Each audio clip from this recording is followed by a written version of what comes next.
Tantor Audio presents The Unlikely Lady by Valerie Bowman.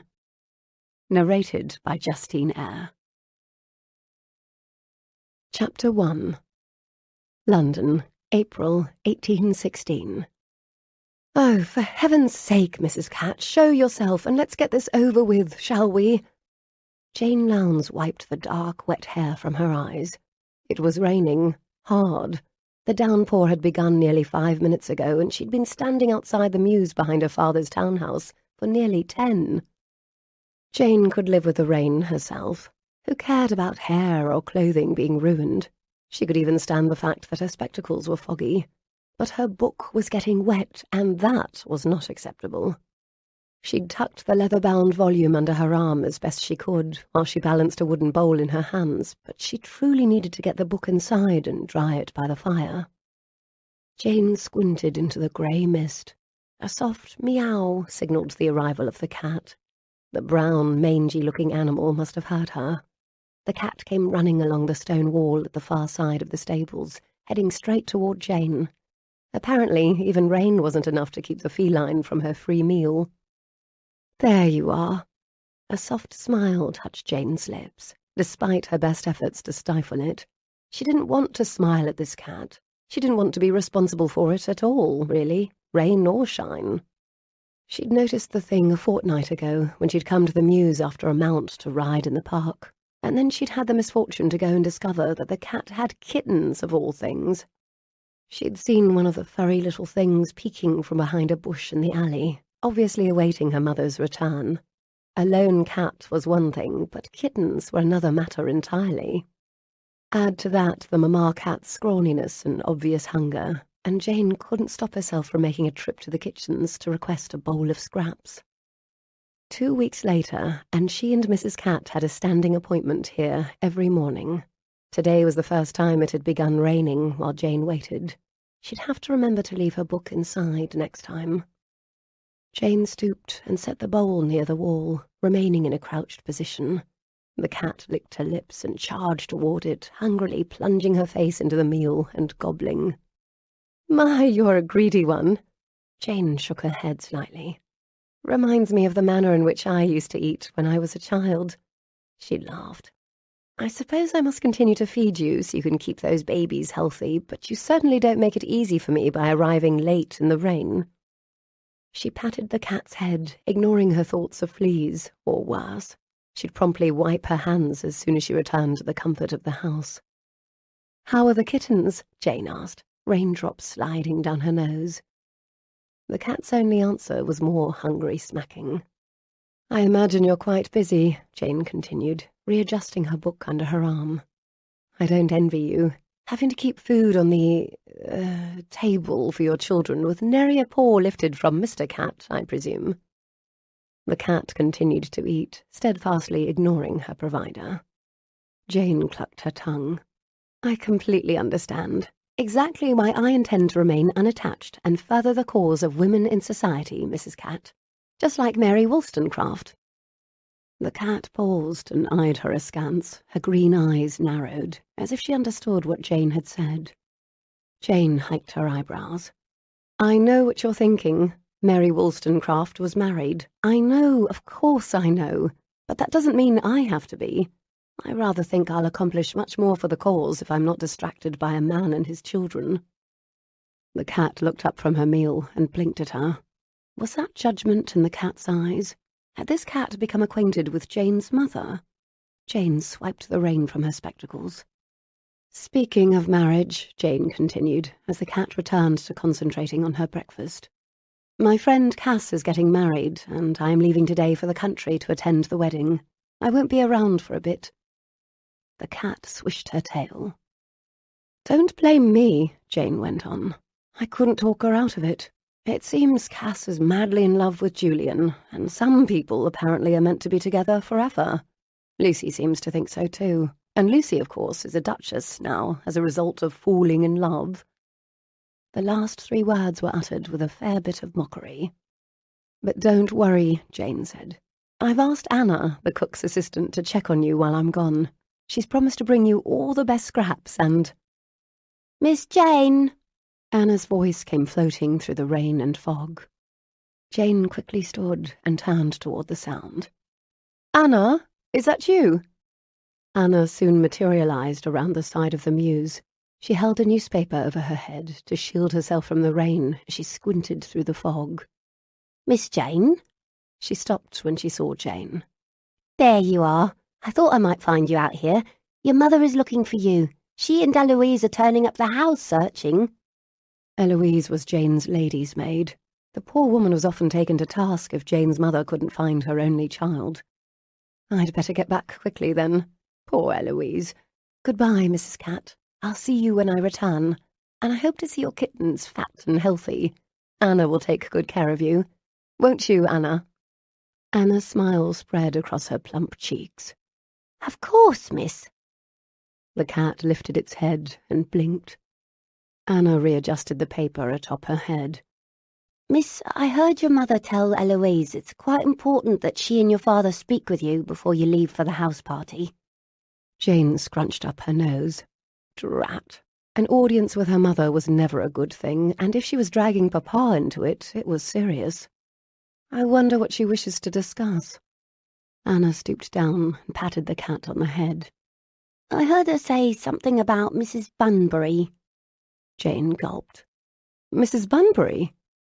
"Yes. She is your new chaperone, isn't she, miss?" Jane blinked rapidly. Yes, she is." Jane, the book still cradled under her arm, broke into a decidedly unladylike sprint back toward the house, heedless of the water splashing onto her skirts from the many puddles in the courtyard. Mrs. Bunbury was indeed her new chaperone, the chaperone who would be accompanying her to Cass's wedding house party in Surrey. If her mother wanted to discuss Mrs. Bunbury, there might well be trouble.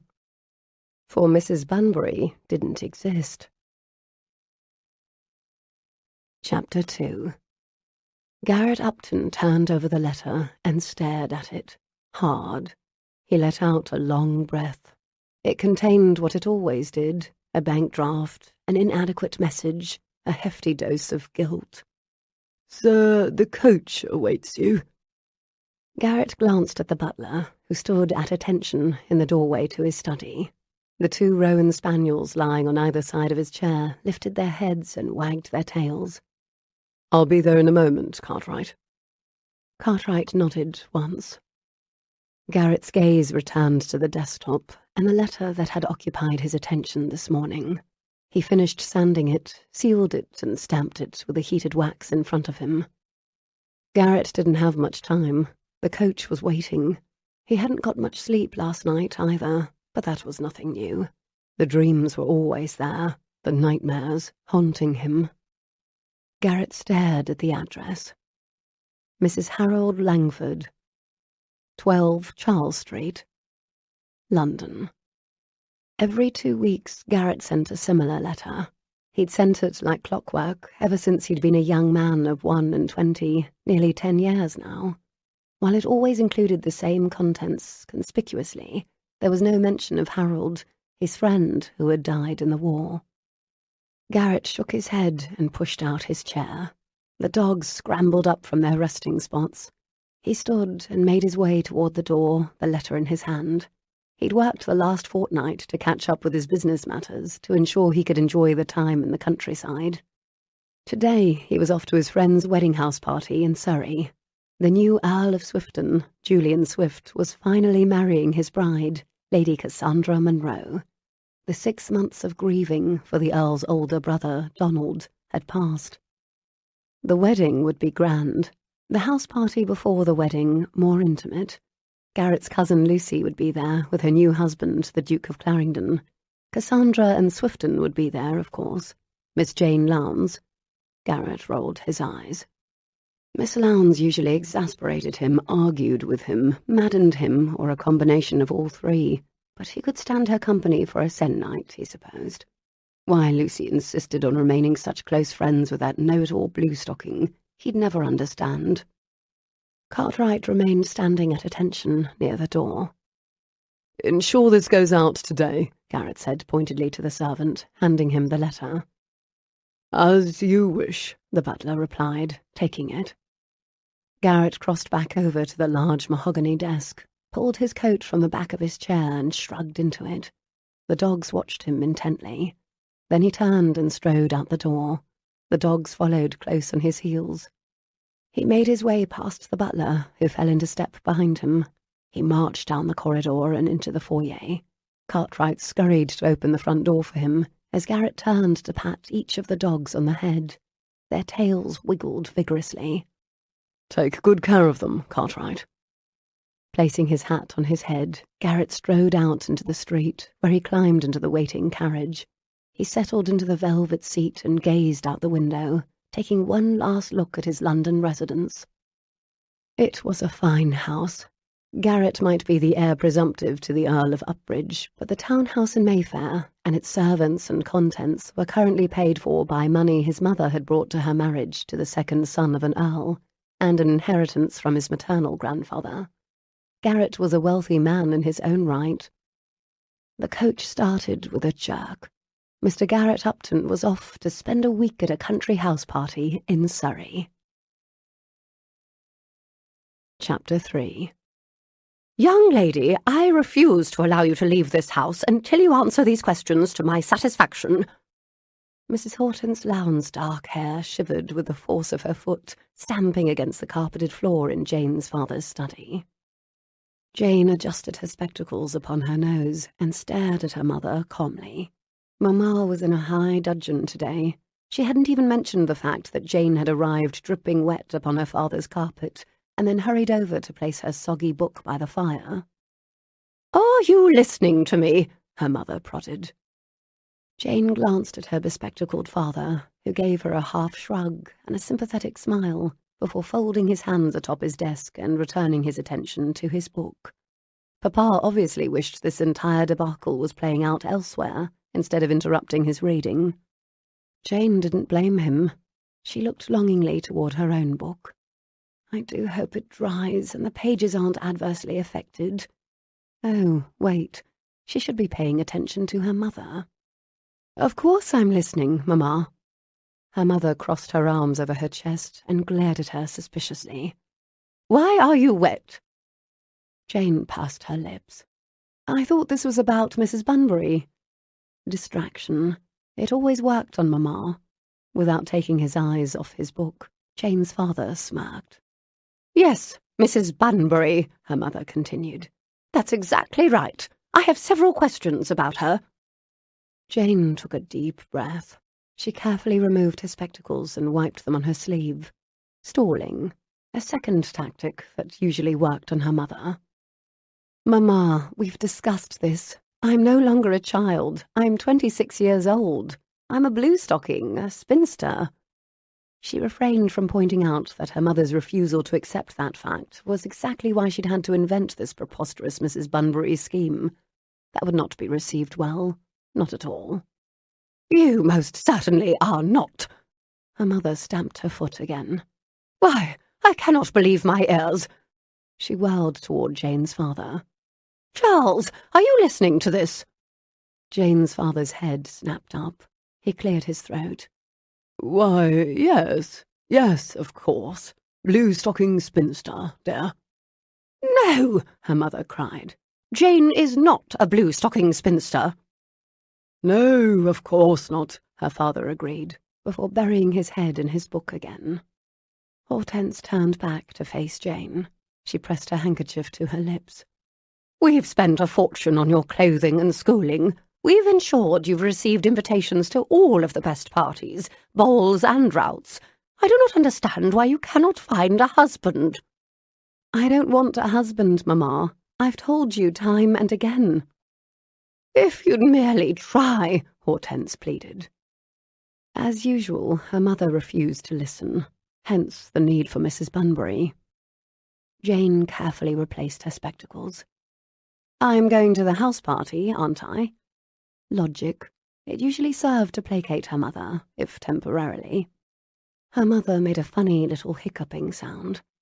"You won't enjoy yourself. I know you won't. I think I should come with you and—" "No."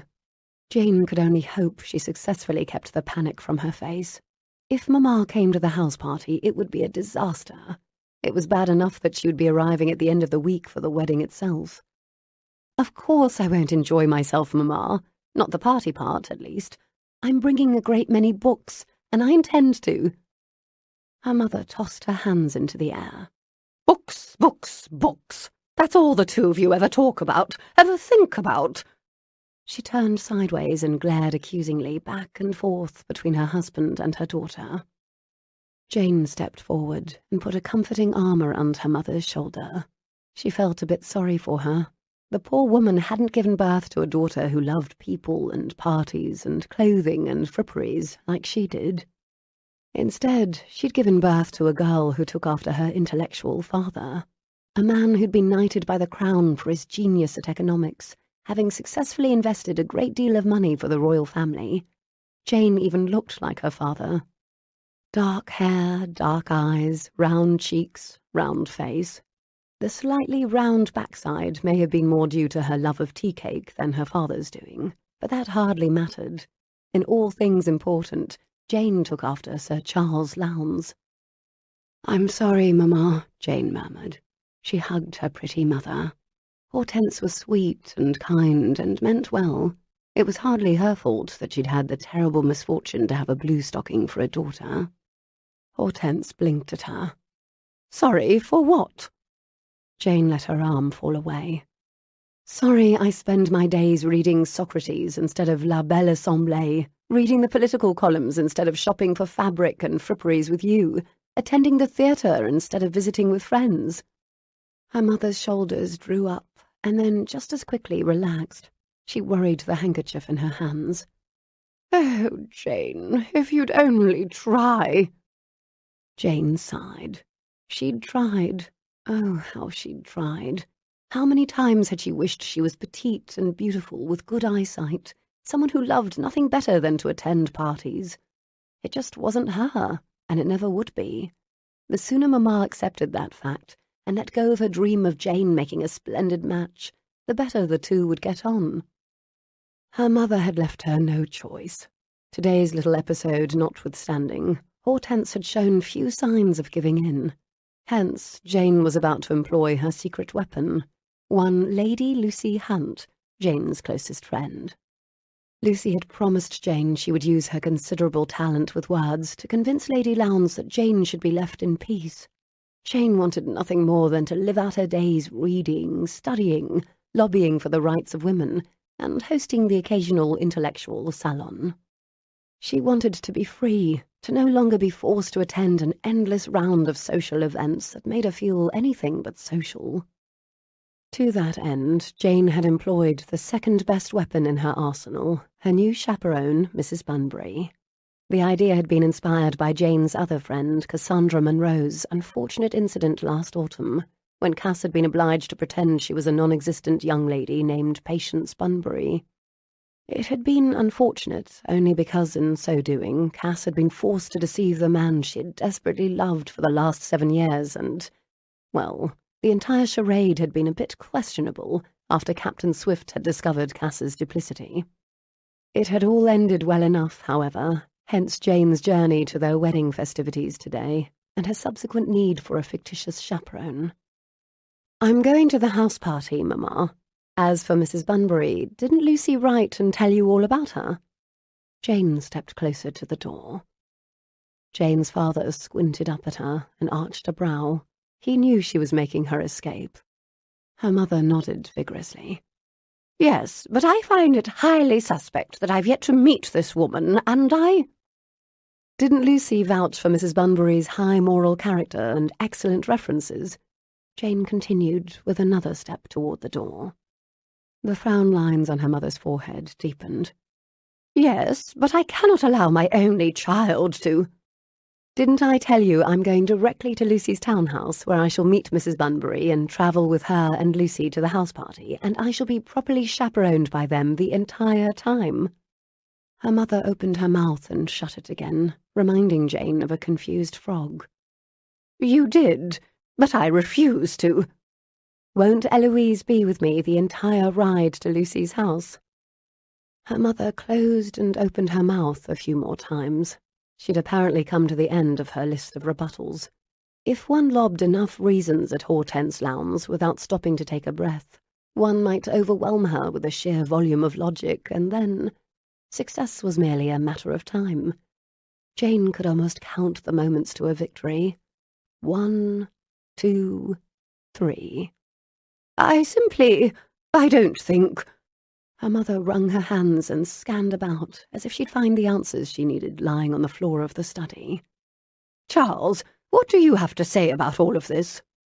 Jane's father looked up and adjusted his own spectacles. I think Mrs. Bunbury sounds quite capable, dear. Jane nodded, a bright smile on her face. She could always depend upon Papa. Hortense, however, continued to wring her hands. Apparently this particular situation called for one more volley. Jane folded her hands in front of her serenely. Won't you and Papa be coming for the wedding next week, where you'll be able to see for yourself how well I've behaved and meet all the new acquaintances I've made? This last bit was the most important. Jane's mother liked nothing more than for Jane to meet new acquaintances, preferably of the single, titled, male variety. Of course, Jane had no intention of doing anything of the sort, but her mother needn't know that. I shall have the opportunity to meet Mrs. Bunbury next week. A bit mollified, her mother lowered her shoulders, and her face took on a bright, hopeful hue. Of course, Jane added. Crossing her fingers behind her back, she made her way toward the door. Now, I'm off to change my gown before Eloise and I go to meet that darling Mrs. Bunbury. Half an hour later, Jane and Eloise marched down the steps to the waiting coach. A footman trailed behind them, carrying Jane's trunk. Jane breathed a sigh of relief. Apparently, Mamma was mollified for the time being. Jane lived by a steadfast rule. Solve one problem at a time, preferably the one right in front of you. Worry about the others later. The footman helped both her and Eloise into the coach, where Jane settled in the forward-facing seat and looked out the window toward the house. Her mother peered out the front door. Goodbye, Mamma. See you next week. She waved a gloved hand and smiled brightly. Jane leaned back in her seat and let out a long sigh. She grinned at Eloise. We're free. Eloise sighed too. It'll be nice to see the country, miss. I'm greatly looking forward to it. Jane wiggled her shoulders and cracked open her book. It would only be a matter of hours before she'd be in the company of her closest friends, Lucy and Cass. She did so look forward to seeing them. No doubt Lucy's cousin Upton would be there too. So be it. She could handle him. She always enjoyed setting him back on his heels a bit. The coach pulled away with a jolt. Miss Jane Lowndes was off to spend a blissfully unchaperoned week in the Surrey countryside. Chapter 4. Surrey. The country estate of the Earl and Countess of Moreland. Thwunk. The arrow hit the bullseye with a solid noise, and Jane opened her one closed eye and smiled widely. Another perfect hit, Lucy called from across the wide lawn. Lucy, with her slim figure, black curly hair and different-coloured eyes, one was hazel, the other blue, was perhaps the most beautiful lady in the land. To Jane she'd always just been her friend, her fellow wallflower, and the young woman with whom she was quite often up to no good. Well done, called Julian Swift's younger sister, Daphne, who was also whiling away the afternoon with Jane and Lucy. I quite like shooting, Jane replied, pulling another arrow from the quiver that rested next to her. I can pretend that Lord Bartholomew is standing dead centre. Lucy's crack of laughter bounced through the field. Who is Lord Bartholomew? Daphne's brow was wrinkled. He's one of the most vocal members of Parliament in staunch opposition to the rights of ladies, Lucy replied. Let's just say that Jane is not an admirer of his. Jane shrugged. I'm telling you, shooting is good for one's soul. I feel quite refreshed. Lucy laughed once more. Perhaps I should try it again. I've been a dismal failure at it to date. I confess I've yet to pretend an enemy is standing there. The thought definitely holds more appeal. Daphne laughed too. If that's the case, you must allow me to try after you're done, Miss Lowndes. First of all, you must call me Jane, she said to the younger woman. Secondly, you cannot possibly have any enemies at your age, dear. You'd be quite surprised, Daphne said. I may be 19, but there is someone I'm quite peeved at presently. Do tell. Lucy stepped closer, a conspiratorial grin on her face. And you must call me Lucy too, dear. None of this your Grace nonsense. Daphne sighed. I'm afraid I can't tell, but suffice it to say I have good reasons for wanting to shoot him. A lady of mystery? I like that. Lucy nodded slowly. Him? Jane arched a brow. That's the part I like.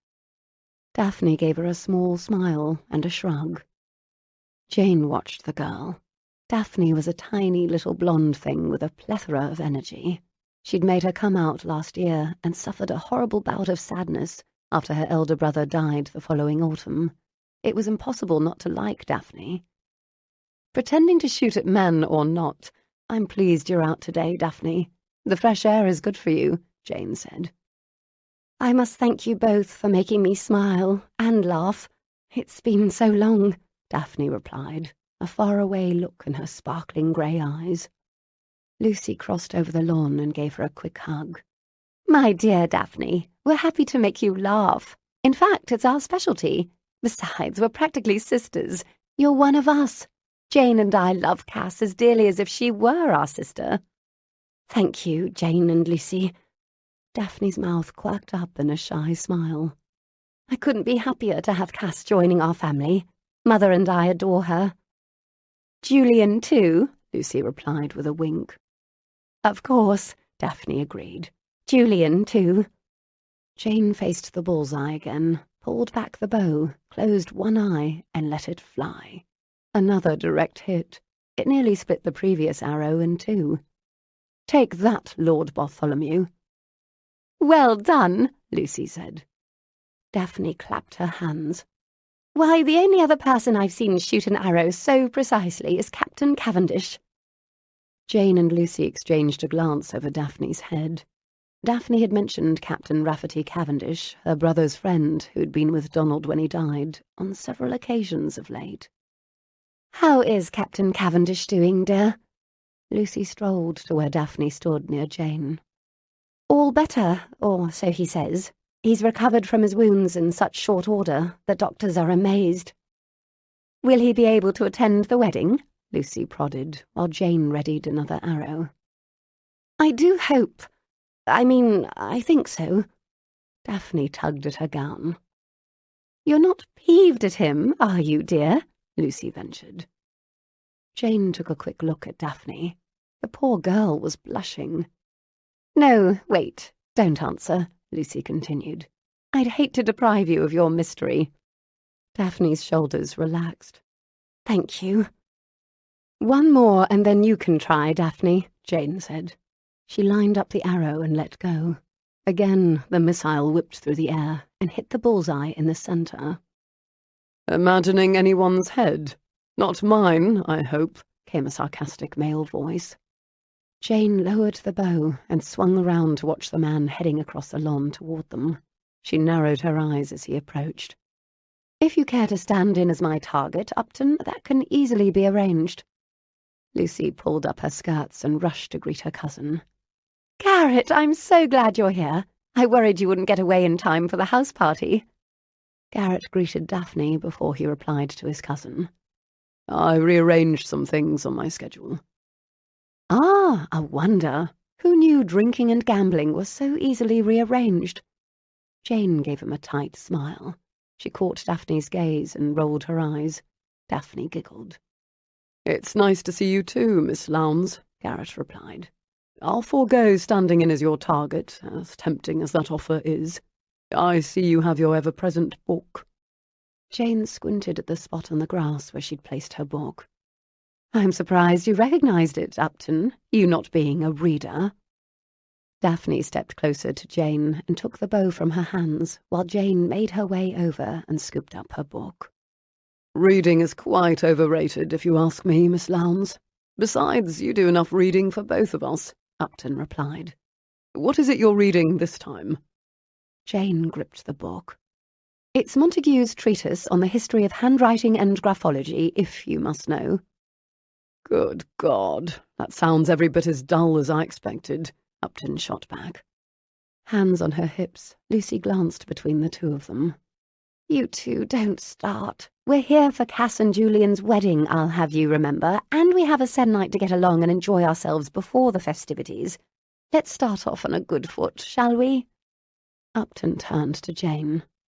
That is entirely up to Miss Lowndes, and whether she chooses to employ her razor-sharp tongue. Seems I've already become her target, without the benefit of the bow and arrow. He gave her a long, suffering look. Shall we, Miss Lowndes? Daphne paused in pulling an arrow from the quiver to wait for Jane's answer. Shall we what? Jane asked. Upton tilted his head to the side. Shall we call a truce, for Cassandra's sake, for the se'nnight? Jane shrugged one shoulder. I've no desire to cause strife during Cass and Julian's wedding. Though if I were you, I'd stay out of my line of fire, Upton. I'm awfully good at shooting. She turned back to Daphne, a small grin that Upton couldn't see planted firmly on her lips. Daphne smothered her smile behind her raised arm. That didn't sound like a yes to me, Upton replied. Jane rolled her eyes where only Daphne could see. That's because it wasn't a yes, Upton. Do try to keep up. Lucy shook her head. Ignore her, Garrett. Then she waved her hands in the air. Please tell me Aunt Mary will be here. She turned back to Daphne.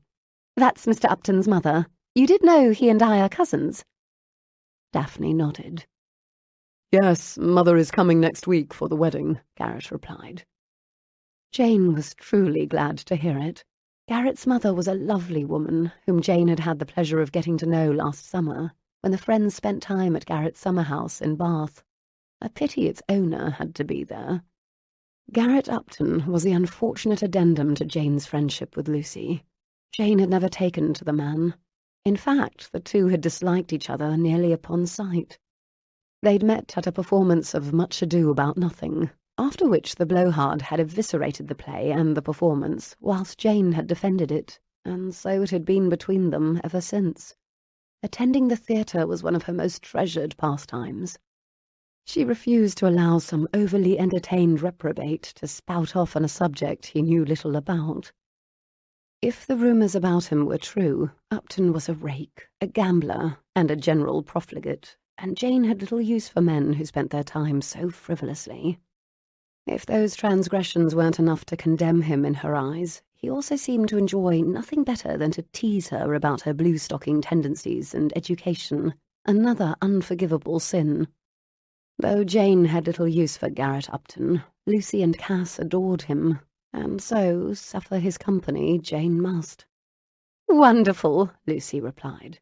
It will be so grand to see Aunt Mary. Lucy tapped a finger to her lips. I do hope Mother is civil to her. She and Father will be here next week as well. Jane spied Upton out of one corner of her eye. A wide grin spread across his face. Also annoying because Upton wasn't entirely unhandsome, especially when he smiled like that. The man was tall, with dark, slightly curly hair, high cheekbones, a perfectly straight nose, and hazel eyes that turned a mossy green when he traded barbs with her. Don't worry, Upton replied. Mother can defend herself. I've yet to see her in a situation she cannot handle. At least the ass had respect for his mother. Daphne let her first arrow fly. It shot off in a wide arc, landing in the grass nowhere near the target. Oh, Jane, you must show me how you do it. Happy to, Jane replied. She set her book back on the grass and strode toward Daphne. Allow me. Upton made it to Daphne's side before Jane. Just like Upton trying to show her up. Jane crossed her arms over her chest and eyed him through the narrow slits her eyes had become. Upton slid another arrow from the quiver and put his arms around the diminutive Miss Swift. He helped her align the arrow and pull back the bow. You must keep your eye on the target. Daphne let the arrow fly. Thwunk! It hit the target a bit off-centre. Upton whistled. Well done. Yes, well done, both of you, Jane called, feeling uneasy. Good heavens. She just wondered what it would feel like to have Upton's arms around her, showing her how to do anything. Not that she needed him to. Never that. Thank you so much for your help, Daphne said, smiling sweetly at Upton. Upton let his arms fall away from Daphne. He turned his head to look at Jane. A small, not uncharming smile rested on his firmly moulded lips. Thank you, Miss Lowndes. Coming from you, that is quite a compliment. Lucy pressed a hand to her throat in a mock gasp. What's this? The two of you actually being civil to each other? Half of Jane's mouth quirked up. I can be civil, when I choose to be. I'm extremely glad to hear it, Upton replied. I have to admit I've doubted it. Waving away a servant, Daphne strode across the lawn to retrieve the arrows, leaving the others alone for the moment. This house party may be extraordinary indeed if we're off to such a fine start, Lucy said. Upton arched a brow. I do hope this is a great deal different from the last house party we all attended. Lucy pretended to study her gloves. The one last autumn at Upbridge Hall? Upton gave her a sceptical look. Yes, the one last autumn at Upbridge Hall. What was so awful about it? Lucy asked. Jane shook her head. Really, Lucy? Must I count the ways? Upton added. Lucy pushed up her chin.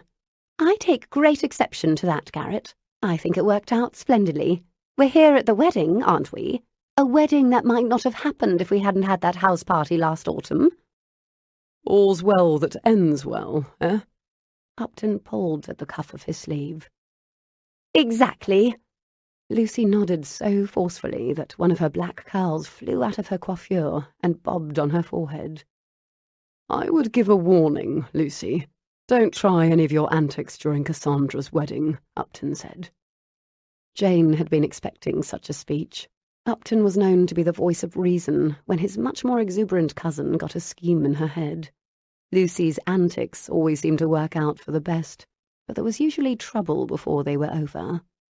Nonsense! Lucy tossed a hand in the air. I would never do anything to cause trouble during Cass and Julian's wedding. Lucy! A note of warning sounded in Upton's voice. Lucy pursed her lips and regarded her cousin. She blinked innocently. Yes? I do not for one moment believe you'd do anything with the intent to cause trouble at Cassandra's wedding, but we all know that if you're up to something... Up to something? Lucy faked outrage with the best of them. Yes, up to something. Are you up to something? Upton asked. Jane had to swallow her laughter. Now is probably not the best time to mention my new chaperone. New chaperone? Garrett put a hand on his hip. Lucy looked at her cousin out of the corners of her eyes. Never mind that. Suffice it to say, I do intend to help Janey here with her little problem, but that has nothing to do with Cass and Julian and will not cause them a bit of trouble. Upton's dark brows shot up. Jane's little problem? Jane shaded a hand across the top of her bonnet in an effort to look as if she were watching Daphne's progress in retrieving the arrows. Jane wasn't about to explain anything to Upton, of all people. Yes, it's Jane's turn, after all, Lucy responded. Turn at what? The expression on Upton's face could only be called sceptical. Why, our pact, of course. Lucy shrugged, as if it were common knowledge. We made one last summer, Jane, Cass and I. Upton scrubbed a hand across his cheek. I don't think I want to hear this. It's nothing scandalous. Lucy flicked the curl off her forehead. We merely agreed to help one another, using our particular skills. And those are? Upton prodded. First, I helped Cass rid herself of the Duke of Clarendon, Lucy said.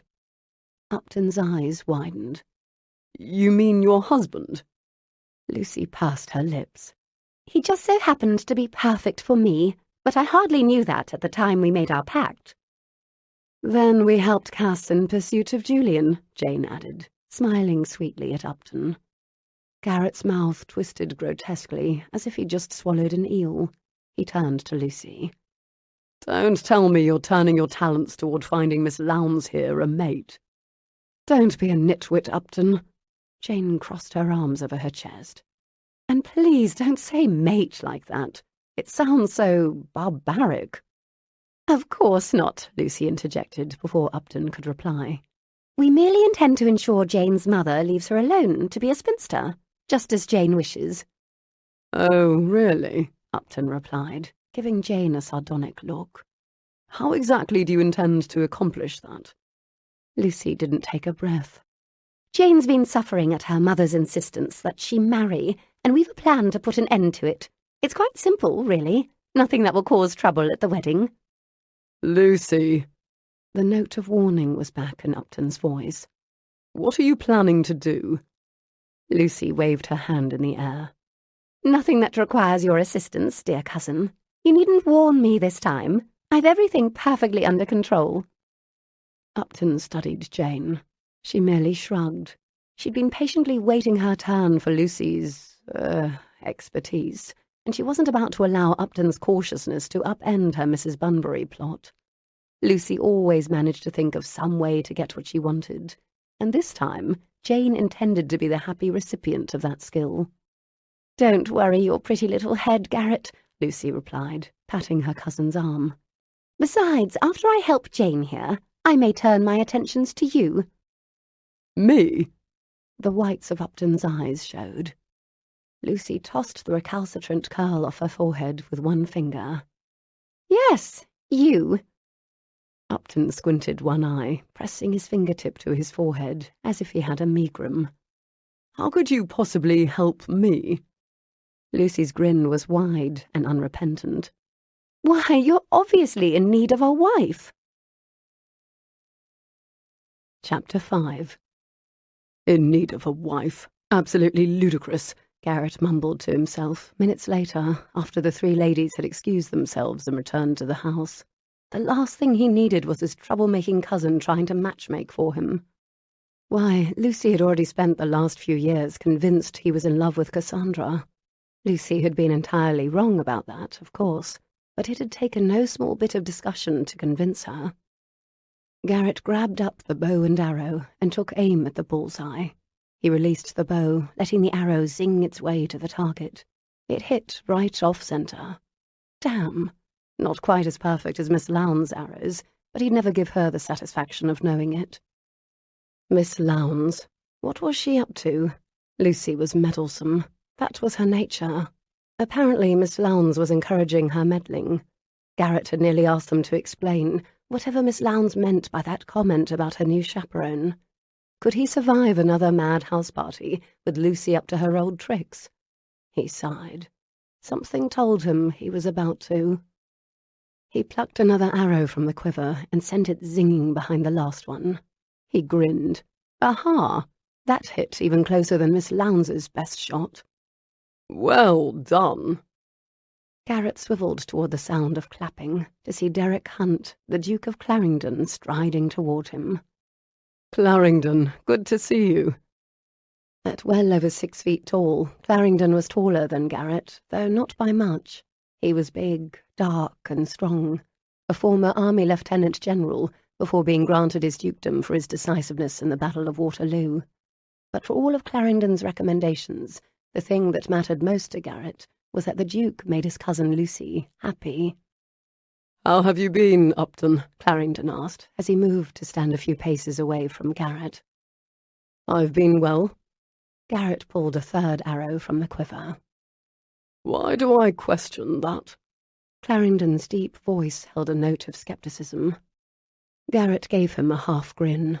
Clarendon was wise. The man could obviously tell that Garrett wanted to broach a certain subject with him. An image of Harold Langford flashed across Garrett's mind. His death, his screams. Garrett's chest tightened in that familiar way it always did.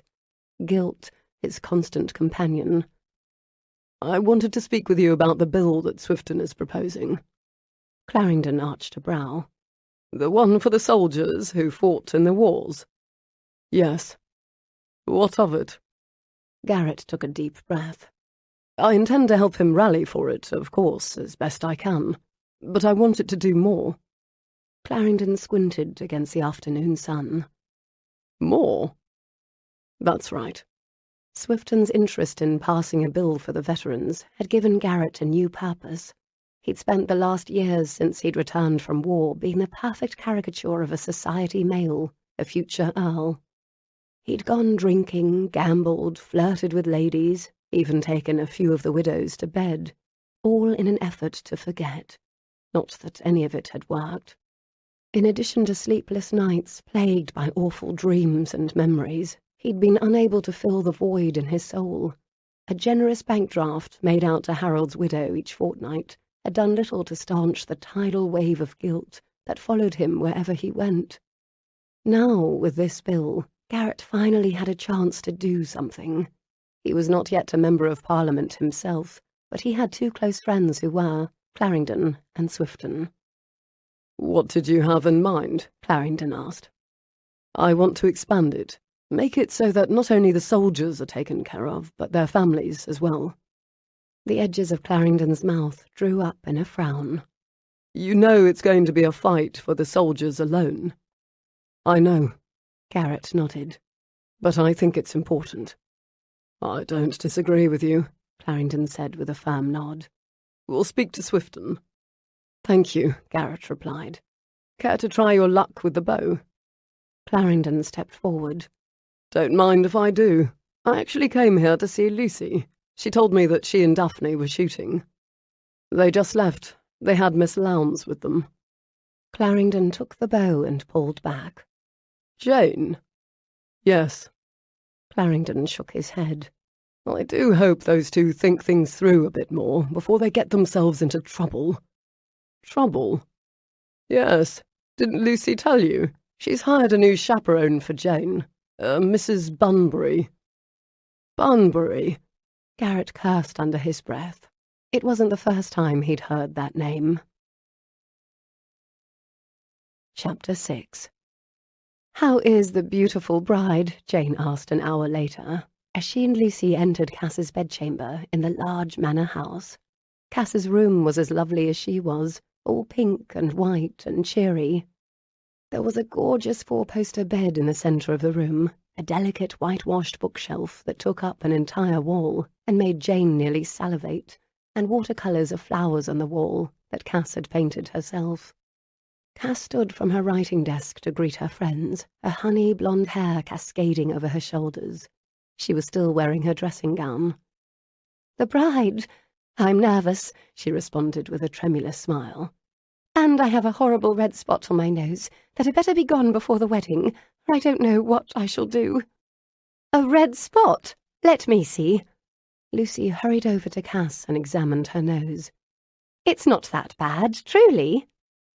"Not that bad? It looks as if I have a third eye." Cass touched her fingertip to the offending spot. "No doubt it's caused by nerves," Jane said. "Try not to worry so much, Cass." Poor Cass. The girl was as anxious as a cat in a room full of rocking chairs. She always had been, and the wedding was only making it worse.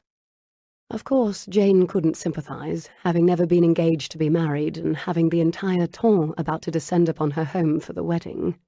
Jane could only imagine the courage it took Cass to face all of this, especially with her overbearing mother in the way, but the outcome, the wedding itself, was certain to be beautiful. "That's right." Lucy twisted a black curl around one of her fingers. "There's nothing to be nervous about. Everything shall be splendid. I've been helping your mother with all the planning and—" "You've been helping Mother?" Cass's hand fell away from her face, and her cornflower blue eyes widened. "Yes, dear," Lucy replied. "Don't you know? She's quite forgiven me, now that you're to be a countess." Jane laughed. "I suppose that would do it." Cass's mother had held a grudge against Lucy for her part in dissuading the Duke of Clarendon's pursuit of Cass last summer. Lucy had done so at Cass's behest, of course, because Cass had always been in love with Julian, but that hadn't mattered to Cass's status-hungry parents. They'd disliked Lucy immensely for months, until Julian returned and unexpectedly became an Earl, that is. Julian's older brother, Donald, had been killed last autumn while working for the War Office in France. "I've been practically forced to hide from Mother," Cass said. "I've never seen her so prone to hug me. She does so at every opportunity." Jane laughed again. "Ah, she's about to claim a countess as a daughter." Cass sighed. "Yes, and it makes me absolutely heartsick that it's at poor Donald's expense. The only good thing about it is that since Julian is an Earl, he's able to use his position in Parliament to promote the bill for the veterans." Lucy laid a hand on Cass's. "I know it's been difficult for Julian and Daphne since Donald died." Cass's eyes briefly filled with tears, but she shook them away. "I promised Julian we'd be joyful this week, and I intend to be joyful. I am joyful, but still, being so happy under such tragic circumstances is difficult. Mother is so utterly callous about the reason for Julian's elevation."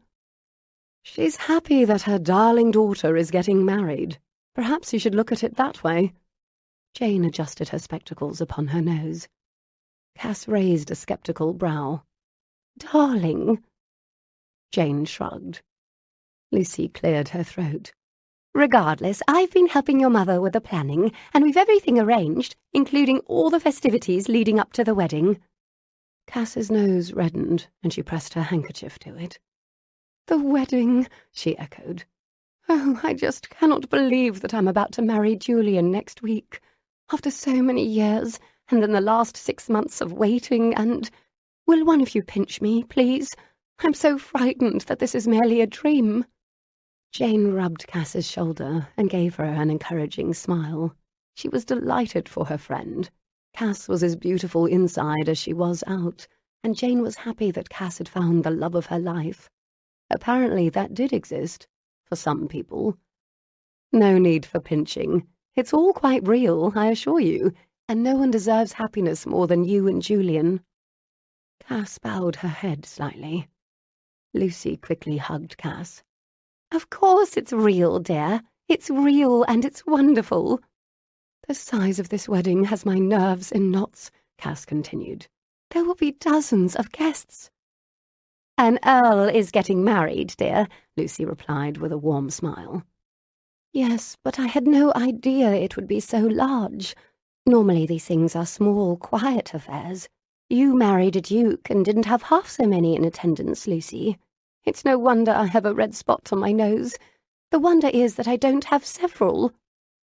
"When a war hero Earl marries his true love, who just happens to be the daughter of another Earl, the entire town wants to celebrate it," Jane added. Cass bit her lip. "I don't want to be a spectacle." "Be a spectacle, darling." Lucy flourished her hand in the air. "And have the time of your life while you're at it." "Well said," Jane agreed with a nod. Lucy hurried over to Cass's wardrobe. "Now, I've got your costume for the masquerade, and—" Jane's head snapped up. "Masquerade?" Lucy turned her face and blinked at her. "Yes, masquerade. 2 nights hence. I thought I told you. Oh, Janey, please say you've remembered to bring a costume for the masquerade." "No, I have not remembered to bring a costume for a masquerade. I've never even been to a masquerade. Why in the world would you think I owned a costume for one? And why are we having a masquerade at a house party where everyone knows everyone?" Cass and Lucy laughed and shook their heads simultaneously. "Everyone does not know everyone. Many guests haven't even arrived yet," Lucy said. "Don't worry about your costume. I've a gown you may wear, and we'll see to making you a domino. I think Mother has one. I'll send one of the servants over to Upbridge Hall for it." Jane sighed. Drat all the luck that Lucy's and Cass's parents were neighbours, making it easy to send to Upbridge Hall for a domino mask. Growing up as neighbours, Cass and Lucy had become friends, despite their differences. Lucy was a tomboy with a sharp tongue and matching manners, and Cass was a soul of demure, ladylike perfection. Jane fell somewhere in between. She'd never been much for demure ladylikeness, but she also couldn't quite be bothered to not follow society's rules. She was too busy reading. She loved her friends fiercely, mostly because they did the lion's share of the talking while she was left to blissfully read. Oh, she could offer a pithy comment now and again, but usually was quite happy to allow Lucy and Cass to sort out everything and tell her the relevant facts. Too bad the latest relevant fact happened to be a masquerade ball. Jane sighed again. She would be a good sport for Cass's wedding festivities, but really, a masquerade? Don't worry, it's certain to be fun, Janey. Cass patted her hand. Of course it will. Jane replaced her thoughts with a bright smile for Cass's sake. If Cass wanted a masquerade during her wedding celebration, Jane would procure a domino and be there. Tell me, Cass asked, have any other guests arrived since I've last been downstairs? Upton's here, Jane announced, trying, though not particularly hard, to keep the disdain from her voice. Cass clasped her hands together. I'm so glad. Having the three of you with me makes me feel ever so much better. Why must you include Upton in the three of us? Jane scrunched up her nose. Lucy gave Jane a warning look. You promised to be civil, she whispered. Very well, Jane whispered back. You know Garrett is one of my dearest friends. Cass made her way to the looking-glass to examine her nose again. She poked at the red spot. Jane crossed to the window and pulled back the curtain to view the sweeping landscape behind the manor house.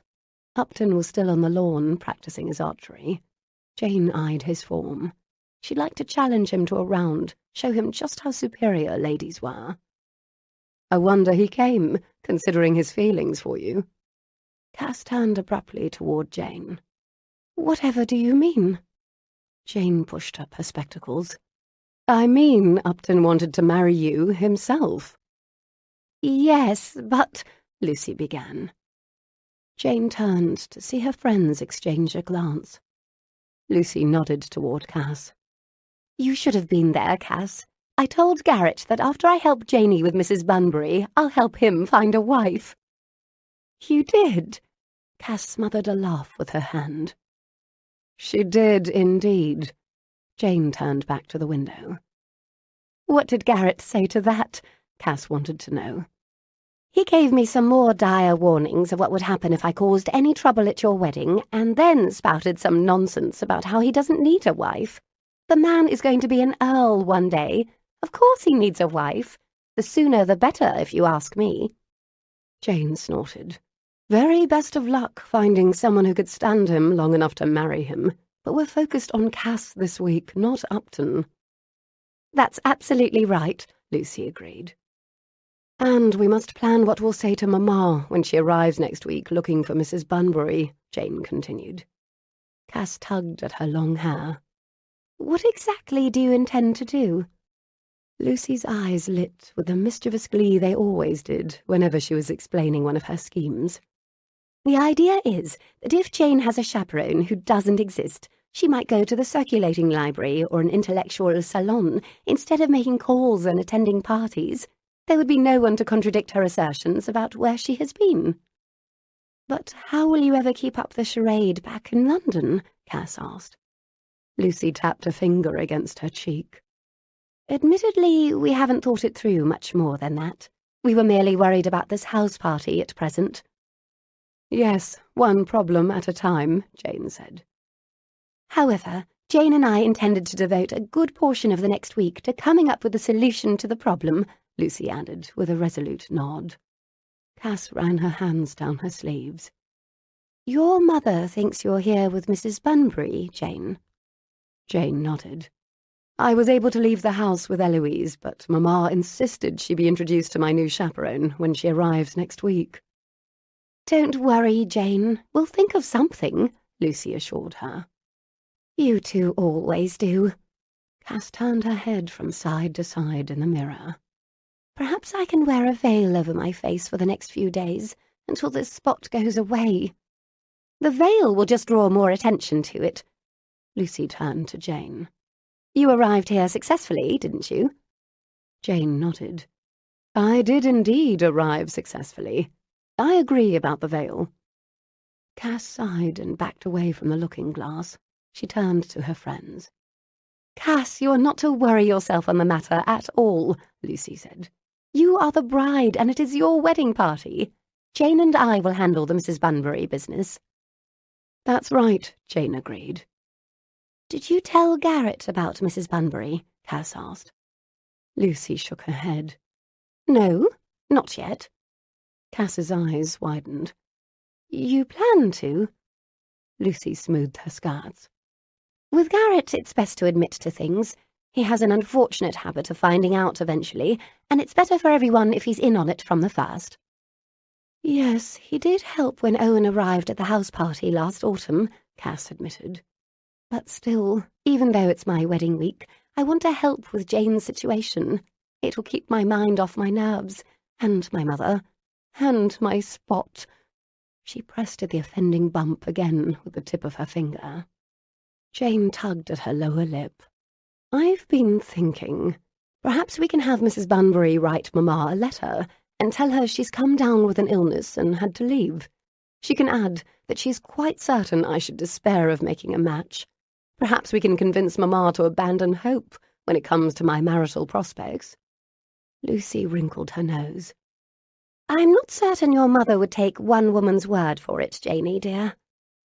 And a woman she hasn't met at that, Cass added. You're right. Jane paced across the rug. Perhaps Mrs. Bunbury could commence a campaign of letters on the subject, begging Mamma to desist in her attempts to marry me off, lest she become the laughing stock of the tongue. Better, Lucy conceded, pacing in the opposite direction. But it still lacks a certain something. Cass tucked a blonde lock behind her ear. She stared out the window. You could always involve yourself in a scandal. Your mother would be forced to keep you behind closed doors. If it were bad enough, that is. Jane stopped pacing. Scandal? Cass turned her chin to her shoulder and laughed. I was only teasing. No, I liked it quite a lot, actually, Jane said. A scandal, Lucy echoed, her unusually coloured eyes twinkling. Cass twirled to face them. Oh, Lucy, no, don't get that look. No scandals, please. What sort of scandal would it have to be? Jane asked, her attention riveted to Lucy. No, Janey, no scandal. Certainly not at my wedding. Please, Cass begged. We would never dream of doing anything to disrupt your wedding, Cass dear, Lucy said. But after the wedding... Yes, Jane prompted, certain she had the same twinkle in her own eye. Cass rushed to stand between them. Oh, Jane, being a wallflower is one thing, but a scandal is quite another. And I... Jane patted Cass on the shoulder. She and Lucy needed to plan this alone. Poor, anxious Cass had enough to fret over. Don't worry, it won't be a hideous scandal, just a small, effective one.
Chapter 7. You shall be a beautiful bride, Garrett told Cassandra that evening, over drinks before dinner in the drawing-room. He bowed over the hand she presented to him. When he straightened up again, he scanned the room. Miss Lowndes watched him through narrowed eyes. Miss Lowndes was always watching him through narrowed eyes. If she was paying him any mind at all, that was. He inclined his head toward her, and her scowl deepened. Just as expected, he'd annoyed her simply by smiling at her. Ha! It was too bad, really. Miss Lowndes might be attractive, pretty even, if she wasn't such a know-it-all with a razor for a tongue. She was of medium height, and looked as if she might be very well formed indeed from what he could tell, which wasn't much, because she never deigned to wear a ladylike garment. Instead, she insisted on dressing herself in serious-looking blue wool morning and day dresses that left everything to the imagination. What was it about blue stockings and their complete lack of femininity? Would it kill her to reveal a bit of skin once in a while? Garrett shook his head. This was not a good thing to be thinking. Miss Lowndes had a round face, bright, intelligent brown eyes that sparkled with mirth, usually brought on by a joke at his expense, and were only to be seen behind a pair of silver-rimmed spectacles she never removed. She also had rich, dark brown hair that was always pulled into a severe knot on the top of her head. It was as if she thought a bit of her intellectual superiority would seep out if her hair was out of place. He had the sudden urge to pull the pins from her topknot and watch her hair spill over her shoulders. Wouldn't that make her run for her smelling salts? No, she was more likely to slap him across the face. He rubbed his cheek as if she'd done it. Dragging his thoughts from the Queen of the Blue Stockings, Garrett turned his attention to the other occupants of the room. Not all the guests who had been invited to the pre-wedding festivities had arrived yet, but there was a large crush. Cassandra, Lucy, Miss Lowndes, and Garrett had managed a few moments alone before going into dinner with the other guests. Cassandra had insisted Garrett join them instead of having drinks in the study with the other gentlemen. Cassandra blushed. "Thank you for saying I'll be a beautiful bride, Garrett." "Only stating the truth, Cassandra," he replied with another bow. He glanced up. Had Miss Lowndes rolled her eyes at his comment? "It's too bad Mrs. Bunbury is under the weather this evening," Miss Lowndes said with a laugh. Lucy clapped her hands. "Yes, let's discuss." She entwined her arm through Miss Lowndes's and made as if to take her off into the corner to have a private discussion. Garrett gave Cassandra a questioning stare. She winced. Garrett narrowed his eyes on his cousin and Miss Lowndes. This was his chance to get to the bottom of this ludicrous scheme. He held up a hand. "Just a moment. Did I hear you say Bunbury?" The two stopped their journey across the room. "Yes? What of it, Upton?" Miss Lowndes gave him a look that could melt marble. Garrett cleared his throat.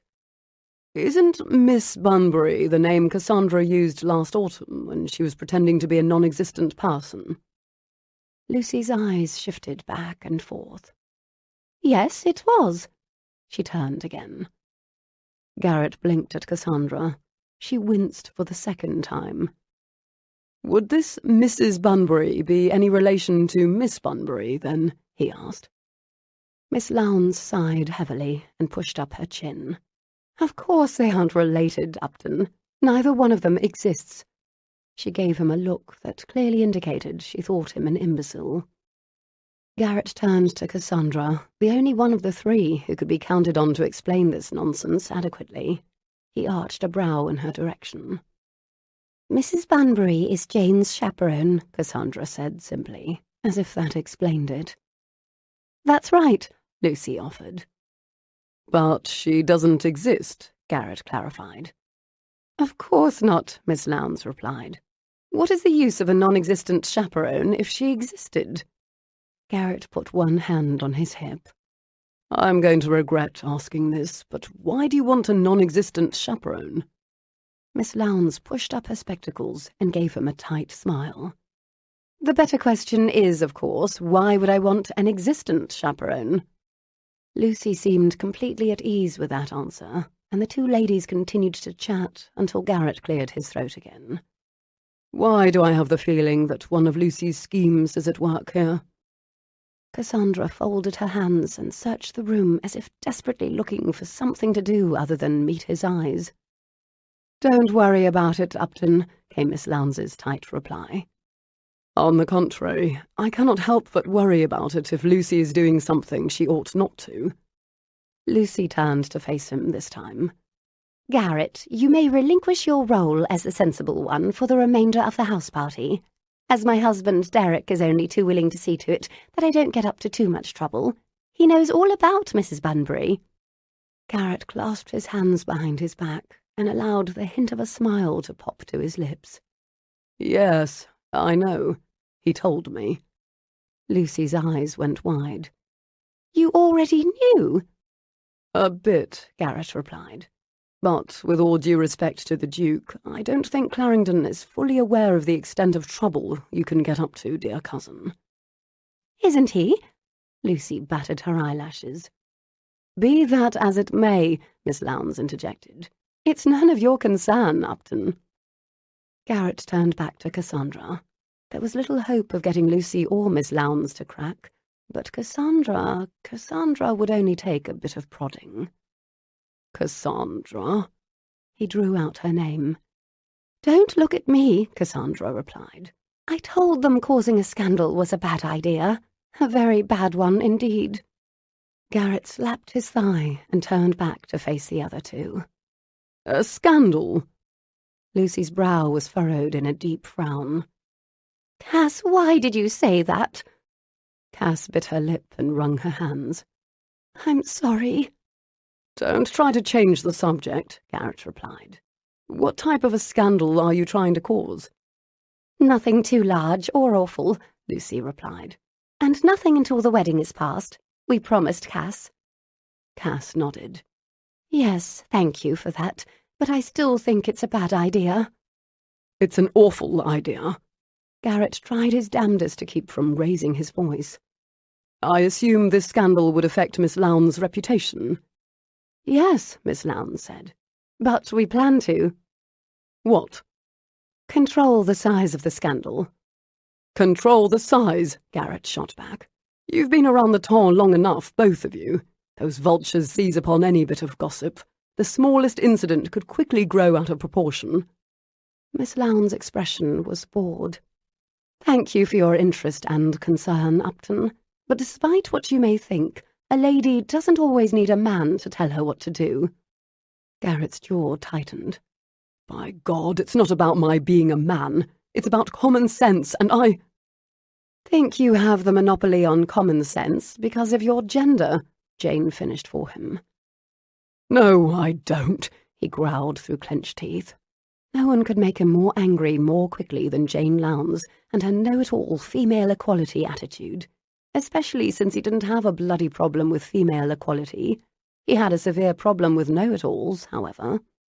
Don't you? Miss Lowndes answered sweetly.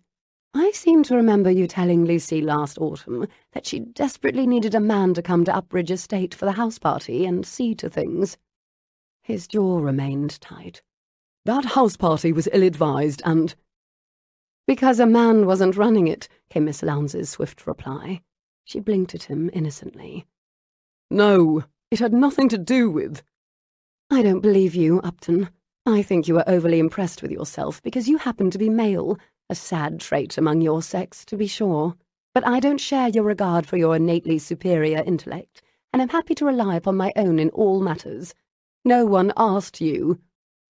Cassandra's eyebrows both shot up. Garrett took a long, deep breath. I never said anyone asked me, but I'm damn well going to tell you if I think you are making fools of yourselves, and— Miss Lowndes raised her nose and addressed her remarks to Lucy. Did you ask him, Lucy? I didn't. Garrett narrowed his eyes on Miss Lowndes. The woman was entirely too smug. If you would allow me to get in a word edgewise, I could tell you that— Now, Lucy interjected. Let's not argue in the middle of the wedding party. You are upsetting Cass, and you promised to be civil. Garrett searched Cassandra's face. She was wringing her hands, and the shimmer in her eyes told him that she was on the verge of tears. Damn it, Lucy had a point. He shut his mouth, turned away, and downed a healthy portion of his drink. Very well, he'd bide his time and take this discussion back up with Lucy and Miss Lowndes later. Yes, let's change the subject, Miss Lowndes agreed. I find this one extremely distasteful." She gave Garrett a tight smile. Cass breathed a sigh. "Oh, please, let's—" Her gaze scanned the room as if looking for a suitable subject. She pointed a finger in the air. "Garrett, I nearly forgot to tell you. Mrs. Langford is coming." Garrett nearly spat his drink. "Pardon?" "Mrs. Langford. Mrs. Harold Langford. She mentioned you specifically in her letter." "Her letter?" Garrett set his drink on the nearby table and braced his palm against the top. The walls were closing in around him. "Yes. Apparently Mrs. Langford's deceased husband knew Julian and Donald and, well, she nearly invited herself to the wedding. I was put off by her forwardness until she mentioned your name." Garrett tugged at his cravat. The room was stifling. "Mrs. Langford invited herself to your wedding, and she's coming," he managed to choke out, his finger lodged between his cravat and neck. "Please don't think it was a bother. Any friend of yours and Julian's and Donald's is more than welcome. It just seemed a bit odd at first," Cassandra replied. "She's coming," Garrett echoed. Having his hand braced against the table didn't stop the room from spinning. Cassandra nodded. "Yes, I invited her to the house party as well. It was a bit awkward because she'd mentioned you were coming. I decided if she already knew about it, it would be rude not to invite her." "It sounds as if Mrs. Langford is the rude one," Miss Lowndes pointed out with a sniff. Garrett stared unseeing into the fireplace. How the devil did Isabella Langford know he'd been planning to come to the house party? He certainly hadn't mentioned it in any of the notes. "Is she—" he swallowed. "Has she arrived?" "Not yet." Cass shook her head. "I believe she intends to arrive first thing in the morning." Chapter 8. Garrett shut the door to his guest bedchamber behind him. He made his way over to the wing-back chair in front of the poster bed. He sat and shucked off his boots. Then he stood and strode to the window, flexing his toes. He looked down on the courtyard below, a sweeping expanse of gravel in front of the manor house. Two words kept repeating themselves in his brain. Isabella Langford. She was Harold Langford's widow. Harold Langford had been one of Garrett's closest friends in the army. Harold had not returned from Spain. But Garrett had, and he'd done what he could, inadequate though it may be, to see to it that Isabella and the children were taken care of ever since. Isabella was coming, here. It made him uneasy. He'd spent years distancing himself from those years at war. Even though the nightmares woke him with a cold sweat each night, he'd done an admirable job of keeping his society life separate from his memories. Lately, that was becoming more difficult. He'd seen Isabella at an increasing number of society events in town. A fortnight ago, he'd even run into her when he was out and had been obliged to escort her home. She'd invited him in for a drink. He'd declined. If he didn't know better, he'd think she'd been flirting with him. It made him bloody uncomfortable. Now she'd managed to wheedle an invitation to Cassandra's wedding. Something about it seemed not quite right. And mentioning the house party? Had he even told her about it? He was certain he had not. He scrubbed his hands through his hair. Deuced uncomfortable. He'd been looking forward to a bit of relaxation this week, but now that Harold's widow was arriving, it would be anything but relaxing. Garrett's thoughts turned to Lucy and Miss Lowndes. Jane. Funny how he called Cassandra and Lucy by their Christian names, but he'd never done so with Jane Lowndes. She, however, referred to him only as Upton, as if she couldn't spare the word Mr. He was quite certain if he said Tory, Miss Lowndes would say Whig, just to spite him. Lucy insisted her friend was truly a nice young lady once one got to know her. Perhaps she was, to other young ladies, but she'd been nothing but irascible to him. Miss Lowndes assumed that anyone who didn't have his nose permanently wedged between the pages of a book was an idiot. A rake, she called him, a profligate. What did little Miss Bluestocking know about profligate rakes? Typical. Those who had no fun in life were constantly criticising those who did. Perhaps Miss Loudmouth might benefit from a bit of rakishness and profligacy from time to time. He had to admit to a reluctant, very reluctant admiration for her quick wit and biting sarcasm. He appreciated intelligence as much as the next person. Too bad the sting of her barbed words was too often aimed in his direction. Regardless of his issues with the woman, she was Lucy's friend. She had been loyal to Lucy when few others would speak to her, before she'd become all the rage as the Duchess of Clarendon. He would give Loudmouth that. Now, when Lucy had a party, half the ton clamoured for an invitation. What a difference a year made. But true to her character, Lucy had kept her dearest friends, Cassandra Munro and Jane Lowndes, close to her, and the three remained inseparable. Yes, Garrett could abide Miss Lowndes if he had to. She made Lucy happy, and that was what mattered. As for the scheme the two were cooking up, Garrett would have to get to the bottom of it sooner rather than later. A scandal couldn't end well. How could they believe otherwise? Those two women, always so certain of themselves. Damn it. He'd had enough experience with Lucy's schemes to know that they often lacked preparation and ended poorly, or at least caused a great deal of havoc before ending happily. The Mrs. Bunbury plot alone sounded as if it were quite enough trouble. What else could they possibly dream up in the way of a scandal? Garrett scrubbed his hand through his hair again. Best not to answer that question. He turned from the window and walked to the bed, where he slid onto the mattress and lay facing the wood-beamed ceiling. He rubbed his temples. Sleep had long been a jest to him. He couldn't remember the last time he'd actually slept through an entire night. He hadn't made it through a night in the last 10 years without waking in a cold sweat, hearing Harold Langford's screams. Garrett closed his eyes. He was tired, suddenly, exhausted. Isabella would be arriving tomorrow. She'd come and meet his friends. What would it be like to have his two worlds together? He'd spent the last 10 years ensuring they remained far apart. His past in the army in Spain, his present as the heir presumptive to the Earl of Upbridge. They were entirely different circumstances, populated by entirely different people. Well, except for Clarendon and Swifton, that is. Both of them had been in the army in Spain with him.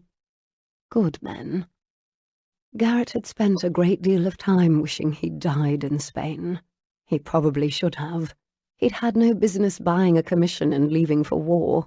Not since his cousin Ralph was dead, and the Upbridge title would pass to some unknown cousin, or revert back to the crown if Garrett died as well. But he'd done it just the same. Done it and lived with his regrets. He groaned. The prospect of the house party had been mildly amusing before. He was happy to see his good friends Swifton and Cassandra marry. Marriage wasn't something he'd given much thought to before, but he didn't begrudge others from making a happy match.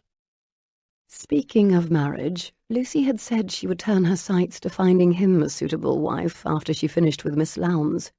He rubbed his temples again. It made his head hurt to think about that. Cassandra was lovely and accomplished and would make a fine wife, but she wasn't his sort.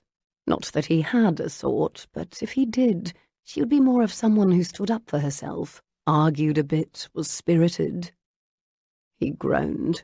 Damn it. He just described someone a bit too much like Miss Lowndes. At least if Lucy was preoccupied with her Mrs. Bunbury scandal plot, she'd leave him and his marital prospects alone for a bit. Perhaps he ought to keep his nose out of it. It rarely ended well for him when he attempted to thwart Lucy's plans. He certainly didn't want to draw attention to himself and Isabella Langford. What if Lucy got it into her head that she should make a match between him and Isabella? It would be beyond awkward, though discomfiture was no doubt in store for him, one way or another, once Isabella arrived. Garrett flung an arm over his forehead. The next week wouldn't be easy. Not only would Isabella be there, he'd be busy watching what Lucy and Miss Lowndes were getting up to, and to add insult to injury, there was to be a bloody masquerade ball. What more could go wrong? Chapter 9. Mrs. Isabella Langford arrived the next morning at an ungodly hour. Jane had been roused from bed far too early, given the fact that she'd been up nearly all night reading a novel. She'd been forced to come downstairs and greet the woman, along with Cass, Lucy, and Cass's mother. "Aren't you the least bit curious?" Lucy asked, as Jane stifled a yawn while they stood in the foyer, waiting for Mrs. Langford and for the servants to unload her trunks from the carriage. "Not particularly," Jane replied, with as much enthusiasm as she could muster. If she was honest with herself, she would admit she did wonder why Upton's voice had seemed a bit strained last night when Cass had mentioned Mrs. Langford. Jane also wondered why the woman had used Upton as an entree to the house party. It seemed quite forward. But there were scores of socially ambitious people in London who would use any excuse to gain an invitation to an earl's wedding. It wasn't particularly surprising. Jane was more interested in reading the last of her good book than wondering why a widow was coming to Cass's wedding under the guise of her friendship with Upton, of all people. Upton's acquaintances were none of Jane's concern, but Cass had requested her presence this morning, and Jane was committed to making Cass's wedding week the best it could be, lack of her own sleep notwithstanding. "She's the wife of a deceased army captain," Cass whispered, staring out the door at Mrs. Langford's entourage. "Do you find it odd that she has such a fine carriage and servants?" "Cassandra, that's hardly polite," her mother interjected. Lucy was on tiptoes, craning her neck to see everything. Jane scanned the scene. Indeed, Mrs. Langford had a footman and a lady's maid with her, and enough trunks to fill Jane's bedchamber in London. Lucy snorted. "She does know she's only staying a week, doesn't she?" Cass elbowed Lucy. When the lady herself emerged from the coach, Jane sucked in her breath. Mrs. Langford was ethereal. She was nearly as good-looking as Lucy, and that was saying quite a lot. The woman had a cloud of black hair and the palest white skin, with red lips that looked like a cherry set perfectly under her pin-tip nose. While she might have been a year or two older than Jane, she was not much more.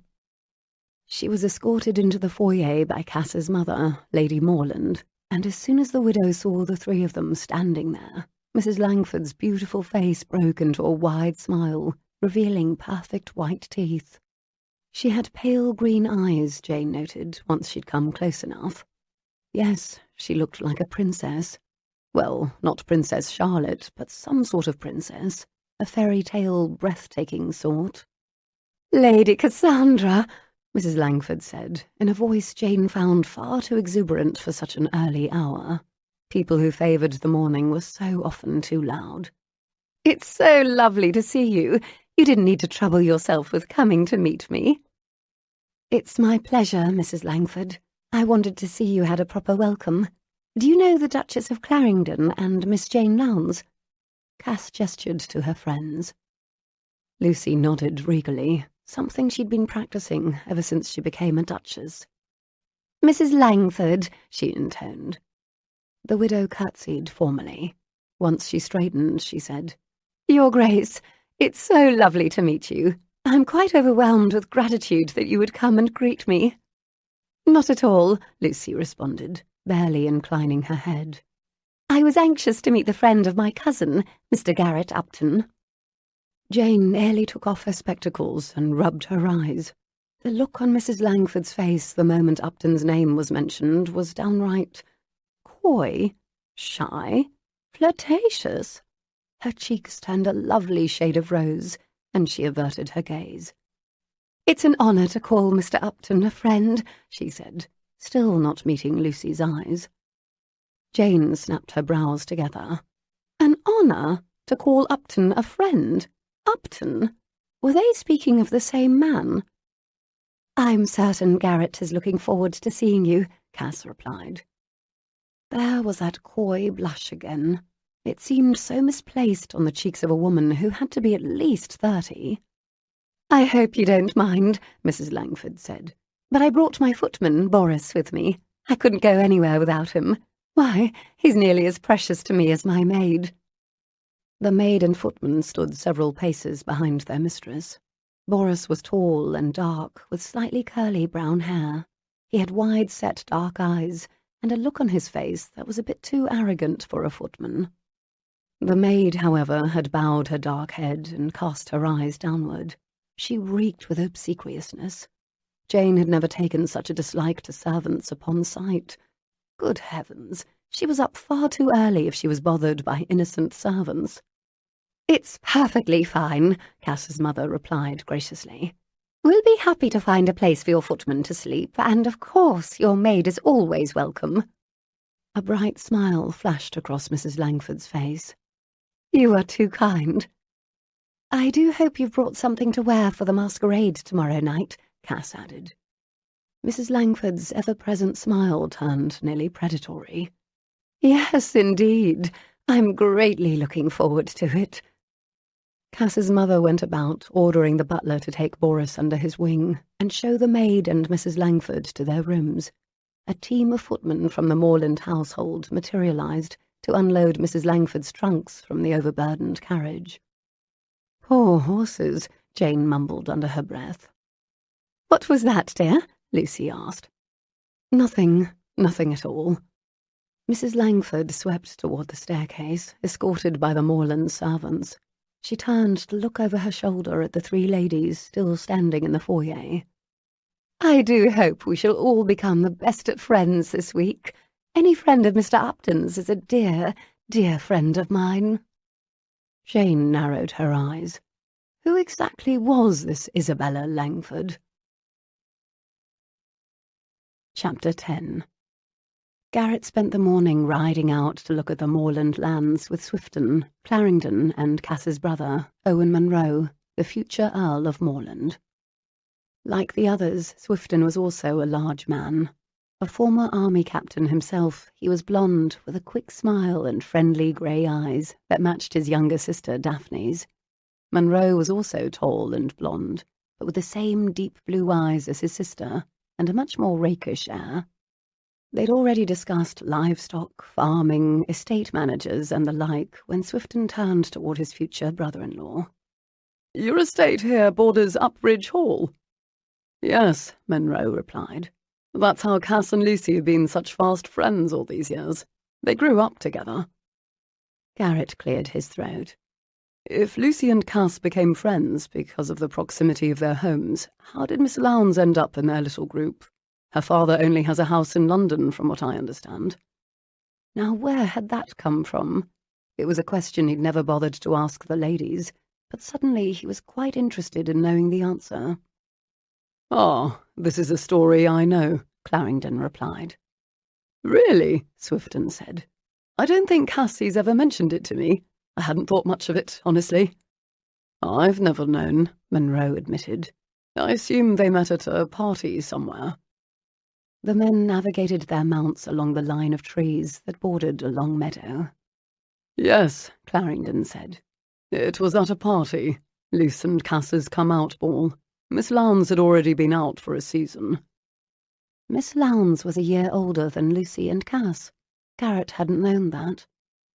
"They met at a come-out. Nothing too special about that." Munro shrugged. "Yes, but it was the way they met that is typical to Lucy. To all of them, really." "What happened?" Garrett mentally cursed himself for the note of curiosity in his voice. "Cass, of course, was the belle of the ball," Clarendon said. Swifton grinned at the mention of his bride. "Of course. She had a queue of suitors lined up to dance with her. Her mother was beside herself with excitement," Clarendon said. Owen snorted. "Mother should have saved herself the trouble. If only we'd all known that Cass intended to reject every last one of them because she was pining away for you, Swifton, waiting for you to return from the war." Swifton's grin widened. "I can't help it if I was unforgettable." Garrett and Clarendon laughed out loud at that. "Apparently, in addition to warding off the suitors in whom she had no interest, Cass was preoccupied with Lucy's lack of success. As you said, Munro, they were great friends, and Cass has a kind heart. She couldn't abide the fact that Lucy was wilting in the corner with the other wallflowers." "Ah, enter Miss Lowndes," Garrett said with a smirk. "Yes," Clarendon replied. Apparently, Lucy marched over to Jane and demanded to know why she was reading a book in the middle of a ball. Garrett snorted this time. Look around you, Jane replied. See anything better to do? I assure you my dance card is entirely blank, and this book is far more fascinating than watching all the gentlemen vie for Lady Cassandra Munro's attention, Clarendon continued.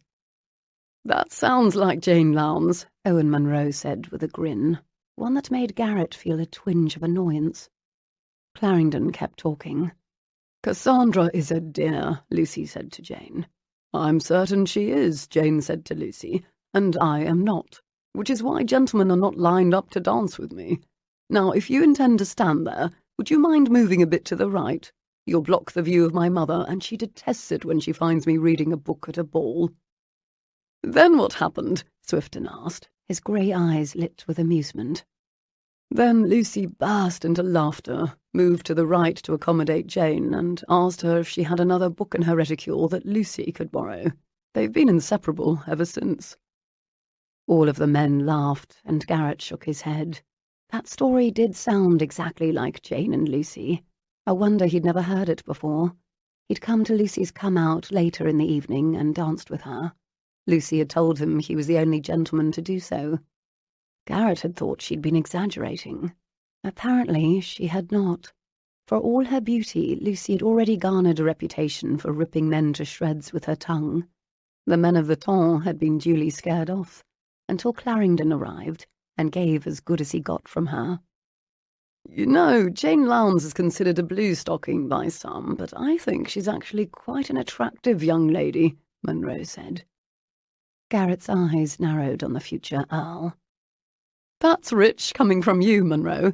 I don't think there's a lady alive whom you couldn't charm or find attractive in some way, Swifton replied. Munro had a rakish grin on his face, a bit too leering for Garrett's taste. I'm merely saying she's easy on the eyes. I'd like to see her with those spectacles off and a bit of... My home isn't far from here. Garrett cleared his throat loudly. Shall we ride over and I'll show you the property? Munro shrugged, but the wolfish grin remained on his face. In addition to your home nearby, one day you will call Upbridge Hall home, Upton, Clarendon pointed out. Yes. Garrett studied his leather gloves where they gripped the reins. It was inevitable.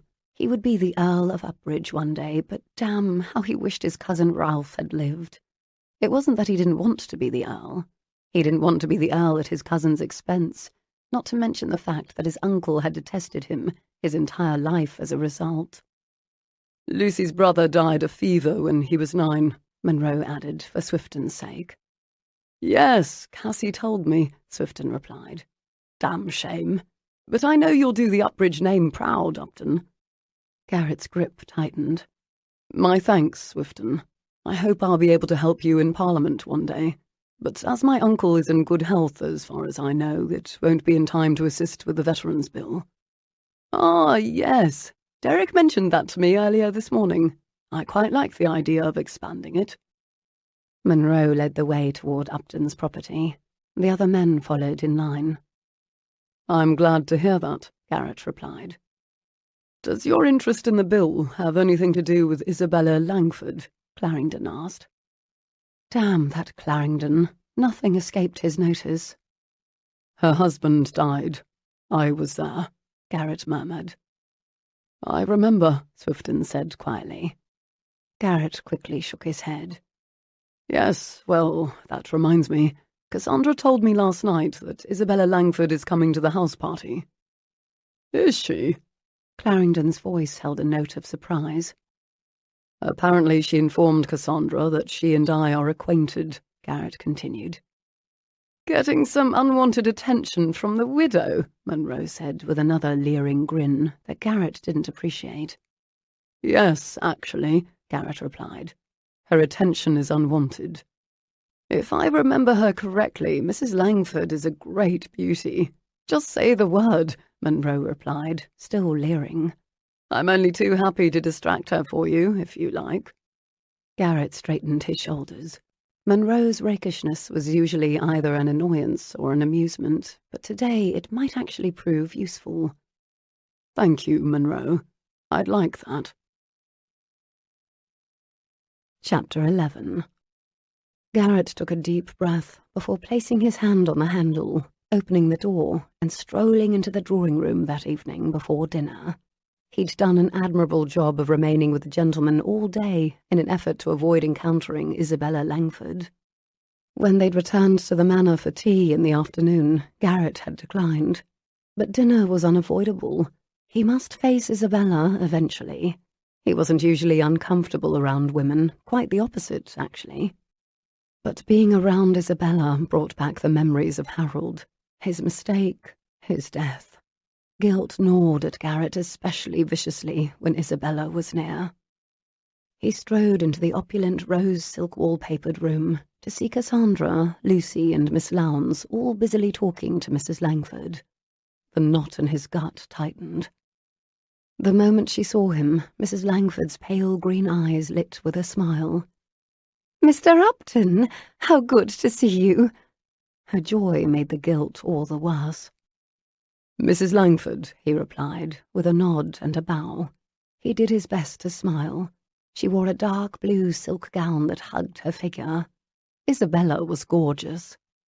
There was no denying it, but he noticed it the same way he'd note his own sister was a beauty, if he'd had a sister. Well, Lucy, then. Lucy was a beauty by all accounts, but to him she was just his cousin, the little ragamuffin of a girl who had chased him around and got dirty with him in his youth. Isabella may not have known Garrett as a child, but she was Harold's widow, and that made her as undesirable as any sister or cousin would be.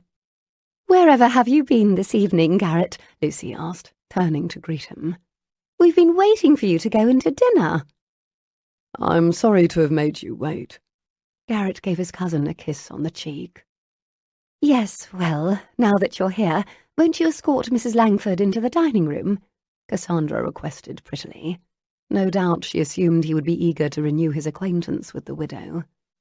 "I've seated you next to each other," she added. Garrett kept the smile pinned to his face. He glanced at Miss Lowndes, who, thankfully, and unusually for her, remained silent. She merely raised her dark brows over the rims of her spectacles and gave him a look that told him she was wondering about the nature of his friendship with Isabella. Bloody perfect. By all means. Garrett gestured toward the door, where the other couples were lining up to make their way into the dining room. He looked back to see Miss Lowndes on the arm of Owen Monroe. Damn it, why wasn't Monroe up here trying to charm Isabella as promised? Garrett offered his arm to Isabella, who took it eagerly. They fell into step behind the others. The procession made its way into the dining room with its long polished mahogany table and dark green damask-covered chairs. Lord and Lady Morland took their places at the head and foot of the table. Cassandra and Swifton sat to their hostesses' immediate right and left. Lucy and Derek, the Duke and Duchess of Clarendon, were next, seated across from each other. A few other guests filled in the space between, then Isabella, then Garrett. He took his seat and looked up to stare into the smugly smiling face of Jane Lowndes. He wasn't certain exactly what a blue-stocking face was, but surely it would look like Miss Lowndes's. She was the type of young woman who would argue with a gentleman about things like horses and history and theatre, and essentially any topic that came up in polite conversation, and a few that did not. She would be sitting across from him all evening while he was forced to make awkward conversation with Isabella. Of course, perhaps it was merely a coincidence that Isabella was here. Perhaps she'd only used his name to gain entree to a much-talked-about social fete. It wasn't her fault that she reminded him of his guilt. He pasted a smile on his face and turned to Isabella. "I trust your journey here was a pleasant one," Garrett said to Isabella, as the footman shook out her napkin and placed it over her lap. "Indeed it was," she replied demurely. "It was kind of Lady Cassandra to invite me." "We're all greatly looking forward to the wedding next week." He felt like a complete ass. The footman poured Garrett a glass of wine. Wine. He'd never been so bloody happy to see a glass of wine. Such a lovely occasion and reason for the Swifts to come out of mourning, Isabella murmured. How long had she been in mourning for Harold? The footman began serving the first course, a watercress soup. Garrett sat with his back ramrod straight, racking his brain for a sufficiently pleasant yet simple topic to keep the conversation going. Thankfully, Miss Lowndes had turned to Owen Munro. They appeared deeply interested in their conversation. Garrett glared at Munro. Was that reprobate flirting with Miss Lowndes? Since when did Munro have a bloody dimple? And his eyes were, dare he think it, sparkling. Garrett did a double take. He'd never seen anyone flirt with Miss Lowndes before. He narrowed his eyes on the couple. It was not possible. He was imagining things. He'd seen some of the women Munro kept company with in London. Despite what he'd said today on the ride, it was unimaginable that Miss Bluestocking was Munro's sort. Never. Besides, Munro, that blighter, had agreed to flirt with Isabella. He was doing a bloody poor job of it so far. "I hope you don't mind that I've come," Isabella whispered to Garrett, dragging him from his thoughts. Garrett forced himself to look away from Miss Lowndes. He cleared his throat. "No, not at all." What else could he say? "I do admit I wasn't aware that you and Lady Cassandra were friends." Isabella peeped up at him from beneath her long, dark lashes. She had the grace to blush. "I must admit that we are not, Mr. Upton." She took a deep breath. Her lips trembled. I wanted to see you." With that astonishing bit of information, she turned her attention back to her soup. Garrett reached for his wine-glass and took a long, deliberate drink. He went to place the glass back on the table, thought better of it, and took another long drink. The footman rushed to refill his glass. This was what he had feared, that Isabella admired him, that she was flirting with him, that perhaps she wanted something more from him, something he couldn't give. Not with the memory of Harold's death burned into his brain. He wanted to kick Munro under the table, get his attention, signal to him to use his infamous charm on Isabella, but that oaf would probably only ask why he'd been kicked. Garrett was about to reply with some innocuous bit of wording when he caught Miss Lowndes laughing at something Munro had said. Her laughter was not unpleasant. He couldn't take his gaze from her. Something about the way she'd tossed back her head and laughed, as if she didn't care a bit what anyone thought about her. And those blasted spectacles. For the second time he had the urge to rip them from her nose. They made her look too prim, too proper, too Miss Lowndes-like. He forced himself to return his attention to Isabella. A brief flash of supreme annoyance crossed the widow's face. If Garrett hadn't been looking, he might have missed it. "What's so amusing?" Isabella leaned toward Miss Lowndes and cupped a hand behind her ear. Miss Lowndes looked a bit startled to have been addressed by Isabella. "Lord Owen was just telling me the most charming story about a mutual acquaintance of ours in London." "Munro is the soul of charm," Garrett grumbled under his breath, glaring at Munro. Munro seemed to finally remember his promise. He leaned toward Isabella and flashed her a rakish grin. "Do tell us, Mrs. Langford, do you know Sir Roderick Montague?" A small pout formed on Isabella's lips. "I'm afraid I do not, my lord. I know only a few people in society. Mr. Upton here is one of my dearest friends. I am quite thankful for his friendship." Miss Lowndes' eyebrows rose, but otherwise she looked as if she were ready to turn back and continue her discussion with Munro. Isabella cleared her throat. "In fact, I was just telling Mr. Upton how greatly I've been looking forward to this party. It's such a pleasure to see him again." Miss Lowndes mumbled something that sounded suspiciously like, "I find that difficult to believe."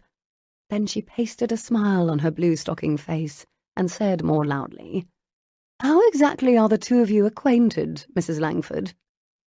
Garrett froze. The tone in Miss Lowndes' voice, the way she'd said acquainted, implied something he didn't want to contemplate. Isabella brought her napkin to her red lips and blotted their fullness before directing her gaze to Miss Lowndes. Mr. Upton knew my late husband during the war. Miss Lowndes turned her bespectacled gaze on him. You served together, you and Mr. Langford, in Spain? Garrett plucked at his cravat. It was stifling in here tonight. He nodded and reached for his wine-glass again. That footman had better stay alert.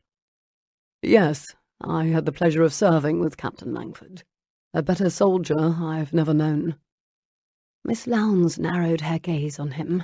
That was another thing about her. She had a way of looking at people, a way of studying them that made it seem as if she knew all their secrets, as if she could see through them and pick them apart one by one. "Do you have children, Mrs. Langford?" Miss Lowndes continued, smiling a bit too sweetly at Isabella. Isabella nodded. "I do, a boy and a girl. They are in London with their tutor and governess." Miss Lowndes cocked her head to the side. "Ah, one of each. How efficient." "I suppose so." Isabella's smile remained tight. "How exactly do you two know each other?" she countered, staring at Miss Lowndes and then glancing at Garrett. A wry smile tugged at Miss Lowndes' lips, and Garrett found himself looking forward to what was certain to be a highly sarcastic answer. "Unfortunately for both of us, Upton and I have a mutual friend in the Duchess of Clarendon." Isabella's brow furrowed. "Unfortunately?" "Yes, it is unfortunate because we often cannot stand to be in the same room with each other. I think Cass is punishing us by seating us near each other tonight." Owen Munro stifled a chuckle. "However," Jane continued, "if I hadn't got this seat, I wouldn't have had the opportunity to speak with you, Mrs. Langford, and what a pity that would have been." Isabella smiled and nodded and returned her attention to her soup. "You're too kind." "I'm not kind at all," Miss Lowndes replied, making Garrett wince. "I'm quite fascinated to learn how you've managed a friendship with Upton." Isabella narrowed her eyes on Miss Lowndes. "I find Mr. Upton's company quite charming." "Charming? I suppose that's one word for it. Forgive me, but are you quite certain you know what charming means, Mrs. Langford?" Owen Munro's bark of laughter caught the attention of many of the other guests. Garrett grabbed his wine-glass, nearly sloshing the red liquid over his sleeve. He took another deep drink. God help him. This night was already too long by half. After their drinks, the gentlemen met the ladies in the drawing-room. When Garrett entered, he scanned about, appraising the situation. Thankfully, Isabella was caught up in conversation with Cassandra and Lucy on one end of the long room. Garrett made his way in the opposite direction. He couldn't stop thinking about what Isabella had said to him at dinner, that she'd wanted to see him. Any man would be flattered to have a woman like her flirting with him, but she was also Harold's wife.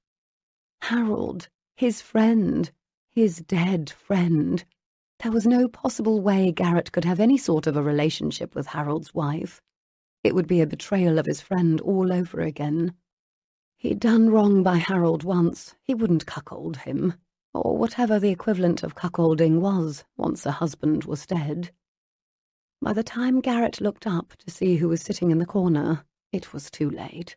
Miss Lowndes was perched on a bench in front of a small card table. Blast! How had this happened? He'd barely escaped her barbs at dinner unscathed, and here she was again. Thankfully, she appeared invested in her game of solitaire, as if trying to beat an actual opponent. It was so like Miss Lowndes to be competitive with herself. But even Miss Lowndes' company was preferable to another awkward encounter with Isabella. "Miss me so soon, Upton?" Miss Lowndes raised her nose in the air in that way she did. Ah, so she had noticed his approach. She did not, however, remove her gaze from the cards in front of her. He sighed. "Don't tell me you didn't know that Lord and Lady Morland have a vast library. It's just down the corridor. Surely you would be more comfortable there." She was usually to be found in the libraries of all houses. She excused herself early and often from all polite conversation and social nicety and went in search of the library. When she wasn't in a library, she had a book in front of her head and her spectacles perched on her face in the insouciant way they were perched at present. What would she do if he reached over and plucked them from her little blue-stocking nose? "No doubt I would be more comfortable, Upton, especially if you intend to remain standing next to me. However, I've promised Cass that I will force myself to remain sociable for the remainder of the house party and wedding." She smiled at him tightly. "It seems you're stuck with me." He returned the tight smile. "Pity. Though I relish the opportunity to watch you attempt to be sociable. It'll be like a comedy of errors. And if my standing bothers you so much, may I?" He gestured to the empty seat on the bench next to her. "By all means." Miss Lowndes scooted over to allow him more space. "Why aren't you with Lucy and Cassandra?" he asked as soon as he took his seat. She flipped over 2 cards. "Because Lucy and Cass are speaking with Mrs. Langford at present, and despite her close association with you, or perhaps because of it, I find her a bit much." "We don't have a close association," Garrett bit back, perhaps a little too harshly. One of Miss Lowndes' dark eyebrows arched over the top of her spectacles. "Oh, Mrs. Langford overstated the friendship at dinner?" "No, she didn't. We—" Blasted. How in the devil had Miss Lowndes put him at a loss for words? He needed to regain control of the conversation immediately. Was there more wine to be had in here? He searched about for a footman. It was time to change the subject. "How is your scandal progressing?" Her dark, intelligent eyes sparkled. "It isn't. I haven't thought of anything sufficiently scandalous yet." "I'm certain it's only a matter of time. Perhaps your Mrs. Bunbury might allow you to overeat tea-cake and call into question your gluttony. Speaking of tea-cake, isn't there one here somewhere that you're looking for?" Miss Lowndes seemed to perk up. In addition to baiting him, she adored tea-cake. She could always be seen with a plate full of them at every social event. Lucy and Cassandra often teased her about it.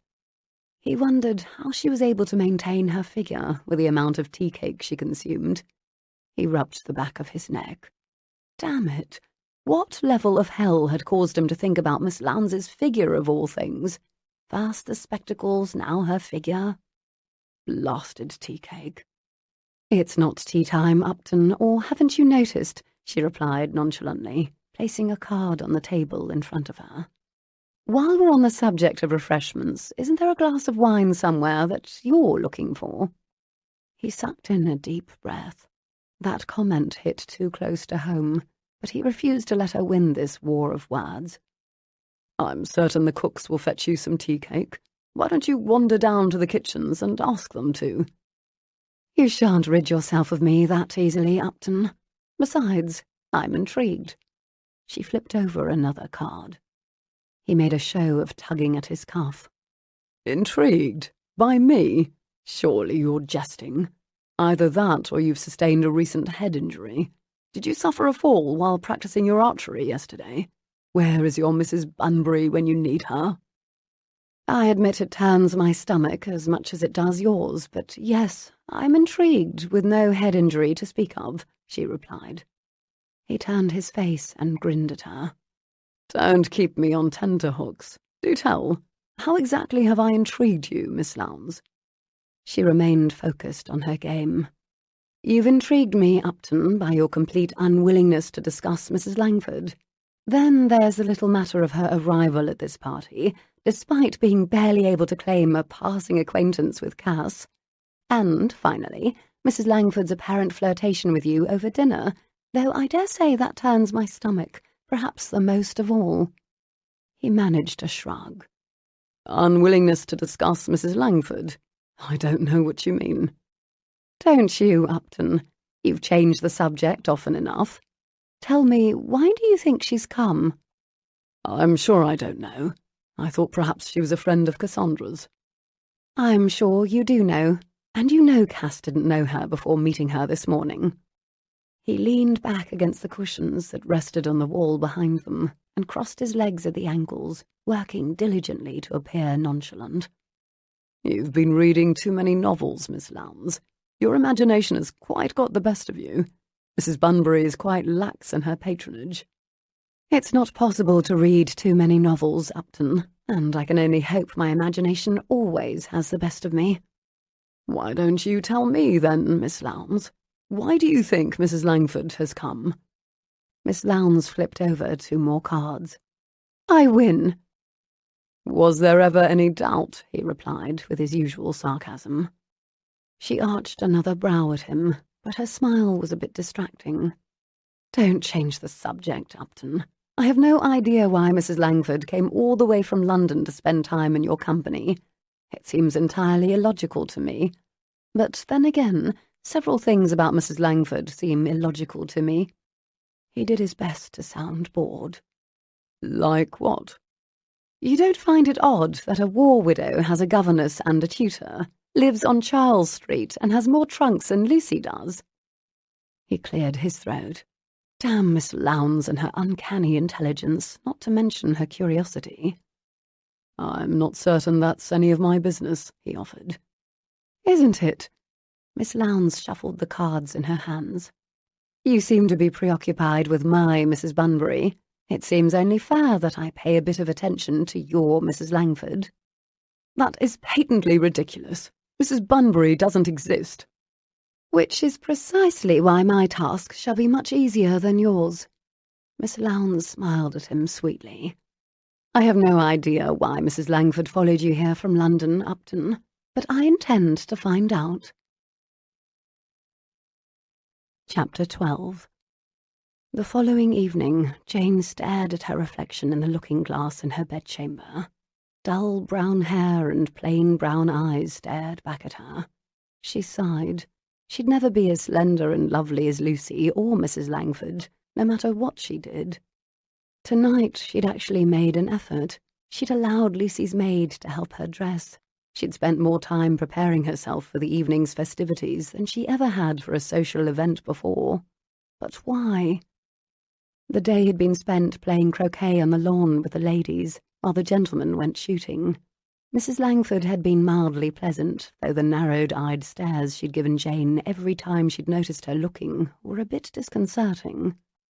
Mostly the woman spent her time trying to sidle up and be friendly with Lucy and Cass.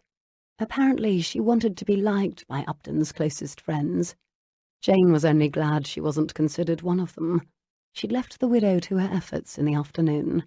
Jane had foregone tea to sneak upstairs and read another novel. But tonight was something different entirely. Her hair had been pulled back in a loose chignon, much different from her normal tight bun. Her cheeks had been rubbed with the smallest hint of pink rouge, and she'd even allowed Lucy to spray a bit of perfume in her general direction. Jane had made a show of coughing and gagging, as if she would die from it, but she wasn't unpleased with the result. Lilacs had always been a favourite scent of hers. "This perfume is said to drive gentlemen wild," Lucy said with a sly smile. "The perfumer told me so." Jane gawked at her. "Then I'm washing it off immediately." "Don't be such a ninny," Lucy countered, her eyes full of mischief.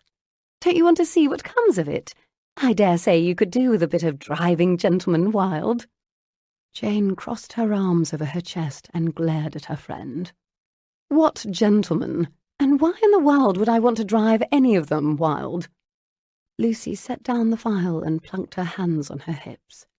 "Seriously, Jane, must we have the talk?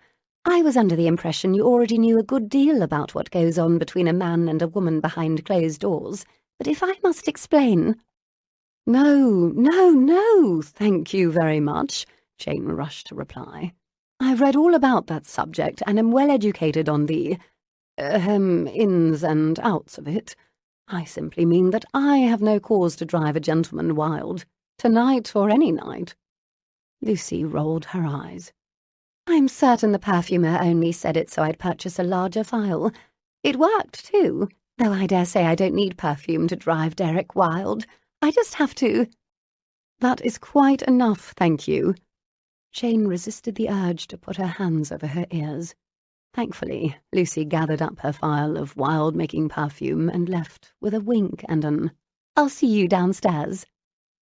Now Jane was alone with her lilac scent, borrowed gown and reflection in the looking-glass.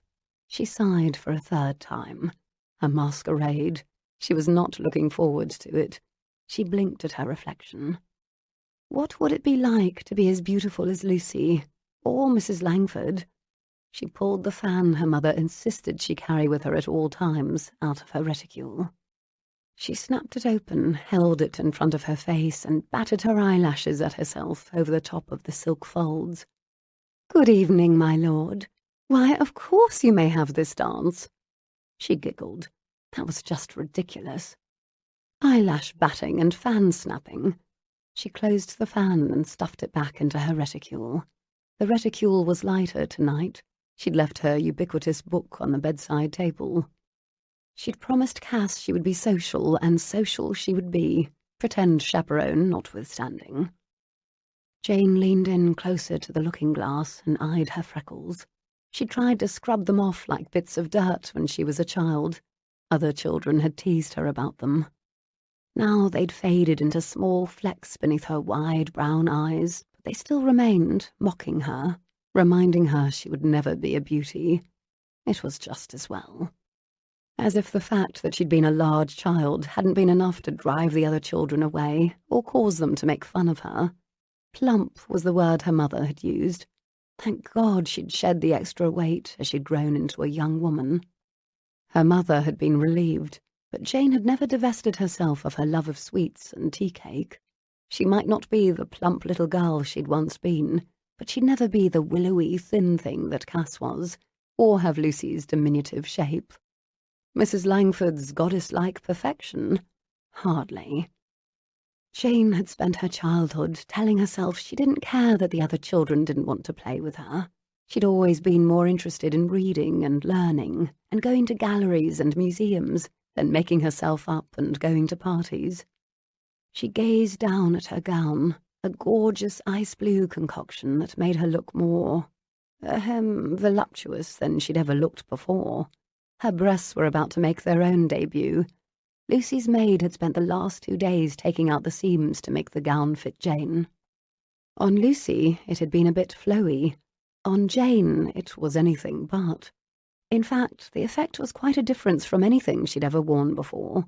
Despite its scandalousness, Jane had little doubt her mother would adore this gown. If Mamma believed Jane had a chance at finally attracting a suitor, she'd no doubt add more rouge to Jane's cheeks and suggest even lower décolletage. Jane straightened her shoulders. She'd stared at herself long enough. It was time to go. She reached for the matching ice-blue domino mask Lucy had procured for her. It looked quite decadent, with a large white feather sweeping across one side. Domino masks and spectacles did not mix.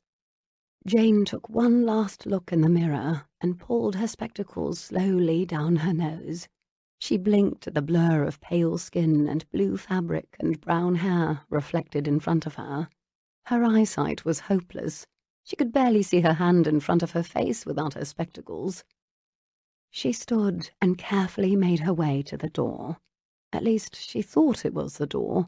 It was the big blur of brown in the middle of the wall, with a gleaming golden blob in the middle. This would not do. She had to use her spectacles.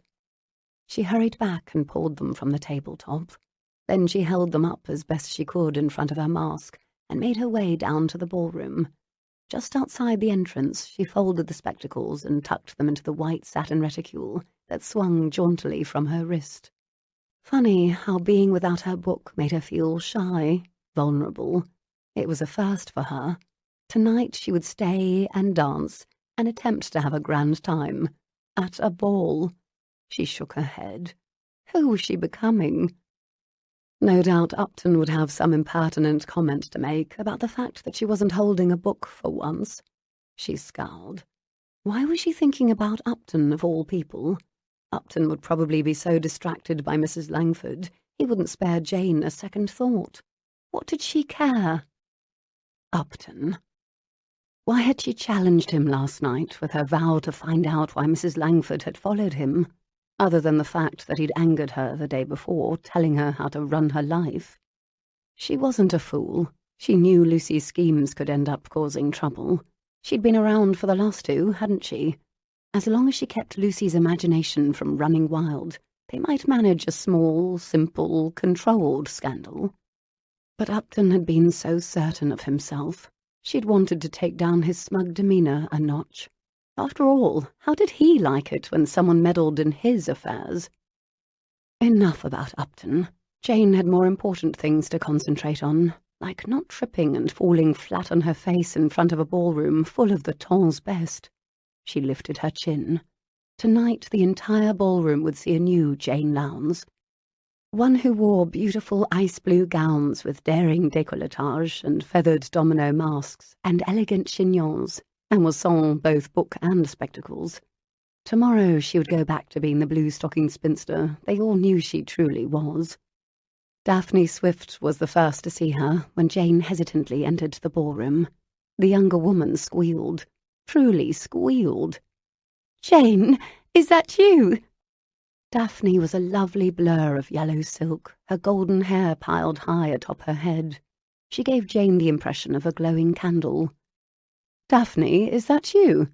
I cannot be certain without my spectacles." Daphne's tinkling laughter followed. "Yes, it's me, Jane." Jane nodded. "Very well. I would be ever so grateful if you would point me in the direction of Lucy and Cass." Daphne laughed again and entwined her arm through Jane's. "I'll take you to them." The two made their way through the blur of the crowd. Jane was ever so glad for the assistance. This was why blue-stocking spinsters who wore spectacles did not attend masquerades with domino masks. Incidents might occur. Embarrassing ones, like talking to a plant all evening, or tripping and falling headlong into a duke. Though, to be fair, she believed Derek Hunt was the only duke in attendance, and he would no doubt be forgiving. But still, the entire prospect was fraught with peril. Though that might be just the sort of scandal she was looking for. Perhaps talking to a plant wasn't scandalous enough. Not to worry. A scandalous opportunity would present itself when the time was right. She was certain of it. "I must say, Jane, you look absolutely stunning this evening," Daphne said as she pulled Jane along. The other guests were merely blurs passing by. "I almost didn't recognize you. I've never seen you so... "Blame it on Lucy," Jane replied. "She allowed me to borrow the gown and the mask. There's perfume too, but don't ask about that."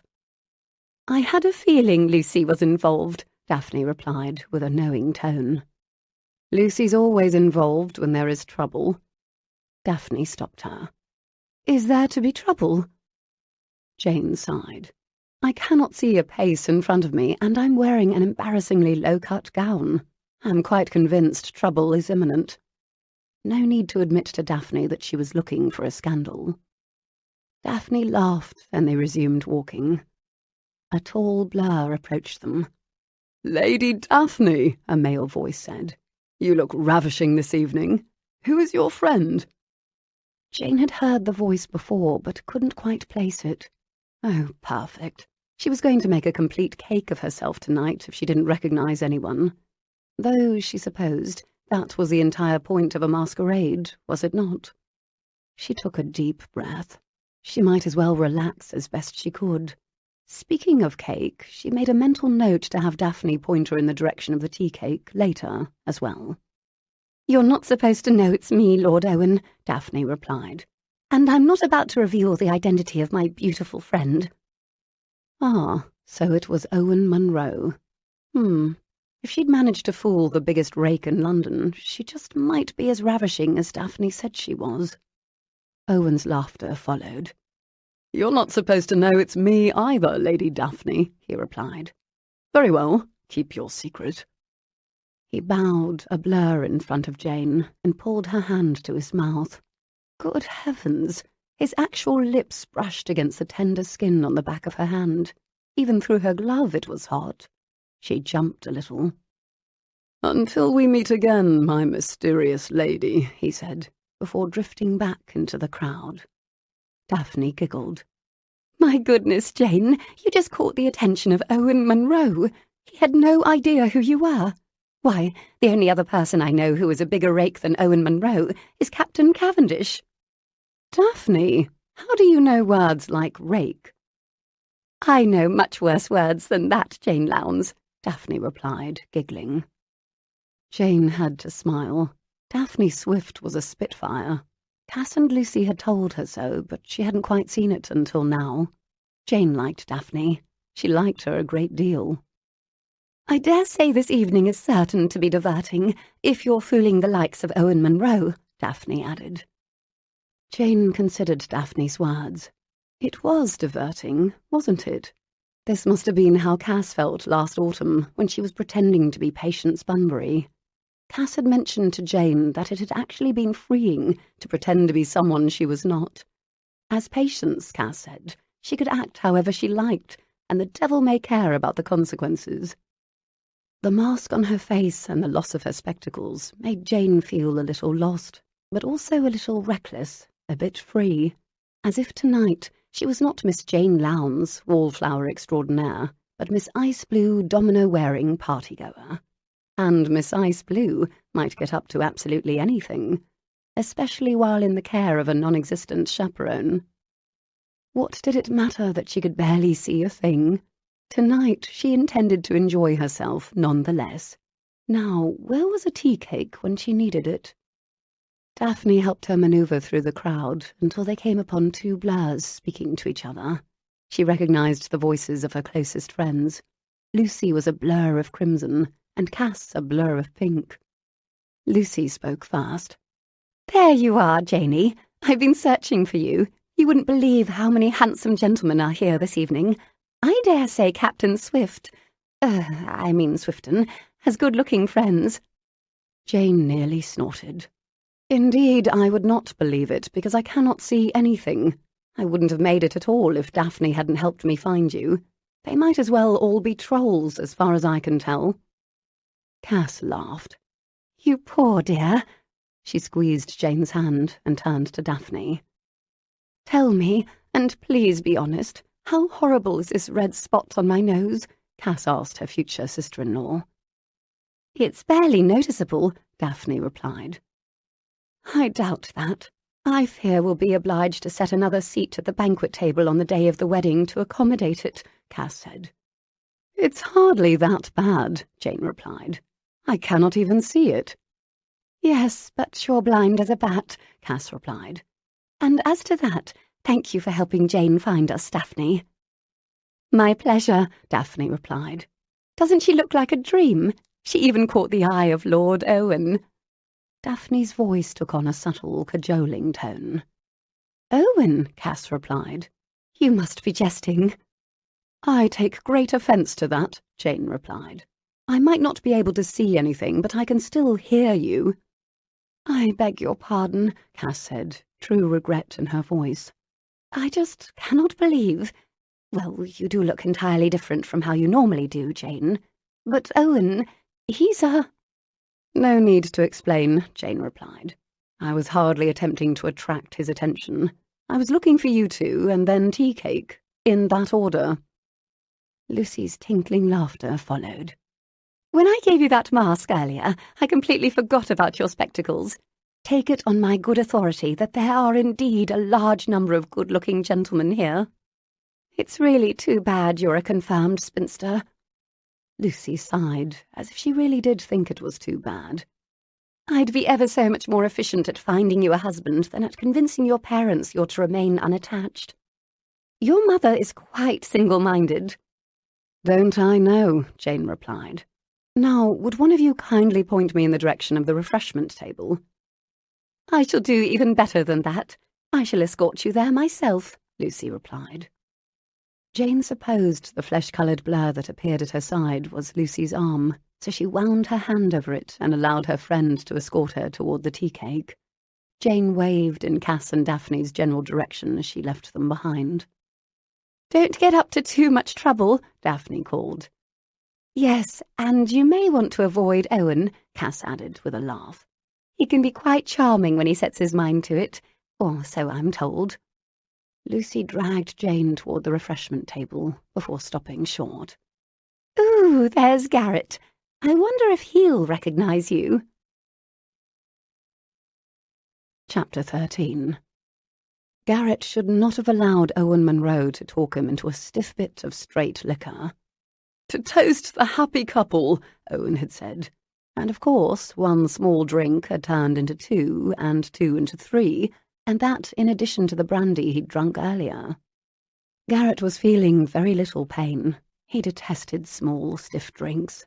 Owen Munro, however, never met a drink he didn't like, nor was there a bottle of liquor he wasn't intimately acquainted with.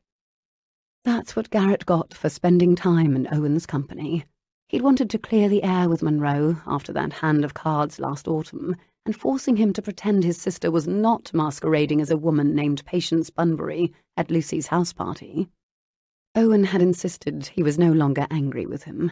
Garrett had won fair and square, after all, but Garrett suspected Owen was getting a bit of his own back by ensuring Garrett awoke tomorrow morning with a devil of a head. Drinking was Owen's forte. Garrett should have refused that last drink. Or 3.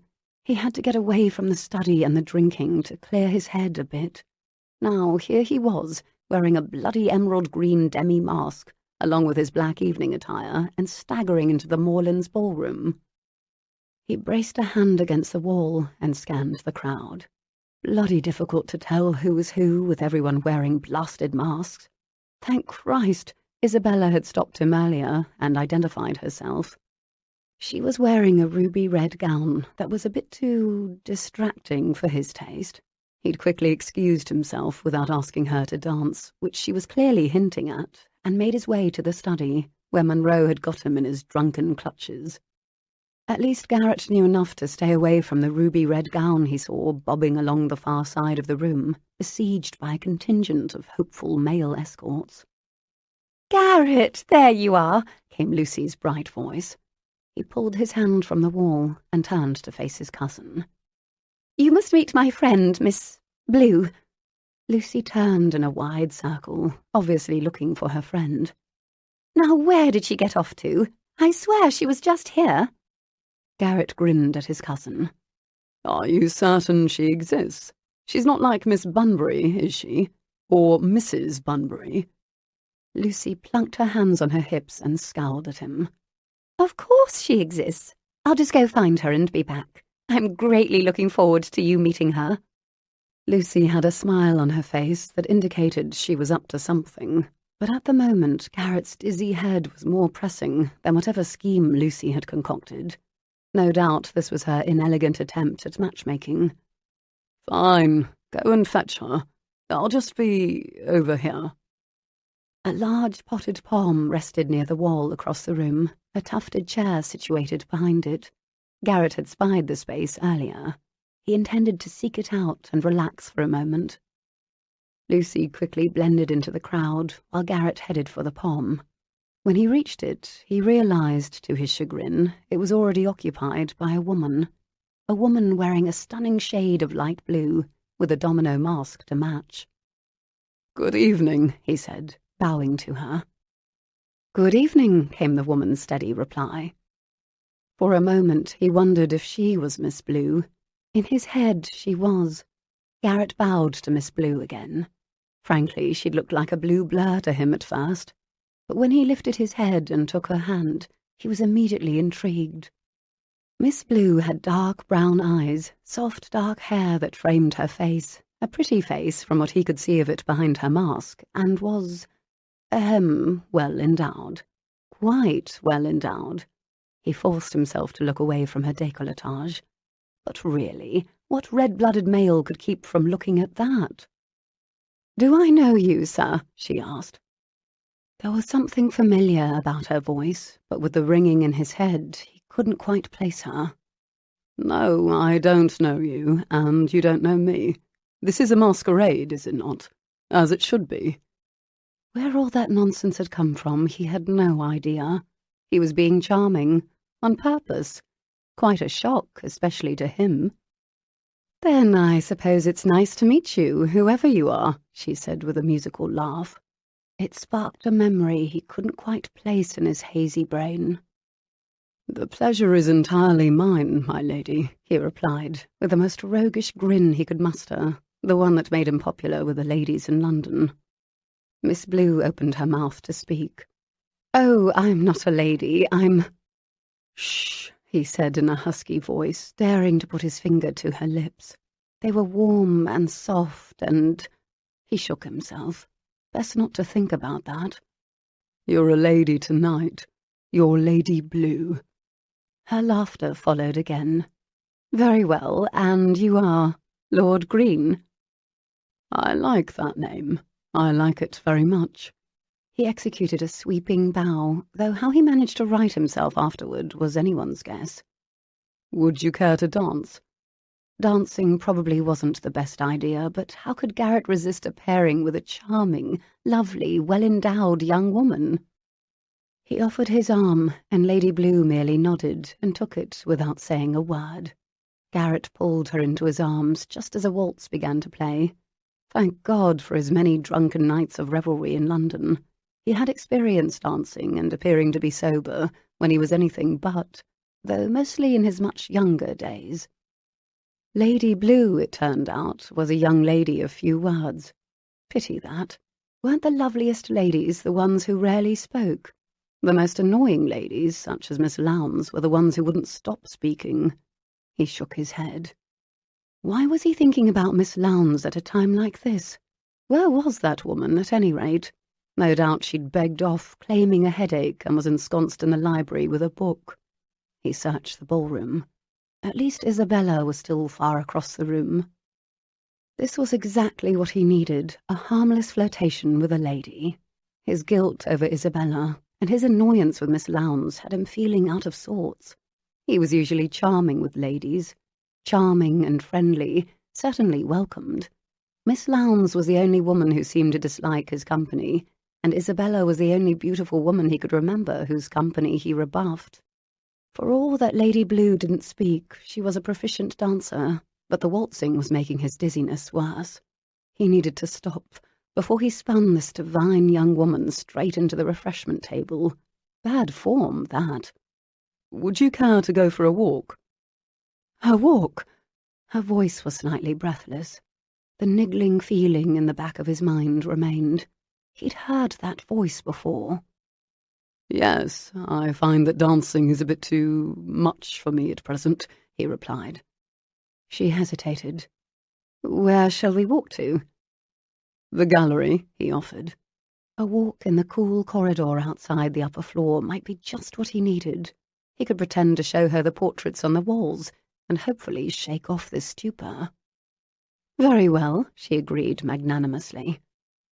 Garrett pressed his lips together to keep from sighing his relief.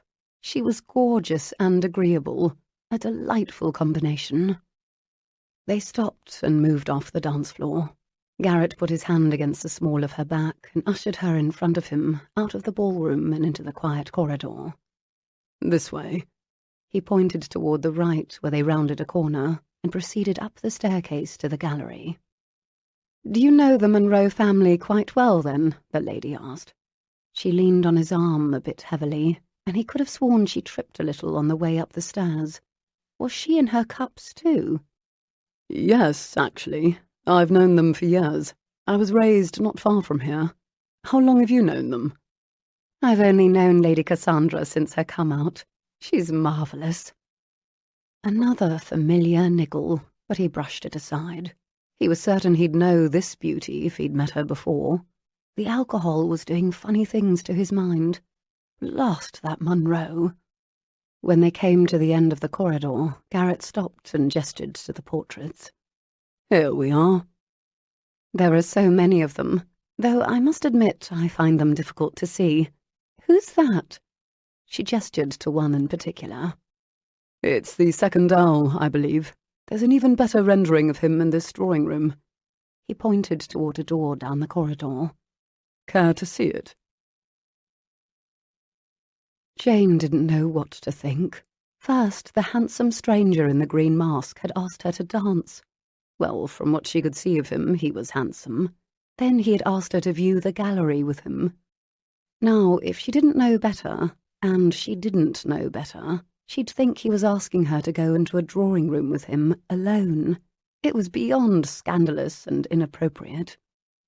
And it was absolutely perfect. She'd wanted a scandal to present itself, and present itself it had, in the form of Lord Green. Jane shivered.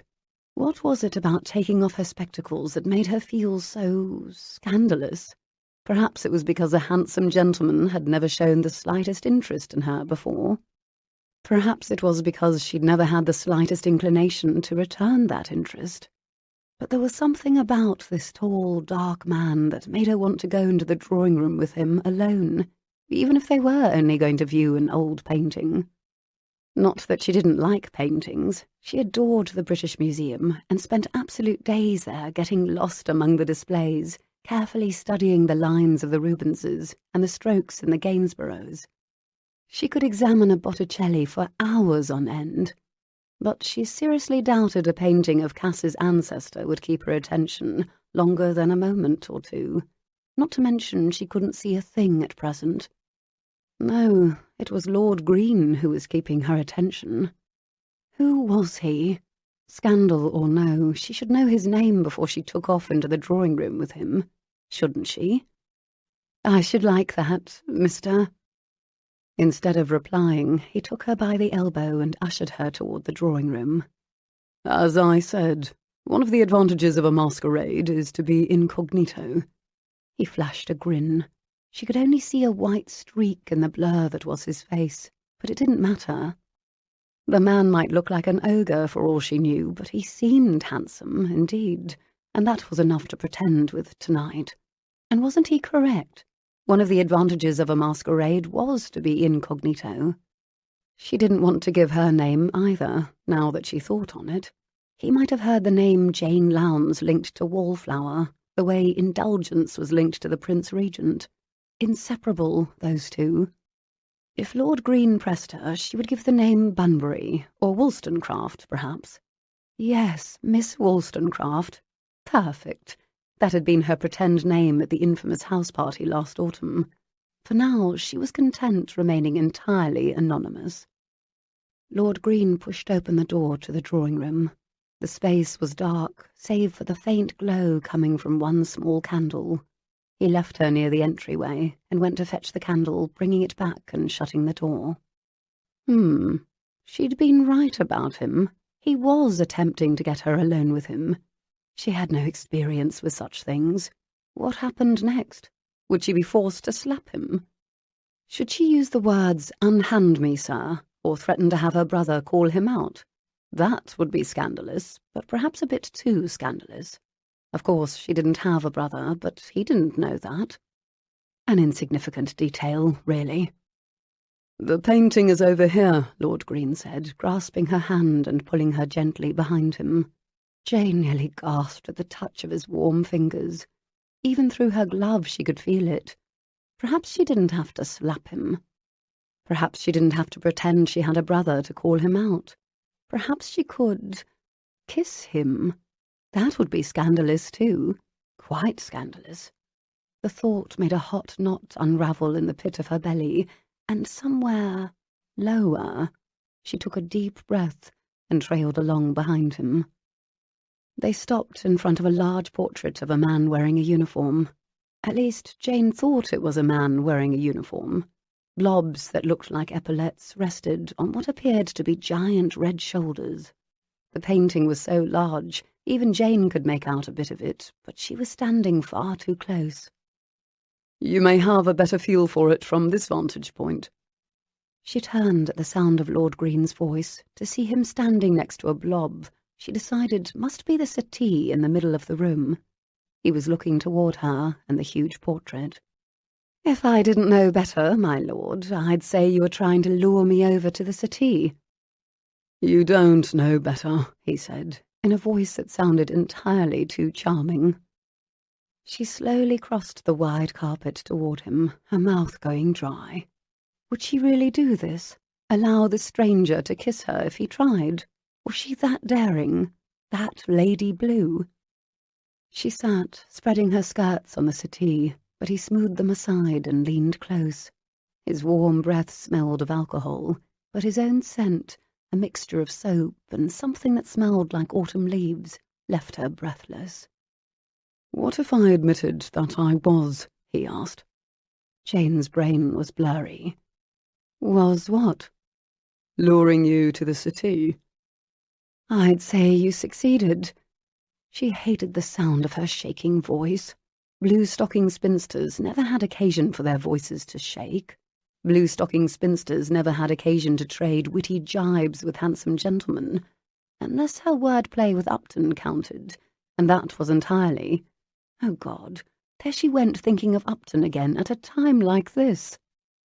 She clasped her hands in her lap and concentrated on not breathing too heavily. Was her breath pleasant, or did the lilacs override that? Oh, the lilacs! She'd forgotten all about the lilacs. The lilacs were working. For heaven's sake!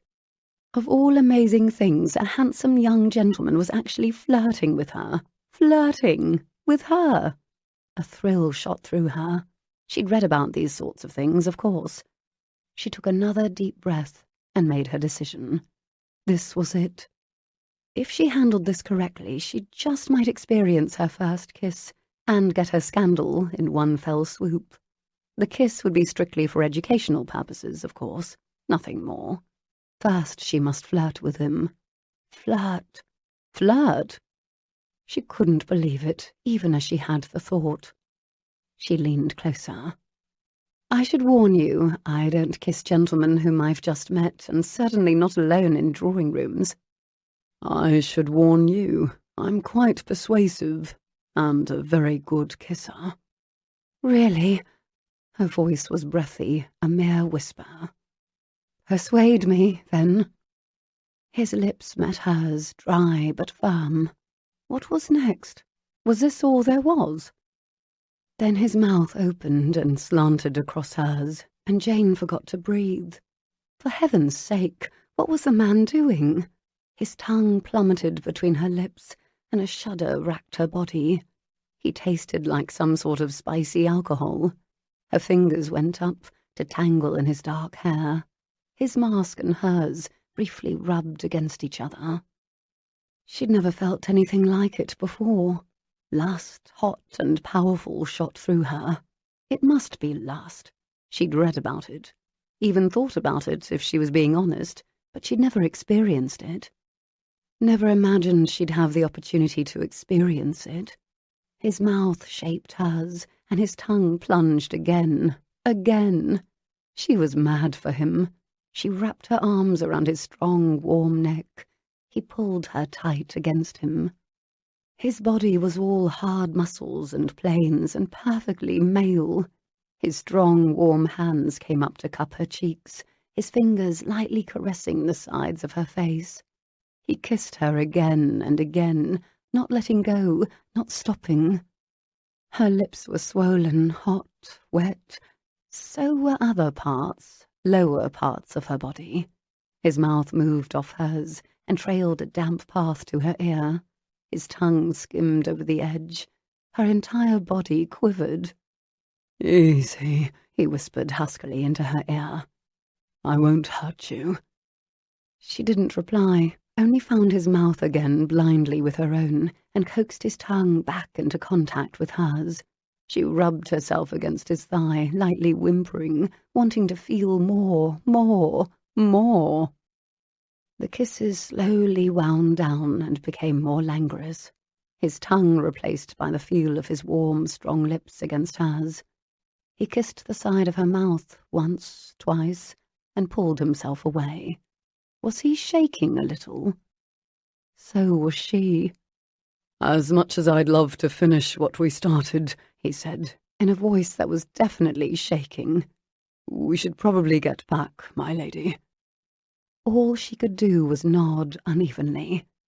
He took a deep breath. "My cousin might be wondering where I've got off to. Lucy's one to come looking." Jane's stomach plummeted. She gasped and held her breath. Oh, my God. I just kissed Upton. Chapter 14. Jane gulped. Not only had she just kissed Upton, but she'd liked it. Worse, she was about to kiss him again, because even though he'd said they should get back, Upton's hands were pulling her back to him, and his mouth found hers again. She was mindless, thoughtless, as if she were suspended in time, completely unable to stop the whirlwind of lust she'd been swept into. This is madness. This is madness. This is madness. She repeated the words to herself over and over, even as she met each of Upton's thrusts with her tongue, and let her fingers tangle in his dark, curly hair again. Oh, God. Upton was not only handsome and seductive, he was driving her wild with his mouth. How was this happening? But it's Upton. It's Upton. It's Upton. Rational thought told her she should push him away immediately, but rational thought was long gone from this room. All she could concentrate on was the feel of his warm hand on her breast, and how it intensified the ache between her thighs. "Tell me to stop," he demanded against her mouth. "No," she answered mindlessly, still cupping his slightly stubbled cheeks in her hands and kissing him back with a fervour that frightened her. Upton seemed to have no idea who she was, and thank God for that. She'd never live it down in her own mind, regardless. Imagine how much worse it would be if he knew it was she and pushed her away. Or did he know, and was only pretending not to know, as she was? No, that couldn't be true. But how could he not know? It made no sense. At least, not until she reminded herself that until 2 moments ago she hadn't realized who he was. His voice was slurred, that was it. That's why she hadn't recognized it. It had been different from his normal, clipped tones. Not to mention the man had obviously been drinking. God knew how much. What in heaven's name was her excuse? At the moment, she wished she'd had a swig too. She'd wanted a scandal. She'd just scandalized herself. He pulled her under him and lay atop her, his knee riding between her legs, and she was mindless again. His hips pressed against her most intimate spot, and his mouth owned hers. The stark evidence of his arousal nudged against her thigh. When his hand came up to touch her breast, a shiver racked her body. "Easy," he whispered against her mouth. "I won't do anything you don't want me to." "That's the problem." Her voice trembled. He laughed a little against her mouth. It was arousing. Arousing? Upton? Oh, God, what was happening to her? She had turned into a mindless, lust-crazed beast. His thumb lightly pressed against her nipple through the stiff fabric of her gown, and Jane's head rolled back. His lips found the pulse in her neck, and she moaned deep in her throat. "You're gorgeous," he whispered. "Let me remove your mask." "No." With strength she didn't know she possessed, Jane shoved him away and pulled herself from under him. She scrambled to the far end of the settee and sat there, staring at him, no doubt with wild eyes, still panting from his kisses. "My apologies," he said, still breathing heavily himself. "I didn't mean to. You don't have to take off your mask if you don't want to." Jane winced. Her response had been nearly involuntary, but she should have thought it through a bit more. Surely her wild reaction would make him wonder why she was so adamant about keeping her mask in place. "No, no," she hurried to reassure him. "It's not that. It's just that—" "I frightened you, didn't I?" "Yes," she nodded. Truly, she'd scared herself, but he didn't need to know that.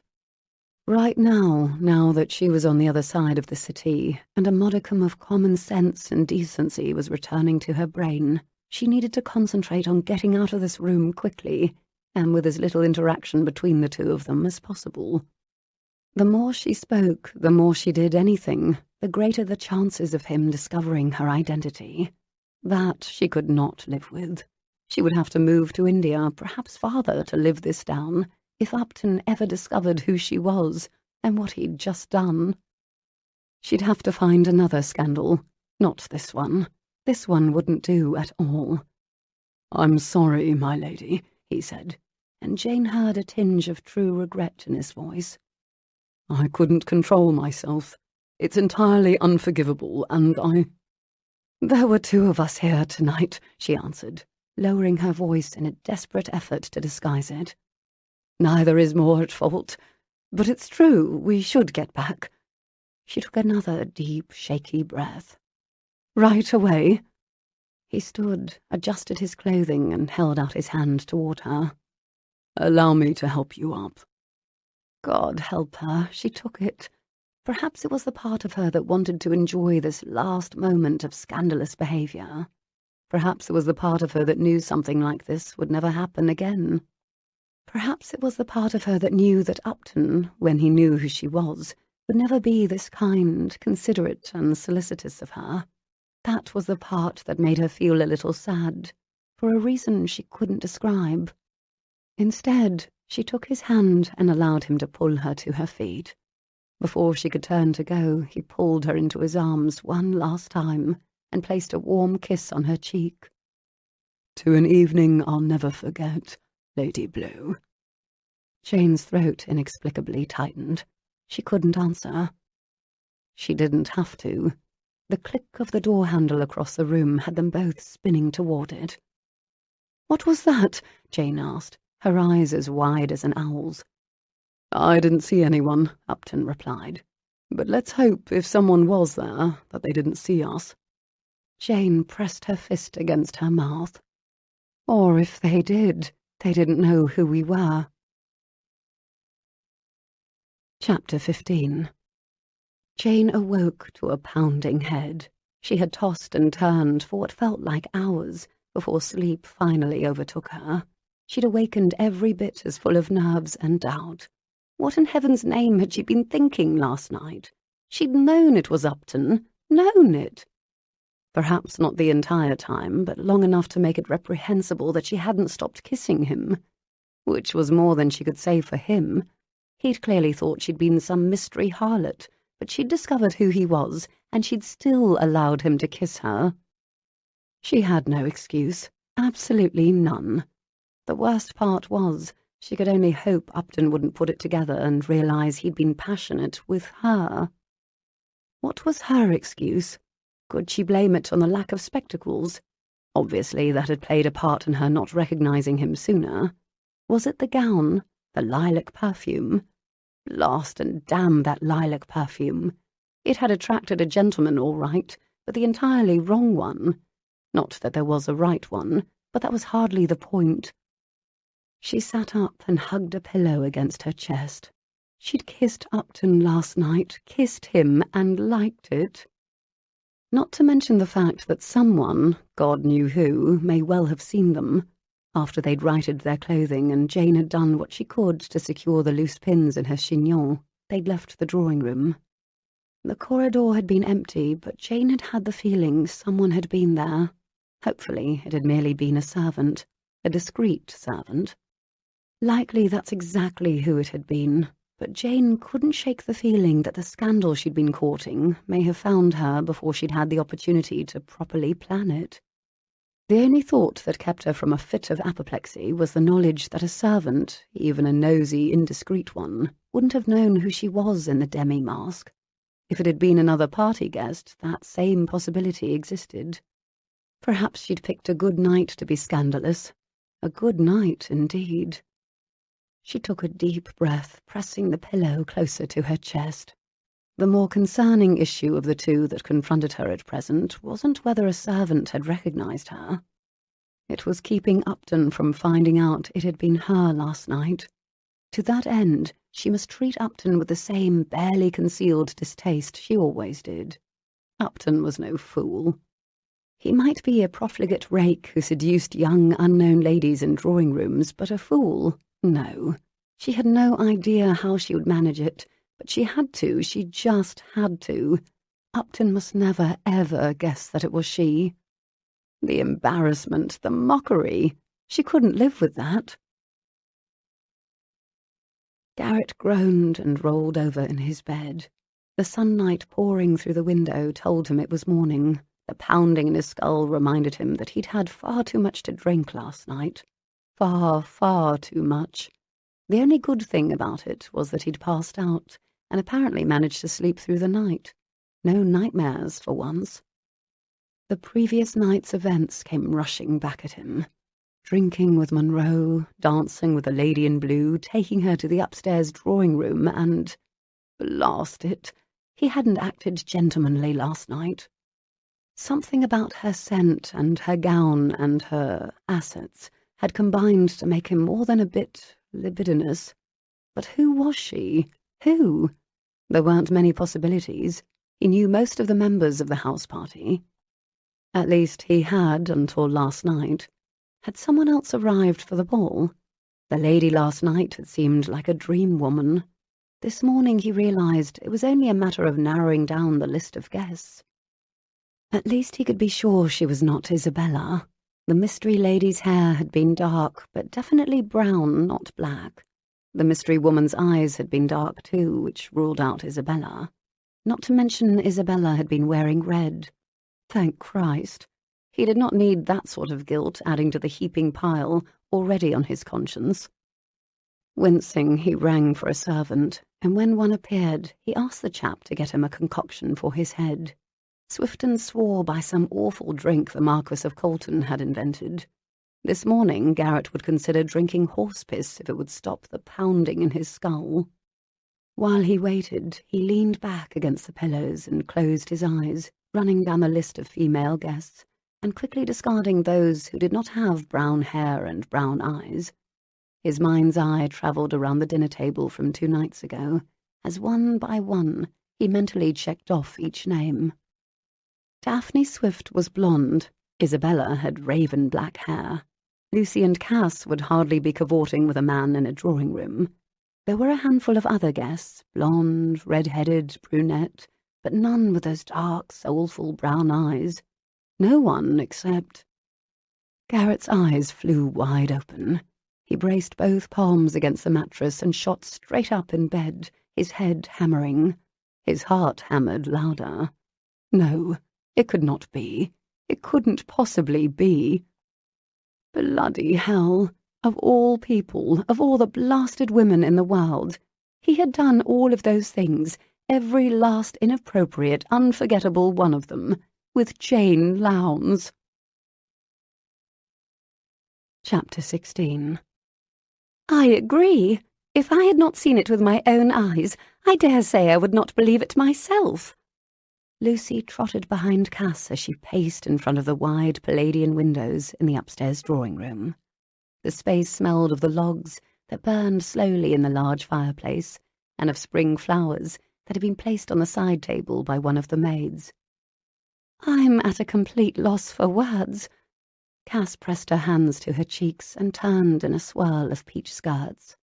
Lucy noted, with a bit of a smile on her face, that Cass had given up the nasty habit of tugging on the ends of her gloves when she was nervous. "It was Jane, wasn't it?" Lucy asked, wishing she might have been dreaming the entire episode last night. Cass nodded, a blonde curl bobbing against her forehead. "Yes, it certainly was." "And it was Garrett, wasn't it?" Lucy continued, smoothing her hands over her own green skirts.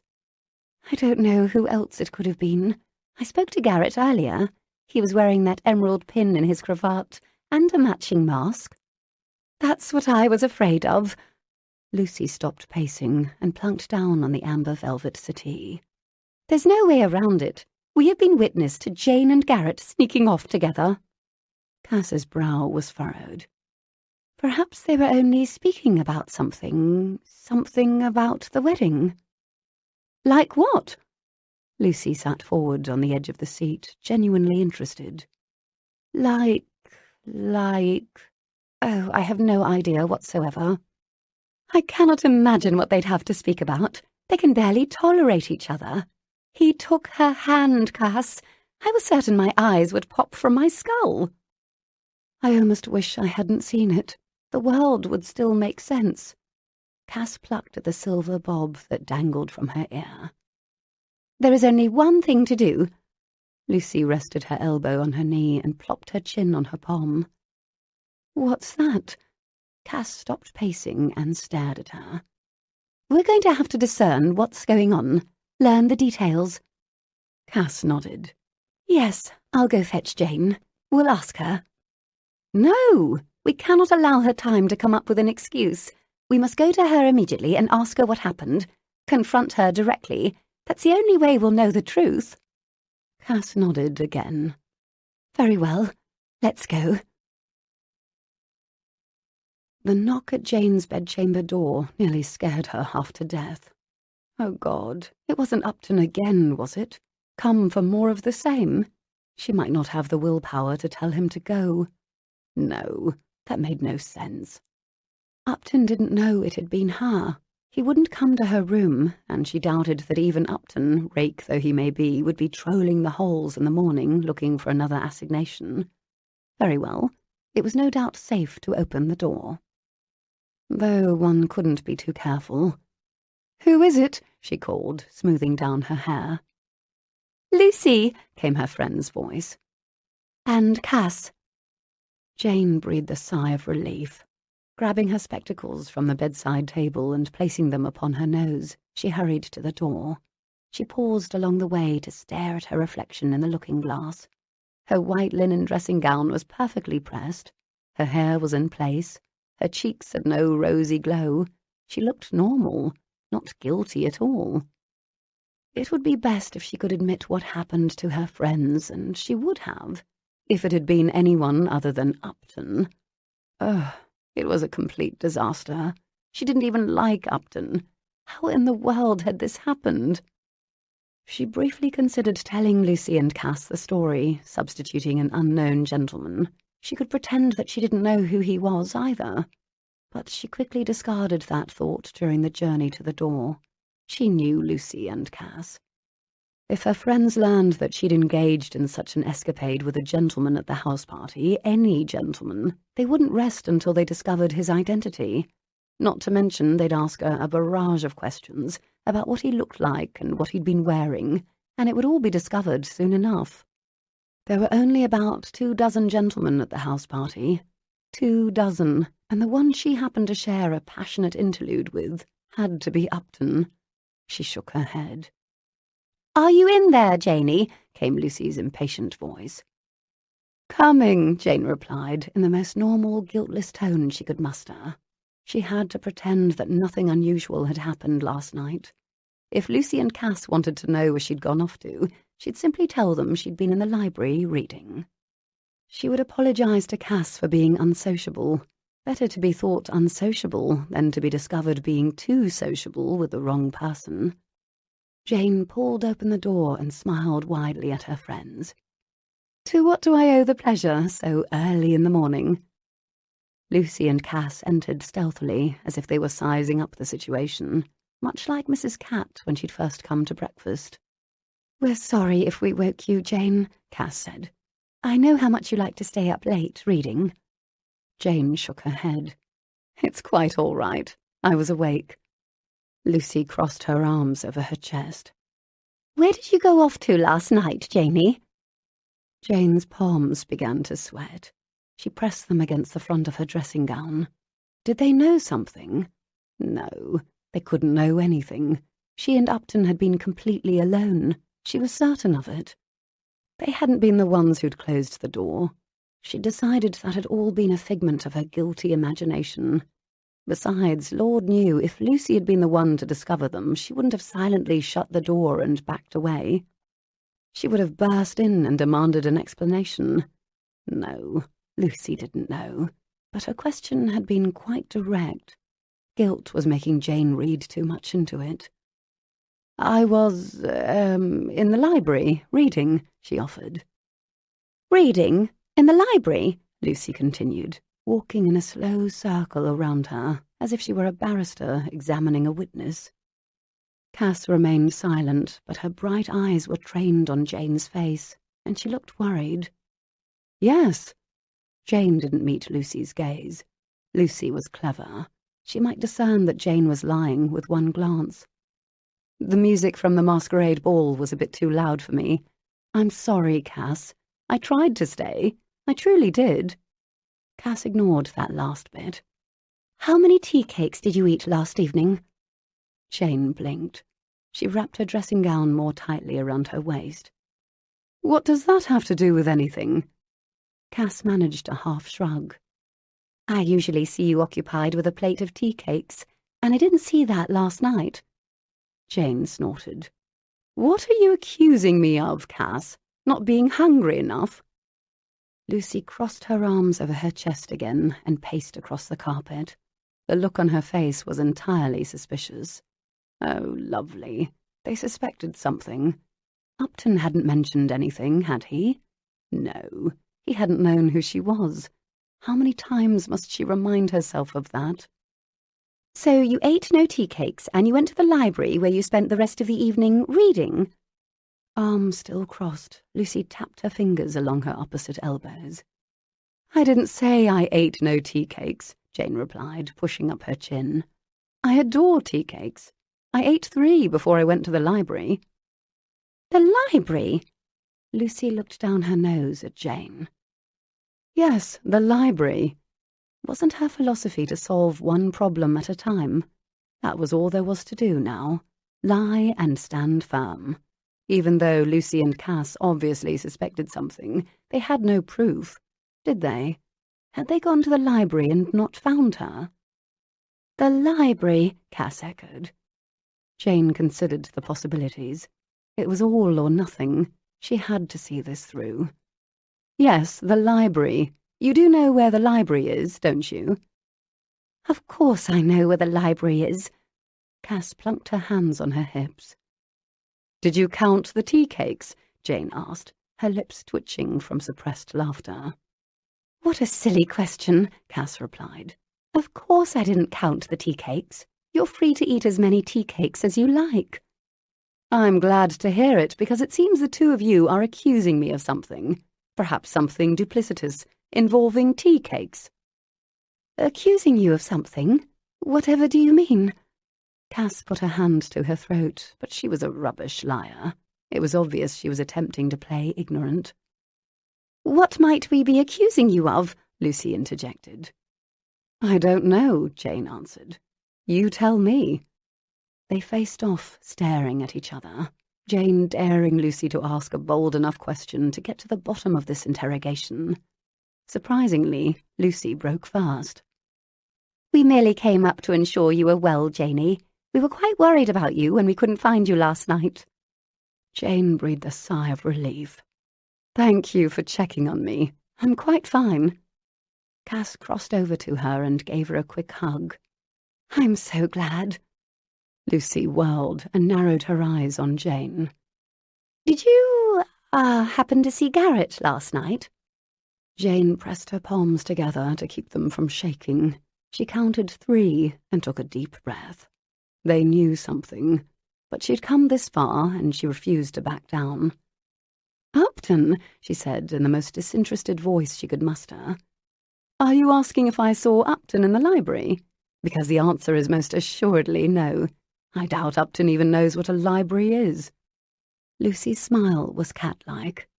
You didn't see Garrett at all, then? If you're interested in Upton's whereabouts last evening, you might try asking Mrs. Langford. She seems to be quite taken with him, though goodness knows why. Distraction. It usually worked on her mother. Would it work on Lucy?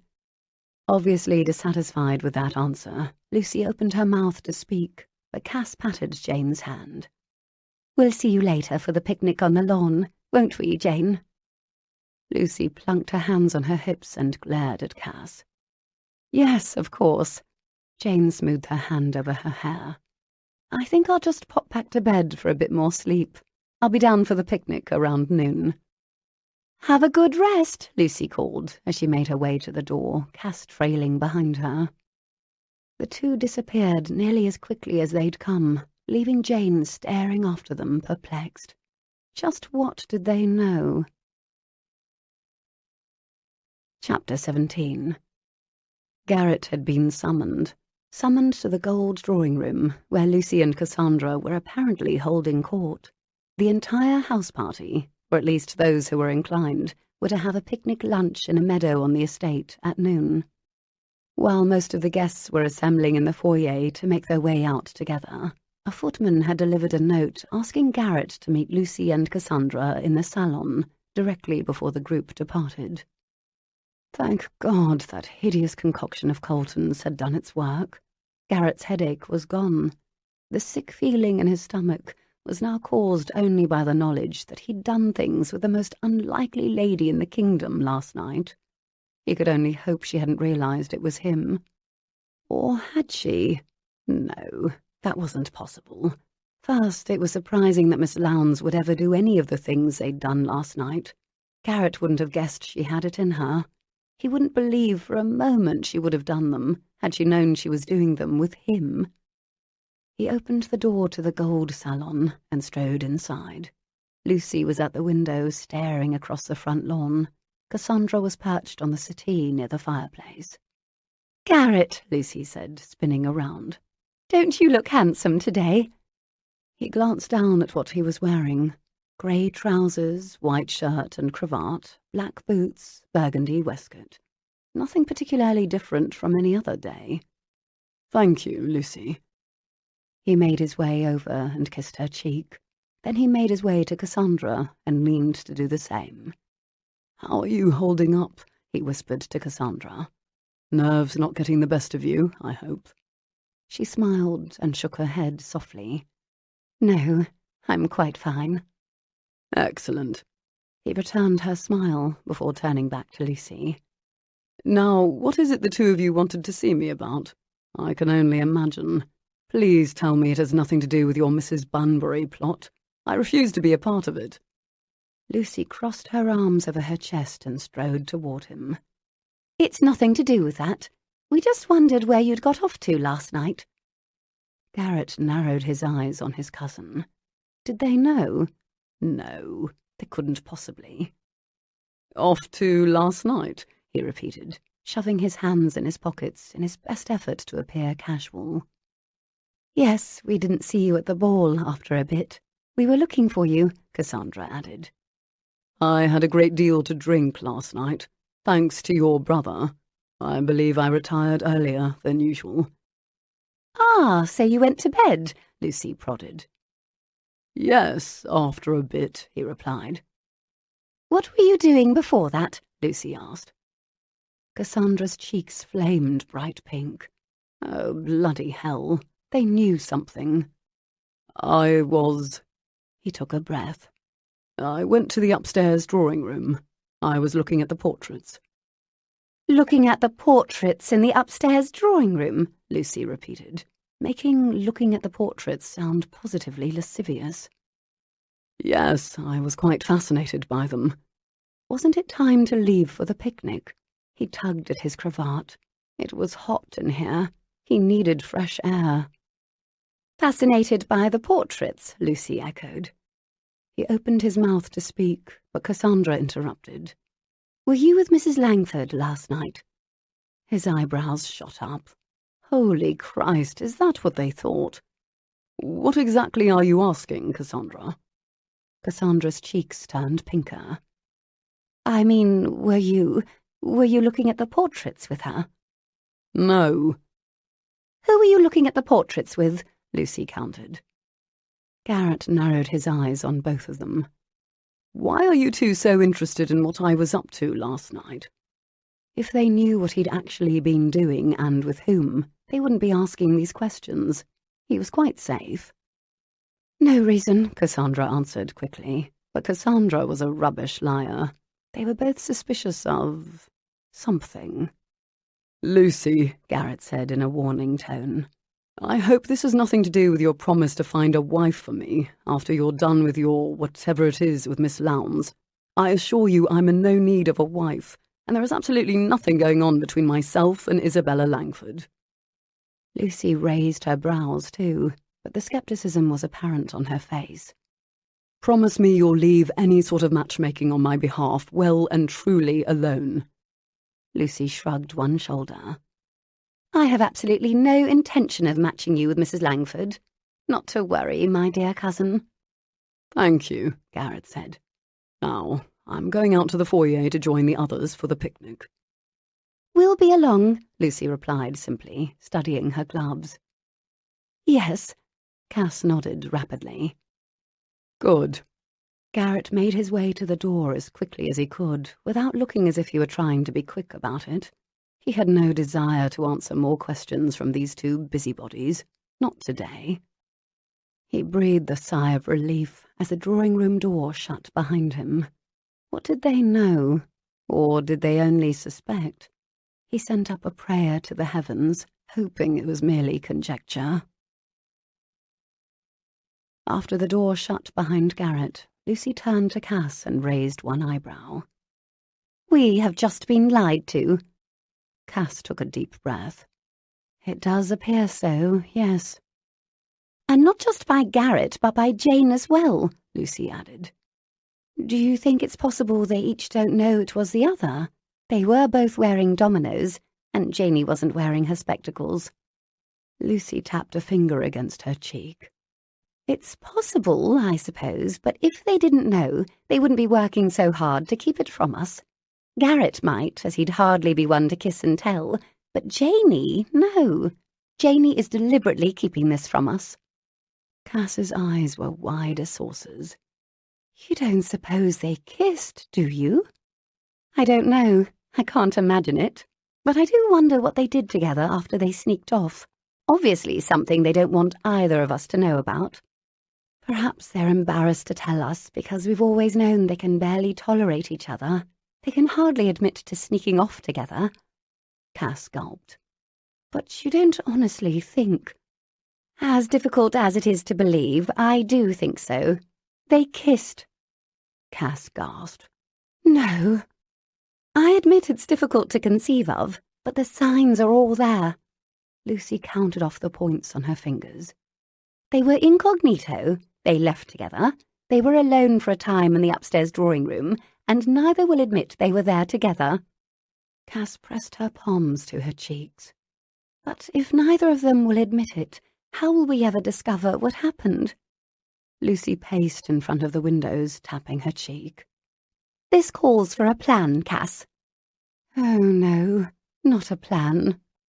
"Yes, a plan. To get to the bottom of this, to flush them out. If Garrett and Jane did sneak off together and kiss, they cannot be half as indifferent to each other as they pretend." "Yes, but—" "Oh, Lucy, you know what happens when you come up with one of your plans." "Yes, things get done." Lucy's eyes gleamed. "Are we not about to celebrate your wedding? An event that came about as a direct result of one of my plans?" "I cannot argue with you there, Luce." Cass pinched the bridge of her nose. "You've already come up with this particular plan, haven't you?" Lucy's cat-like grin had returned. She rubbed her hands together with obvious glee. "Of course I have, and we're going to need Daphne and Owen to help us." Chapter 18. A picnic was the last place Jane wanted to be. Sprawling on the grass in the sun was not her sort of a pleasant time. She preferred the quiet coolness of a house and the sturdiness of a table and chair. But Cass wanted a picnic, so a picnic she would have. So Jane put on her favourite day dress, the white one with small flowers embroidered on it, and made her way downstairs. The truth was, Jane had hidden. She'd hidden in the front drawing-room until the large group of picnickers had all assembled in the foyer, and then dutifully trotted out to the gravel drive in front of the grand manor house. They were to follow the trail to the left of the house, into the meadow. While Jane intended to accompany them, she also intended to ensure Upton was at the front of the line, and she at the back. She couldn't be certain how she would react in his presence. She needed time to think, and staying carefully away from him at the picnic was quite a good start. She'd watched through the window until Upton had got safely on his way, with Mrs. Langford simpering on his arm, Jane noted with a bit of pique. Then Jane counted 20 and marched out of the salon, through the front door, and onto the gravel drive. "Janey, there you are!" Cass exclaimed the moment she appeared outside. "I told you I'd make it to the picnic," Jane replied with her own smile. "A lady has to eat sometime, doesn't she?" She opened her white parasol and waited for Cass and Julian to precede her down the path. The day was beautiful, and the smell of freshly scythed grass and bluebells wafted along the slight breeze. "Where's Lucy?" Jane asked, as she turned to hear a ruckus behind her. Lucy brought up the rear, her handsome duke of a husband accompanying her. "What took you so long, Lucy?" Cass asked. Lucy shrugged. "I was just planning a few things." Jane glimpsed Daphne Swift and Owen Munro coming out of the house. They all followed Cass and Julian down the path. Jane didn't have time to wonder what her friends had been up to. She was far too preoccupied, as she kept her eyes trained ahead for any sign of Upton. If the man doubled back, she might be forced to jump into the hedgerow and explain herself later. Thankfully, Upton remained far ahead during the entire stroll to the meadow. Once they entered the field, Jane realised the picnic would not be quite as rustic as she'd envisioned. A team of servants bustled about half a dozen large tables with benches lining each one. White awnings were spread across their tops, and each table had wide white linen cloths spread with decanters of wine and baskets holding loaves of bread, cheeses, grapes, strawberries, and an assortment of meat slices. "Thank goodness," Jane breathed. "I'd thought I'd have to slap ants from my stockings." "Don't be ridiculous," Cass replied. "Who wants to sit in the grass?" "Not I," Jane stalled, wandering around in a useless little circle, staring at the cloudless sky and trying to whistle, hoping Upton and Mrs. Langford would sit first, and then she could choose a seat far away from them. She was thwarted when Lucy and Cass beckoned her to their table. "Come sit, Jane," Lucy called. Jane wrinkled her nose. Upton stood only a few paces away, engaged in conversation with Mrs. Langford and another guest. It was too soon to tell where he would sit. All Jane could do was hope it was not at the same table. "Garrett, we've saved you a seat," Lucy called, waving to her cousin. "Blast!" Jane cursed under her breath. "What was that?" Cass asked, her forehead wrinkling into a frown. "Nothing." Jane shook her napkin into her lap with much more precision than she had heretofore ever given the task. "Is there a seat for Mrs. Langford as well?" Garrett called back. Jane lowered her eyes and kept her gaze trained on her napkin. "Please don't let there be a seat for Mrs. Langford, please." She prayed to a god she wasn't certain she believed in. "Yes, of course. We'll make room," came Lucy's cheerful reply. Moments later, Jane found herself looking up into the grinning face of Garrett Upton, the man she'd accidentally, not so accidentally, shared a passionate interlude with the night before. To make things worse, she was intensely aware of how handsome he happened to look today. His eyes were particularly green against the backdrop of the grass of the meadow, and his slightly curly dark hair was a bit mussed as usual. She'd never realised how handsome he was. Why? Why had she never noticed how strong his jaw appeared? Or how straight his nose? For heaven's sake, what was happening to her? She should have worn her spectacles last night. Had she not traded them for a domino mask, she might not be waxing poetic about Upton's looks at the moment. Jane cleared her throat and kept her gaze trained on her lap. That seemed the safest way to stop thinking about the man's firmly moulded lips and dark brows. When she dared a peek, Upton immediately looked away. She took a tentative sip of the wine a footman had just poured. She'd never been so pleased to see a glass of wine. Mrs. Langford broke the awkward silence. "Where did you get off to last night, Miss Lowndes? I didn't see you after the dancing." Was there a bit of a sneer in the lady's voice, or was Jane imagining it? Jane nearly spat her wine. I... Jane was in the library reading. Cass, that dear, offered. Thank heavens for Cass. Jane loved Cass. "Ah," Mrs. Langford's green eyes narrowed. "The library?"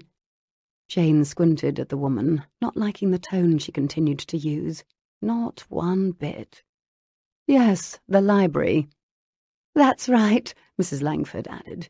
"I nearly forgot you're a blue-stocking. Where else would you be but the library?" Jane straightened her spectacles. She'd begun this encounter a bit embarrassed to be sitting across from Upton, But if this woman intended to be rude to her, she could give as well as she got. A fact of which I'm infinitely proud. Jane gave Mrs. Langford a tight smile. As you should be, of course, dear. If one cannot find a husband, one ought to make the most of one's intellectual ability. Mrs. Langford's eyes were barely slits. Jane clenched her jaw and waved her wineglass in the air. Why was this woman being so awful to her all of a sudden? Funny, I've always thought if one cannot use one's intellectual ability to any effect, the only option would be marriage. Who would like some bread? Cass's overly enthusiastic voice rang out. I would, was Julian's immediate reply. Cass set about handing her future husband a basket of bread that had already been sliced into big, fluffy pieces by the servants. Well, came Mrs. Langford's silky voice, still directed toward Jane.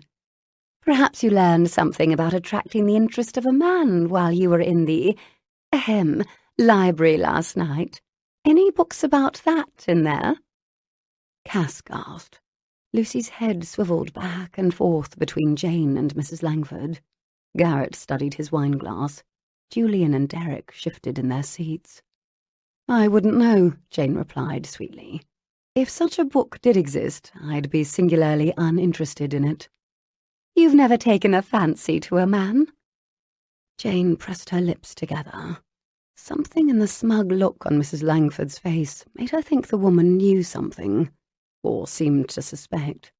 24 hours ago, Jane could have said no, without a shadow of guilt on her conscience, but considering that last night she'd just had her first kiss, and more, she wasn't able to stand on the moral high ground any longer. Once again, Cass, the dear, waded into the silence for her. Jane is a confirmed intellectual. She's not interested in marriage at all. A pity. Mrs. Langford pulled a piece of bread from the basket that had made its way to her. She set the slice on her plate. Marriage can be ever so agreeable, if it's done with the right partner. She turned toward Upton and batted her eyelashes. Wouldn't you agree, Mr. Upton? Upton cleared his throat. Considering that I am a bachelor, Mrs. Langford, I wouldn't know. Jane hid her smile at his answer behind her wineglass, but inside she was simmering. The nerve of that woman. What was Upton about, bringing this odious person into their midst? He couldn't possibly relish her company, could he? Oh, no, he didn't. He couldn't have thought that she was Mrs. Langford last night, could he? A knot formed in Jane's belly and sat there like a hard, jagged rock. She glanced up to see Upton's gaze sliding away from her again. I'm quite certain marriage is ever so agreeable, Julian said, a sparkle in his eye as he pulled Cass's hand up and kissed the back of it. Cass beamed at him. Derek tightened an arm around Lucy. Jane found herself fighting back. Tears, of all things. It wasn't as if she'd never thought about marriage, never considered it. As a younger woman, she'd been inclined to daydream, to wonder what it would be like to be swept off her feet by a handsome stranger, told she was beautiful, fall in love. Those things were not for her. She preferred solitude to parties, books to fripperies. She was plain and dowdy, not fashionable. Nothing like her gorgeous friends Lucy and Cassandra. Jane had never had one suitor, not one, not even the hint of one, the whiff of one. Upton had said she was gorgeous last night. Had he meant it? Or was that what Rake said to all of the ladies they had assignations with in drawing rooms? More than asking her to remove her mask, telling her she was gorgeous had caused her to push him away. He couldn't mean it. It wasn't true. She wasn't gorgeous. The thought that he'd lie to her like that, that any man would lie to a woman like that, had made her go cold inside. She was plump and plain. Well, perhaps not plump, not any longer, but she'd always be plump in her head. And the plainness, that would never go away. Perhaps with the demi-mask on her face and a large quantity of alcohol Upton had obviously consumed last night, he'd been momentarily lulled into the belief that he was with a beautiful woman. But nothing about last night had been true. That's why she hadn't told Lucy or Cass about it. That's why she could never let Upton suspect it was her. It wasn't just the potential embarrassment. It was because it was only a figment of her imagination, or might as well have been. Garrett glanced away every time Miss Lowndes, Jane, he needed to think of her as Jane now that he'd kissed her senseless last night, looked at him. He was beginning to feel conspicuous about it, and was certain she'd noticed. Jane was intelligent. She may have already realized it had been him last night. He couldn't look at her, but he did, again, as if his eyes were drawn to her. He wanted to see her, really see her. In the past, he hadn't given a passing thought to her looks. She was just Miss Lowndes, Lucy's friend, who drove him a little mad with her know-it-all attitude and penchant for making fun of him. Now, all he could think about was her luxuriant hair, the smell of her perfume. Lilacs. Why did it have to be lilacs? That little spot just under her chin that tasted so damn sweet. Christ, what had come over him? The urge to snatch off her glasses and pull the pins out of her hair and look upon her face and see the woman he'd been with last night was nearly overpowering. If they were alone, if they weren't at a table full of people in the open air, he just might do it. What would Miss Lowndes do if he dared? He tried to concentrate on chewing and swallowing his food. Somehow that had become a difficult task. It was a mad, mad day already. Why was Isabella being so unpleasant to Jane? At first, he suspected Isabella had been as bothered by Jane as he always had been. Jane didn't back down from a fight, and Isabella had got a taste of Jane's sharp tongue. But he couldn't help feeling admiration for Jane when she stood up to Isabella. It truly was none of the other woman's concern why Jane preferred to remain unmarried. He'd always had the same preference and felt a sort of closeness with her. He needn't have worried. Jane had promptly snapped back a volley of replies that had surely left Isabella thinking she just might do better to keep from engaging Miss Lowndes in a battle of words in the future. He'd been in his share of word fights with her himself, and often came out on the losing end. He smiled to himself and looked at her once more. She turned to speak with Owen Munro, who happened to be sitting next to her again. She didn't notice Garrett's slow perusal of her. Today she was wearing a white gown that did nothing for her considerable assets. It was the type of thing she normally wore. Where in God's name had she got that blue gown she'd been wearing last night? It had transformed her. Garrett took a long sip from his wineglass and watched her over its rim. He growled under his breath. Owen Munro was sitting a bit too close. Chapter 19. Garrett was sitting alone in the library, reading, with his booted feet propped on an ottoman and crossed at the ankles when Cassandra found him that evening just before dinner. There was to be a dinner and a dance. Not a ball, Lucy had insisted, just a dance. Garrett looked forward to neither. "Garrett, there you are. This is the last place I expected to find you," Cassandra said, a bright smile on her face. Her blonde hair was swept up atop her head, and she wore a fetching lavender gown with pearls at her neck. Garrett quickly uncrossed his feet, stood, and bowed. "Don't tell Miss Lowndes. It may ruin the bad opinion she has of me and my lack of reading habits." "I won't tell her if you won't," Cassandra said in a conspiratorial voice. "Agreed," he answered. Cassandra made her way to him and sat on the settee across from him. "It's interesting that you bring up Jane, however." Cassandra plucked at her sleeve. "Because that's precisely who I wanted to speak with you about." Garrett's gaze snapped to her face. "Jane?" "Yes." Cassandra calmly folded her small hands and placed them in her lap. "What about her?" "I wanted to say, it's come to my attention." Cassandra blushed beautifully and glanced away. "Yes," he prompted. "It's come to my attention that, well, there's no easy way to say it." Her words fell from her mouth in a mad rush. "It appears that Jane is madly in love with you." Garrett's jaw dropped. All he could do was blink. "Jane is... pardon?" Cassandra didn't meet his gaze. Her hands remained unmoving in her lap. Yes, she is.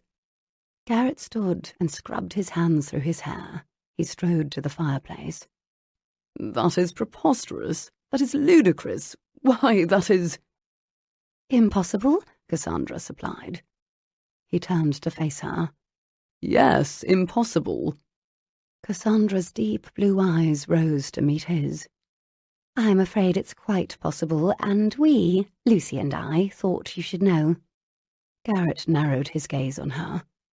Lucy is often wrong about these things, Cassandra. You know she was convinced I was in love with you until recently. Cassandra fluttered a hand in the air. I know, and it's not like that. This is different. It's quite confirmed. Confirmed how?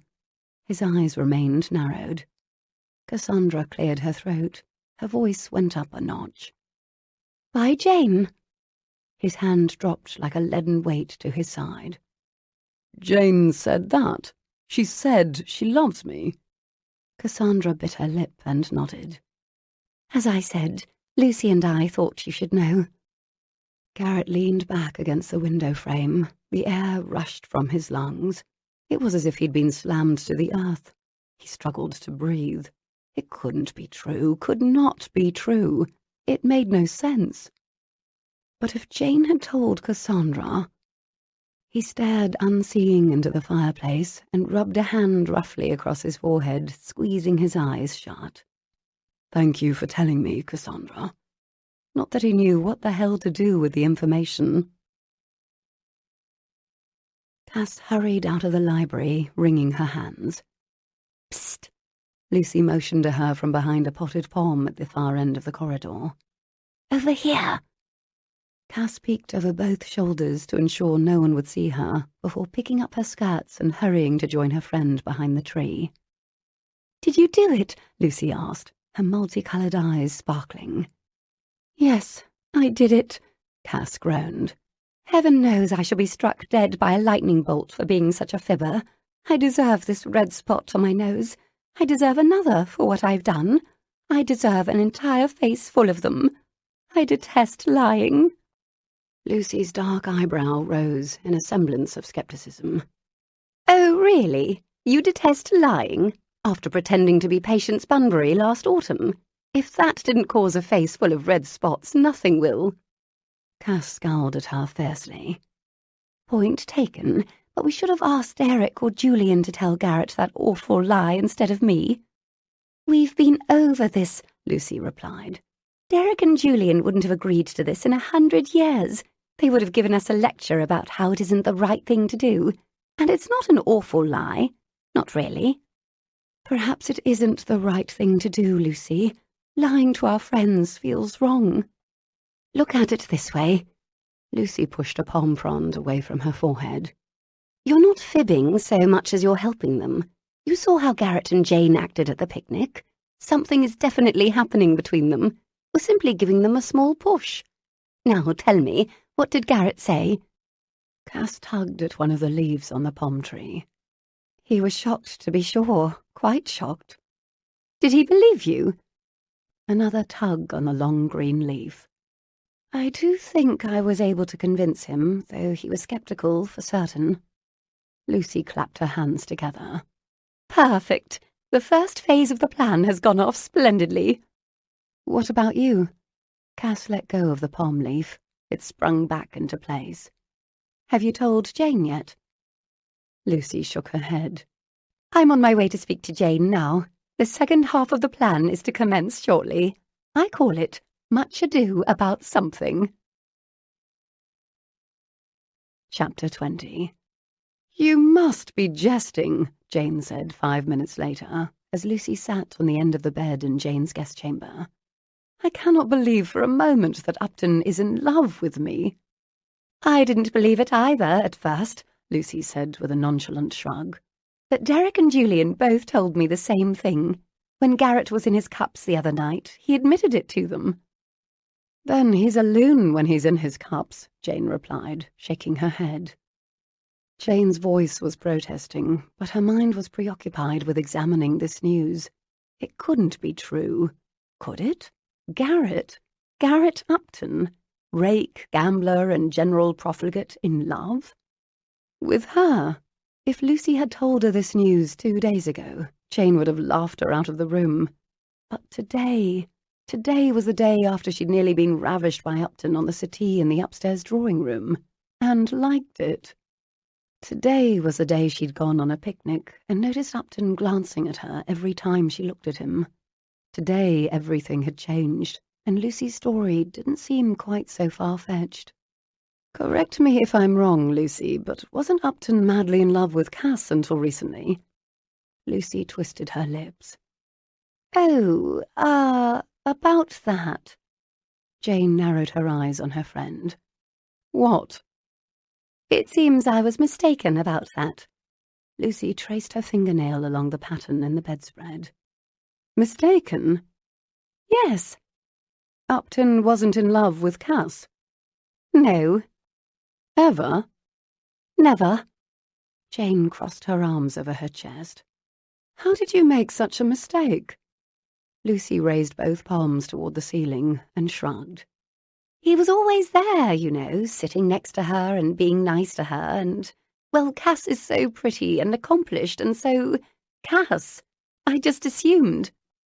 Jane pushed up her spectacles and nodded sagely.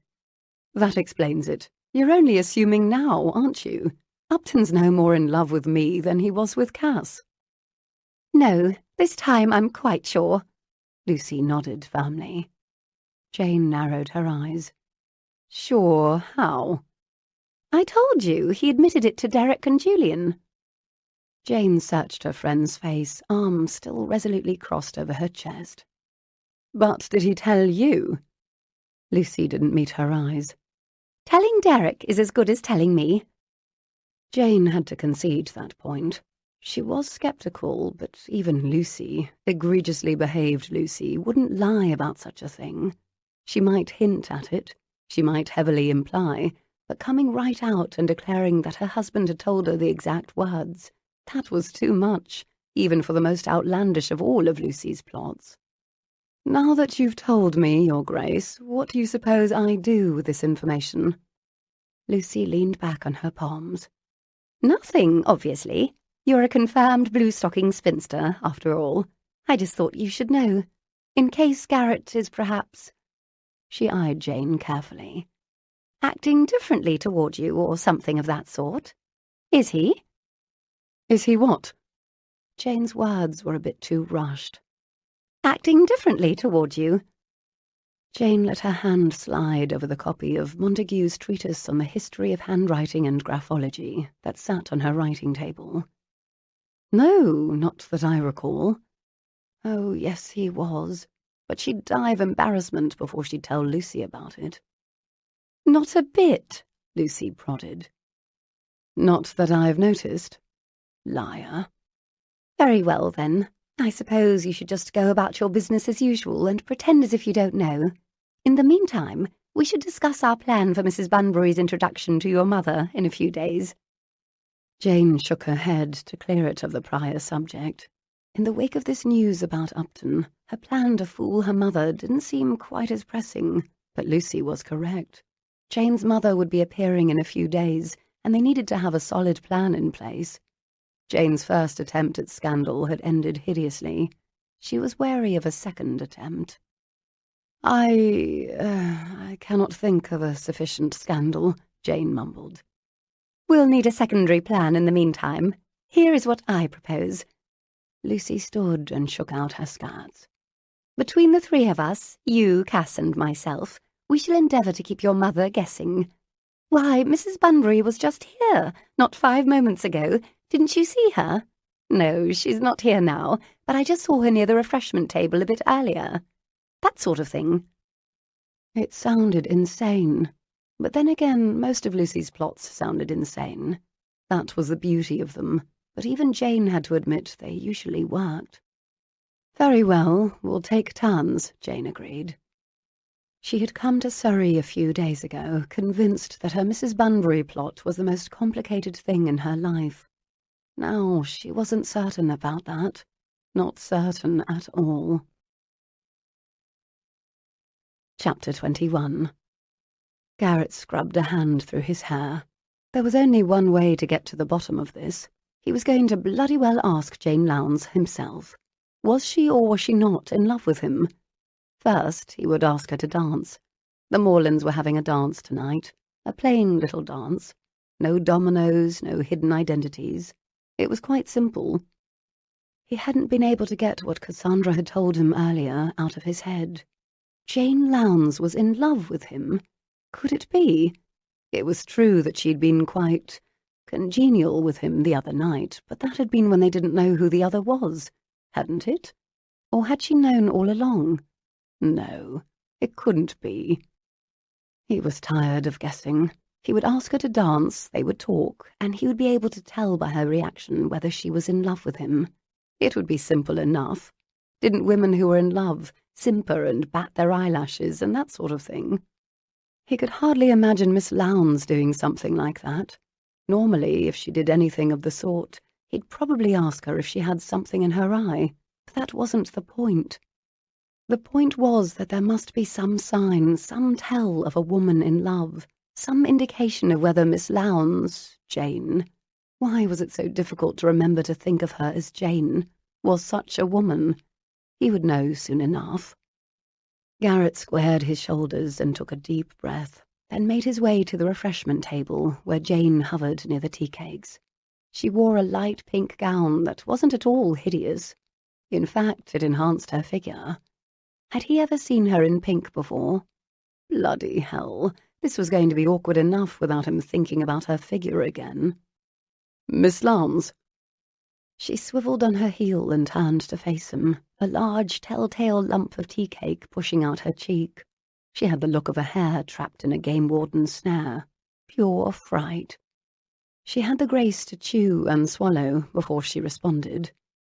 "Upton," she said, gulping down the last bit. "What can I do for you?" He bowed slightly.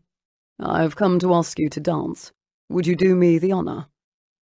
She glanced back, as if she expected another lady to be standing there. "Me?" She pointed to herself, eyes wide. He had to smile. "Yes, you." Without looking, she set her empty plate on the table, pushing it behind her with a flick of the wrist. "I suppose I can dance with you." He bowed to her. "Thank you."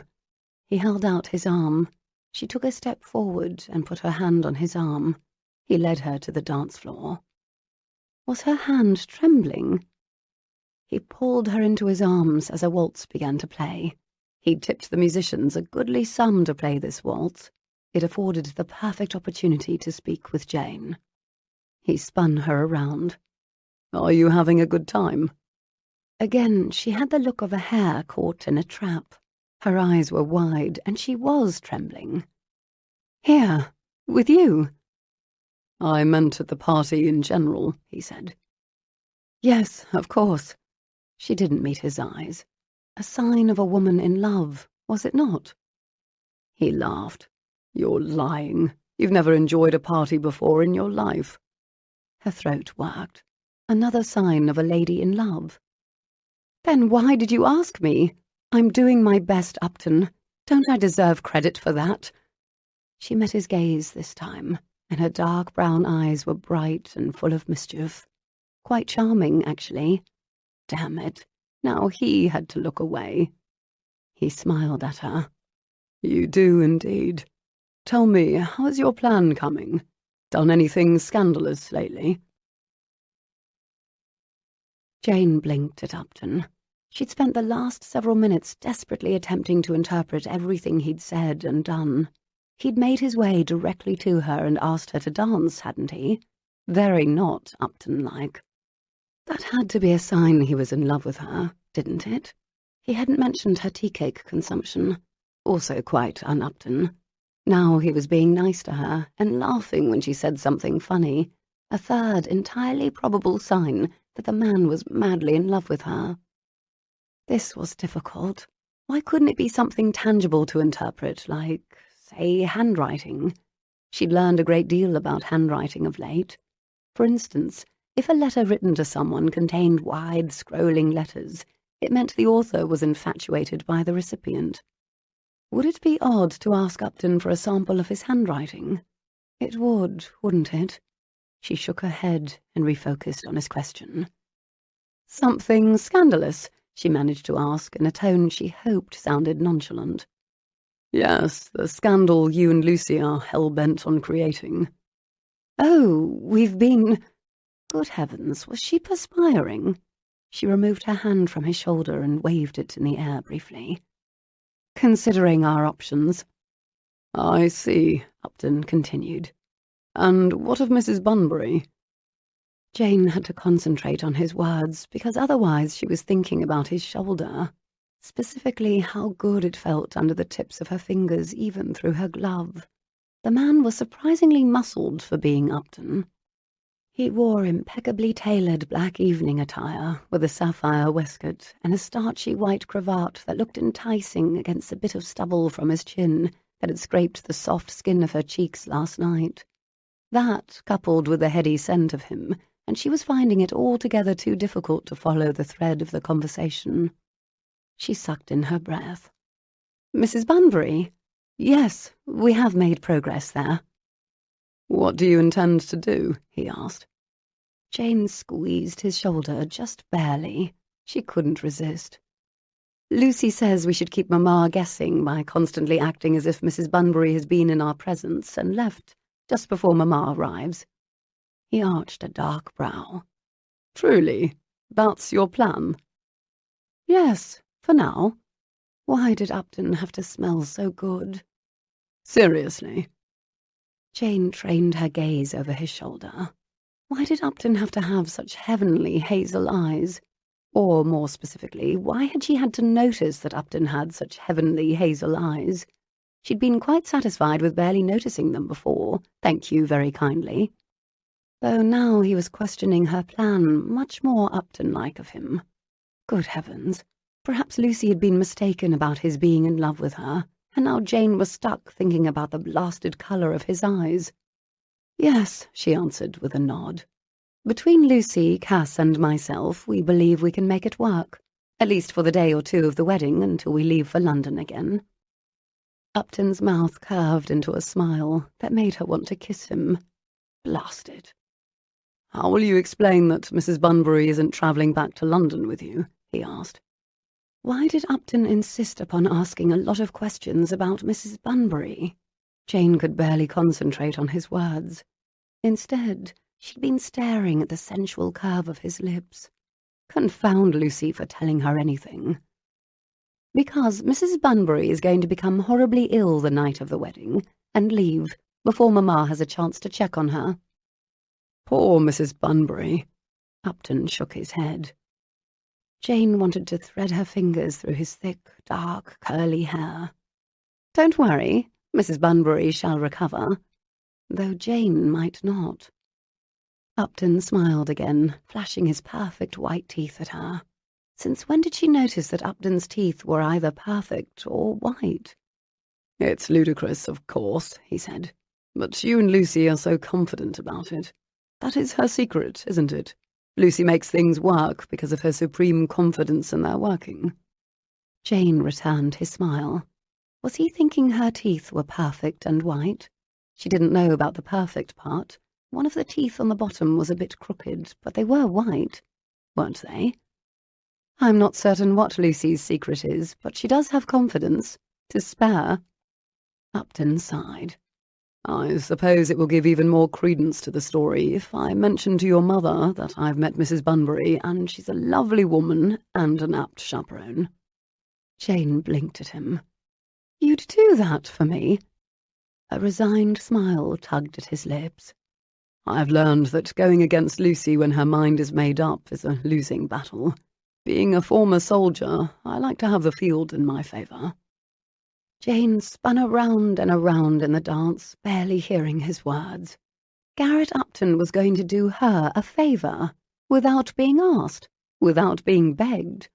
Oh, heavens, the man was indeed madly, madly in love with her. Chapter 22. There was nothing, absolutely nothing redeemable about Isabella Langford. Perhaps her beauty, but beauty was fleeting. Awfulness lasted forever. Jane eyed the woman the next day as the houseguests took a walk to the lake. Lady Morland had promised there would be rowboats available. Finally, the one enjoyable outing since the house party began. Enough of picnics and balls. Jane could truly enjoy herself relaxing in a rowboat under the shady willow trees, reading her book. She tucked a novel in her reticule and marched down here with the rest of them. She wore a serviceable yellow morning dress. No more low-cut ball gowns for her.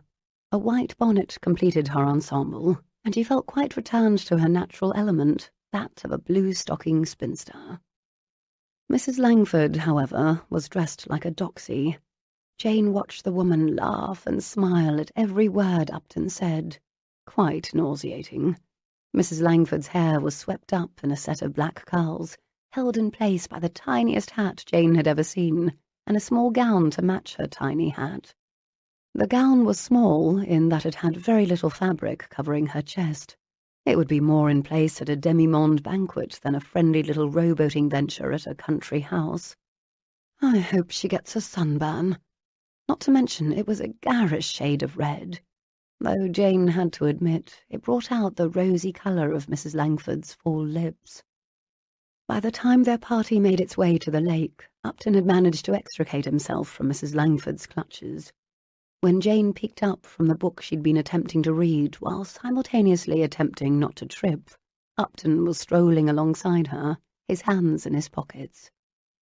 They all stopped at the line of newly painted white rowboats that sat in front of the calm green lake like fat little ducks. "Would you do me the honour of accompanying me?" Upton asked. Jane snapped her astonished mouth shut, then opened it to ask, "Me?" "Yes." He smiled and made a sweeping gesture toward the rowboats. Jane glanced around. There was no doubt he was talking to her. The man was so in love with her, poor sop. She might as well take pity on him and do him the honour of accompanying him about the lake. Jane closed her book and made her way toward an available rowboat, with Upton leading the way. "Mr. Upton, wait for me!" That harlot Isabella Langford's voice rang out at the last possible moment. She waved her hand as she came scurrying up to them. "Do you have room for one more?" The shameless widow batted her eyelashes at Upton. Over Mrs. Langford's head, Upton gave Jane a long-suffering look. "Yes, of course we can fit one more." Jane returned his chagrined expression. He'd had to say it. He would hardly be a gentleman if he refused. But Jane wasn't about to get stuck in a rowboat with Upton and Mrs. Langford, of all odious partners. "I'm happy to allow the two of you to go. I'll just find Lucy or Cass." Jane scanned the bank. Confound it. Lucy and Cass had already pushed off in two separate rowboats being captained by their respective mates. "Nonsense, Miss Lowndes, do come with us," Mrs. Langford purred, malicious triumph etched upon her features. Jane stifled the urge to remind the woman that Upton had invited Jane first, and Mrs. Langford was, in fact, coming along with them. Jane turned in a frantic circle, searching the riverbank. Wasn't there someone else with whom she could row? Confound it again. Daphne had already set sail with Owen Munro, and Lord and Lady Morland were together. Jane watched in growing terror as one by one each boat set out until there were none left, except the one she was standing in front of.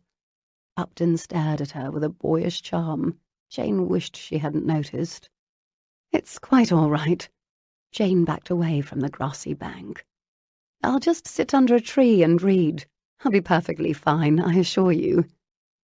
Mrs. Langford looked eager to accept this excuse and opened her mouth to no doubt issue an appropriate reply, when Upton interjected. He held a hand out toward Jane. "Please, Miss Lowndes, come with me." It was that last word that was Jane's undoing. If he had said, "Come with us," Jane surely would have refused, but he had said, "me," clearly indicating to Jane that Mrs. Langford was the interloper. "Very well," Jane replied softly. If Mrs. Langford was at all affected by Upton's choice of words, she didn't let it show. Instead, she smiled her obsequious smile and held out a hand to allow Upton to help her into the small boat. Jane waited for Mrs. Langford to get settled, complete with a false attempt at tripping and falling into Upton's arms, something Jane couldn't help but roll her eyes at. Upton had seen the widow do it. That shameless woman obviously didn't care. Jane gazed back at the willow tree along the bank with real longing as she mentally counted off the ways in which this could be any worse. There could be ants, or water snakes, or 2 Mrs. Langfords instead of 1. Upton turned to Jane and held out his hand. "May I help you?"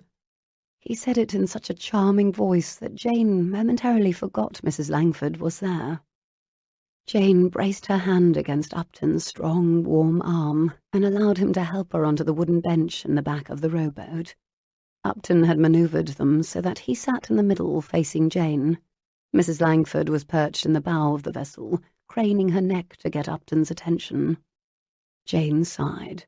Very well, perhaps she could suffer a turn or 2 around the lake, and then she would go in for her afternoon nap, and later there would be tea cake. One must always look upon the bright side, mustn't one? Jane spent the first several moments in the boat trying not to notice how good Garrett's muscles looked outlined in his shirt sleeves. He'd removed his jacket in order to row more effectively. He'd worked up a bit of a sweat on his forehead, and that, combined with the scent of him, his spicy cologne she'd become intimately acquainted with recently, was making her uncomfortably warm. She turned her bonneted head away in an attempt to catch the slight breeze coming off the water. She made a mental note to scold Lucy and Cass for leaving her alone with Upton and Mrs. Langford. What could they have been thinking? That she would enjoy herself with these 2? Even if Lucy was making a poor attempt at matchmaking, it made no sense for a threesome to be on the water together. Hardly romantic. Not that she wanted to be romantic with Upton. Again, certainly not. Definitely not. "It's a lovely day for rowing," Mrs. Langford said. Jane nearly breathed a sigh of relief. Perhaps the widow would stick to such inane comments and Jane might be left to read her book in peace, though she couldn't help but glance up at Upton from time to time, just to try to determine if he was indeed in love with her, and perhaps to catch a glimpse of those muscles. "It is indeed," Upton replied, just as innocuously. Jane pulled her book up to her nose. A gasp came from Mrs. Langford's general direction. "Don't tell me you intend to read during this lovely boat ride, Miss Lowndes." Jane didn't care for the way the woman pronounced the word read, as if it might be interchangeable with shaking babies or kicking puppies. She didn't even spare the woman a glimpse, nor did she lower her book. "That's precisely what I intend to do." "Egad, I cannot imagine a less interesting way to pass the time," Mrs. Langford replied. "The only things I read are fashion magazines." "Why does that not surprise me?" Jane murmured under her breath, peeking over the top of her book momentarily to give the widow a disdainful stare. "What was that?" Mrs. Langford pushed herself up from her reclining position, bracing both hands on either side of the boat, presumably in an attempt to gain a better vantage point from which to hear Jane. "I'm not certain that browsing through fashion magazines can be equated with reading, but it sounds like a valiant attempt," Jane replied. "At any rate, this particular chapter of this particular book is quite compelling. I do hope you'll excuse me while I get back to it." Jane could have sworn she saw Upton smother a smile. "What book is it?" he asked. Jane's head snapped up to face him. She lowered the book. "Pardon?" "What book is it?" he repeated. "What does it matter? Isn't one as boring as the next?" Mrs. Langford added in a supercilious tone, tittering at her own joke. Jane rolled her eyes, but she refocused on Upton and his surprising question. If she didn't know better, she'd say he sounded as if he actually cared. "The Mysteries of Udolpho." Upton nodded. "Ah, Anne Radcliffe." Jane's mouth fell open. "You know of Anne Radcliffe?" "Yes, I've read the novel twice." "Anne Radcliffe, the female author?" "Yes," he replied. Since Anne is traditionally the name of a female, I had my suspicions. Still attempting to absorb that astounding information, Jane glanced over his shoulder to see a pout on Mrs. Langford's face. "Tell me you're jesting, Mr. Upton." Not only have I read it twice, I've also read The Romance of the Forest and The Italian, though I must say I prefer The Mysteries of Udolpho. "You do?" Jane narrowed her eyes on him. Was he jesting, teasing her? Had he lost his mind? Or was he lying? "What is your favourite part of this book?" She held it up. "Is this the first time you're reading it?" he asked. "Yes," she replied, eyes still narrowed.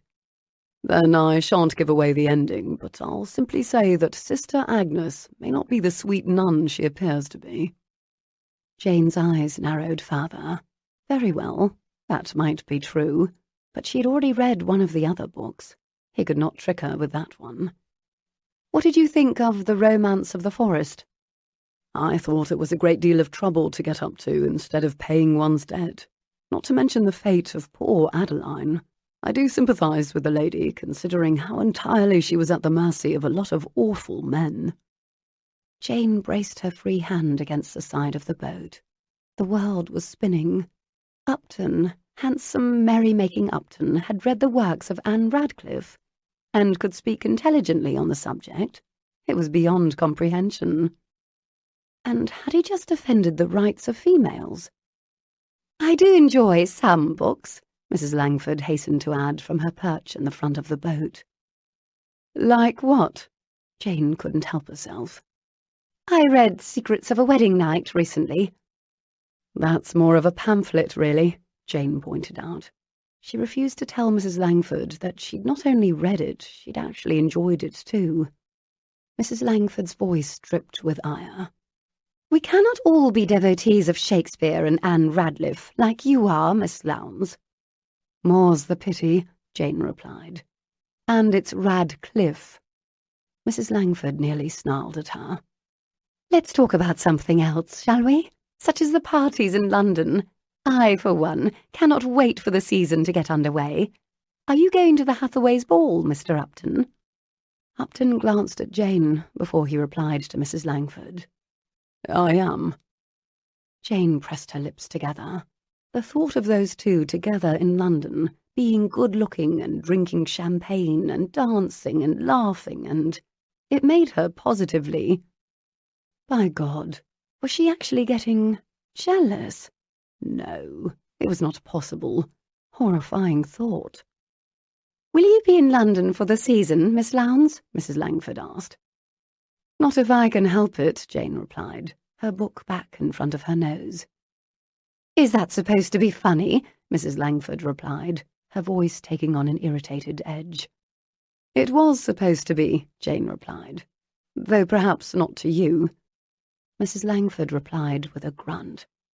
"I found that people who think themselves intelligent also tend to think themselves funny." "What do unintelligent, unfunny people think of themselves?" Jane asked, lowering the book to face the widow, as if extremely interested in the answer. "Do tell." "We ought to be getting back," Upton interjected. "It looks as if a storm might be coming up, and the others seem to be heading in." Jane turned her attention to the sky. She'd been so involved in her battle of words with Mrs. Langford, she'd failed to notice the dark clouds moving in. They were indeed gathering over the lake in an ominous grey mass. The other boats were quickly rowing toward the shore. "Too bad," Mrs. Langford said with a pout on her lips. Yes, too bad the widow wouldn't be able to spend the rest of the afternoon sniping at her in the boat. Upton rowed quickly to shore. The small boat skimmed along the water until it hit land. Upton stood, braced one foot against the muddy shore, and then leaned down and dragged the boat a bit closer to the grass, before turning to help Jane disembark first. Jane allowed him to take her hand and help her to stand on the grass. "Be careful," she said, motioning with her chin back toward the boat and Mrs. Langford. "I'm convinced she bites." Upton slipped her a wry grin. Jane turned back to watch Mrs. Langford.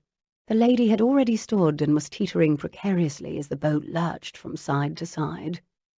"Be careful," Upton called. "Let me help you." He lunged for her, but was too late. Mrs. Langford, tiny hat and gown and all, plunged over the side of the rowboat into the shallow mud and water. "Goodness me!" she exclaimed, and from the tone of her voice, Jane knew the widow had done it on purpose. Lucy and Cass hurried over. Derek and Julian and the others were seeing to the boats. "Mrs. Langford, are you all right?" Cass asked, genuine concern marring her porcelain features. "She's fine," Jane muttered, as Upton waded in to retrieve the woman from the water. He scooped her into his arms and lifted her, then strode onto the grass where he set her down and wrapped his coat around her. "Are you all right? Nothing broken?" "I don't think so," Mrs. Langford said, in the most false-sounding, sad voice Jane had ever heard. "I'm so clumsy," the widow added for good measure. Jane fought the urge to roll her eyes. She ran her fingertips along the top of her book. At least it hadn't got wet. "Stay here," Upton said to Mrs. Langford. "I'll get a mount from one of the footmen. I'll take you back to the house on horseback." Lucy and Cass fawned over the poor little invalid, while Jane went back to reading her book. Udolpho's mysteries were much more interesting than this charade. "I do hope the damage is only to your clothing, Mrs. Langford," Lucy offered. "And to my pride," Mrs. Langford said simply, adding a wistful sigh to her list of transgressions. "Ha!" Jane kept her nose firmly ensconced in her book. "We'll have one of the maids clean your things as soon as you get back to the house and change into new garments," Cass assured her. "Thank you so much, Lady Cassandra," Mrs. Langford said fawningly. "I do so appreciate your assistance." "Will you be all right with Garrett taking you back?" Cass asked. This Jane had to see. She lowered the book and eyed the widow. Mrs. Langford's eyes grew dark, and she looked down, allowing her eyelashes to splay against her cheeks, in a display even Jane had to admit was fetching. "Yes, of course. It's for the best that Mr. Upton be the one to take me home in my dishevelled state." What the devil did that mean? Cass and Lucy exchanged shocked glances. Mrs. Langford stepped closer to Lucy and Cass, but Jane was still able to hear what she said next. "Because Mr. Upton and I are close. Quite close indeed." The book nearly toppled from Jane's hands. She grabbed for it and righted it just as Upton strode back to them, a horse in tow. "Let's get you back to the manor house," he said to Mrs. Langford. He led the widow by the hand and readily helped her onto the mount. From her position in front of Upton, Mrs. Langford gave Jane a smug smile. Jane nudged at her spectacles. Upton tapped the horse with his heels and the pair took off, leaving Jane, Lucy and Cass to stare after them, wide-eyed. Jane let her arm holding the book fall to her side. "Ladies, you don't suppose all this time we've been in the presence of Garrett's mistress?" Chapter 23. When the gentlemen joined the ladies after dinner that night, Mrs. Langford kept her sultry gaze trained on Upton. Jane couldn't take any more of the two of them.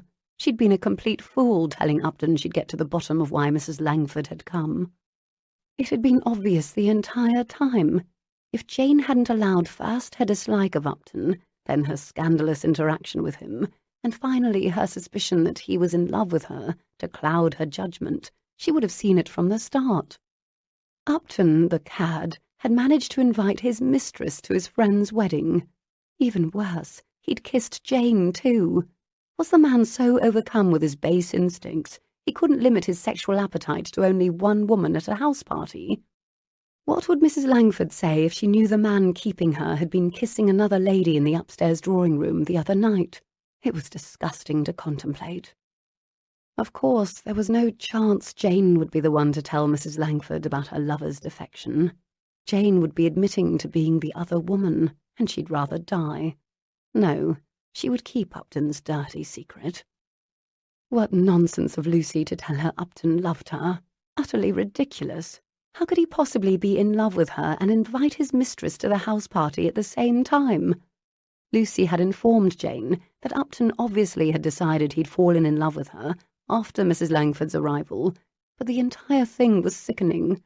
If this was Upton's type of love, Jane had no use for it. The worst part wasn't realizing what a degenerate the man was. The worst part was knowing she didn't have the right to be angry. Upton hadn't known it was her whom he'd kissed. He'd been kissing a stranger during a drunken masquerade ball. He probably hadn't given it a second thought. How many women did Upton consort with? Regardless, she was through with him. She'd have to suffer his company for the remainder of the house party, but then Jane would make it clear to Lucy that if she wanted to spend time in her cousin's company, she would do so without Jane. Surprisingly, Upton made his way directly over to where Jane sat on a settee in the far corner. He'd searched the room when he'd entered, as if looking for her. Mrs. Langford was on the opposite side of the salon, no doubt being catty to Daphne Swift. Poor Daphne. It looked as if the young woman had purposely engaged the widow in conversation. Jane watched Upton's approach out of the corner of her eye. He stopped a few paces from her. He cleared his throat, and she tilted her head to look at him. He gestured to the seat next to her. "May I?" She opened her mouth to reply just before Owen Munro materialized directly behind Upton. "Always getting to Miss Lowndes before I do, Upton," Owen said, flashing a smile. Upton turned his head and scowled at Owen. Jane raised her brows. Was it possible that Owen Munro wanted to spend time in her company as well? What was in that perfume Lucy had allowed her to borrow? Jane had dabbed it beneath each ear tonight before she'd come to dinner. Apparently it was attracting rakes hither and yon. Potent stuff, that. Jane nodded her assent to Upton to sit, and then said, "Lord Owen, please join us." Upton's frown deepened. Jane's grin widened. "Don't mind if I do," Owen replied, pushing up his dark coattails and sitting on the opposite side of Jane. She glanced from side to side. She was properly squeezed between the two large, handsome men, as if her blasted stays weren't enough. "What did you wish to speak to me about, Upton?" she asked, without turning toward him. He, too, kept his gaze focused on the wall across from them. "Why do you think I had something specific to say?" She turned to him and was immediately aware of how close he was. Their thighs nearly touched. "You've sought out my company during 2 events now. I thought perhaps there was something you wanted to say to me. Otherwise, I'm certain Mrs. Langford is missing your company. Perhaps she might take a tumble from the settee and require your assistance helping her to a bedchamber." Owen snorted. Upton's confident smile fell just a bit. He glared at Owen. "No, I'm quite content here, but perhaps you'd like to go spend time with Mrs. Langford, Munro." Upton jerked his head in the widow's direction. Owen calmly shook his head. "No, I'm content here as well." Upton took a deep breath and turned toward Jane, finally. "Very well. Miss Lowndes, allow me to apologize for Mrs. for some of the things she said earlier." Jane fixed him with a stare over the top of her spectacles. "Only some of what she said?" Owen's gaze bounced between them, his handsome face full of amusement. Upton cleared his throat. "Some of the things she said were—" Jane arched a brow. "Rude, ignorant, wrong?" "Inappropriate," Upton finished. "That too," Jane allowed. Upton shifted a bit closer to her. "I'm sorry she came with us in the boat. I'd hoped to." "Not to worry, Upton. I wouldn't expect better behaviour from a friend of yours." She smiled at him sweetly. Neither of the gentlemen could possibly miss the emphasis she'd placed on the word friend. Owen whistled. "Point 1, Miss Lowndes." "She's not a friend of mine," Upton growled. "She's just—" Jane kept her smile pinned to her face. "I'm sorry. I was under the impression she was invited here expressly because she mentioned her friendship with you. Was I mistaken?" Upton scrubbed a hand across his face. "That's true, but—" "Point 2, Miss Lowndes," Owen added. Upton leaned forward and gave Owen a condemning glare. Upton began again. She's more of a long-time acquaintance than a friend, and— So a lady you've known for over 10 years, a lady with whose husband you served in the war, is only an acquaintance? My, I shudder to think how you'd describe me then. I've only known you for 4 years, and that is because of my friendship with your cousin. What am I? A stranger? Owen winced. .3, Miss Lowndes.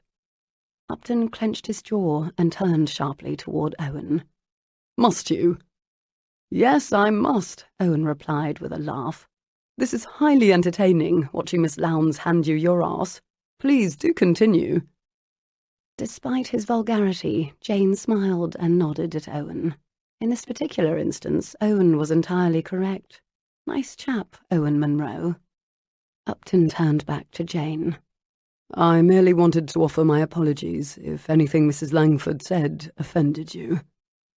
Jane folded her hands in her lap. Now he was apologizing on behalf of his mistress. Speaking of vulgar.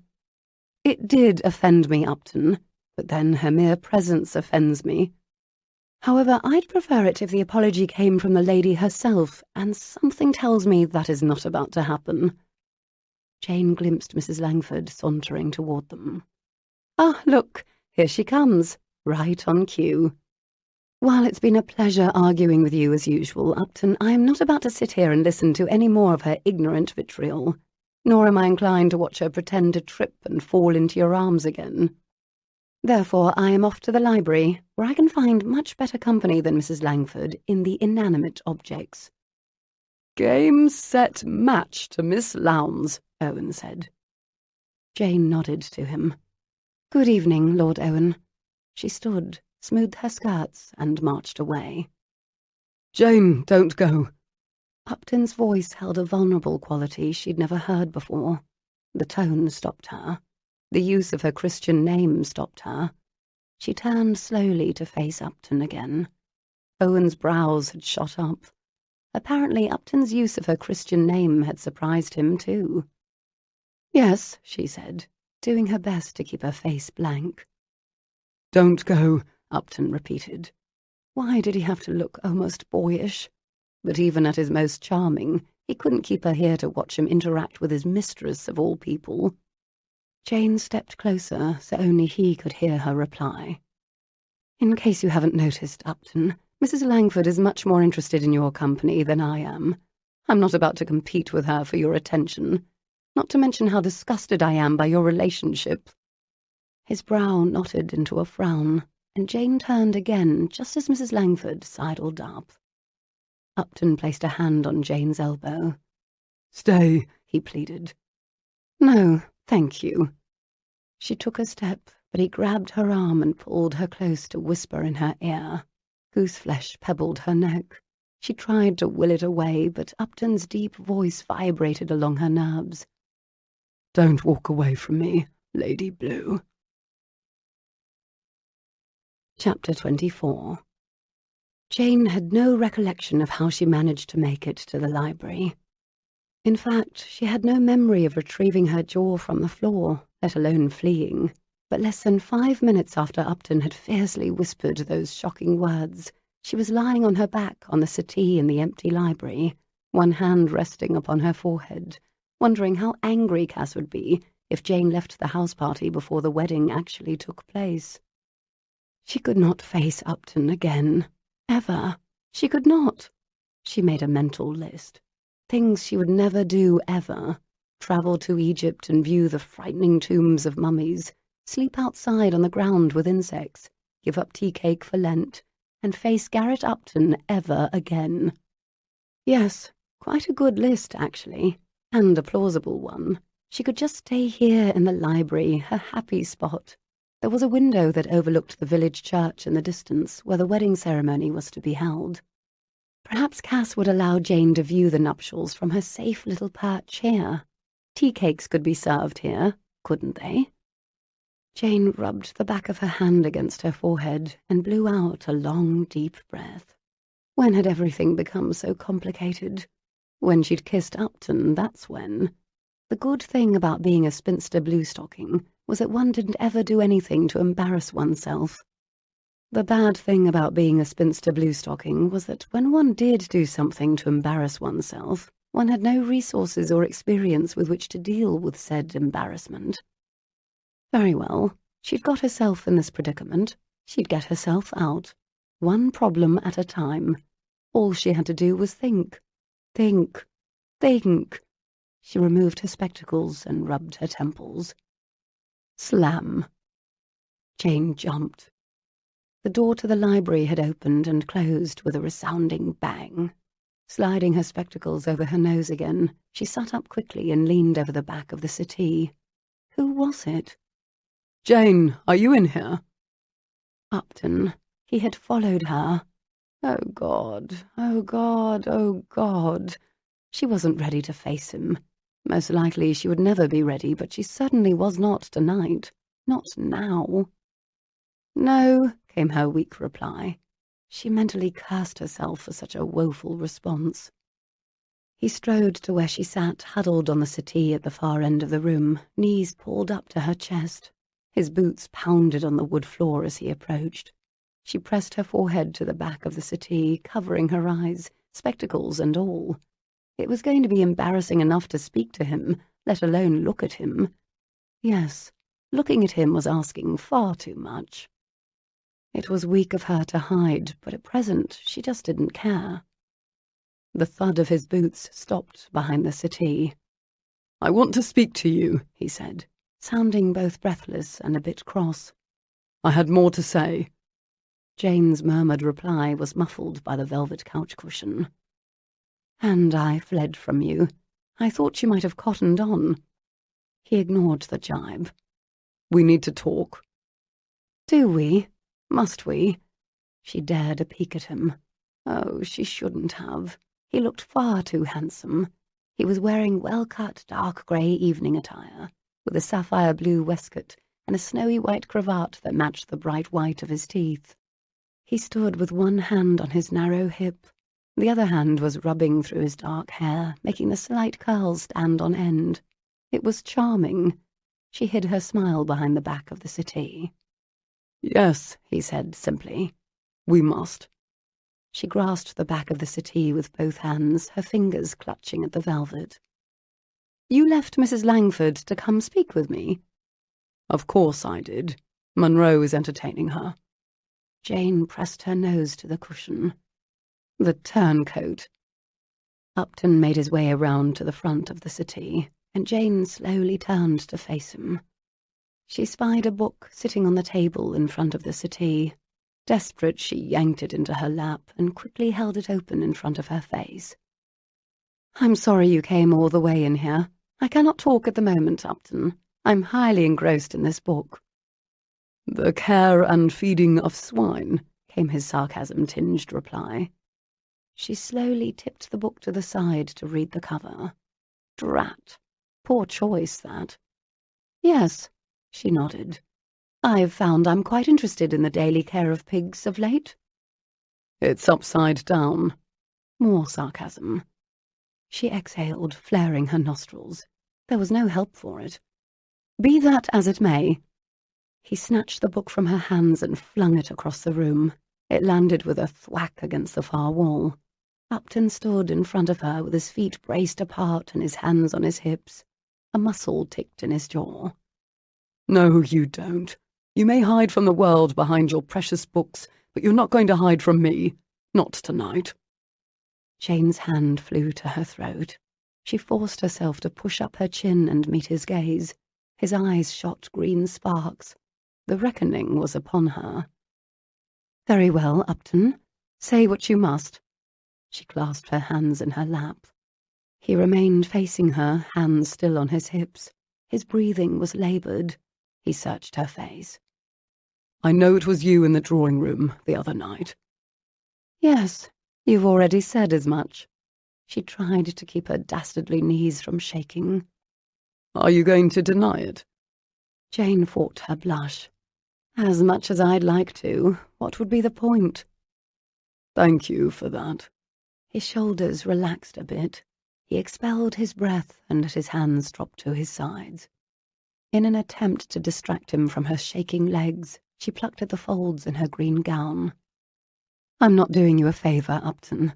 I'm merely attempting to spare myself more shame." He stood towering above her. "Did you know it was me? That night?" She craned her neck to look up at him. "Please sit. You're making me nervous." How on earth was she supposed to answer his question? "And ye shall know the truth, and the truth shall make you free." The Bible verse rang in her head, mocking her. Oh, she knew her Bible verses. Perhaps she didn't agree with all of them, or most of them, but she knew them. She took a deep breath. It was time for the truth. "Yes, I knew it was you." Upton slid onto the settee next to her, leaned forward and braced his elbows on his knees, staring ahead into the darkened room. "The entire time?" "No, I discovered it about halfway through. That's why I didn't want to remove my mask." She took another deep breath. She might as well ask him the same. "Did you know it was me?" "Not until the next morning." He hung his head. "I don't know what to say," he murmured. "Exactly why I didn't feel we needed to have this conversation," she replied with a slight, humourless laugh. "Jane, I—" She held up a hand to stop him. He was either going to tell her he loved her, which she somehow couldn't picture happening, and also knew she couldn't hear, or he was going to tell her it had been a mistake, which she already knew. Neither needed to be said aloud. "There's nothing to say, Upton. It's over. We needn't mention it ever again." His eyes were wide as he turned to look at her. "Needn't mention it again? Did it mean so little to you? Do you do that sort of thing often?" Indignation flooded through her. She stopped plucking at her gown. Her hands turned into fists along the tops of her thighs. "You're questioning me. I am not the one who should have to answer for my behaviour. I'm not the one who brought his mistress to a wedding." Upton's face contorted with amazement. "My what?" Based on his reaction, Jane immediately had her doubts, but she'd already said the vile word, and she wasn't about to back down.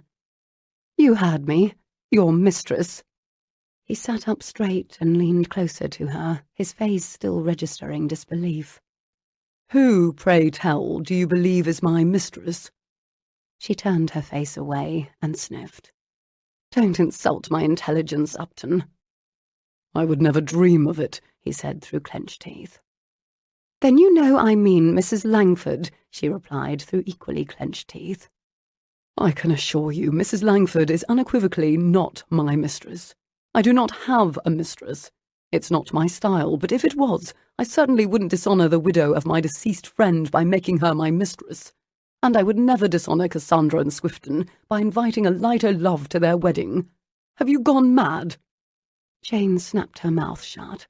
He sounded so convincing. Could she have made a mistake?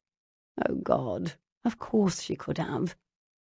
"But Mrs. Langford said—" "She said she was my mistress." Surprise tinged his voice. "Not precisely, but she implied. She said you were quite close." Upton pinched the bridge of his nose, closed his eyes, and shook his head.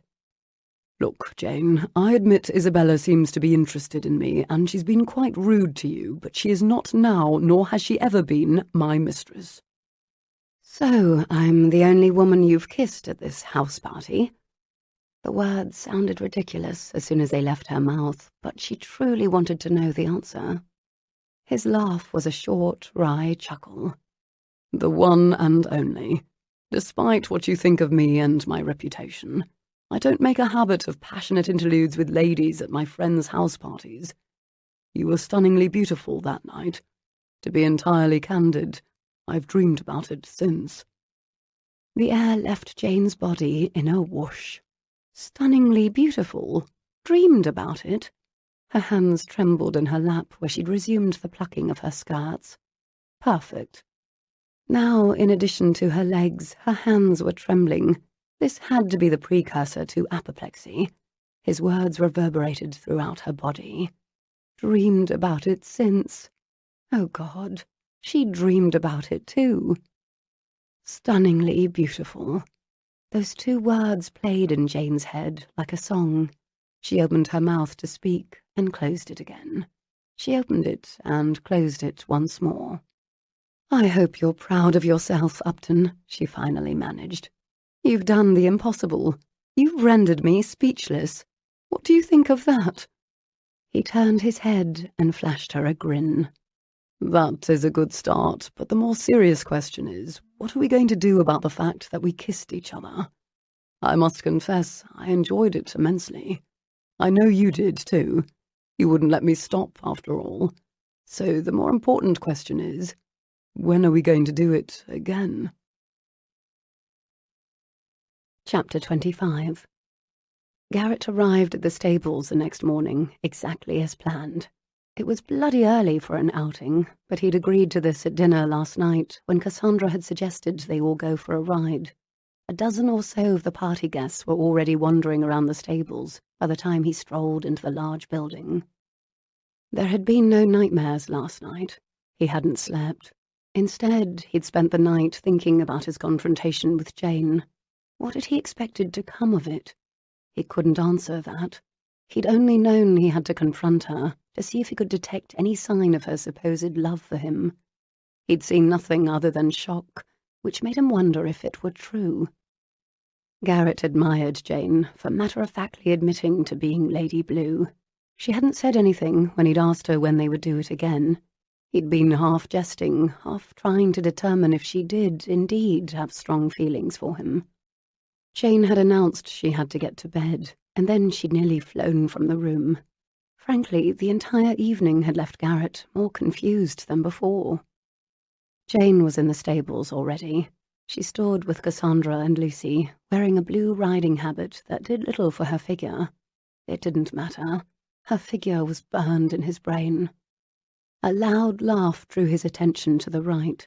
Mrs. Langford came strolling toward him. "Mr. Upton, there you are." He squared his shoulders and turned to face her. Isabella had been rude to Jane yesterday. Jane could more than take care of herself, but he refused to allow Isabella to imply to his friends there may be something indecent between them. Whatever she'd said, it had been enough for Jane to draw the conclusion that Isabella was his mistress. Guilt or no, he refused to allow that misconception to continue. "Good morning, Mrs. Langford." He gave her a tight smile. She wore a smart emerald green riding habit that hugged her every curve. Why was Jane's frumpy one making his breeches tight? He looked back at Jane. She turned away. He let out his breath and forced himself to turn back to Isabella. Extracting himself from her company this morning would be difficult. "Where are we riding to?" Isabella slid a gloved hand over his arm. "I believe we're riding to the church in the village and back." Garrett could not resist glancing back at Jane again, who was absorbed in conversation with her friends. "Sounds delightful," Isabella replied. "I do hope you'll help me mount." She looked into his eyes. He didn't like the way she had said the word mount. Garrett turned his attention to where the stable boys and grooms were preparing the horses. "Isn't that your footman?"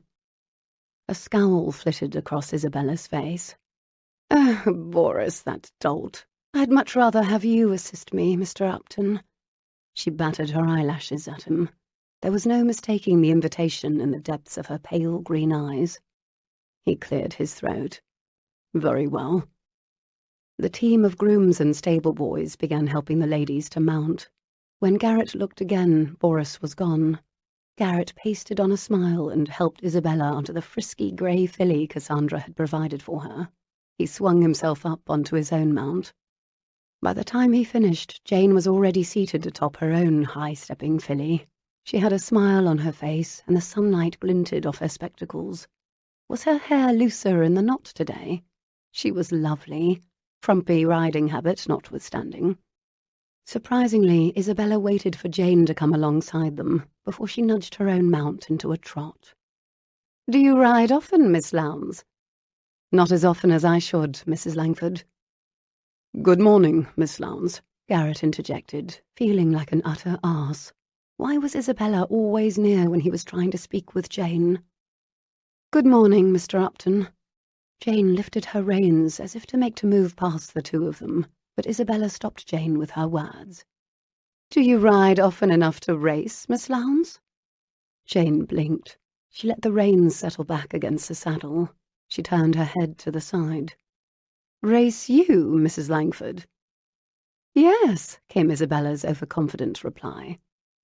Garrett tightened his grip on his own reins. The hairs on the back of his neck stood up.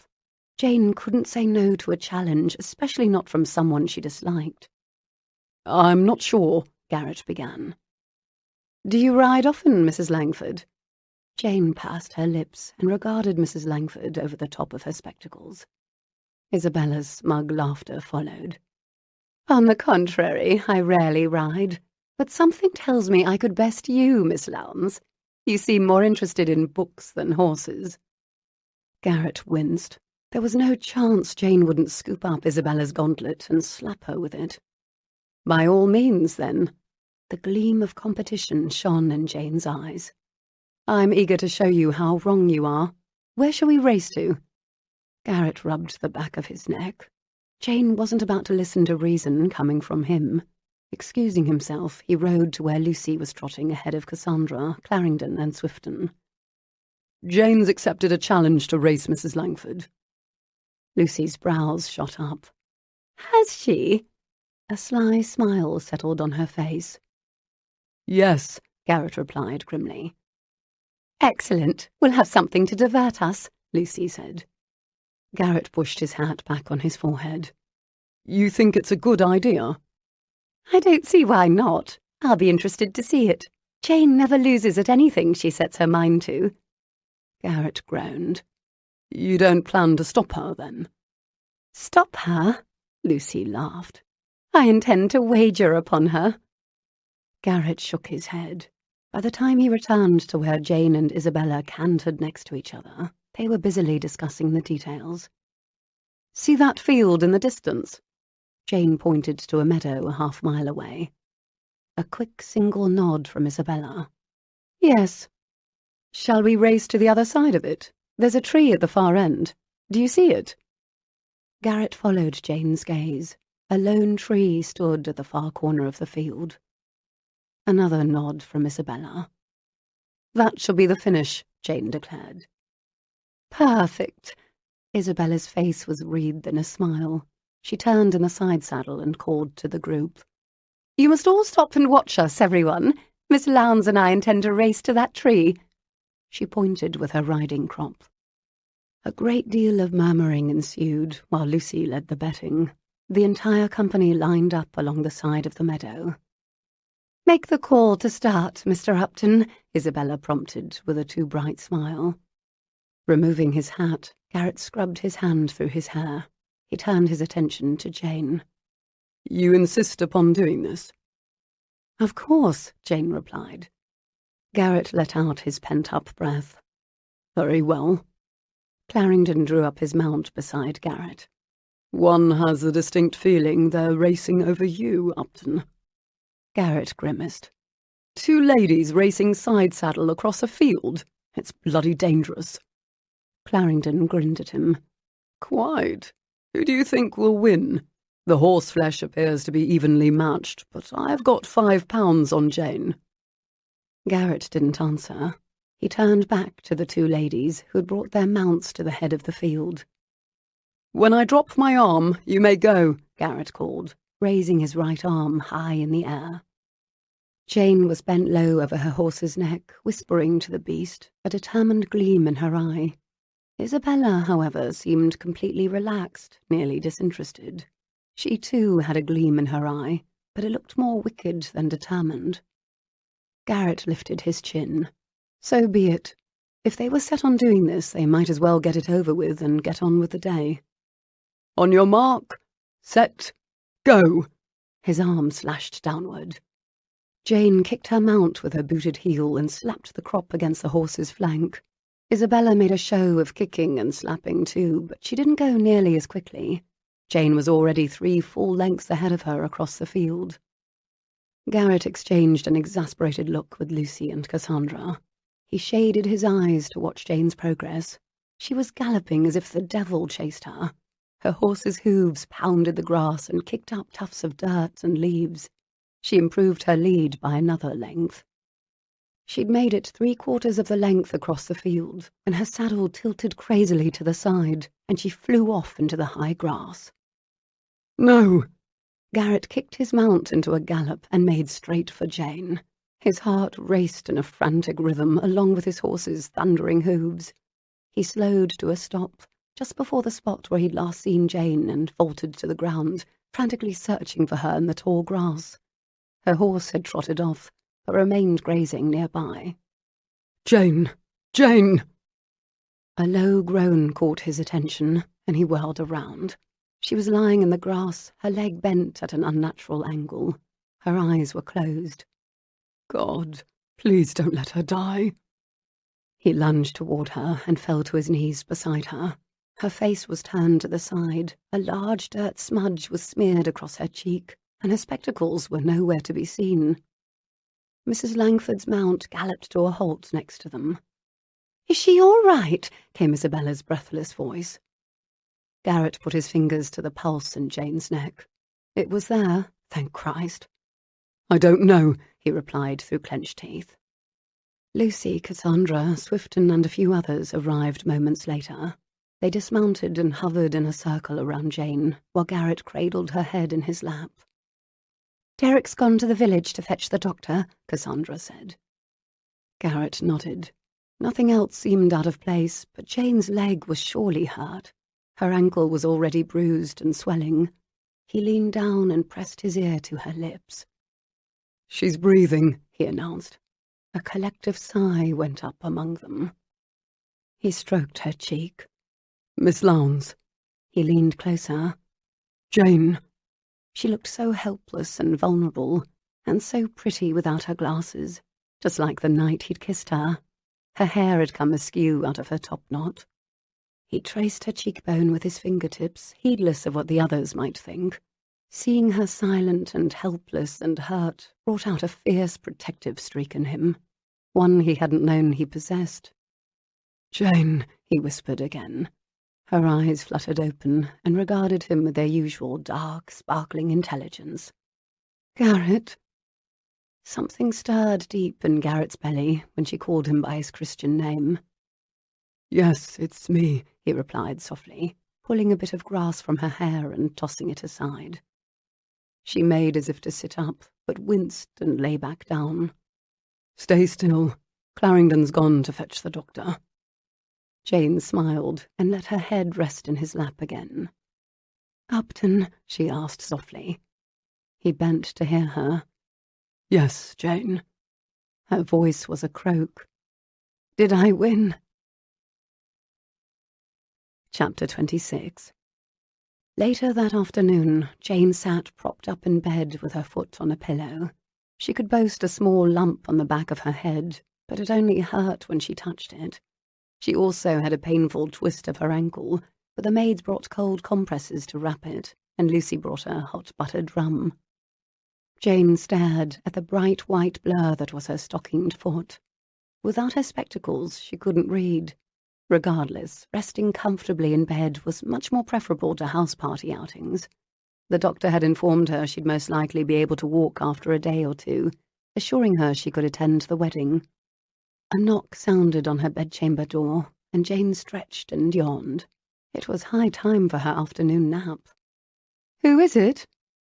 The door opened and shut, and the dark blur of a man strode toward her. She gasped and pulled the covers to her neck. "Sir, who are you?" Garrett's laughter followed. "You don't recognize me?" It was Upton. What was he doing here? "I don't have my spectacles," she admitted sheepishly. "But you shouldn't be in here. It's shamelessly inappropriate." It was better this way, without her spectacles.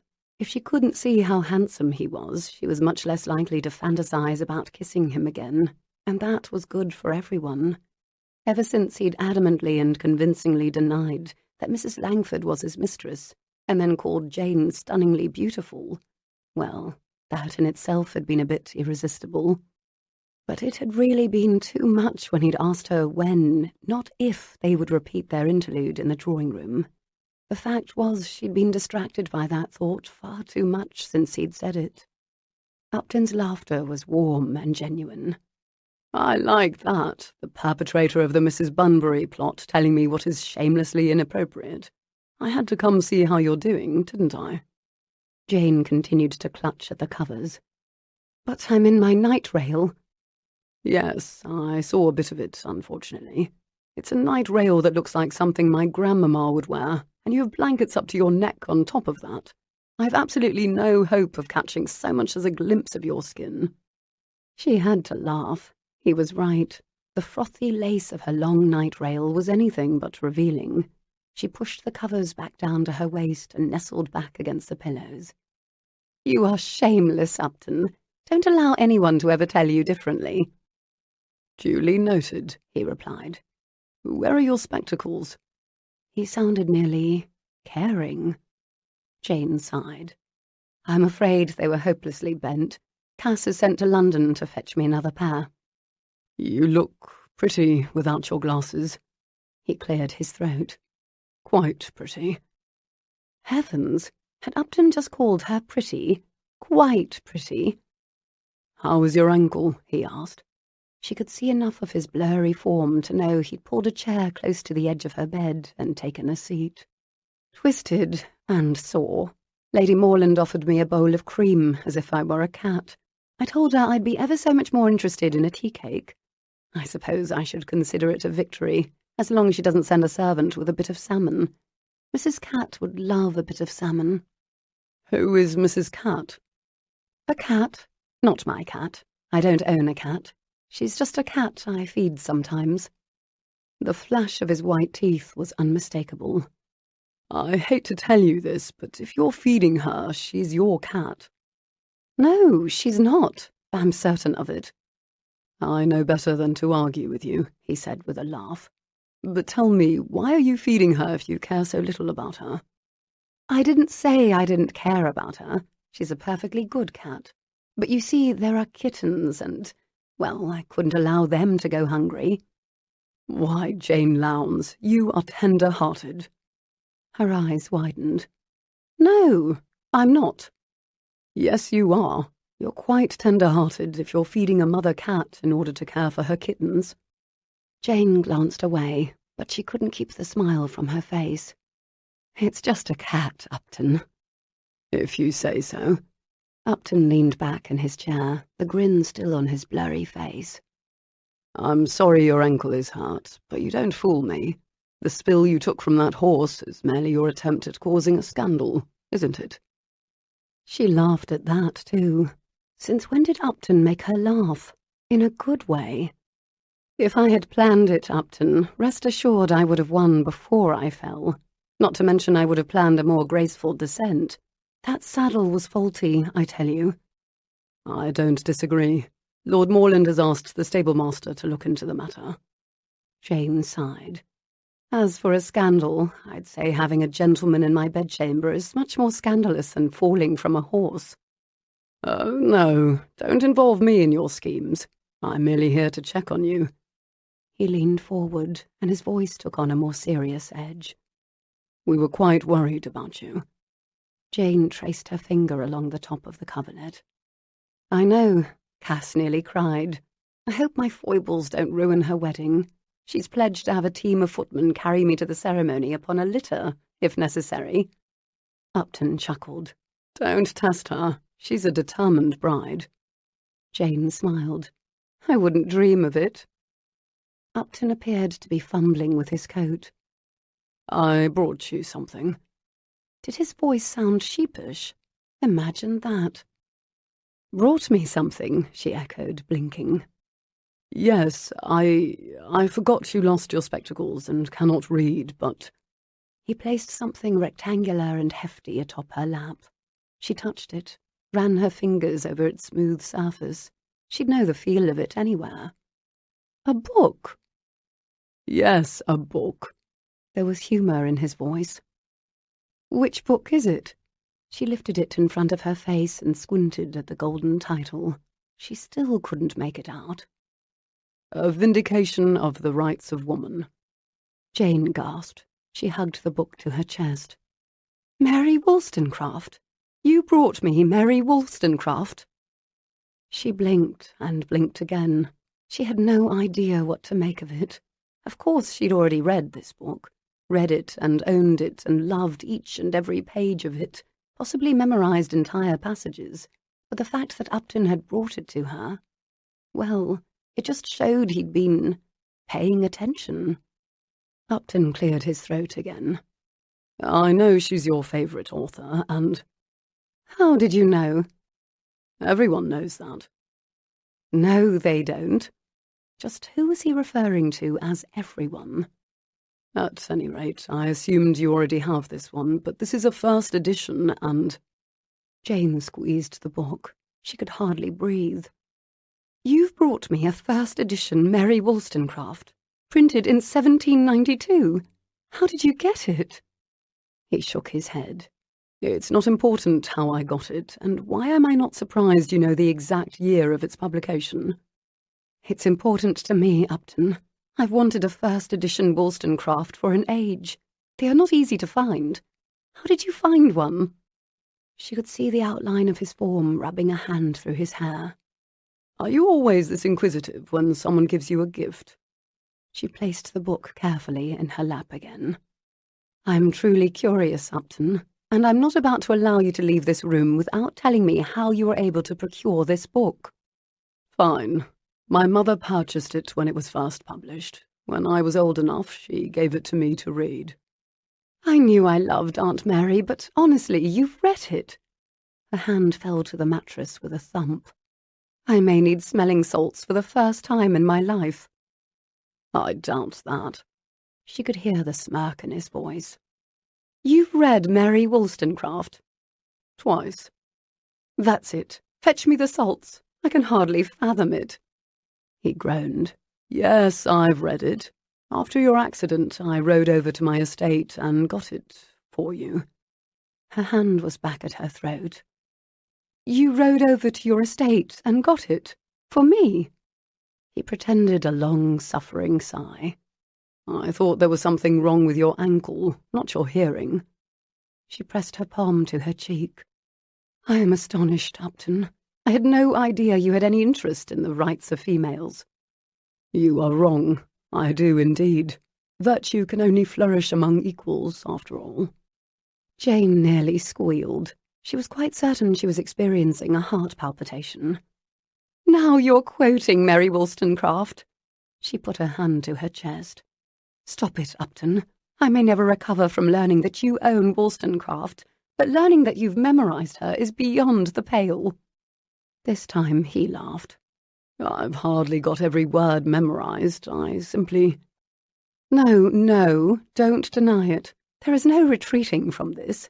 You know, and now I know you know. We can never go back to our previous thoughts about each other. Dare I hope by that you mean you no longer think me a simpleton whose only pleasure is in drinking and gambling? Jane sobered. She pressed her lips together, contemplating his words for a moment. It was true. Her opinion of him had changed. She took a deep breath. I suppose I must grudgingly admit it, Upton. Yes. His voice was even. I never thought I'd see the day you admitted that. There's a first time for everything, I suppose. To her chagrin, her tone was a bit breathy and confused. Why couldn't she stop plucking at the bedsheet? Upton was turning her into a plucker. Might I further hope that you don't dislike me as much as you pretend to? He asked. She allowed the hint of a smile to play across her lips. That entirely depends. Upon what? Upon whether you're willing to admit you don't dislike me as much as you pretend to. He grinned at her. She knew even without her spectacles. She felt it in her knees. With pleasure, he replied. Very well, then I admit it. And I must thank you also, she said. For what? For your help today. You quite came to my rescue. Any time, my lady. I ask for only one small favour in return. Her fingers stilled against the sheets. Her heart fluttered in her chest. A favour? What's that? Call me Garrett. Chapter 27. Yesterday he'd brought her a book. Today he brought her flowers. Bloody flowers. Textbook poetry-inducing flowers. Would she mock him? Would she laugh? Damn it. Garrett didn't know how she would react. The lilacs had bloomed early this year, and he'd gone out into the gardens and gathered them himself. Daphne Swift had helped him find a matching lavender ribbon to tie around the stems, and here he was on his way back to Jane's bedchamber to deliver them. He shook his head. Flowers! He was turning into a walking verse of bad poetry. Garrett stood outside Jane's door and thought for a moment. The odds were quite high that she would mock the flowers. She was a mocker, after all, and they were flowers. Daphne had assured him, however, that all ladies enjoyed flowers, even Miss Lowndes. He took a deep breath. There was more to discover behind that door than whether Jane would enjoy the flowers. Did she love him? Why couldn't he stop thinking about that? Despite Cassandra's insistence, nothing in Jane's demeanour up till now indicated it. Yesterday they'd got on well enough. Admitting she didn't dislike him and asking him to admit he didn't dislike her was still a far cry from love. So here he stood, bloody gullible fool that he was, outside her bedchamber door clutching a bouquet tied with a bow. That's right, a bow. He couldn't linger in the corridor all morning and risk someone seeing him pay a call to her bedchamber. It was a precarious thing to do as it was. He knocked. "Come in," Jane called. He pushed open the door and strode inside. She was sitting up in bed, wearing a new white nightrail, still of the grandmamma variety, but her hair was down around her shoulders. It was splendid and lush, and dark brown with a slight curl to it. His mouth went dry. He licked his lips. Her spectacles were back, perched upon her nose. The book he'd given her was propped upon her lap, but as soon as she saw him, she pushed it aside. "Upton," she said, and blushed. Actually blushed. "Jane!" And then more softly, "Garrett." He strode to stand before the chair that still sat next to her bed. "These are for you." He held out the flowers at a 90-degree angle. A small smile wiggled its way onto her lips. She took the bouquet and hugged them to her. "Lilacs are my favourite." "Mine too," he murmured. "I find it difficult to believe you have a favourite flower."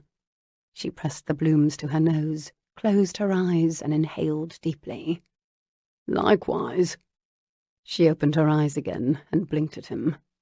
"I suppose that's fair." They both laughed. "I'm beginning to wonder about you," she continued. "You know my favourite food is tea cake, and my favourite author is Mary Wollstonecraft, and now you know my favourite flower is a lilac. If I didn't know better, Upton—" She paused for a moment, and he could have sworn that she blushed again. "I mean, Garrett, I'd say we were becoming friends." Friends? Being a friend was a far cry from being in love. He took a seat and leaned back in the chair next to the bed. "You didn't even mention the fact that I have been sneaking into your bedchamber to get a glimpse of you in your unmentionables." "That is quite friendly," she agreed, studying her nightrail that covered her more decently than any gown she'd worn at the house party so far. "What would you say if I told you I also know your favourite colour is blue?" he asked. Jane's eyes widened. "Now, that is much too personal. Seeing me in my grandmotherly nightrail is one thing, but knowing my favourite colour is altogether indecent." He grinned at her. "But it is, isn't it? Blue?" "Yes," she replied, setting the flowers on the coverlet next to her. "Appropriate for a blue stocking, is it not? Now that you know so much about me, it's only sporting if you tell me something about you." "Really?" He arched a brow. "Like what?" "The obvious things, of course, like what is your favourite food?" "Beefsteak." She nodded. "A bit predictable, but very well." "Predictable?" "I was hoping you'd name something outlandish like turtle soup." He grimaced. "I abhor turtle soup." So do I, but it's an interesting favourite food, you cannot deny it. She didn't pause for his response. What is your favourite book? Candide. She sucked in her breath. You've read Voltaire? I have. You're teasing me. She plucked at the ribbon on the flowers. She'd been doing a great deal of plucking in his company of late. He'd never noticed that about her before. No, I'm not teasing, he replied. I've read Candide at least 3 times. If you care to quiz me on its contents, my lady, I'm at your disposal. She paused for a moment before saying, Oh, no, that's silly. Yes, but you considered it just now, didn't you? How could you tell? You had a certain look on your face, a competitive look. I've seen it before. She pushed her nose into the air. Very fetching, that. I only considered it because I enjoy discussing books. His grin returned. As do I. You do? Don't look so surprised. Contrary to what you might think, I actually enjoy books. She bit her lip. Books have always been my closest friends. At least they were when I was a child. They were my only friends. Though now, happily, I have Lucy and Cass. And me. His voice was soft. She averted her gaze, still plucking at the ribbon.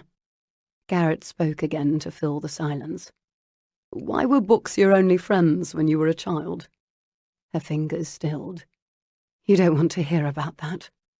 Settling back in his chair, he crossed his booted feet at the ankles. Yes, I do. I've got all the time in the world. They're planning a hunt today, and I'd rather be boiled in oil than go hunting. Jane shook her head at him. That may be, but would you rather sit here and listen to me? You could be doing a host of other things. I'm delighted to sit here and listen to you. If he didn't know better, he could have sworn she blushed again. He could get used to making her blush. She was adorable when she did so. Tell me, Jane, why were books your only friends? She sighed, and her shoulders lifted and fell. Suffice it to say, I wasn't a popular child. I wasn't either, He snorted. I only had a small set of friends I ran with at Eton, and... No, I mean to say I had no friends. None whatsoever. He wrinkled his brow and looked at her. None? Not one. I was an only child, and the house was quite lonely. Mamma and Papa sent me to school at first, but the other children made such awful fun of me. Then Papa was knighted, and I was tutored at home, and I was so much happier. Garrett narrowed his eyes on her face.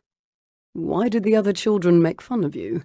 Because you were so much more intelligent than they were? She resumed her ribbon plucking. No. The way she said the word made his heart tug. When I was a child, I didn't allow anyone to know I was intelligent. I desperately wanted to be accepted, and being intelligent was not the way to become admired, especially for a girl. Then why did they make fun of you? This time there was no mistaking the pink blush that crept across Jane's pretty freckled cheeks. I didn't look like the rest of them. They didn't like that. He furrowed his brow even deeper. Didn't look like the rest of them? I don't understand. Were they all blonde? How could she not look like the rest of them? The edge of her mouth quirked up. I was quite a portly child. Mamma called me plump, but portly was a much more apt description. Garrett uncrossed his ankles and sat up straight. He couldn't imagine it. Jane? Pretty, intelligent, simple, sarcastic Jane? Portly? I don't believe it. I can assure you it's true, she sighed. Your mother called you plump? Quite often, actually. She thought it was a kind word. It's not kind at all. There was a slight growl in his voice. Where had that come from? Yes, well, I ate even more tea cake as a girl than I do now, I'm afraid. And it didn't melt away the way it does now when I take a good, healthy walk every day. Cass will most likely have to roll me from this bed when my ankle has healed. He was still trying to conjure the image of Jane being portly. He knew she'd been a wallflower. She'd been inordinately pleased about that fact ever since he'd met her. He'd believed she preferred to be a wallflower, was one by choice. You said the other children. They made sport of you. Jane tugged at a dark curl that had fallen over her shoulder, and Garrett had to resist the urge to reach out and stroke it too. They did indeed, she replied. That's why it was so much better after I remained at home. I only had to endure their teasing when I went out with Mamma, or at church on Sundays. Garrett lurched in his chair and planted both boots on the floor. They made sport of you at church? Oh my, yes, at every opportunity. Being a portly child is a grievous sin. No, it's not, Jane. His voice was low. He met her gaze. She glanced away and laughed a shaky laugh. Tell that to those children. I suppose they're all hideous adults now. I see some of them from time to time, and I want to hide from them. Still, the rough edge to his voice remained. Yes. You know what the worst part is? She asked with a wry smile. What?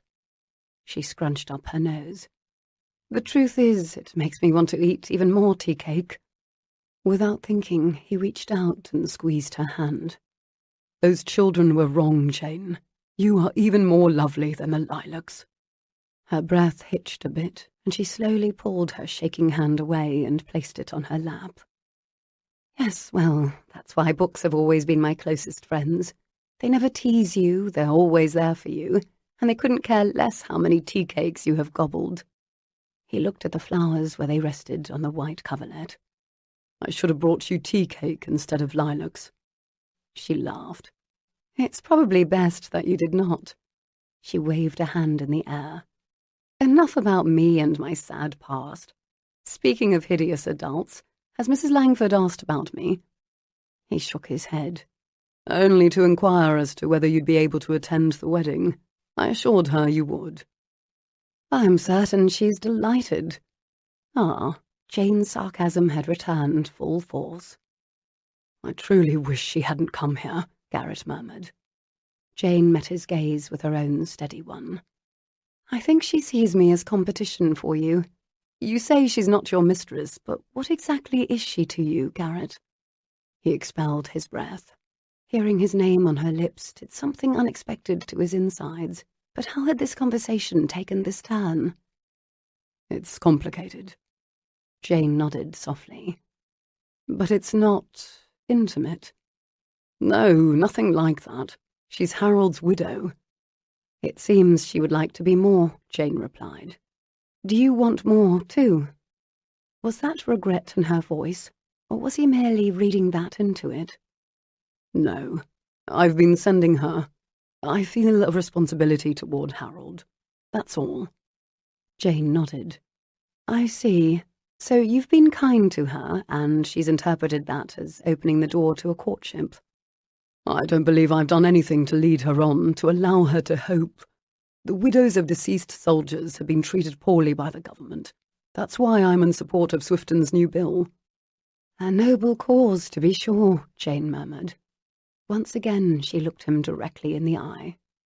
What happened over there, Garrett? Were you with Harold Langford when he died? Chapter 28. Garrett hadn't answered. He'd said something vague about war being hell and promptly left the room. But Jane was certain Garrett knew more about Harold Langford's death than he wanted to say, something that tied him to Harold's widow. Frankly, Jane had her suspicions about the widow when it came to the accident. She'd seen Mrs. Langford's footman in the stables and wondered if he'd done anything to tamper with her saddle. Tampering with a saddle and then challenging your opponent to a race. A bit predictable, was it not? Of course, there was no way to prove it without accusing Mrs. Langford outright. Perhaps that was what Jane deserved for being so quick to race that woman. She shouldn't have trusted her for a moment. She wouldn't make that mistake again. Jane rang for Eloise to help her put the lilacs in water. Then she settled back against the pillows to continue reading her book. She didn't have much more time to enjoy the peace and quiet. Mamma would be here this afternoon. Jane could only hope the Mrs. Bunbury plan would work. As for the idea of starting a scandal, she was beginning to realize how dangerous that particular plan had been. She'd do well to stay far away from scandal until the house party ended. Thankfully, by the late afternoon, Jane was able to walk on her ankle again. It was still a bit tender, and she had to rest it more than she would have liked, but she was no longer confined to bed. After the hunt, the wedding guests began to arrive. Along with Jane's parents, Lucy's parents, Lord and Lady Upbridge, came. Garrett's mother, Lucy's Aunt Mary, bustled in, hugging everyone and declaring that Cass had never looked more lovely. Derek's brothers, Adam and Colin Hunt, arrived as well, and so did Lord Berkeley, one of Garrett's good friends from school, whom they had all met in Bath the previous summer. The wedding was to be held the next morning, and the festivities would last well into the night. Jane was torn. Part of her was relieved that the house party would soon be over, and she could go back to reading her books and ensuring that Mrs. Cat and her kittens had enough to eat. But another part of her, a part she didn't want to fully admit to, was a bit melancholy over the thought of leaving the party, and Garrett. Though, admittedly, Jane had little time to think about Garrett. Well, less time than usual. She was busy bustling around as best she could on her tender ankle, in an attempt to keep her mother from meeting Mrs. Bunbury. Jane hobbled a few doors down to her mother's room to greet her. "Your father's in the study with the other gentleman," her mother announced. "What is it about gentlemen and studies?" She shook her head. "It's lovely to see you, Mamma." Jane kissed her on the cheek. "How is your leg, dear?" her mother asked, watching her slow progression across the room. "I nearly had an apoplexy when Lady Cassandra's footman came to fetch your spectacles." "It was just a small tumble from a horse. My pride was hurt much more than my ankle." A worry line creased her mother's brow. "Oh, Jane, please don't tell me you are racing gentlemen on horseback. That's hardly the behaviour one looks for in a wife, and—" It was typical of her mother to be more worried about her daughter's reputation than her health. "No, Mamma, I was racing another lady on horseback. I would have won, too, if the saddle hadn't given way." Her mother put her hands on her hips and clucked her tongue. "Where was Mrs. Bunbury when this was going on?" Jane nearly winced. "Mrs. Bunbury was there," she approved. "It was all in good fun." "I'd like to meet Mrs. Bunbury at the first opportunity." "And so you shall," Jane replied. "She's gone off to the village just now to fetch some supplies for the poultice she's been using on my ankle. Lucy swears by it. Must remember to ask Lucy to make me a poultice." Her mother wrinkled up her nose. "The Morlands don't have the necessary ingredients for a poultice?" Not this poultice. I believe it requires Eye of Newt or something like that." Jane's mother shook her head again. "There you go again with that wild imagination. Gentlemen are rarely interested in ladies who are humorous." "That's a shame," Jane mumbled under her breath. "What was that, dear?" "Come downstairs with me, Mamma. I'll lean on you so I may greet Papa. Perhaps I can coax him out of the study." "We should get you a cane," her mother replied. "No, thank you. I'm not old enough for a cane, and I refuse to succumb to such accoutrements before it's time." Jane's mother rolled her eyes. Perhaps that's where she got it. The thought made Jane smile. But thankfully Hortense agreed without any more questions about the poultice, the cane, or Mrs. Bunbury, and the two made their way downstairs. As they slowly progressed along the corridor, Jane relaxed a bit. Goodness, this concentrating on her mother and the Mrs. Bunbury plot bit was good for her. She hadn't thought about Upton in entire minutes.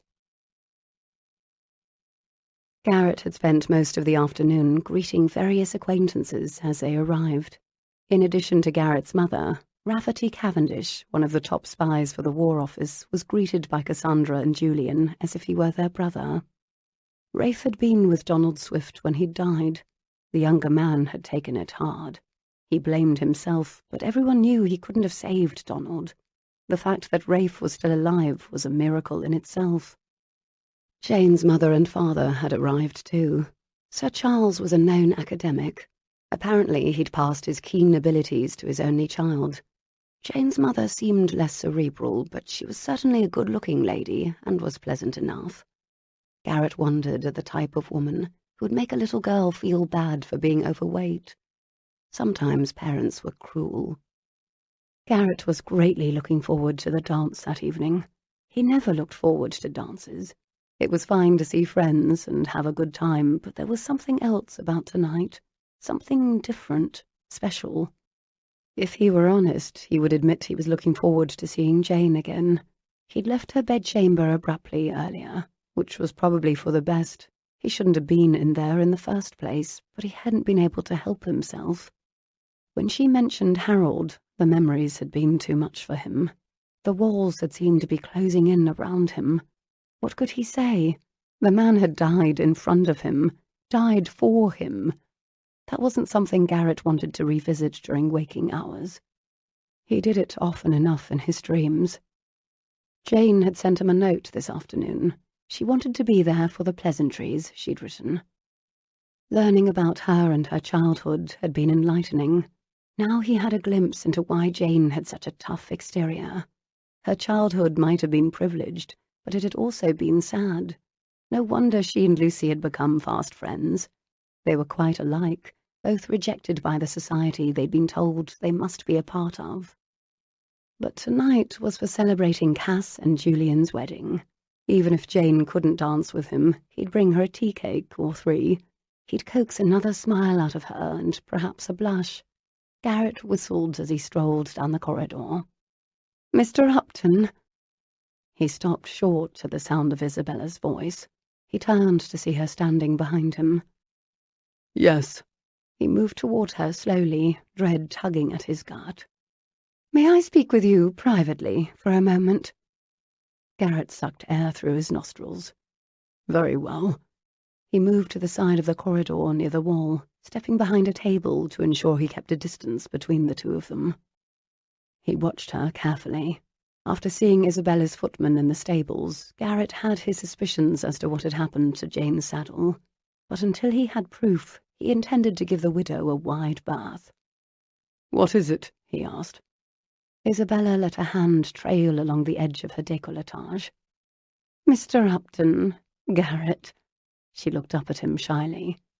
"May I call you Garrett?" "I don't think that's—" "You know, I came here to Surrey, to see you. I'm not particularly well acquainted with Lady Cassandra or Lord Swifton." "Yes, I know," Garrett replied, struggling to remain polite. "I wondered why you felt it necessary to follow me here." He lowered his voice, even though they were alone. "If you need more money, or—" Isabella squeezed her eyes shut, a pained expression on her face. She held up a hand. "No, it's not about money. You've been quite generous to us. It's just that—" She opened her eyes, braced a hand on the table, and stared at him. Garrett had the uneasy feeling many a lesser man had fallen prey to that beautiful face. Like Harold Langford, perhaps. "You must know I've developed feelings for you, Garrett." Garrett took a step back. "Feelings?" "Yes. We've been in each other's company a great deal in London of late, and I've come to care for you." Garrett cleared his throat. "I hope you won't be offended when I tell you this is a surprise to me, Isabella." She arched a brow and stepped back, folding her arms over her chest. "Don't play coy, Garrett. You must have noticed my interest in you." He nodded. "Since we've been here in Surrey, yes, but earlier in London." "I'm telling you now." She stamped her foot, but then smiled at him sweetly and allowed her arms to fall to her sides. "Don't you think I'm beautiful, Garrett?" Sweat beaded on his forehead. "That is hardly the point, Mrs. Langford." "You called me Isabella before." She quickly moved around the table in a swish of skirts and pulled his hand to her bosom. "Don't stop." Garrett pulled his hand from her grasp. "I don't think that's wise." Her chest rose and fell. Her eyes searched his face. "Why? Because you feel guilty for falling in love with me? Because of Harold?" Garrett stared off out the window. "I do feel guilt, terrible guilt, but it's not for the reason you think." "What reason, then?" Isabella demanded, staring up at him, her lips quivering. Garrett cursed under his breath and turned his head sharply to face her. "Isabella," he whispered, "it's high time I told you. Your husband died saving my life." Chapter 29. Isabella's face drained of colour. Her pale pink lips continued to tremble, and her eyes searched Garrett's face as if she'd learned the rest of the story there. "What do you mean?" she whispered sharply. Garrett shoved his hand through his hair and paced toward the window. "It's true. He died saving my life. Your husband is dead because of me." "I don't understand." Garrett closed his eyes. The guilt pummeled him. "As you know, we were at Sornova. I went down, a bullet in my shoulder and another in my thigh. It was bad, but I was able to crawl." Garrett expelled his breath in a deep rush. It all came back to him, the haunting memories, the awful screams of men dying around him, the acrid smell of the thick, nearly impenetrable smoke, and the sickening sweet smell of blood. I was wheezing, grabbing at my chest. I looked up through the smoke to see another French soldier with his rifle aimed at me. I was wounded too badly to move quickly. I said my prayers. Isabella gasped. Garrett took another deep breath. Harold saw it too. He ran toward me. He launched himself in front of the fire. He saved my life, the brave, mad fool. He gave his life for mine. Garrett turned to look at Isabella. Would she hate him? Could she forgive? "It sounds like something Harold would do." Her voice sounded more full of pique than hatred. Garrett hung his head. "He was the best man I ever knew. I owe him my life." "And that's why you refuse to have anything to do with me?" Garrett furrowed his brow. How could she be worried about that after what he'd just said? "You haven't known the truth about me, Isabella. Now you do. I expected your hatred, or at least your anger. I deserve both." "What if I told you I forgive you? If I said I still want to be with you?" Garrett shook his head. "I'd say I don't understand. But regardless, when I see you, I'm reminded of Harold. There are few moments when I'm not reminded of Harold, but you're his widow, and I just can't." "I understand," Isabella said. She picked up her skirts and swept away down the corridor, leaving Garrett with a distinct impression that she didn't understand at all. Chapter 30. Jane stared at the sparkly silver gown that encased her body. Tonight's grand dance wouldn't rival the one to be held the following evening, but it would be unforgettable just the same. "That gown looks stunning on you," Lucy declared.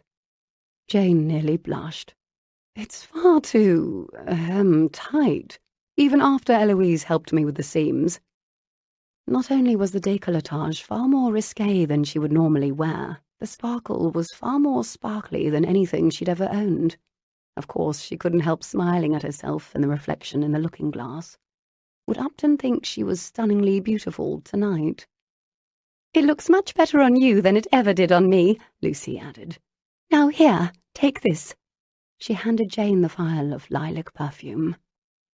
Jane took the tiny glass bottle, her stomach clenching into excited knots. She promptly dabbed a bit behind both ears.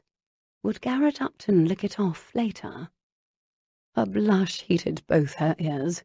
She couldn't look at Lucy when she had those thoughts. She should have told Lucy and Cass about her feelings for Garrett, but she just couldn't. Not yet. Not when it was all too new. The perfume-licking bit wasn't Jane's only scandalous thought. She intended to kiss Garrett again. She would have to elude her mother's watchful eyes to accomplish it, but she had years of experience in that quarter. Something had happened between her and Garrett since he'd come to her room and brought her lilacs and Mary Wollstonecraft. Jane's belly fluttered. Whatever it was there and undeniable. She wanted to kiss him again desperately. Tonight. She caught her reflection one final time. "Too bad I don't have a more elegant pair of spectacles, but at least they match the silver of my gown." She chuckled at that thought. Lucy looked up at her and blinked. "Why, Jane Lowndes, did I just hear you say something to indicate that you give a toss about how you look?" Jane promptly snapped her mouth shut. She needed to be more careful about what she said in front of Lucy. "Let's go. I need your help making it to the ballroom." Lucy gave Jane a sly look that indicated she was not entirely through with her previous question, but she held out her arm, nonetheless, for Jane to lean on. Jane took a deep breath. It was time. Time to go to the ballroom and find Garrett, and time to put her Mrs. Bunbury plot into action with Lucy. Jane felt confident on both counts. She leaned on Lucy's arm, and the two women slowly made their way down to the ballroom. Once inside, Jane barely had a chance to scan the room for Garrett before her mother found her. Thankfully, Mamma was speaking to Cass. "Jane, come join us," Cass called, motioning her over with her fan. Jane and Lucy slowly made their way over to the two of them. Mamma eyed her up and down. "What are you wearing, miss?" Jane winced. "Isn't it lovely, Lady Lowndes?" Lucy interjected. "It's one of mine. I think Jane looks absolutely stunning in it." Jane's mother's eyes were wide, but there was definitely a smile lurking in their depths. "I just have never seen Jane in anything so... Silver," Jane supplied, hoping her mother would let the subject drop. Jane gave Cass a pleading look. "I was just telling your mother how much we've enjoyed getting to know Mrs. Bunbury," Cass announced, with a quick smile in Jane's direction. Lucy nodded. "Oh, yes, she's a delight, but such a quick one. I swear I've seen her half a dozen times this evening, but at present I cannot seem to locate her." Lucy stood on tiptoes and made a grand show of scanning the ballroom for the elusive Mrs. Bunbury. Jane's mother merely nodded. "If you see her again, Your Grace, do point her out immediately." "Mamma, I saw her in the corridor just before I came in," Jane added. "She said she might go and lie down. She wasn't feeling particularly well. She wanted to ensure that I found you and was properly chaperoned this evening." "Of course you are," Jane's mother huffed. "She said to give you her regrets that she has been unable to make your acquaintance." Jane shared a knowing look with Lucy. Hortense fluttered her silk fan in front of her face. "I am sorry to hear she's feeling unwell. I suppose there's always tomorrow at the wedding to meet." "Yes, of course," Lucy said brightly. Jane winked at Lucy. She'd never been much of a winker before, but this little victory called for a wink if anything did. "Janie, come with me. Let's take a turn around the room. We'll go slowly for the sake of your ankle," Lucy said. "You'll excuse us, won't you, Lady Lowndes? There is a certain gentleman I've been wanting Jane to meet." Jane's mother looked as if she'd just been told that Jane's engagement was imminent. A smile spread across her face. "Oh, yes. Yes, of course. Please go. Have fun." "I shall see you later, Mamma," Jane said, waving as they left, arm in arm. "That was a nice touch with a bit about the gentleman, Lucy," Jane said with a laugh, after they were well away from her mother. "She's predictable, the poor dear," Lucy replied with a sigh. They made their way slowly around the room, while Jane continued to test the strength of her ankle. They were nearly to the other side of the large space when she spotted a small group of people that unfortunately included Mrs. Langford. The widow was wearing purple this evening. Jane snorted. Typical. She thought she was a queen. Mrs. Langford's head snapped up, and she spotted Jane and Lucy. "Miss Lowndes," she called, leaving the group of gentlemen who were paying her homage and coming to stand near the two ladies. "May I have a word?" "I suppose so," Jane replied, wanting to be anywhere but in Mrs. Langford's odious company. Reluctantly, Jane relinquished Lucy's arm and painstakingly followed Mrs. Langford over to the wall, where there was a bit of privacy. The widow turned to face her. "I wanted to say one thing." Jane sighed. "Very well. Say it, so that I may limp back over to my friend." Mrs. Langford's eyes narrowed. "Fine. I'll be blunt. I want Garrett Upton, and I intend to have him." Jane placed a steadying hand against the wall. She took a breath, concentrating to keep a blank look on her face. So there it was, the ultimate challenge, and stated in such a way that it sounded absurd. "What are you planning to do?" toss a sack over his head and abduct him. Mrs. Langford smirked.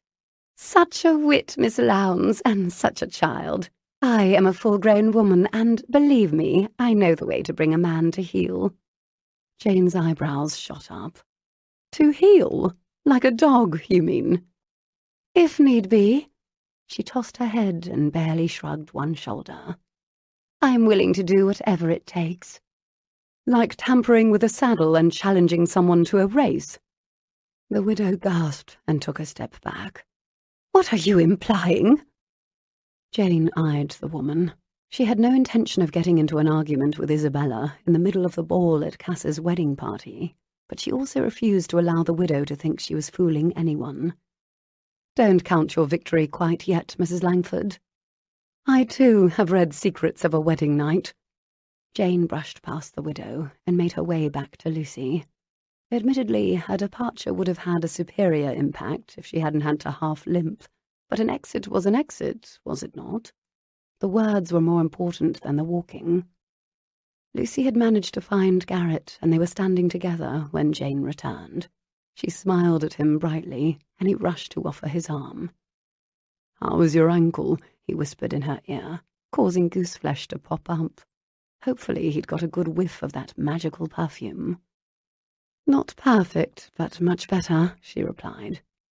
To Jane's chagrin, Mrs. Langford sauntered up and joined their group. The woman's strident voice rang out behind them. "Your Grace, it's lovely to see you again." Lucy rolled her eyes, but turned to greet the widow. "Mrs. Langford," she inclined her head. They turned to face one another in a small circle. Jane kept her arm firmly wrapped around Garrett's. Mrs. Langford touched her elegant fingers to the strands of pearls at her neck. "It's really too bad you cannot dance this evening, Miss Lowndes. I do hope your ankle heals eventually." "I am sure you do, Mrs. Langford," Jane replied, a false smile on her face. "I myself would love to dance." Mrs. Langford eyed Garrett expectantly. Jane's grip on his arm tightened. For one awful moment she thought he would be obliged to offer. "I'd be honoured if you'd dance with me, Mrs. Langford." Owen Munro was there. Jane couldn't stop her sigh of relief. The man had a knack for materialising at the precise moment he was needed. A helpful chap indeed. Mrs. Langford gave Owen a tight smile, but she had no choice but to accept. She took his arm and allowed Owen to lead her to the floor. "I'm off to find my handsome husband." Lucy gave Jane and Garrett a small wave as she trotted off. "I'm sorry you cannot dance," Garrett said as soon as they were alone. "I'm not." He raised a brow. "You're not?" "No." "Why not?" She leaned up to get closer to his ear so only he could hear. "Because I'd much rather go look at the paintings in the upstairs drawing room." His Adam's apple bobbed as he swallowed, but otherwise his face remained a mask. "I see. And would you allow me to accompany you on such a mission?" "I was counting upon it." He made to offer his arm, but Jane shook her head. "We shouldn't be seen leaving together," she whispered. "I'll meet you there in 10. She studied her ankle. "No, 15 minutes. The journey to the upstairs drawing room took Jane longer than 15 minutes. First, she had to wait for her chance to leave the ballroom without anyone noticing, a particularly difficult task, given that everyone kept coming to inquire after the health of her foot. By the time she actually made her way from the room, she was still favouring her ankle more than she'd realised. She hobbled out of the ballroom, down the corridor, and up the stairs. When she finally pushed open the door to the upstairs drawing room, she breathed a sigh of relief. Garrett was waiting for her on the settee in the middle of the room. He faced the portrait they'd pretended to look at the other night. A brace of candles on the mantelpiece illuminated one side of his handsome face. Jane was suddenly shy to be back here, remembering what they'd done on that settee. Be bold. Wasn't that Lucy's favourite saying? Jane had become quite bold indeed, and she was about to become even bolder. She opened her reticule, pulled out a key, and locked the door. "What do you have there?" Garrett called, his voice warm. "The key." She glanced over her shoulder, giving him a positively flirtatious look, one she was not certain she'd heretofore had in her. He whistled, his eyebrows lifted. "The key?" "Yes, I came prepared this time. We don't want anyone walking in on us, do we? I asked a footman for it earlier. I gave him a guinea for his trouble." "Not Mrs. Langford's footman, I hope?" "Certainly not." She sauntered over to Garrett, as well as one could saunter when one's ankle was doing poorly. She felt more feminine than she ever had in her life. Feminine and romantic. The gown was lovely, the room was cast in shadows, the man was handsome and dashing, and she wanted to kiss him. The thought made her shiver. "How did you get away from your mother?" He took her hand and helped her to sit next to him. "I told her my ankle was hurting and I needed to prop it upon pillows. Mamma said she'd send a servant to check on me, but Lucy volunteered." "What about Mrs. Bunbury?" he asked, his mouth quirking into a sensual grin. Jane laughed. "Don't worry, my chaperone is rubbish. Believe me, we'll be completely safe from her." Garrett's lips twisted into a beautiful smile. "I suppose we cannot expect too much out of her, in that she doesn't exist." He slid across the velvet seat until his thigh touched Jane's. "You look absolutely stunning in that gown," he breathed. His warm breath caressed her neck. She shuddered. "Thank you." "I may like it better than the blue one, and I hardly thought that possible." "Thank you." Her good leg shook furiously beneath the silvery folds, but she refused to pluck. Be bold, be brave. She took a shaky breath. "What should we talk about? Portraits?" His hand moved to her shoulder. He lightly stroked the column of her neck with one finger. Jane closed her eyes. She couldn't think. His touch did funny things to her insides. "Seeing as how you've locked the door," he whispered, "I was thinking of something else." "Something else?" "A lesson." A shiver chased its way down her spine. She opened her eyes again and focused them on him. "A lesson?" "Yes." His lips hovered near her ear. "You like to learn new things, do you not?" She turned her head. Their mouths were only inches apart. She watched his lips. "I do. But what can you teach me?" His other hand came up to rub her opposite shoulder. "Ah, you may think you know everything, but believe me when I tell you there is a thing or two that a supposed rake could show you." Her breath came in short pants. "Is that right?" "Yes." Her head tipped back. "By all means, then, show me." He carefully reached behind her ear and unhooked the wire bar of her spectacles. Facing her, he put his other hand behind her opposite ear and pushed that one up too. He carefully pulled the spectacles away from her face. For a moment, Jane felt naked, vulnerable. He set the spectacles on the table in front of the settee and turned back to face her. His thumb rubbed across the underside of her eye. "I like your freckles," he said. Her throat went dry. "Oh, they're just—" "Charming," he finished. "I thought you said something about teaching me a lesson." "So I did." He pulled her to him, his mouth capturing hers. His lips slanted over hers, and his tongue plunged inside. Jane fiercely wrapped her arms around his neck. He quickly maneuvered them, so she lay on the settee and he was on top of her, kissing her, pressing his hardness against her softness. He braced himself on one elbow, and using one hand untied his cravat, uncoiled it quickly and ripped it from around his neck. "What are you going to do with that?" she whispered against his rough cheek. "Tie you to the settee." Jane's eyes flared. Her heart fluttered in her chest. She'd never heard of anything like that, but she was intrigued, more than intrigued. Oh, perhaps a rake did have a few lessons to share after all. She met his eyes in a challenge. They turned a dark, mossy green. "You wouldn't dare."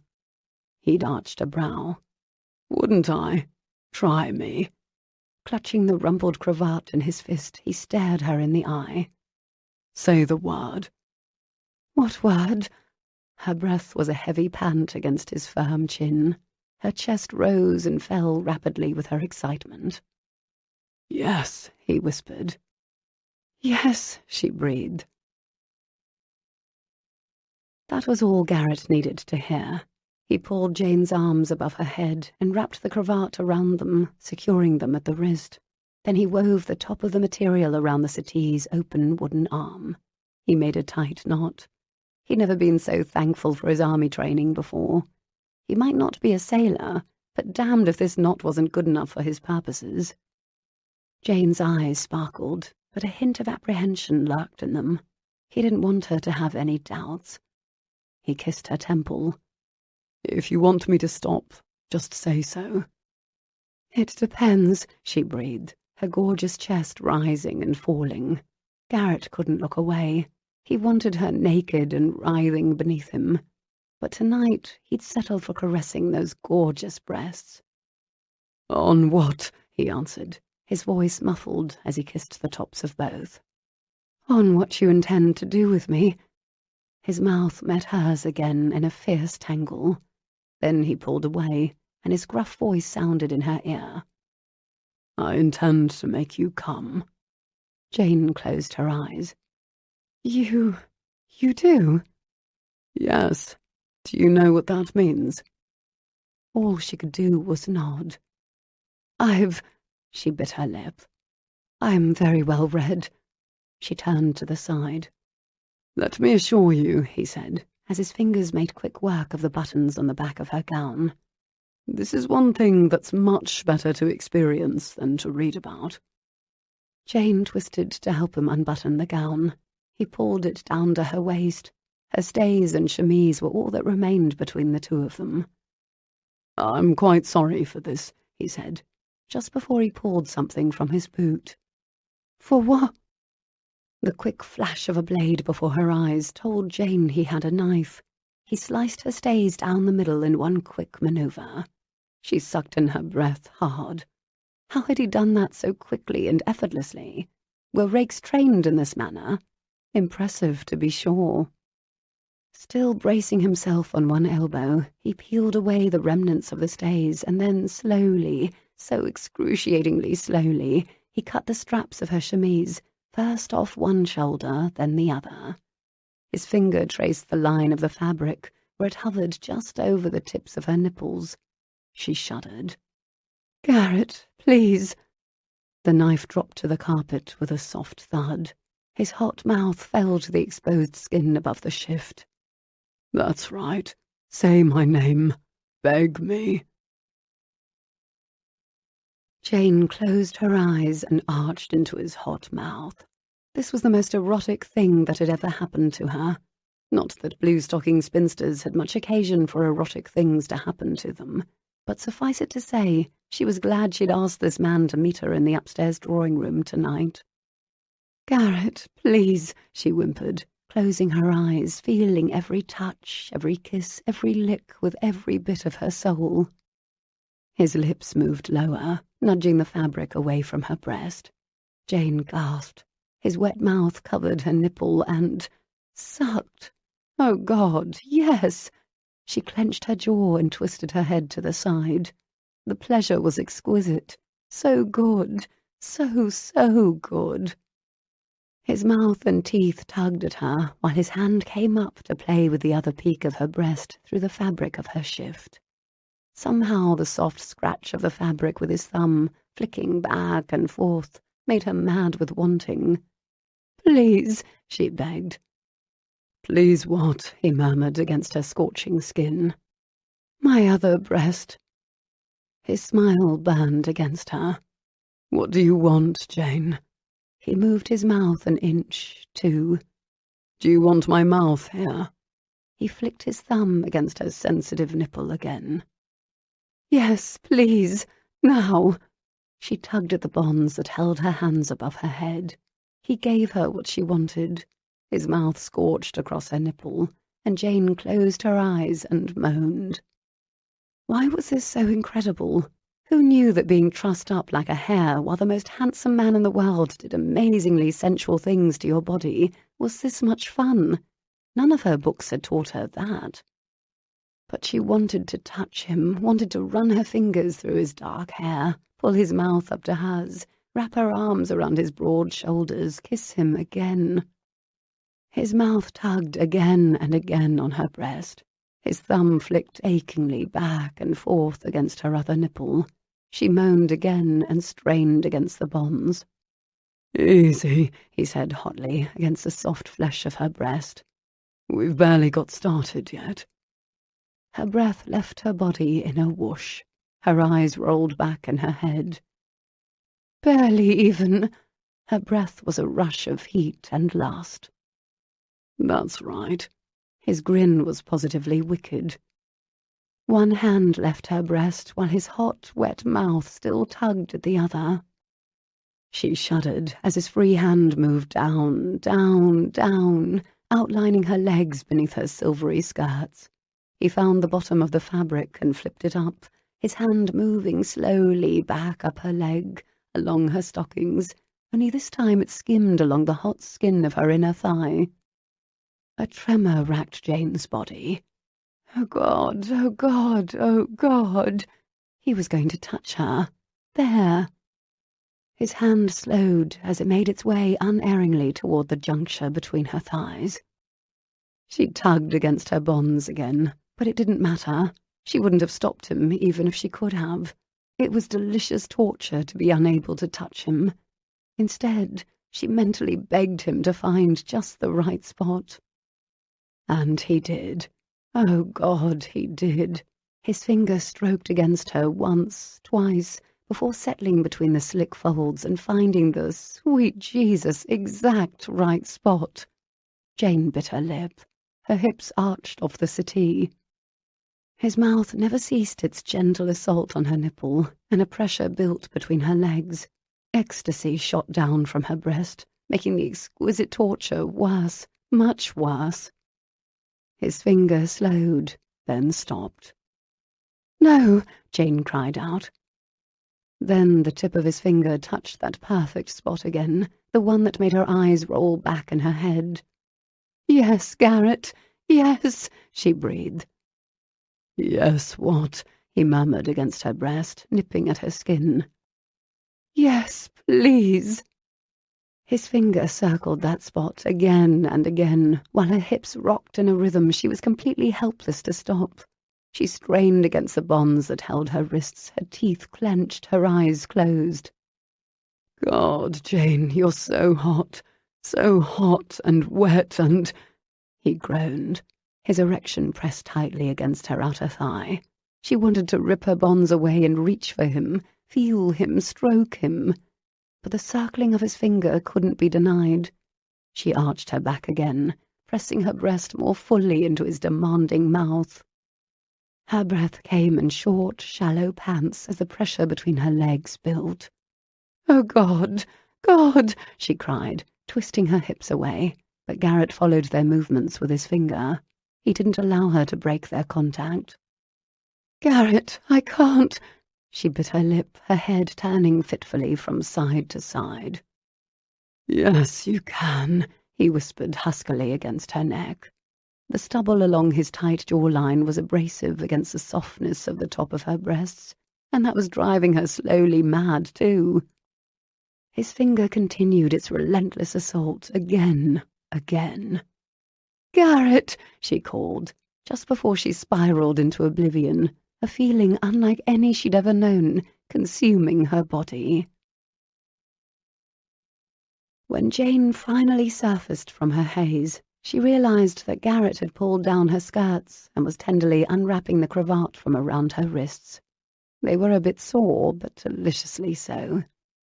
He rubbed them individually and carefully pulled her hands back down to her sides. He gathered one of her hands in his, brought it to his lips and kissed her knuckles. He was still breathing heavily. He pressed his slick forehead to hers. She reached for his hips, wanting to feel his erection, but he pulled her hand away, pinning it over her head again. "No," he said huskily. He kissed her again fiercely. Not unless you want me to take you tonight, right here on this settee. Truthfully, she'd considered it for a moment.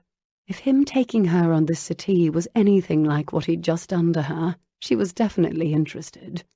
But that would complicate things, complicate them a great deal. Instead, she kissed him back. The man had just given her the most amazing moments of her life. A kiss in return seemed inadequate. That was incredible. The word seemed insufficient, even to her own ears. I'm obsessed with your perfume, he murmured. His breathing was still hot and heavy in her ear. He kissed her there, running his tongue along her earlobe, and she bucked beneath him again. Gooseflesh covered her neck and arms. Oh, what this man did to her. So, he asked, nuzzling beneath her ear. So, she echoed, barely able to discern his words, with his mouth still on her skin. What do you think? Her eyes were still closed, but she had to smile at that. She took a long, shuddering breath. You're right, so much better than reading a book. And, he prompted. And it seems rakes can teach blue stockings a thing or two. She felt his answering smile against the skin of her neck. Furthermore, she added, clearing her throat self-consciously, I think we're going to need to do that again.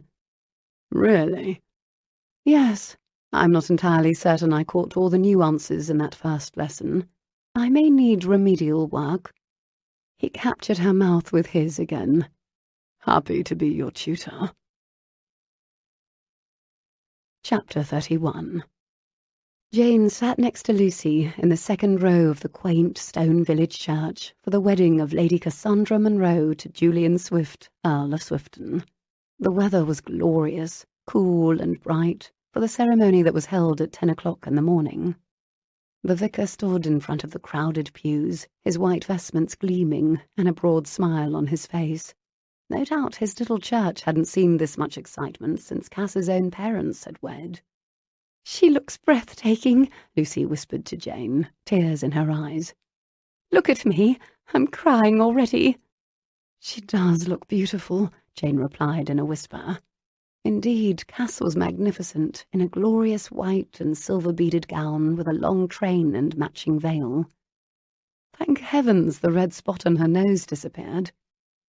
Yes, quite courteous of it, was it not? Lucy said with a laugh. Julian looked every bit the handsome soldier turned earl in his dashing military dress uniform. Cass's mother, Lady Morland, sat in the front row. The woman nearly convulsed in a fit of joyous tears, while her husband tried to comfort her. At least she'll stop hating me, Lucy whispered to Jane, from where they sat in the row behind the Morlands. I may have married a duke, but the Swifton title is far older and more prestigious than Clarendon's. That must be why she's crying. I resent that, Derek said from beside his wife. Lucy elbowed him. Jane gave Lucy a warning look, but couldn't entirely stop her smile. What did your mother say when you told her Mrs. Bunbury had to leave this morning? Lucy whispered. Shh, Jane countered. Her mother was sitting just 2 spots away on the other side of her father. Jane lowered her voice even further. I told her Mrs. Bunbury had been overcome with a fit of heat yesterday, and had compounded that error by eating something that did not agree with her. Jane smiled slyly. She's well on her way to London by now. Lucy pressed her lips together and nodded. She too kept her voice especially low. I'm ever so glad to hear it. Derek eyed the 2 ladies sceptically and shook his head. It was true. Now that Mrs. Bunbury had been dispatched, Jane was happily free of her first and biggest problem. Her second problem, Mrs. Langford, remained, of course, but that woman didn't frighten her. Now that Jane knew what the widow was capable of, she intended to stay well away from her. After tomorrow, when all of the house guests returned to London, doing so would be quite simple. Mrs. Langford might have declared her intentions toward Garrett, but if there was any doubt as to where Garrett's affections lay, he'd proven them to Jane last night. Jane took a deep breath and concentrated on watching Cass and Julian standing up at the altar together, declaring their love for each other. It was beautiful, truly. The smile on the faces of both the bride and the groom declared to the entire assembly how deeply in love they were. Lucy was crying. Even big, strong war hero Derek looked a bit choked up. Jane had never been one to cry. Her stiff upper lip was something of which she was particularly proud, but listening to Cass and Julian take their wedding vows did tug at her heart. The vicar's voice boomed through the church. Julian Nicholas James Swift, wilt thou have this woman to thy wedded wife, to live together after God's ordinance in the holy estate of matrimony? Wilt thou love her, comfort her, honour and keep her in sickness and in health, forsaking all others, keep thee only unto her, so long as ye both shall live? Jane caught her breath. The back of her throat burned. She'd never experienced anything like it during a wedding. Lucy made a sobbing noise, and Derek patted his wife's knee. Julian's eyes shone with love and pride. I will, he intoned. The vicar turned to Cass. Cassandra Elizabeth Louisa Munro, wilt thou have this man to thy wedded husband, to live together after God's ordinance in the holy estate of matrimony? Wilt thou obey him and serve him, love, honour, and keep him in sickness and in health, and, forsaking all others, keep thee only unto him, so long as ye both shall live? Cass's voice was strong and sure. I will. Lucy pushed her handkerchief up to her mouth to absorb another sob. Jane pressed her lips together, hard. Other than the obey part, that had been lovely, truly lovely, and she'd never seen Cass so happy. Pure, radiant joy shone from her face. All the years Cass had written Julian, hoped he'd come back from war safely, had culminated in this beautiful moment. Jane had to shake her head against the burn behind her eyes this time. A movement to the left caught her attention. She glanced over to see Garrett, leaning slightly forward, smiling at her softly. He and his mother were sitting farther down the long row. Jane returned his smile with a tentative one of her own, before returning her attention to the ceremony. Garrett looked especially fine today in his formal morning coat. His dark hair brushed the collar, and the black brought out the colour in his eyes. They looked dark green. Perhaps marriage wouldn't be so awful after all. The thought came out of nowhere and struck Jane in the chest. She gasped. Lucy gave her a quick, questioning look, but Jane barely shook her head to indicate nothing was amiss. She surreptitiously looked over at Garrett again.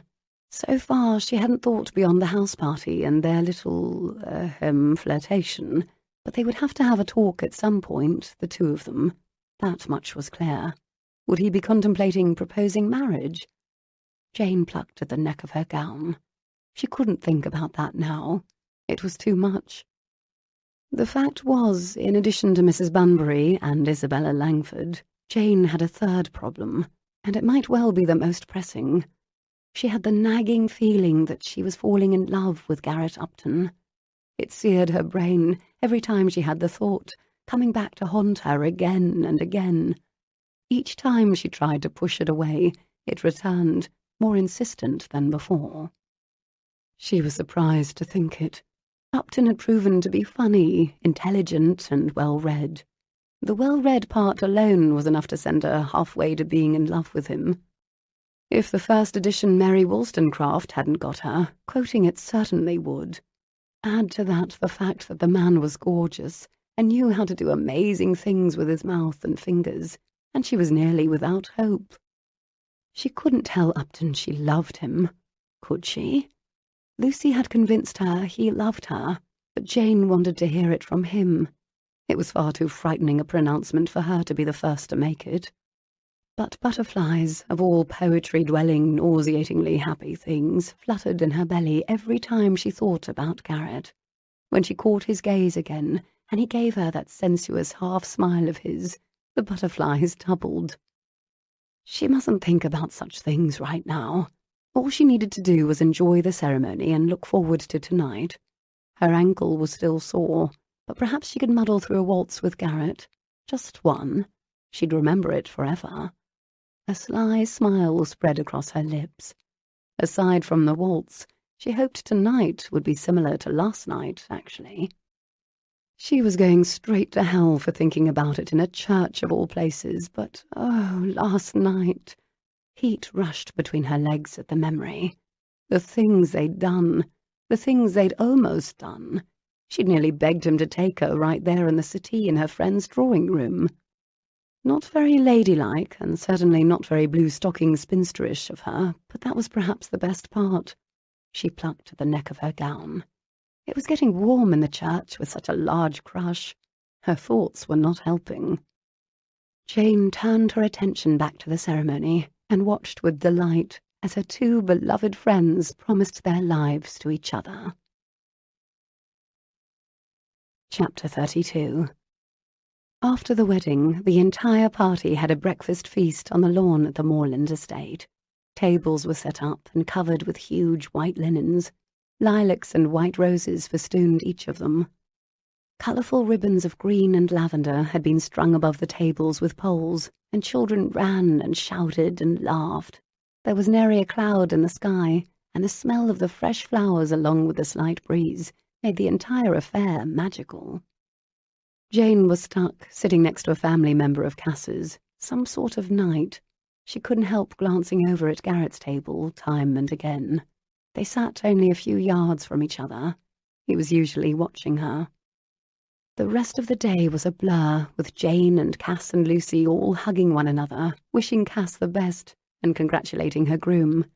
Jane and Lucy helped Cass prepare for the wedding ball, and then they all settled in to take naps, so they might be refreshed for the dancing.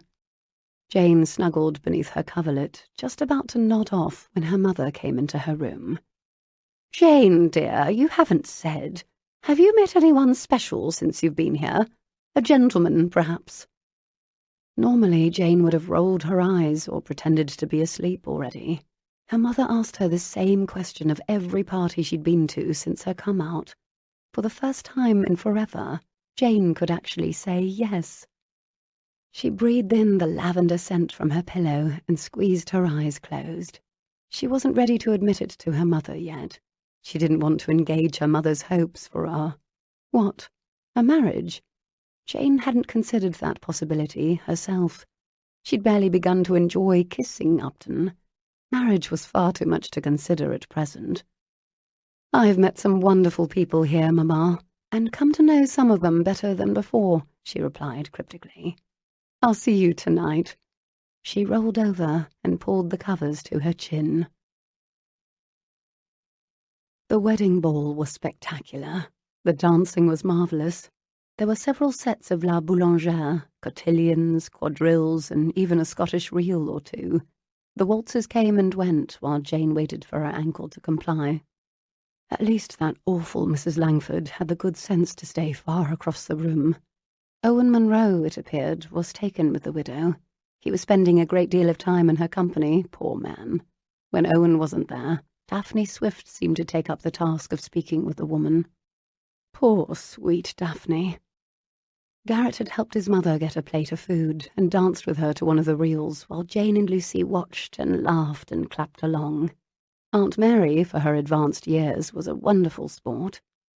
She'd hugged Cass soundly and declared how happy she was about her wedding to Lord Swifton. "I must admit, dear, when you were in Bath last summer, I was convinced you should take the Duke up on his courtship. But all's well that ends well, isn't it?" The older woman patted Cass's arm.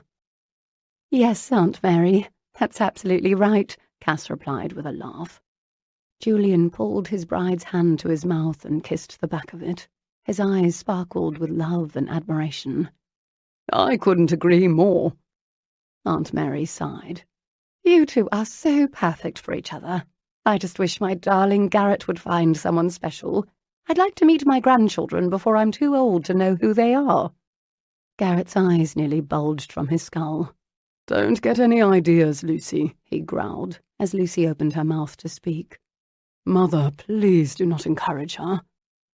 "Lucy needs no encouragement. Aunt Mary replied with a wink.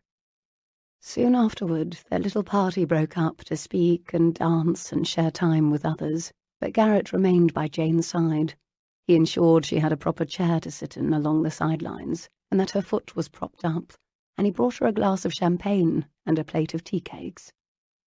"You do know the way to a lady's heart," Jane said, laughing when he returned with the tea cakes. The look Garrett gave her was so serious, so sincere. She wished she hadn't mentioned her heart. Had it been too much? "Dance with me," he whispered as another waltz began to play. "We'll mind your ankle." She stood and placed the plate of tea cakes on the chair. "I should like nothing better." The dance was lovely. They didn't speak. No ribbing or wordplay or teasing or taunts. Garrett whirled Jane around, and they stared into each other's eyes as if they were the only two people in the room. After the music ended, Garrett escorted her back to her seat. "How's your ankle? The dancing didn't make it worse, I hope." "It held up just fine." "Excellent." He tugged at his cuff and arched a brow at her. "In that case, would you care to see the portraits?" Jane returned his knowing smile. "I do still have the key." "I'm quite glad to hear that." He left the room first, and Jane followed 10 minutes later. She had to remind herself not to run up the stairs and risk hurting her ankle again. Once she got there, she took a deep breath and entered the room. Garrett was there, just inside the door. He immediately pulled her into his arms and kissed her. She kissed him back, with all the pent-up longing and emotion she felt. "Wait, I should lock the door," she whispered against his mouth. "No, Jane, not tonight. I've thought about it. We can't do this here again. It's too dangerous. Meet me later, in my bedchamber." Jane stood on her tiptoes and kissed him again. Her thoughts were a blur. He wasn't just asking her for a few kisses. He was asking her to spend the night with him. Nerves had replaced the butterflies in her stomach, but her entire being was screaming yes. Garrett cleared his throat. "I know we need to have a talk first, a serious one, and No. Jane couldn't think about that part. It was too much. She only wanted to live in this magical place for one more night. "Not tonight. Let's not talk tonight." Fine, tomorrow morning then. But she'll come to my room tonight." Jane took a deep breath. She wanted it. She wanted him. She was a spinster, after all. What did she care about her useless virginity? The only thing that concerned her was the danger of becoming heavy with child. "Garrett, I don't want to have a baby." "Don't worry," he whispered into her mouth. "I have something for that." She nodded. He kissed her again. "Jane, have you ever?" She shook her head. "No." He traced her cheekbones with his fingers. "Of course not." He seemed tender, so tender. "Don't worry. It's going to hurt a bit at first, but I can make it good for you. I promise." "I know it's going to hurt, Upton. I've read about it." He couldn't help his smile. "It's just like you to think you know all about something you've never done before." She laughed. "I'll have to get away from Mamma. Perhaps I'll tell her I'm going to bed sick." She smiled. "I must have eaten whatever Mrs. Bunbury ate." Garrett pressed his forehead to hers. "Perfect. Come after the ball. 2:00, he whispered, kissing her once more. Jane rubbed her nose against his. "I want to. I do, but—" "Think about it. If you're not there, I'll know you changed your mind." Chapter 33. Jane hurried back down to the ballroom. Her belly was performing somersaults, but a thrill shot through her. She and Garrett were going to make love. She wanted it. She wanted it very much. It would complicate things, to be sure, but it would also be the perfect opportunity for him to tell her he loved her. Surely he would, wouldn't he?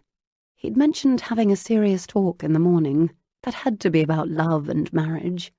A man like Garrett would never take his cousin's friend to bed without knowing the consequences of such an act. As Jane made her way slowly down the stairs, still favouring her ankle, the clocks chimed 1. An entire hour to wait, an eternity. Garrett returned to the ballroom as well. He smiled and laughed and danced with Cass and wished her well and joked with his cousin. Aunt Mary had already retired, but the rest of the friends enjoyed themselves, while Lucy noticeably dodged her parents. The entire time Jane couldn't keep her gaze from Garrett. He was so handsome, and he would be touching her in a little while, touching her everywhere and anywhere, and making her feel all of those amazing things he'd made her feel before, and more. Jane bit her lip. How would she ever tell Lucy and Cass about this? She couldn't not tell Lucy and Cass, but not tonight. Tonight she wanted to keep it to herself. A special secret only she and Garrett would share. When Garrett turned and winked at her, minutes later before he left the ballroom, Jane nearly came undone. Oh, she desperately wanted to tell Lucy and Cass. Thankfully, Jane's mother had retired as well. She'd insisted that Jane stay and have a good time dancing, with Lucy as her chaperone. Apparently Jane's earlier admittance that she'd met some wonderful people had given her mother hope. Jane had never before wanted to stay at a party longer than her mother. No doubt the woman had been saying a prayer of thanksgiving as she hurried from the room. Jane took a deep breath. She counted 10. She would go upstairs and change into her night rail. No, upon second thought, her night rail wasn't exactly enticing. Oh, she was clearly not prepared for midnight assignations with gentlemen at house parties. What self-respecting blue-stocking spinster was? Very well, she'd leave on her chemise and cover herself with her dressing gown. Yes, perfect. Cass, dear, I'm going up to bed, she said to her friend, hugging her closely. Frankly, I'm surprised you made it this long. And we're not far behind you, Cass said, grinning back and returning her hug. I love you, Janie. I hope your ankle feels better soon. I love you too, Cass. I'm so happy for you and for Julian. As for my ankle, I'm only glad a litter wasn't involved. Don't think I wouldn't have arranged it, Cass replied. I have no doubt. Jane took her leave of Julian, Lucy and Derek and made her way out of the ballroom and up the stairs to her room. By the time she arrived at her door, she was trembling with nerves. She rang for Eloise, who quickly helped divest her of her gown. Jane made it a point to dismiss the maid before she removed her chemise. She took a step over to the wardrobe and grabbed her dressing gown. She clutched it in both hands, staring at herself in the full-length mirror. She looked altogether different in her chemise. In fact, she'd never exactly studied herself this way before, with her hair down and her feet bare. Would Garrett think she was pretty enough? Would her naked body be acceptable to him? Would he think her thighs were too plump, her backside too round? She'd never cared what anyone thought about her appearance before, but tonight she cared. She cared deeply. If you're not there, I'll know you changed your mind, Garrett had said. For a brief, awful moment she thought of him there, waiting for her if she didn't come. She took a shaky breath. She had this moment, this one moment to decide. The clock on the mantelpiece struck 2, and she stared at her reflection in the glass. Her heart pounded so loudly she could hear it in her ears. She was frozen, paralyzed. What if he thought she wasn't good enough? Wasn't pretty enough? She couldn't take rejection, not from him. She squeezed her eyes shut. She couldn't do it. When Garrett left the ballroom, he went directly to the wine cellar. He needed a bottle of red for tonight. He'd be sure to send over a replacement to reimburse the Morlands, though he doubted they'd mind. The Earl and Countess had a vast and extensive collection of wine. The kitchens had been humming with servants bringing courses to and fro, but the evening had died down, and a much smaller group remained hard at work. After getting the approval of the butler, and assuring the good man that he did not need his help, he asked the hall boy for direction to the wine cellar. "Just down the way, sir," the boy replied, pointing toward a darkened room at the far end of the basement. Garrett grinned at him, and tossed the boy a £1 coin for his trouble. Whistling softly to himself, Garrett used the key the butler had given him and entered the cold, dry wine cellar. He lit a small candle so that he might better see. He stared up at the long rows of bottles. The reds were on one side, the whites on the other. He turned toward the rows of reds. Port, elder wine, Madeira. He had to find the perfect thing. He'd stop and get 2 glasses on his way back through the kitchens. The servants might wonder who he was entertaining, but they wouldn't find out. He grinned. He pulled out a bottle of Madeira, a fine year. Still whistling to himself, he began to turn back toward the door, and the entire world went black. 15 minutes later, Jane was still standing in front of the looking-glass, hating herself. Tears pooled in the back of her eyes, and she glared at her reflection. "Fatty, Fatty!" The voices of the children from her days in the schoolyard taunted her. Finally, she tugged her eyes from her body and met her own gaze in the mirror. That was in the past. This was now. She was no longer that plump little girl she'd been years ago. She might not be willowy or thin, but she wasn't plump any longer either. She threw her dressing gown over her shoulders. She might be nearly 20 minutes late, but she was going to do this, take the risk, change her life. She would experience making love for the first time with Garrett. Because he wanted her. Because she wanted him. Because he was Garrett. She hurried to the door of her bedchamber, pushing her arms through the sleeves of her dressing gown. She wrapped it around her waist and cinched the belt around her middle. Garrett had given her directions to his room on the opposite end of the manor, but Jane was familiar enough with the house to know there was a much more private corridor that led to that end of the property. Perfect for a midnight assignation, she thought with a wry smile. She opened the door to her bedchamber and peeked both ways to ensure the corridor was empty. Then she slowly tiptoed out. Even favouring her ankle and keeping to the shadows, it didn't take her long to make it through the corridor and to Garrett's room. Her hand trembled as she placed it on the door handle. What if he'd changed his mind? What if he was angry with her for taking so long? Or hurt? Perhaps he'd assumed she wasn't coming and had fallen asleep. She slowly turned the handle and pushed open the door. Holding her breath, she moved quietly into the darkened room. The light from a single candle on the mantelpiece cast the bedchamber in a warm glow. She'd barely taken 2 steps inside when she saw them. There, standing next to the bed, facing her, was Isabella Langford, and she was passionately kissing Garrett. Jane clamped a hand over her mouth to stifle her scream. She took one more awful look and saw his broad shoulders, his dark curly hair, and his mouth on Isabella's breast as he bent his head to her chest. That was enough. Isabella's chin was thrown back, and her eyes were tightly closed. Covering her mouth this time, because she thought she might retch, Jane whirled and ran. She ran out of the room, heedless of the pain that throbbed in her ankle, heedless of anyone who might see her rushing from Garrett's bedchamber in her dressing gown. She didn't even bother to go back the way she'd come. She ran down the long corridor, around the corner and down a second long corridor, back to her bedchamber. She had to get inside her room. She had to hide. Had to. She'd nearly made it to her door when her ankle gave way. She collapsed to the floor.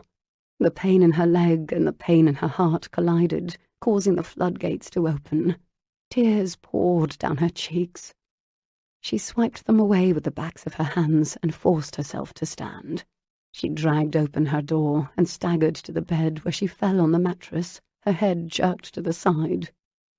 She sobbed and sobbed as her heart broke into 1,000 tiny pieces.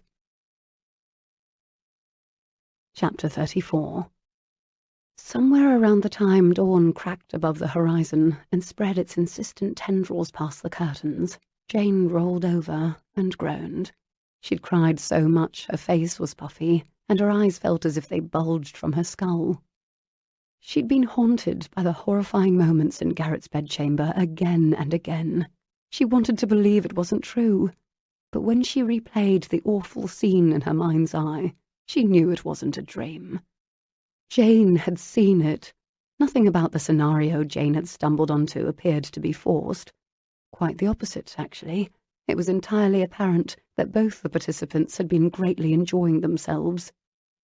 Betrayal twisted like a knife in her belly. What was wrong with Garrett? She'd been late, yes. She'd been torn, hadn't decided to come right away. But once she'd decided, she couldn't get there fast enough. Obviously, she'd been too late. Obviously, he'd decided she wasn't coming. It hadn't taken him long to replace her in his bed. Disgusting. How could she have been so wrong about him? For heaven's sake, she'd actually fancied herself in love with him. Thank heavens she hadn't told him or anyone else. If she'd mentioned it to Cass or Lucy, she'd feel twice the fool right now. Garrett Upton was revolting, the worst kind of reprobate. But in a way, he'd done her a favour. A sick sort of favour, but a favour nonetheless. If she'd been on time last night, she would have made love to him. She might have given him her innocence, never knowing what kind of man he really was. No doubt she would have found out sooner or later, but not until after she'd made the biggest mistake of her life. She pressed her palms against her aching eyes. There was no help for it. Life must go on. She intended to get up, wash her face, assist Eloise in packing her bags, and return to London today, where she would set about forgetting any of this had ever happened. She pushed herself up from the bed and hobbled over to the looking-glass. Her hair was a tangled mess, and her eyes were indeed swollen. As much as she was a disaster on the outside, her insides were a larger mess. In addition to her heart, her pride had taken a severe blow. She'd let down her defences. She couldn't forgive herself for that. She'd actually convinced herself that someone like Garrett could really fancy someone like her. Preposterous.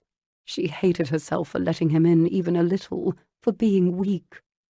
She'd spent the last se'nnight pretending to enjoy suitors and fripperies and gowns and balls for once.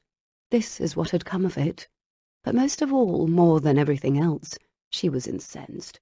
Incensed at Garrett Upton for being a liar.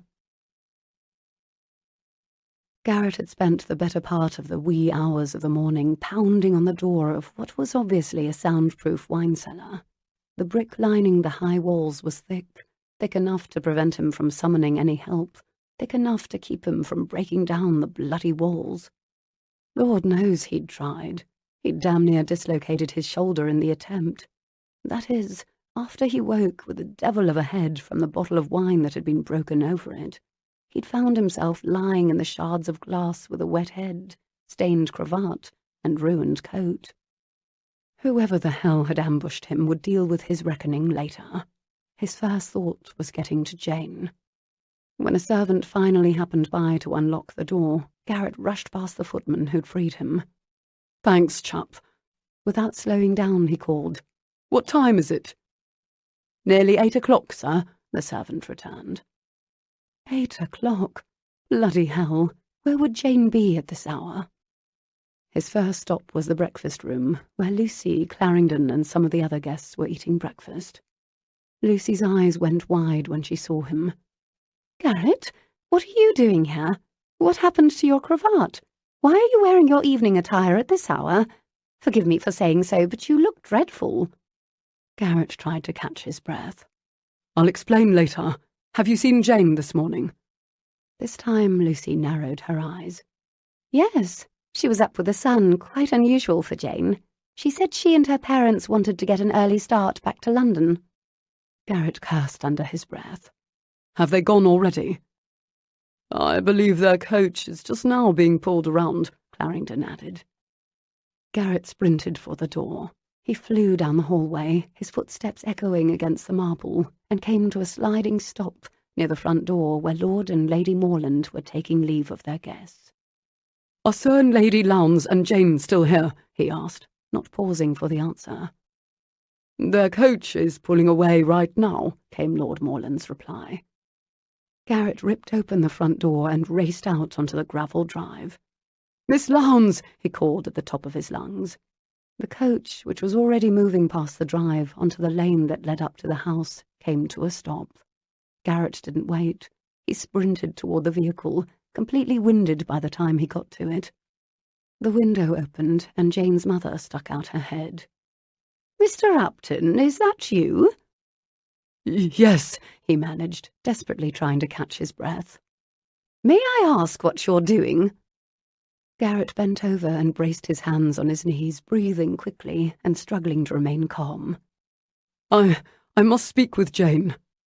There was a bit of discussion inside the coach, which allowed him time to right his breathing. It still wasn't perfect, but was markedly improved by the time Jane stuck out her head. "Go away, Upton." "No, I won't. I must speak with you." More discussion in the coach ensued. By the time the door opened, Garrett was able to straighten himself. Jane emerged from the entrance, and Garrett held out his hand and helped her down onto the gravel. She was still favouring her ankle, and behind her spectacles her face looked a bit red. Had she been crying?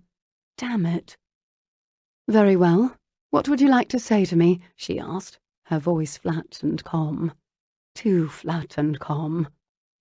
"Can we go over there?" He gestured to a shady spot several lengths away from the coach next to a hedgerow. He could already imagine her mother listening to this conversation, and he wanted to spare Jane that. Jane nodded jerkily. There was a distinct harumph from inside the coach as the two walked away. Jane had to lean on his arm a bit heavily. "Is your ankle worse?" he asked. "It will be fine," she replied in the same flat voice. As soon as they came to a standstill near the hedgerow, Jane released him, crossed her arms over her chest, and glared at him. He couldn't blame her for being angry. He'd left her waiting for him last night. She deserved an explanation. "I'm sorry," he breathed. "About last night, I was—" "Please, Upton, I don't want to discuss it. I find the entire thing distasteful in the extreme, and I'd prefer to pretend that none of it ever happened." He searched her pretty face. The spectacles he knew so well covered eyes that were full of anger and a bit swollen. "You can't mean that, Jane." "I do indeed mean it, Upton." She was back to calling him Upton, and her face was a mask of ice. "Jane, I'm sorry. I truly—" "What are you sorry for? I'm the one who should apologize to you." He furrowed his brow. "What do you mean?" "I never came to your room last night. I changed my mind." His face fell. "What?" "I changed my mind." "That's all right, Jane. I didn't mean to do this here, but—" He fell to one knee. "Marry me." Jane's mouth fell open. "Upton," she gasped. "This is really beyond the pale. You think you can fix all of this by proposing to me?" "I'm not trying to fix it. I'm telling you that I love you and I want to marry you. Please say yes, Jane. Please." He could have sworn there were tears in her eyes, but her face quickly reverted to stone. "No, Upton. Never." He searched her face, lowering his voice. "What about what we did the night before the wedding?" She blushed, but anger remained etched in her features. "Yes, as to that, thank you. That was informative, but I don't want to repeat it, and I certainly don't intend to marry over it. No one needs to marry. I consider it a learning experience only, Upton. Good day." She turned away from him. "What the devil are you talking about, Jane? I thought we had something together," he said, as she left him kneeling by the hedgerow. She whirled around to face him, and shrugged, even though he could tell she was fighting back tears. She carefully limped back closer to him, no doubt so her mother wouldn't overhear. "Something? What's something? You're experienced, Upton, far more experienced than I. Do you propose marriage to every lady whom you kiss in a drawing-room?" His head snapped to the side as if she'd slapped him. "No." His voice was harsh, hard. "We suffered a bout of temporary insanity, you and I." Jane's voice crackled with ice. "I promise you it will never happen again." Chapter 35. London, 2 days later. Garrett rubbed the top of the dog's head. He sat in the wide leather chair behind his desk in his study. It was nice to be home, back into the routine of things. He had a stack of correspondence half a foot high. He'd thrown himself into his work like a madman, anything to keep from thinking about Jane. Jane. What the hell had happened with Jane? Would he ever understand women? That woman in particular? Why had her defences reappeared so quickly? She hadn't even allowed him the chance to explain. Not that it mattered. He had asked her to spend the night with him without a promise. That had been poorly done. But he'd done the right thing as soon as he'd been able. He'd fallen to his knee on the bloody front lawn of the Morlands estate, and she had thrown it in his face as if it meant nothing. He scrubbed his hand through his hair. Somehow he'd lulled himself into believing something special had developed between them. She was frightened. He knew that. She was feeling things she'd most likely never felt before. Perhaps her refusal of him had been her way of keeping him at a safe distance. Wasn't that Jane's specialty? The entire world was at a distance from her, viewed from behind those silver-rimmed spectacles or from behind the pages of a book. She hid from people, hid from the world, hid behind her cloak of intellectual superiority. Only he'd been able to coax her out just a bit, but then she'd slammed the door right back in his face. She'd been cold to him that morning she'd left. So cold. He'd never seen her that way before. But that cold woman wasn't Jane. Not truly. He knew how warm she could be.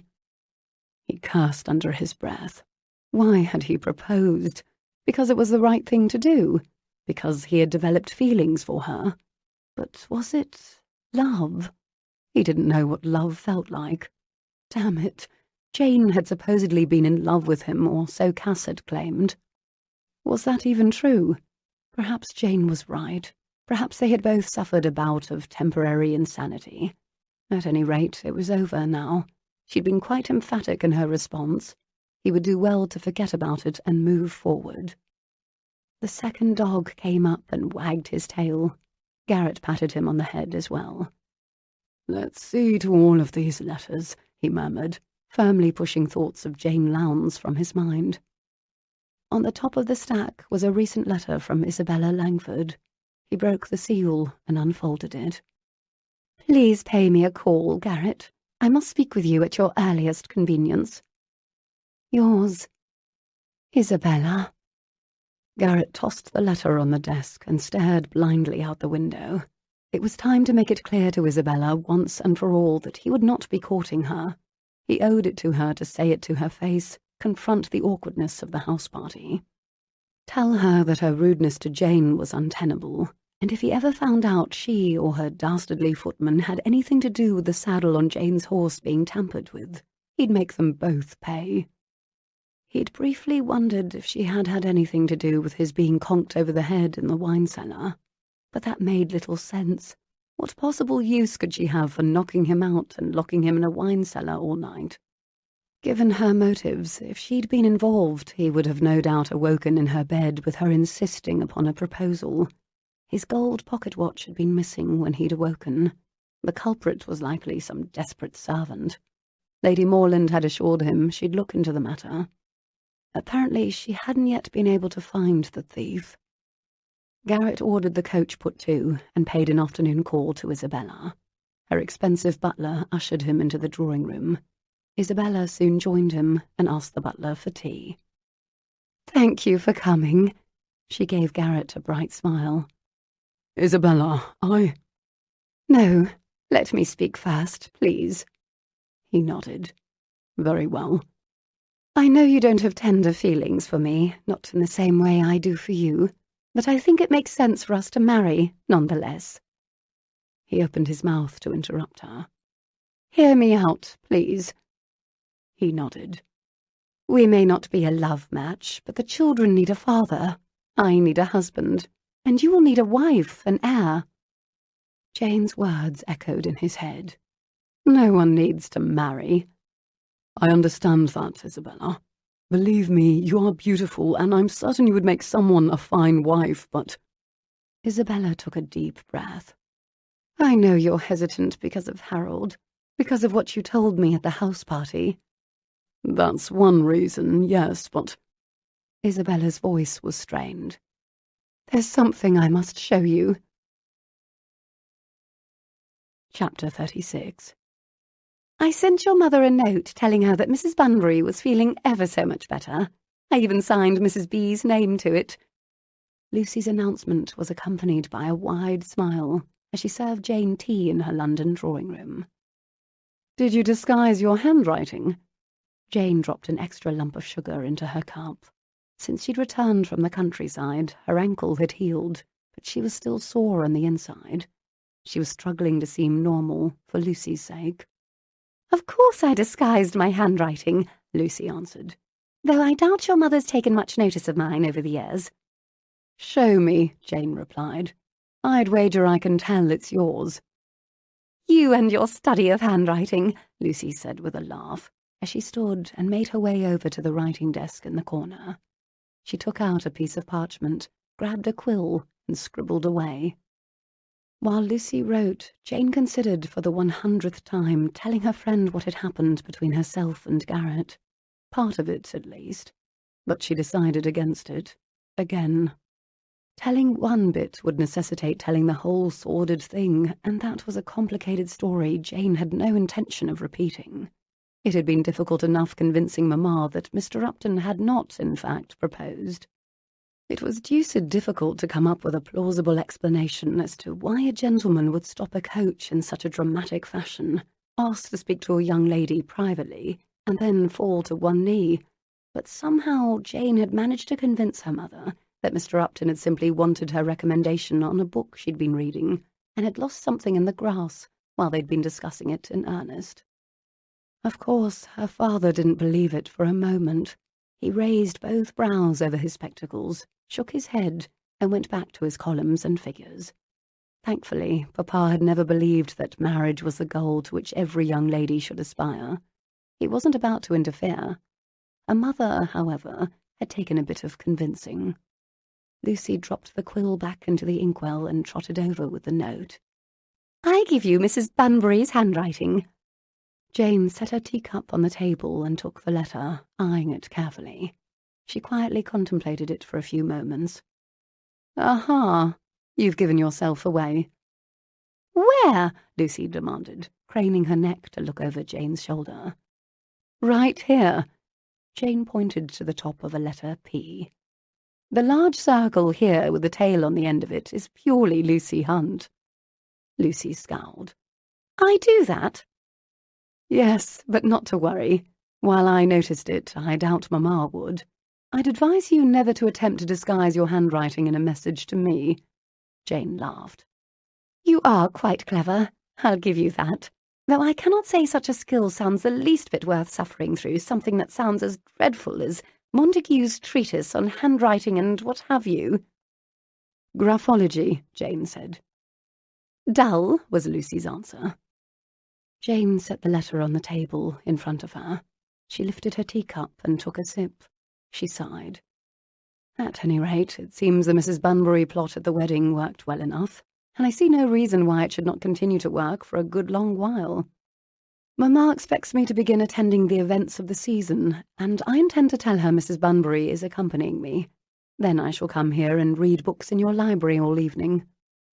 "Yes, well, as to that—" Lucy's voice drifted off on a bit of a guilty note.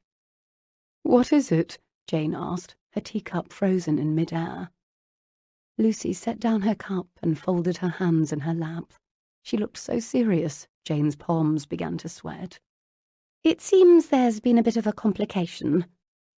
"Complication?" Jane echoed. "Yes, Out with it, Lucy. What is it?"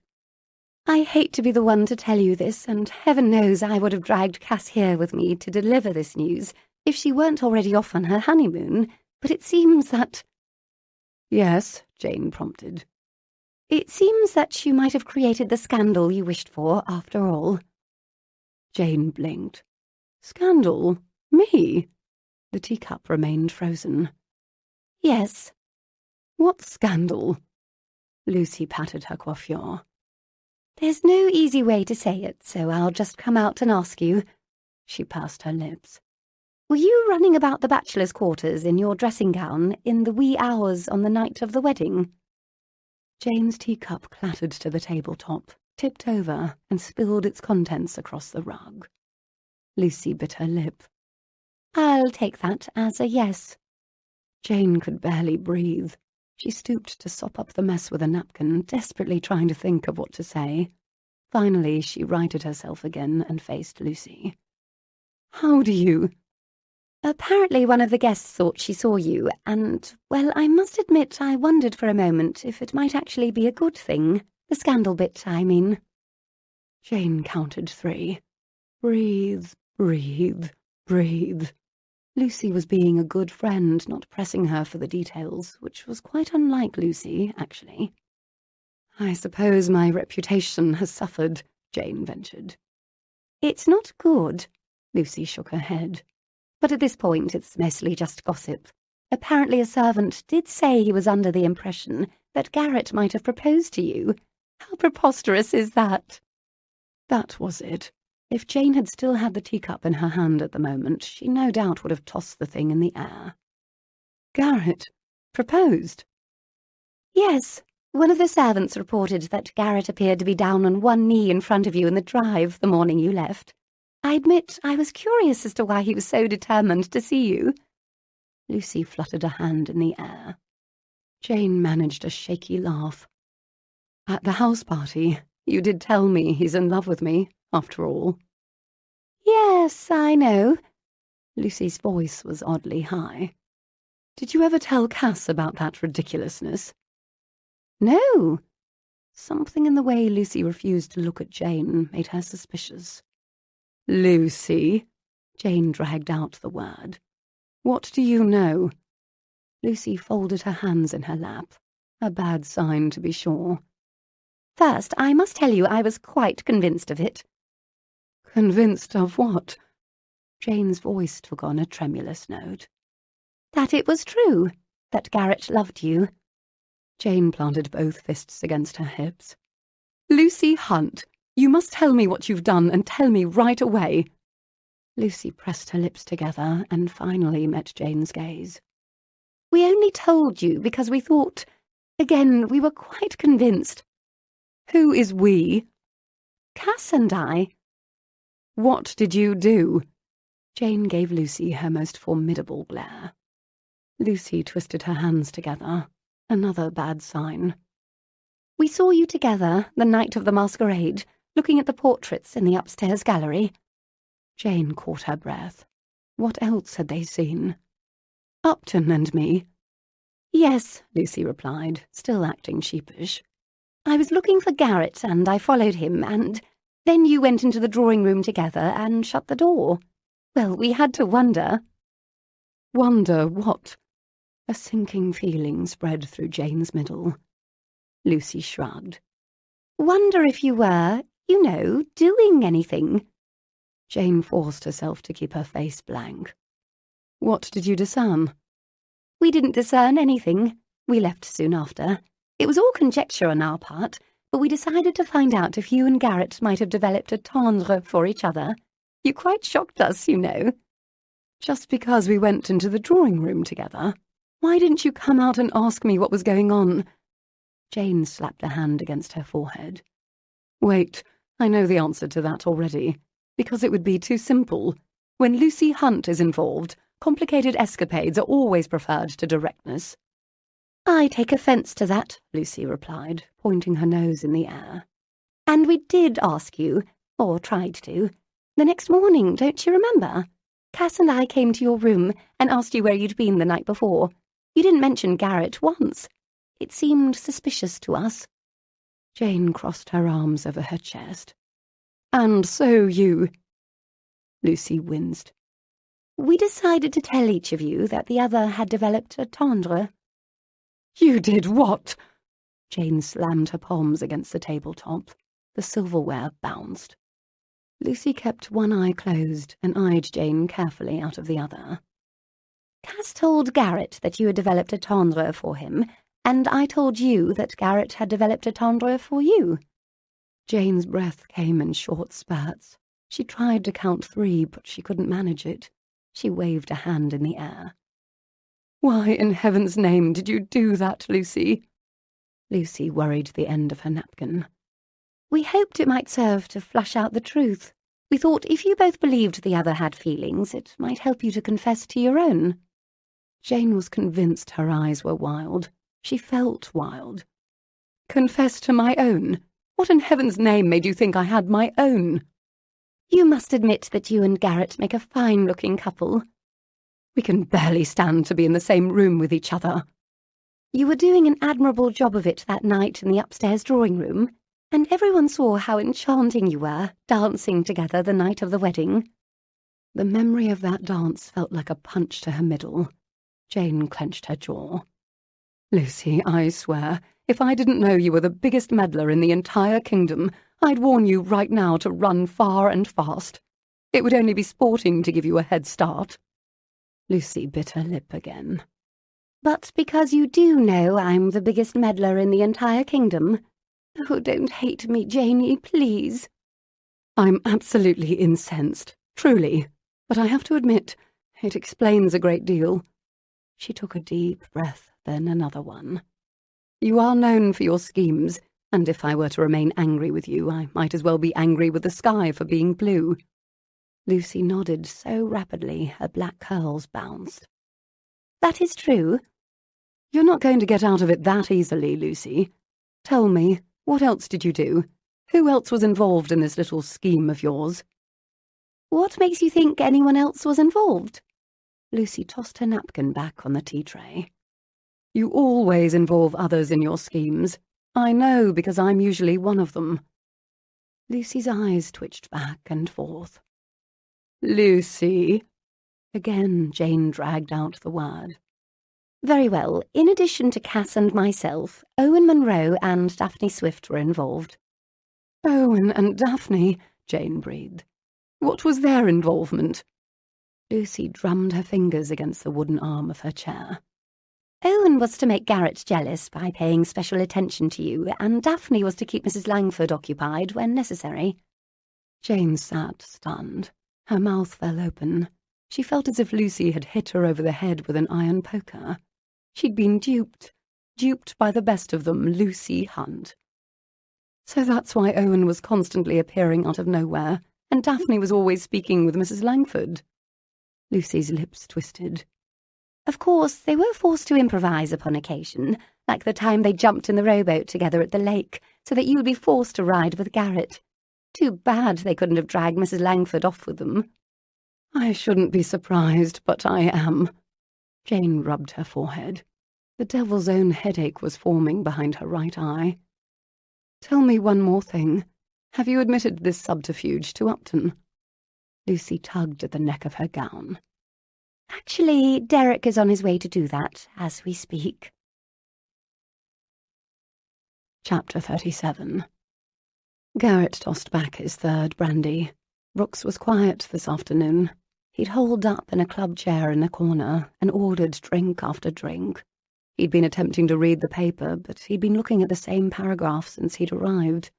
He was preoccupied by Isabella Langford and what she'd shown him. She'd left the drawing room earlier and returned a few minutes later, holding a letter. A letter from Harold. As soon as he'd seen his friend's familiar, bold scroll on the parchment, an ache formed in Garrett's chest. It was as if the bullet that had torn through his shoulder 10 years ago was an open wound again. Isabella cleared her throat and handed him the letter. This is addressed to you. Me? Garrett's heart jackknifed in his chest. How could that be? He squinted at the date on the top. Years ago, when they'd been together in Spain. Garrett searched Isabella's face. Why am I just now seeing this? Harold wrote it to you, but he sent it to me, she replied softly. He asked me to give it to you in the event that he... Her gaze dropped. Have you read it? He asked. Yes. Garrett made his way to the large window at the front of the drawing room. He took a deep breath and bent his head toward the letter. His eyes scanned the page. Upton, if you are reading this, the worst has happened. We've shared many awful days together, my friend, and there's no one else I'd rather die next to. You're a good patriot, a good soldier, and a good man. If you find your way home, please take care of Isabella and the children. That is my dying wish. I could think of no better man to be in my stead. I must know that my family is taken care of, always. They mean everything to me. I know you will do right by them. You have my eternal thanks. Yours, C.H. Langford. Garrett rubbed his thumb across Harold's familiar signature. He still missed him. He folded the letter and slid it into his inside coat pocket, pressing it against his shoulder. A crushing weight settled over him as the import of the words he'd read hit him square in the chest. Harold had wanted Garrett to take care of his family. Why in the hell hadn't Isabella given him this letter long before now? "There's something else," Isabella whispered. What is it? Garrett had asked quietly. Isabella took a deep breath. "I am with child." Garrett's brows snapped together, and his head jerked up to face her. What? She pressed a handkerchief against her nose, her eyes filled with tears. "I'll be ruined if I don't marry quickly." Garrett stepped closer to her and searched her face for the truth. You weren't planning on telling me that before now? What about the baby's father? "I'm sorry, Garrett. I'm desperate. I don't know where to turn. The baby's father is not in a position to marry me, and I wouldn't have him if he was." She turned away abruptly on a sob, pressing the handkerchief to her mouth. Isabella, Her voice shook with her tears. "The children and I will be outcasts. We'll have to leave London." She turned and dropped to her knees in front of him. "Garrett, you must save us. We need you, please." The import of her words pressed on Garrett's stomach. He felt as if he were going to retch. Isabella was asking him to make the ultimate commitment to ensure she and the children were taken care of for good, safe from scandal. His thoughts turned to Jane. Did he love Jane? Yes, but Jane obviously wanted nothing to do with him. Despite what Cass had told him, Jane didn't love him back. What sort of man of honour would he be if he ignored this letter from the grave? Turned Isabella away, let her family fall to ruin. Even if he continued to provide them with an income, they would be treated like outcasts. Harold's children would have no hope of good futures. Sometimes what you wanted to do and what you should do were two entirely different things. He helped Isabella up to sit next to him on the settee. Why are you just giving me this letter now? Isabella cast her gaze toward the floor. She seemed so sad and small and vulnerable. "At first I needed time to grieve. I spent years in disbelief. I know it sounds senseless, but I actually believed Harold might walk through the door one day." Garrett nodded grimly. That must have been hell for you. I'm sorry. She looked up at him. "I know you don't love me. I know it's an enormous thing to ask you to raise another man's children, but we could be happy together. Our feelings might develop over time." Garrett watched her carefully. Isabella wasn't stupid. There would be no false pretenses between them. Successful marriages had been based on far less than a promise to a friend to whom one owed one's very life. Garrett grimaced. The parson's noose tightened around his neck. Garrett's meeting with Isabella had been several hours ago, and after 3 brandies at the club, marriage to her still didn't sound like a good idea. He'd have to drink 50 bloody brandies to wrap his mind around it. He hadn't given her an answer yet, but it was hardly something he could think about for weeks. She was with child, and the sooner a marriage took place, the better for her reputation. But there was something else to consider. If the child was a boy, he would be named Garrett's heir, the future Earl of Upbridge. However, if Harold Langford hadn't saved his life, the title would have gone out of the family to a distant cousin, and there was always a chance the child would be a girl. Upton, there you are. I thought I might find you here this afternoon. Garrett looked up to see Derek Hunt and Rafe Cavendish making their way toward him.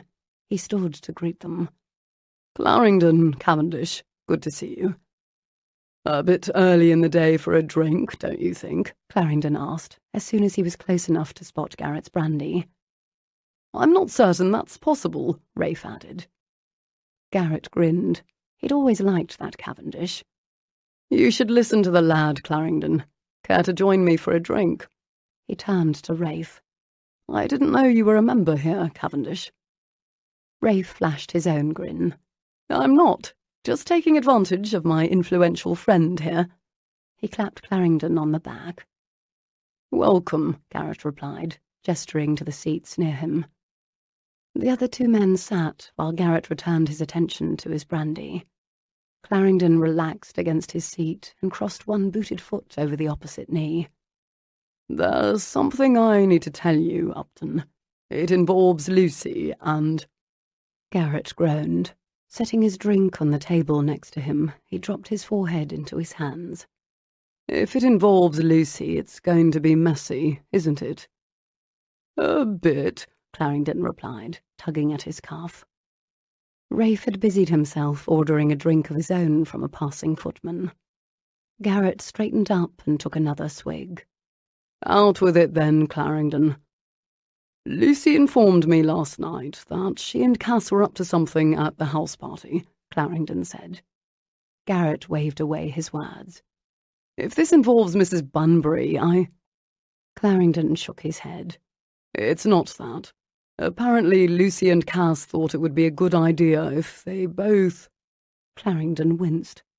If they told you Jane was in love with you and told Jane you were in love with her. Rafe Cavendish whistled. Now that is up to something. Garrett's stomach dropped. He squeezed his glass. What do you mean? Clarendon wiped a hand across his brow. Did Cassandra tell you Jane was in love with you? Garrett's throat went dry. Yes. Lucy told Jane you were in love with her, Clarendon continued. The room spun. Garrett clutched at the arm of his chair. What in the devil are you talking about? I'm deuced sorry to say it, Clarendon continued, but apparently they became convinced you and Jane were perfect for each other and set about their plan in a misguided attempt at matchmaking. Garrett clenched his jaw. My God, it was never true. Any of it, he whispered. Afraid not. The footman returned with the brandies just then, and Rafe, good chap that he was, had the decency to remain silent and sip his drink. Garrett's mind raced. What did this mean? Not only did Jane not love him, but she'd been under the mistaken impression he had been in love with her. If she'd been told around the same time he'd been told, that would have been before the picnic at the house party. What the hell had Lucy and Cass been thinking? Does Jane know? Garrett swallowed the lump that had unexpectedly formed in his throat. Yes, Clarendon said. Lucy intends to tell her today. I doubt Jane will be pleased. The feeling is mutual. Garrett pressed the back of his hand against the throbbing pain in his head. At the risk of offending you, Your Grace, Rafe interjected, it sounds as if you've got your hands full with your new Duchess. Clarendon's mouth quirked up in a half-smile. You don't know the half of it, Cavendish. He settled back in his chair and steepled his fingers over his middle. That's it, Upton. I thought you should know. Garrett closed his eyes briefly. Thank you for telling me, Clarendon. I assume Lucy sent you so she wouldn't have to face my wrath. Clarendon inclined his head. Something like that. She also had the nerve to ask me to tell you she still believes you and Jane make a fine couple, and you should seriously consider marrying her. Garrett's throat tightened. It's too late. He shook his head and stared, unseeing, into the fireplace across the room. You must congratulate me, fellows. I have just decided to marry Isabella Langford. Chapter 38. But Lucy told me specifically that you adore Much Ado About Nothing, and you would certainly agree to accompany me, Daphne Swift said the next afternoon, as she and Jane took a turn around Jane's parents' garden. Jane would have preferred a stroll through the park, but considering how gossip about her behaviour at the wedding house party was spreading through town, she thought better of such an outing today. It was only a matter of time before her mother found out, and possibly dismissed Mrs. Bunbury, which was ridiculous, of course, but entirely probable. "Please, Jane," Daphne continued. "It's been so dreadfully dull since Cass and Julian left on their honeymoon. I've nothing to entertain me." Jane gave her a sideways stare and pressed her lips together to keep from smiling. "What about Captain Cavendish? He looked as if he were entertaining you at the wedding ball." Daphne pushed her small nose in the air. "Captain Cavendish makes me more angry than entertained. The man drives me quite mad." "I know the feeling," Jane said on a sigh. When Lucy had informed Jane this morning that Upton would be announcing his engagement to Mrs. Langford, she'd done an admirable job of taking the news in stride. It was true she'd briefly lost her mind and fancied herself in love with the man, but after his quick defection to Mrs. Langford, he was no longer someone she even bothered thinking about, mostly. It was her own fault, really, not Upton's. Upton had never made her any promises. He'd never pretended to be anything other than who he was. If Lucy couldn't change her ways, neither could her cousin. Jane never should have believed for one moment the man wasn't a rake. While Lucy seemed convinced Garrett had somehow been forced into proposing to Mrs. Langford, Jane knew better. She'd seen Garrett's attraction to the widow with her own eyes. God help her. "I do adore Much Ado About Nothing, Daphne, but I cannot go with you to the theatre. My reputation is in shreds. I'm sure to be treated like persona non grata were I to attend." "Oh, fiddle. You'll be with me and no one will dare cut you. Not to mention you have the backing of the Countess of Swifton and the Duchess of Clarendon as well." "But Lucy and Cass won't be with me." Daphne threaded her arm over Jane's. "No, but I will, and I'll make Mother come too, if it'll help." Jane laughed. "There's no need to drag your poor mother into it." "Please, Jane, please come with me." Unwinding her arm from Daphne's, Jane bent to pluck a violet from the path next to their feet. "I don't know." She smiled up at Daphne. "I'm still miffed at you for your part in all this, you know. Lucy told me she recruited you." Daphne returned her smile. "I can only plead that Lucy Hunt can be quite convincing when she wants to be. She told me I'd be doing you a favour to keep Mrs. Langford occupied." Jane stood and twirled the violet between her fingers. That part was true, actually. Perhaps I shouldn't be miffed at you at all." "That's right." Daphne nodded happily, and the two resumed their stroll. "If you don't come to the theatre tonight for yourself, do it for me." Jane blinked. "For you?" A soft pink blush crept over Daphne's cheeks. "I heard Captain Cavendish will be at the performance tonight, and I—" Daphne bit her lip and glanced away. Jane arched her brow. "Aren't quite as indifferent to him as you'd like everyone to believe?" Daphne shook her head and gave a miserable shrug. "Including myself." That night, Jane sat in the Earl of Swifton's box at the theatre with Daphne Swift at her side. She could feel the disapproving eyes of the Ton staring at her from the other boxes. "At least a dozen sets of quizzing glasses are trained in our direction," Jane said, wanting to slink back into the shadows. "Ignore them," Daphne replied. "Those awful people. If anyone has anything to say about you, they'll have to say it to me first." She nodded firmly. Daphne fluttered her hand in the air. "Let's talk about something ever so much more pleasant, like how lovely you look this evening." She turned to give Jane a once-over. "Your hair is different, isn't it?" "Thank you." Jane self-consciously pushed a curl away from her cheek. She'd asked Eloise to arrange her hair in a chignon tonight, not unlike the one she'd worn at the masquerade ball. She'd grown a bit tired of the severe topknot. "And your gown," Daphne continued. "It's not blue." Jane smoothed the hand down her pink dress. It was the softest shade of blush. She'd allowed Mamma to purchase it, which that lady had done with great glee. Now Jane was feeling awkward. Blue felt like armour. Pink. Pink felt like naked skin. "Thank you," she murmured. "I thought I'd try another colour for a change." "It suits you. You look beautiful. That's probably why the quizzing glasses are trained our way. They're all positively green with envy." Jane had to smile, though she also had to severely doubt it. Daphne craned her neck to see out the side of the box. "Look, it's Captain Cavendish. He's only a few boxes down." Jane nudged Daphne with her elbow. "Go over and say good evening." "I wouldn't dream of it." Daphne sat back down and pressed her hand to her throat. "If he doesn't have the good grace to come and greet me, then I intend to completely ignore him." "You came here specifically to speak to him," Jane pointed out. "No." Daphne shook her head, and her blonde curls bobbed. "I came to be seen by him. That's quite different from speaking to him." "That makes no sense at all." The curtain behind them ruffled, and Lord Berkeley poked in his head. "Lady Daphne, Miss Lowndes, may we come in?" the Viscount asked.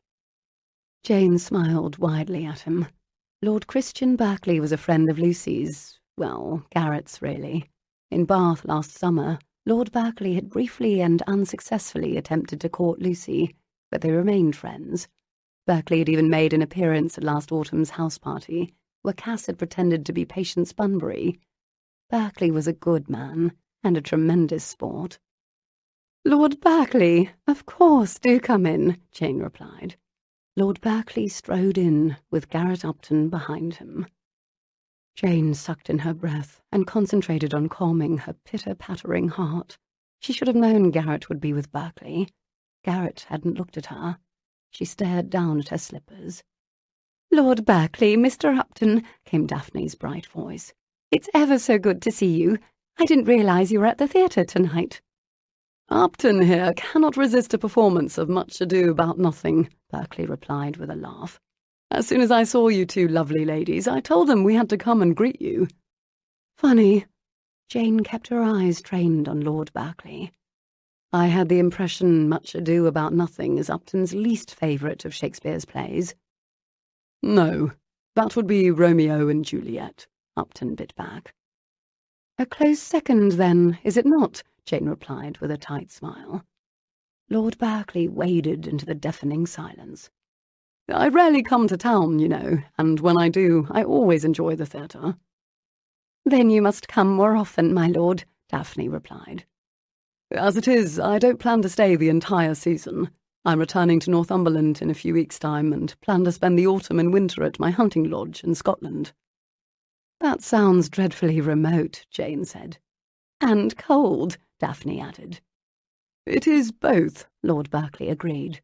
"And that's exactly why I enjoy it." "Lord Berkeley," Daphne said, "I am just now about to go in search of Captain Cavendish. Have you seen him this evening?" "I believe he's in Lord Mountbank's box." "Would you escort me there, please?" Jane squeezed her reticule so tightly her fingers ached. Now Daphne wanted to leave. "Daphne, I don't think—" "You don't mind keeping Mr. Upton company, do you, Jane, whilst we visit Captain Cavendish? Please?" For a moment Jane wondered if she was helping Daphne, or if Daphne was tricking her into spending time with Upton. At any rate, it would be beyond rude to say that she minded.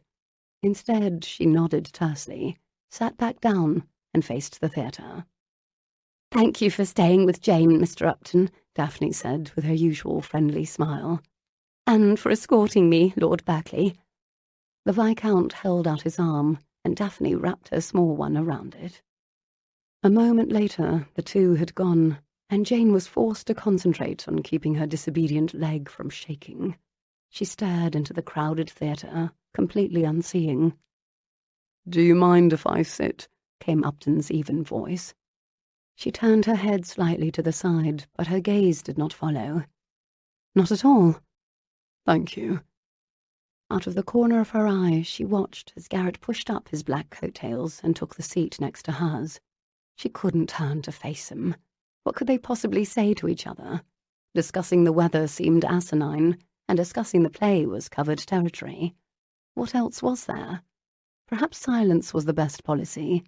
Apparently Upton didn't agree. How is your ankle? Recovered, thank you. And your cat? The cat is quite well. Her kittens too.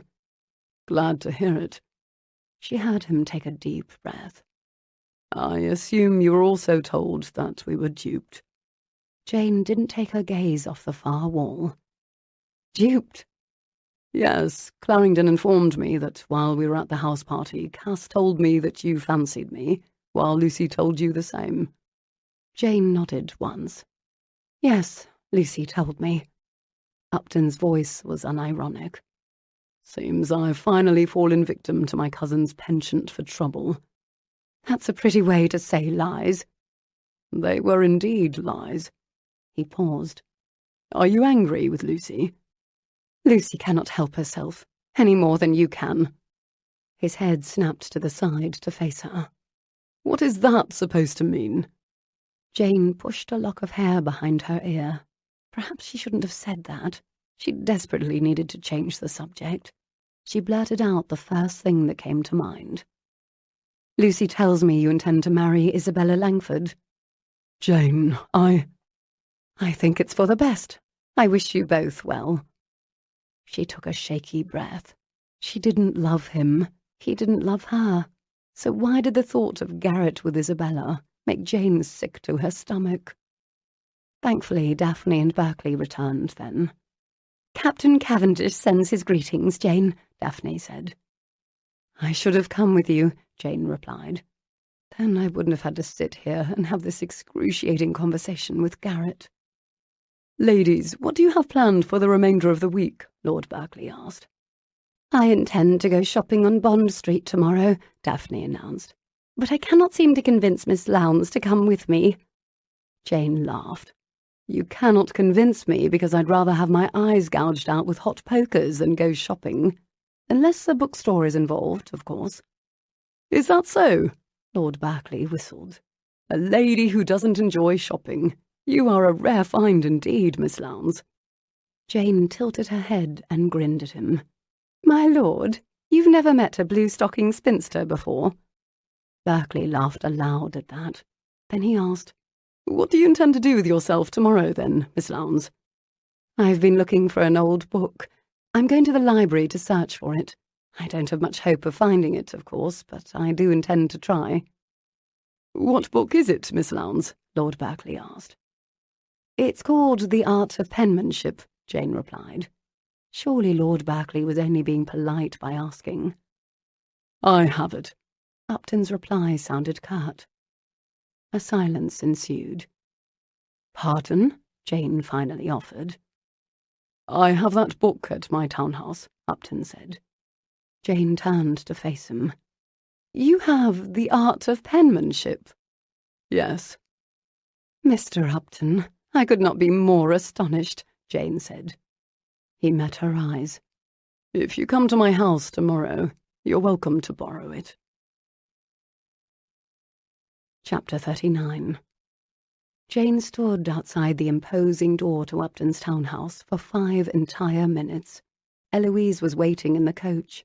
Jane was unable to either step forward and rap upon the door or flee back to the vehicle.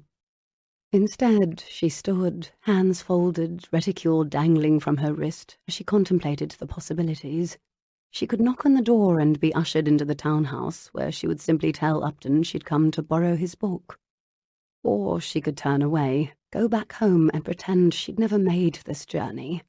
Then Upton wouldn't think she gave a fig about him or his book collection. That would show him. However, she wanted that book. Her arrival had absolutely nothing to do with seeing Garrett. Nothing at all. She was here in search of a book. Yes, this was strictly professional. She squared her shoulders and took one small step closer to the door. She rapped upon it 3 times and stood back, staring at it expectantly. The door swung open moments later, and a distinguished-looking butler and 2 well-behaved dogs stood at attention in the entryway. Upton had dogs. Yes, the butler said, giving Jane a not unfriendly once-over. She cleared her throat. I'm Miss Jane Lowndes, here to see Mr. Upton. I am borrowing a book." The last part was completely unnecessary, but seeing as how she was an unmarried female, she felt it wise to explain she wasn't here for some sort of mid-afternoon assignation. God only knew what sort of women arrived on Upton's doorstep at all hours of the day and night. "Come in." The butler stood aside, allowing Jane to move past him into the house. The dogs politely moved to the side as well. She studied them. They were some type of spaniel. One was red and white, and the other black and white. They looked quite handsome. Upton had never given her any indication that he owned dogs. She'd never been here before, actually. She used to visit Lucy at her Aunt Mary's townhouse, which wasn't far. Upton had had this particular house before his father died, and while he was often at his mother's house, this was his main residence in London. The butler shut the door behind her. "What are their names?" she asked, gesturing toward the canines. "Miss?" "The dogs, what are their names?" The butler straightened to his full height, which was impressive indeed. "Dogberry and Verges, miss." Jane's eyes went wide. "Dogberry and Verges," she echoed. "From Much Ado About Nothing?" "Indeed, miss." Jane stared at the dogs. She couldn't help but smile to herself.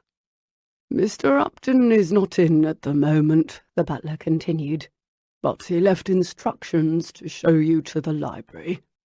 "He left instructions?" Jane pointed to herself. "For me?" And then, "Did you say library?" "Yes, miss. He specifically told me that if Miss Lowndes paid him a call to show you to the library and inform you that he intends to return shortly." Jane shook her head. She and the dogs trotted behind the butler. Upton's house was well appointed. She would give him that. It was tastefully decorated in hues of blue and brown, not overly stuffed or stuffy. A lovely home, actually. The butler had said library. That had piqued her interest. How had she never known Upton had a library? Where was Upton? Was he with Isabella Langford? The thought flashed across Jane's mind without her permission. Oh, what did she care? Hopefully she'd find the book and be gone before the scoundrel made it back from whatever degenerate pursuit he was about. The butler led her down a corridor and paused before great mahogany double doors. The dog stopped and sat at attention. The servant grabbed the handles and pushed open the doors. The room beyond stole Jane's breath. She walked into the large space and spun in a wide circle. Library, indeed. The room was perhaps the largest she'd ever seen in a townhouse, aside from a grand ballroom. It was deliciously, perfectly, pleasantly, rightly lined with scores and scores and scores of books. Books, books, books. Jane may have squealed. She only guessed as much because the dogs and the butler stared at her with heads cocked to the side.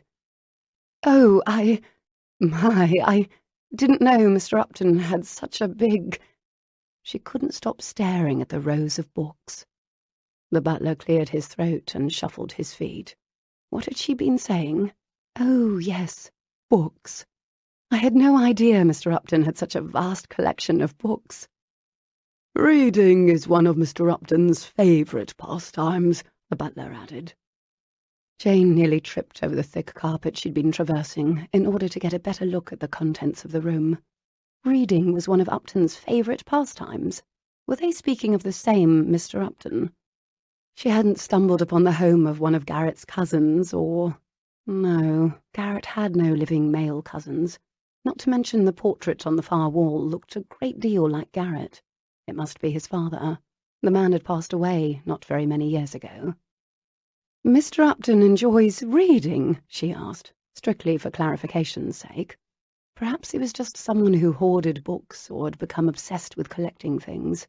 For all she knew, he had a collection of dolls or tin soldiers, or something equally odd elsewhere in this townhouse. "Yes, miss," the butler replied. He shook himself, as if he realised he had already said too much about his master's personal habits. "I'll leave you to it. Mr. Upton says to inform you everything is alphabetised in the order of the author's last name. Please ring, if you'd like me to bring tea." Jane opened her mouth to say, "That won't be necessary," but she took another look at the huge collection and changed her mind. She could happily die here. She'd need sustenance. She thought her father had a large collection, but nothing in her house could compare to even one small part of the literary feast in front of her. "Tea would be lovely, thank you." She pulled off her gloves and unhooked her pelisse. This was going to involve some serious inspection. She might as well get started. "Yes, miss." The butler bowed slightly, gathered her pelisse and left the room. The dog stayed with Jane. "This is Mr. Upton's library?" she asked the dogs. The handsome animals blinked back at her. "Mr. Garrett Upton?" They merely cocked their heads to the side. "And you are Mr. Upton's dogs?" she asked them. "Mr. Garrett Upton's dogs?" One of the dogs was kind enough to stick out his tongue and pant a bit, which at least led Jane to believe he was listening. She turned back to the room and clasped her hands. When one was presented with one's idea of heaven, where exactly did one begin? The butler returned with a tea tray. He set the elaborate service on the table in the centre of the room. Jane pursed her lips. Only one thing would make this beyond heaven. "You don't happen to have any tea cake, do you?" "We do, miss. I shall be pleased to fetch some for you." He left again, and Jane had to force herself not to clap her hands. Tea cakes and a giant library? She might just stay in here indefinitely, and devil take Upton if he tried to forcibly remove her. Jane set her reticule and gloves on the side of a settee and took a deep breath. Like an athlete preparing for a sport, she needed to ready herself. She marched up to the closest wall and ran her fingers along the titles of the leather-bound volumes. Alphabetical by author, he'd said. The book she wanted was written by a fellow named Brandon. She turned toward the far wall. She'd just pop over there and see how close she was to the bees. 15 minutes later, Jane had eaten 2 tea cakes and realized that finding a book in the vast expanse of Upton's library was not nearly as simple a task as one might expect. She'd managed to narrow her search to the BRs and had climbed up a spiral staircase to the 3rd level, in search of the book. Upton, she thought with some irony, was sorely in need of a librarian. Surely any of his friends or acquaintances who came into this room would require similar assistance. Of course, his affianced bride wouldn't pose much trouble. The woman didn't read. Jane doubted Upton had many copies of La Belle Assemblée tucked away in here. Regardless, a librarian was in order. Perhaps he'd hire Jane. She could spend all day in here sorting and browsing and reading and... The dogs barked as the door opened. Jane swiveled on the balcony. Had the butler returned with more tea cake? What a helpful chap. "Jane." She sucked in her breath. Upton. She briefly considered her original plan.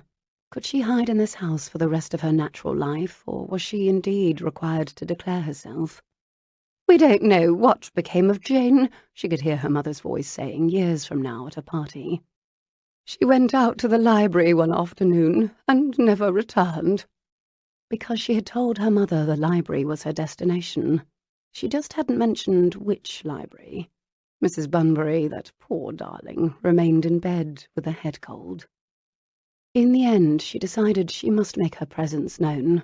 If for no other reason, the idea of the future Mrs. Upton being told that Jane had gone missing in the library would no doubt spur that particular lady into launching an all-out search that would not end until Jane was discovered.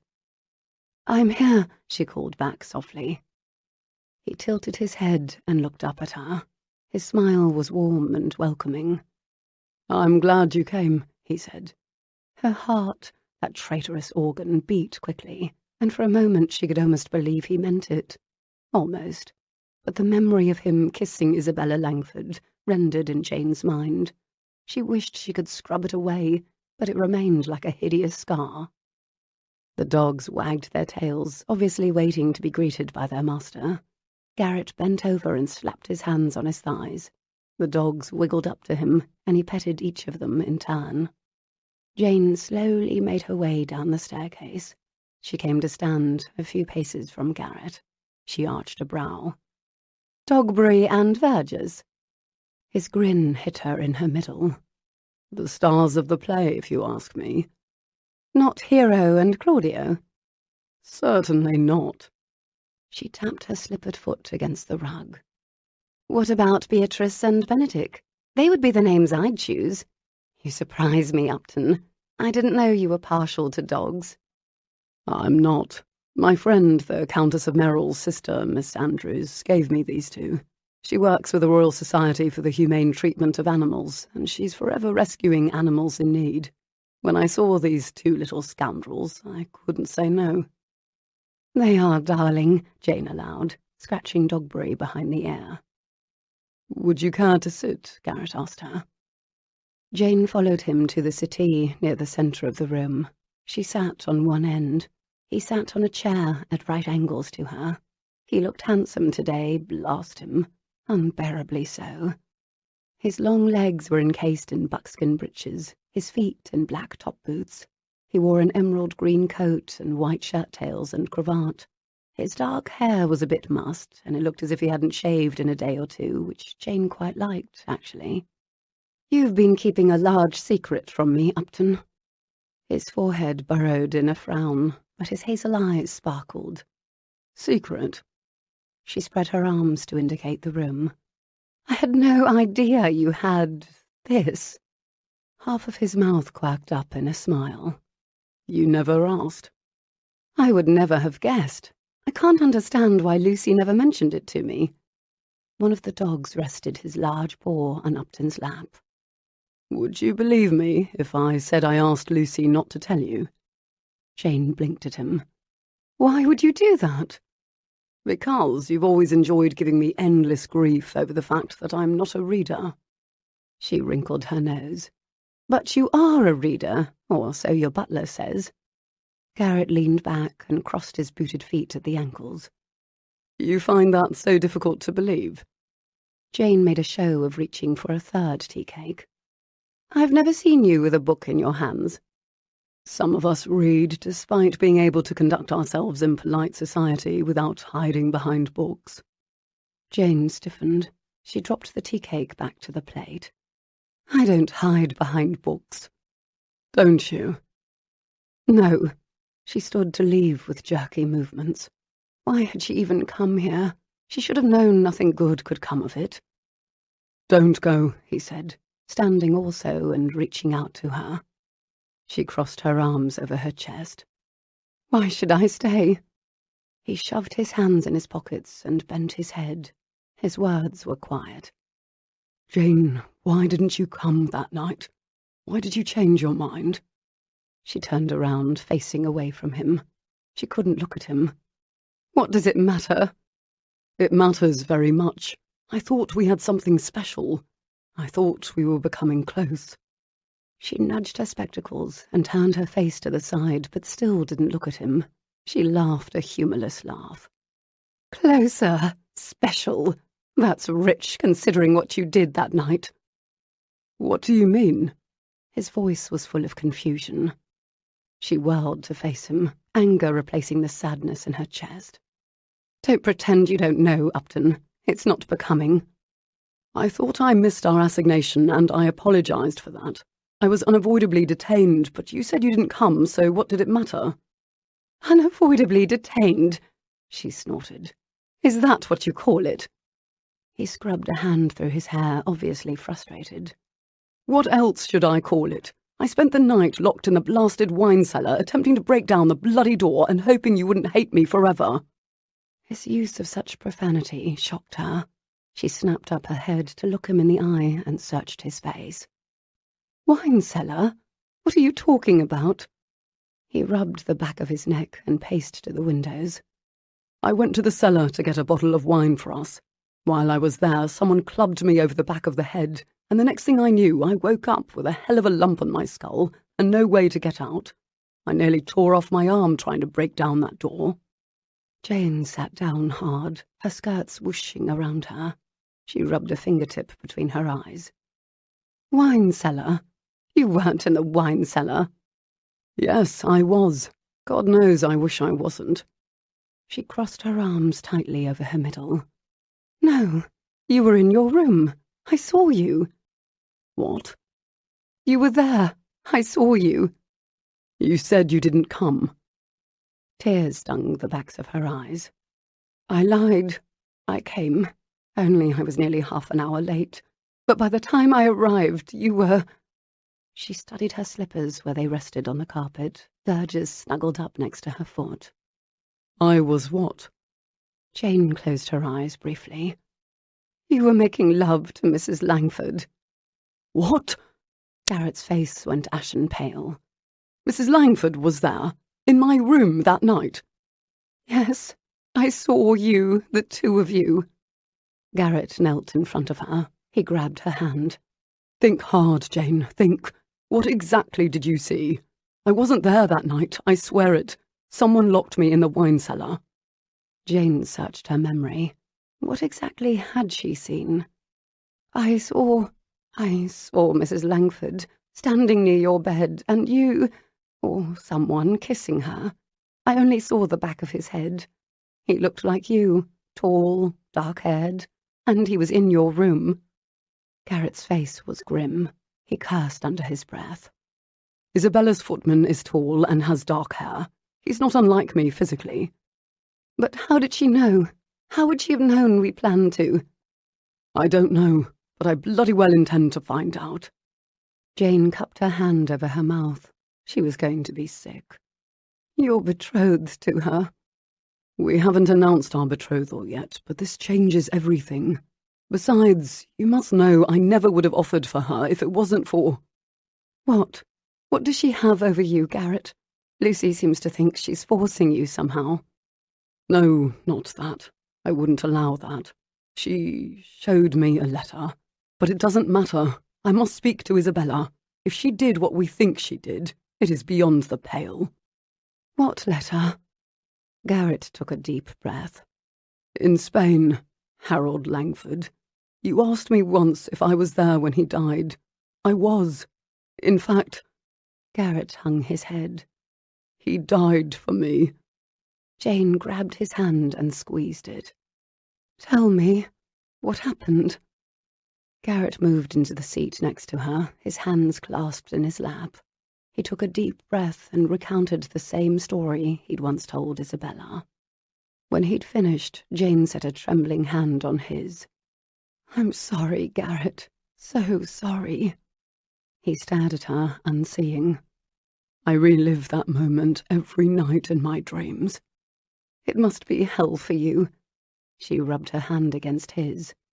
But you have to know that Captain Langford made that choice. He wanted you to live. That doesn't make the guilt go away. In the dreams, I try to make it right. I attempt to save him, push him away, tell him no. Harold had 2 children. He had a wife. Isabella deserved better than to have the father of her children die for me. You've been taking care of her, haven't you, Garrett? He nodded once. It's the least I could do, for Harold and the children. Jane's heart ached for him. If only Isabella Langford deserved him. Why do you think Mrs. Langford did what she did at the party? Garrett searched her face. I think she was jealous of you, Jane. She'd obviously decided before she came that she wanted a proposal from me. I told her no. I wasn't willing to do it. He hung his head again. Until she showed me the letter. What does the letter say? Garrett rubbed a knuckle across his forehead. It's from Harold. He wanted me to take care of Isabella and their children. He asked me to. How could I refuse? I owe the man my life. Jane took a shaky breath. I cannot imagine how difficult this must be for you. He shook his head. It's not just the letter. Isabella told me she's with child. Now I suspect her footman may be the father. Jane gasped. I must go see her. I must ask her what she's done, get her to admit her guilt. Garrett turned and looked Jane in the eye. I have to know something, Jane. Could there ever be a future between you and me?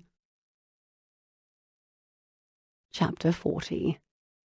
The sharp raps on Jane's bedchamber door tore her from her sleep. She blinked open one eye. Estimating by the amount of sunlight streaking through the window, it was, regrettably, morning, far too early to rise. She'd been up all night, piecing together everything that had happened. Isabella Langford was absolutely dreadful. What sort of a woman did things like tampering with saddles and conking people over the head with wine bottles? Then, to stage a scene like the one she had in Garrett's room, with her own servant. It was positively revolting. Now Garrett was betrothed to that hideous woman, and she was increasing with another man's child. Garrett's sense of honour ran deep, Jane knew, but deep enough to marry a woman like Isabella. She doubted it. She also doubted Isabella would admit to the things she'd done, and there was no way to prove any of them. Garrett intended to confront Isabella, but that was between them. What Jane couldn't stop thinking about was his question to her. Could they have a future together? Could they? She'd spent the night contemplating that question, and still didn't have an answer. Another sharp rap sounded at her door, pulling Jane from her thoughts. "Who is it?" she called. "Your mother!" Jane groaned and pulled the pillow over her head. Mamma knew better than to bother her at such an ungodly hour. If she was rapping on Jane's door this early, it wasn't going to be good. "Come in," Jane managed to reply, though her words were horribly garbled by the pillow. Her mother marched into the room. Jane dragged the pillow from her face and blinked one bleary eye. "Miss!" Her mother crossed her arms over her chest. Another bad sign. "Yes?" Jane stuffed the pillow behind her head and managed to sit up. "Did you do something you ought not at the wedding house party?" Jane blinked. Panic rose within her. Stalling was the best tactic. "Pardon?" "Lady Elrod just left. She said she was distressed to report she'd heard some unsavoury gossip about your behaviour at the house party." "What in the world is Lady Elrod doing paying calls at this time of day? It isn't even noon, is it?" More stalling. Well done. "It is nearly noon, young lady, and that is not the point. Were you, or were you not, gallivanting about the corridors of the Morlands estate in the middle of the night in your dressing gown?" "Gallivanting? I'm not even certain how one goes about gallivanting, Mamma." Her mother stamped her foot. "Answer me, Jane!" Jane rubbed her sweaty palms against the bedsheets. "I'm trying to answer you. I don't know what you are implying." "Lady Elrod informed me there is a rumour that you were seen in the bachelor wing of the house far past a decent hour wearing only your dressing gown and night-rail." It was her chemise, actually. "I'd like to know how Lady Elrod knows anything about it," Jane replied. "She wasn't even invited to the house party." "Jane, I'm not going to ask you again. Is there any truth to this rumour?" Jane took a deep breath. She had two choices. She could admit that she had indeed been gallivanting about in her dressing gown, which might give her mother an apoplectic fit. Or she could deny she'd been gallivanting about in her dressing gown, which she doubted her mother would believe at the moment. The latter might convince her mother to leave her alone, temporarily at least, until more gossip reached her ears. But the former might cause her mother to realise that the scandal was well on its way to ruining Jane's reputation, and that alone would be reason enough to keep Jane from attending any of the season's events. Oh, yes. That was the obvious choice, then. "Yes, Mamma," Jane said with a nod. "I was gallivanting about in the middle of the night, wearing nothing other than my night-rail and dressing gown." It probably wasn't prudent to mention the chemise. Her mother gasped. Her hands fell to her sides. "You were not!" Jane winced. "You asked, and I told you the truth. What did you want me to say?" "I wanted you to say it was a complete fabrication." Jane concentrated on picking lint off the coverlet. "I'm sorry, Mamma, but it's true." Her mother paced in front of the large window that looked down over the gardens in the back of the townhouse. She wrung her hands. "What are we to do?" "What is there to do?" Jane offered. "I cannot face my friends and tell them this isn't true, knowing that it is. You'll be ruined." Jane settled back into the pillows. I doubt there's much to be done other than my foregoing social events for the foreseeable future. I'll just remain here and read. A pity. Her mother stopped pacing, put her hands on her hips and glared at her. No, you don't. You're not going to get away with this. Your chaperone will be held accountable for this. Where was Mrs. Bunbury when you were gallivanting about in the middle of the night? I'm certain she was asleep, poor woman. Jane's fingers itched to pick up the book she'd left off reading last night. Hortense Lowndes' voice simmered with outrage. If your reputation is ruined, she'll never find work in this town again. I demand to see Mrs. Bunbury immediately. Chapter 41. How Jane managed to sneak out of her townhouse and make it to Lucy's, she would never know. It was a miracle, as far as Jane was concerned. After she'd convinced her mother, she would have to write Mrs. Bunbury a note and ask the woman to pay them a visit as soon as she was feeling up to it. Jane had slipped out of the back door. She scurried past the mews, nodding to Mrs. Cat, and managed to hire a hack near the corner to take her the several streets to Lucy's townhouse. Once she arrived on Lucy's doorstep, Jane rapped on the huge black-lacquered door. The Duke's butler, Hughes, soon answered it. "I've come to call on Her Grace," Jane announced. The butler gave her a condemning glare, but ushered her into the blue salon at the front of the house before going to alert his mistress that she had a visitor. Jane paced while she waited for Lucy. "Jane, dear, what is it?" Lucy asked as she hurried into the room moments later. "Lucy, it's terrible. Mamma found out about the scandal, and now she's demanding to confront Mrs. Bunbury. What shall we do?" Lucy merely nodded. "How did she find out?" "Apparently Lady Elrod told her," Jane replied. Lucy's pretty face crumpled into a scowl. "What does Lady Elrod know about it?" Jane tossed her hands in the air. "It doesn't matter. The fact is, Mamma knows, and she's incensed. She says she plans to ensure Mrs. Bunbury doesn't work in this town again. She refuses to give her a good reference." Lucy clucked her tongue. "Not much of a threat, dear." Jane shook her head. "Also not the point. Mamma demands to see her." Lucy pursed her lips. "Well, that's not possible." Jane struggled to keep from raising her voice. "Of course it's not possible. The question is, what are we going to do?"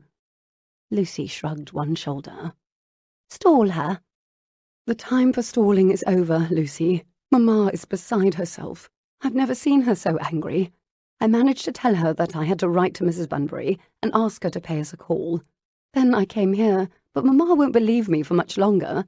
If I don't produce Mrs. Bunbury soon, she'll know it's all a ruse." Lucy tapped a finger against her cheek. "It seems we have only two choices." "And they are?" "To produce Mrs. Bunbury or admit she doesn't exist." Jane pinched the bridge of her nose. "Heaven help me. Which of those two do you suggest?" "Let me think on it a bit. Don't worry, dear. We'll sort it out. Perhaps Mrs. Bunbury can die in a freak accident, or leave suddenly for France." Jane ignored her friend's prattling. She had something even more pressing on her mind. "There's something else I need to tell you, Lucy. Something I should have told you long before now." Jane bit her lip. "It's about Garrett." Lucy raised both brows. "You're calling him Garrett now?" "Yes." "Oh, this is serious." "I went to his townhouse alone yesterday." She paused. "Why didn't you tell me he had a giant library?" "If you think that's giant, you should see the one at his country estate. What were you doing at Garrett's townhouse?" "He invited me." "Invited you?" "Yes, to borrow a book, and I wanted to see him too, if I'm being honest. Oh, Lucy, you won't believe it." She pressed her hands to her cheeks. "Believe what, dear?" "I think you need to sit." Eyeing Jane carefully, Lucy sat. Jane spent the next 20 minutes telling Lucy every single sordid thing that had happened between her and Garrett. Well, not every sordid thing. She left out the more private details, but shared enough for Lucy to get the essence. Afterward, Jane dropped her head into her hands. "Lucy, what am I to do?" "This is not surprising to me in the least," Lucy said. "It's not." "I'm not surprised you and Garrett have shared a tendre for each other. I thought as much during the house party. That's why Cass and I did what we did." Jane groaned. "But you didn't know for certain." "True. I only had my suspicions. I admit those often get me into more trouble than they should. At any rate, I agree with you that Mrs. Langford is behind whoever locked Garrett in the wine cellar." "He says he's going to confront her about it, but he's already committed to marrying her. Apparently he did so because of a letter." "A letter?" "Yes, from Harold Langford. Captain Langford asked Garrett to take care of Isabella, if anything happened to him." "Why would Garrett do that?" Jane tugged at her sleeve. "Because Harold Langford took a bullet that would have ended Garrett's life. The letter means a great deal to him." "I've always known Garrett feels terribly guilty over something that happened in Spain, though he's never told me what that was," Lucy said. "I think his guilt is severely clouding his judgment. Captain Langford couldn't possibly have known he would die in that fashion. We must find out more about this. I have a feeling Mrs. Langford is behind that letter, too." Jane nodded. "I don't doubt it, but how could we ever prove such a thing?" Lucy tapped her cheek again. "We must see the letter for ourselves. Did you borrow your book?" "No, I didn't find it, and then Garrett told me the story about Isabella and the wine cellar, and I completely forgot about the book. He did say I could come back whenever I wished, however." Lucy smiled slightly. "That's perfect. Return to Garrett's house to borrow that book, and while you're there, look for the letter." Jane gasped. "I can't do that." "Why ever not?" "You want me to root around in his private things?" Lucy nodded. "Yes, exactly." "I can't do that, Lucy." "I'd do it. Be bold." Jane groaned. Lucy patted her shoulder. "Think of it this way, dear. What would Lucy Hunt do?" Jane pressed her palm to her forehead. She'd go to Garrett's townhouse and search for that letter. Chapter 42. Garrett had gone straight to Isabella's townhouse as soon as the hour had been decent. She wasn't in, or so the butler had said. Garrett had left more frustrated than before. He wanted to confront her, to ask her why she'd done what she'd done. How had she known he and Jane were planning to meet in his room that night? After his talk with Jane yesterday, he had more to think about than ever. Jane had not answered him when he'd asked if they could have a future together. He didn't blame her. He'd made a complete mess of things. He'd proposed to her too late at the house party, and now he was asking her about their future while he was supposedly to become formally betrothed to another lady. The wrong lady. A lady who would apparently stop at nothing to get what she wanted. How the devil had things got so complicated in such a short amount of time? "Sir, would you like to go home?" the coachman said, as Garrett re-entered the vehicle. "No, John. Take me to my mother's." 10 minutes later, Garrett was sitting in his mother's drawing room.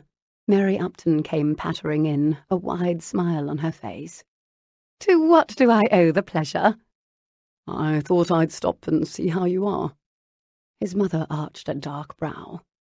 "I think the more important question is, how are you, my son?" Garrett wrinkled his brow. "What do you mean?" "I may be getting on in years, but I still keep abreast of the latest news. There is quite a lot of talk about you lately." "Talk? About me?" "You, the house party, Miss Lowndes." His mother dragged out the last two words in a dramatic fashion. "What about Miss Lowndes?"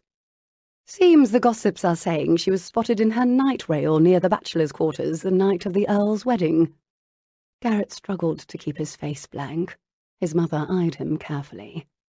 "You wouldn't know anything about that, would you?" He didn't meet his mother's gaze. "Why would you think I'd know about that?" His mother had picked up her stitching, one of her favourite pastimes. She shrugged one shoulder. "Oh, I don't know. Perhaps because I heard that you and Jane looked quite enamoured with each other when you danced on the night of the wedding." Garrett widened his eyes. "Enamoured?"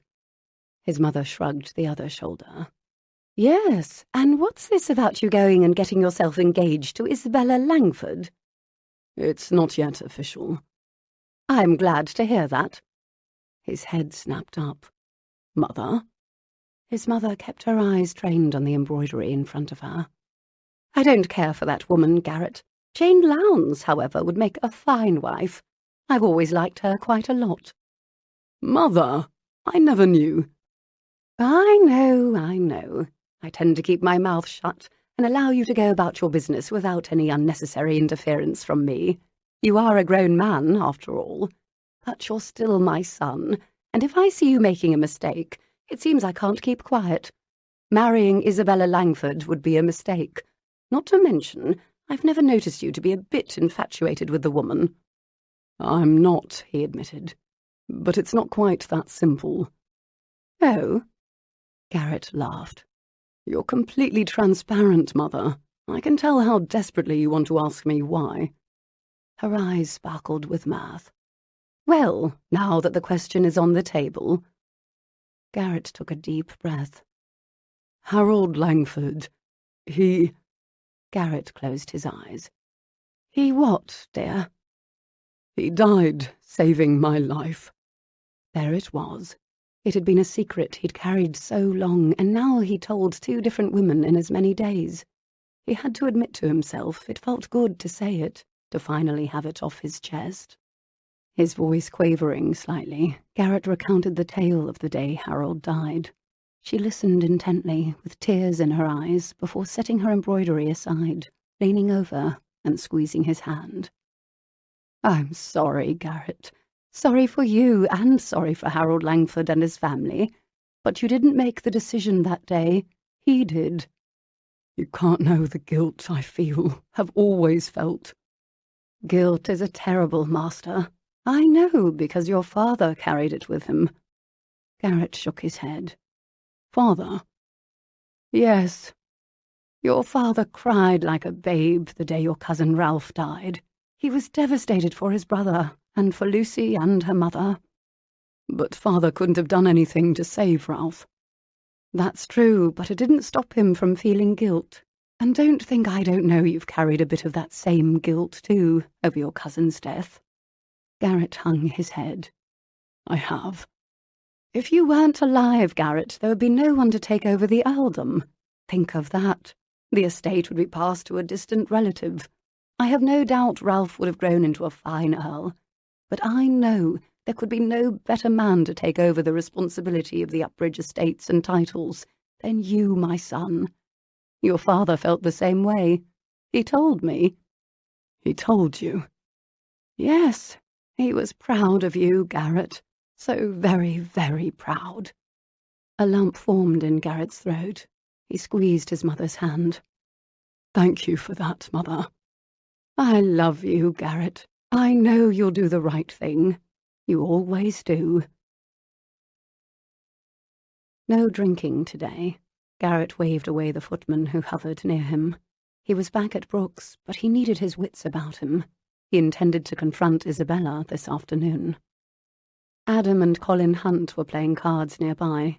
Since their brother had been named a duke, the Hunt brothers had come up in society.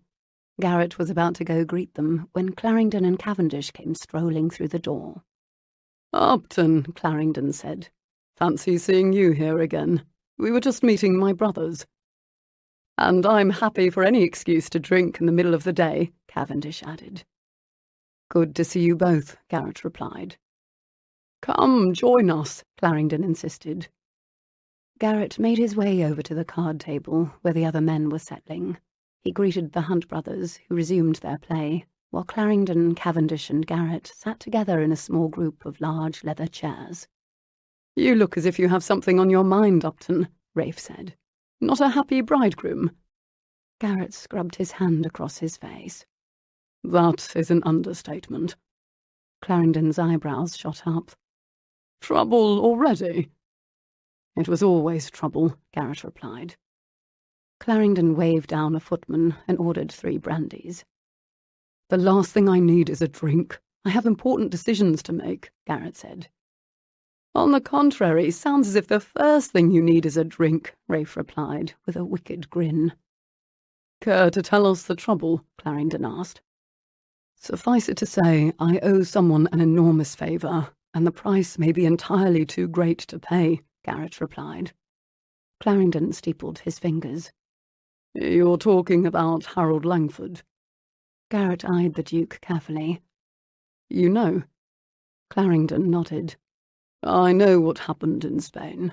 Langford took a bullet for you, but it was no more than what any of us would have done for each other. You must know that. Garrett briefly closed his eyes. You cannot know the guilt I feel. You're right. I cannot. I do know that you're directing your guilt into something useful by helping Swifton champion the Soldiers' Bill.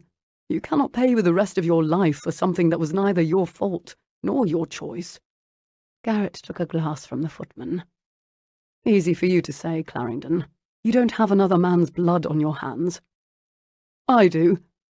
Rafe Cavendish's 2 words fell like lead to the rug. Both men's heads turned to face him. I have another man's blood on my hands, Cavendish continued, staring unseeing into the depths of his newly acquired brandy glass. I know exactly what the guilt feels like. Upton shook his head. No, Cavendish. Everyone knew Donald Swift never should have gone to France. He volunteered and there was no stopping him. He said as much in his letter to Julian. You did your best to protect him. I failed, and an earl died because of me. The man had no children, no heirs. Cavendish's voice was heavy. He had Julian. Julian is the earl now. You think I shouldn't feel guilt? Is that what you're telling me, Upton? Cavendish asked, a wry smile on his face. Garrett shook his head again. No one blames you. No doubt Donald remained alive as long as he did because you were with him. Rafe tossed back his drink. Perhaps, but the guilt gnaws at my soul. He set his empty glass on the table and looked Garrett in the eye. The same as it does yours. Garrett sucked air through his nostrils. I understand, Cavendish. I do. But you shouldn't blame yourself. Cavendish cocked a brow. Perhaps you should take your own advice, Upton. Garrett strode down the club's stone steps minutes later. He'd had that drink after all, and another. What Rafe Cavendish said resonated.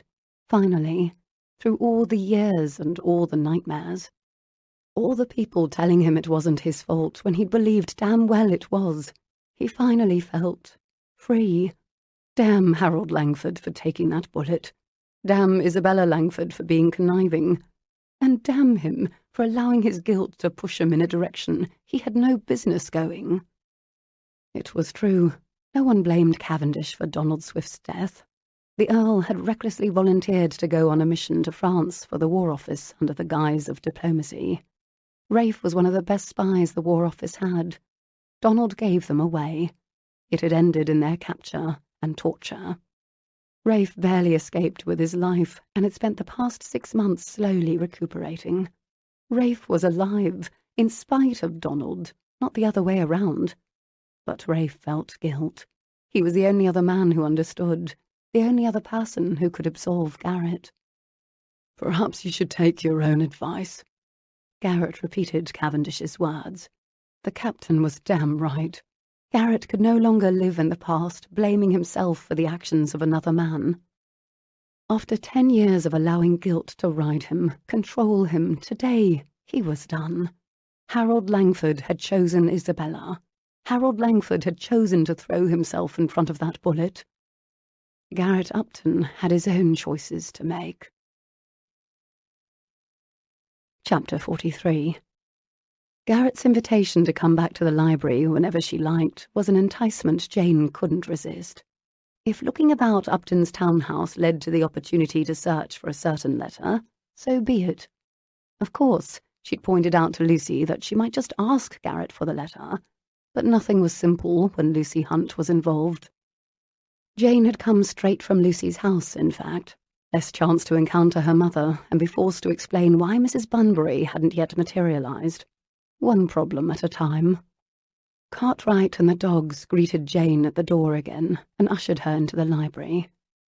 "Mr. Upton is not here at present," the butler intoned. We expect him back at any moment." "Thank you. I'll be happily entertained by the books," she replied. Cartwright served the tea tray, and Jane partook of a tea cake.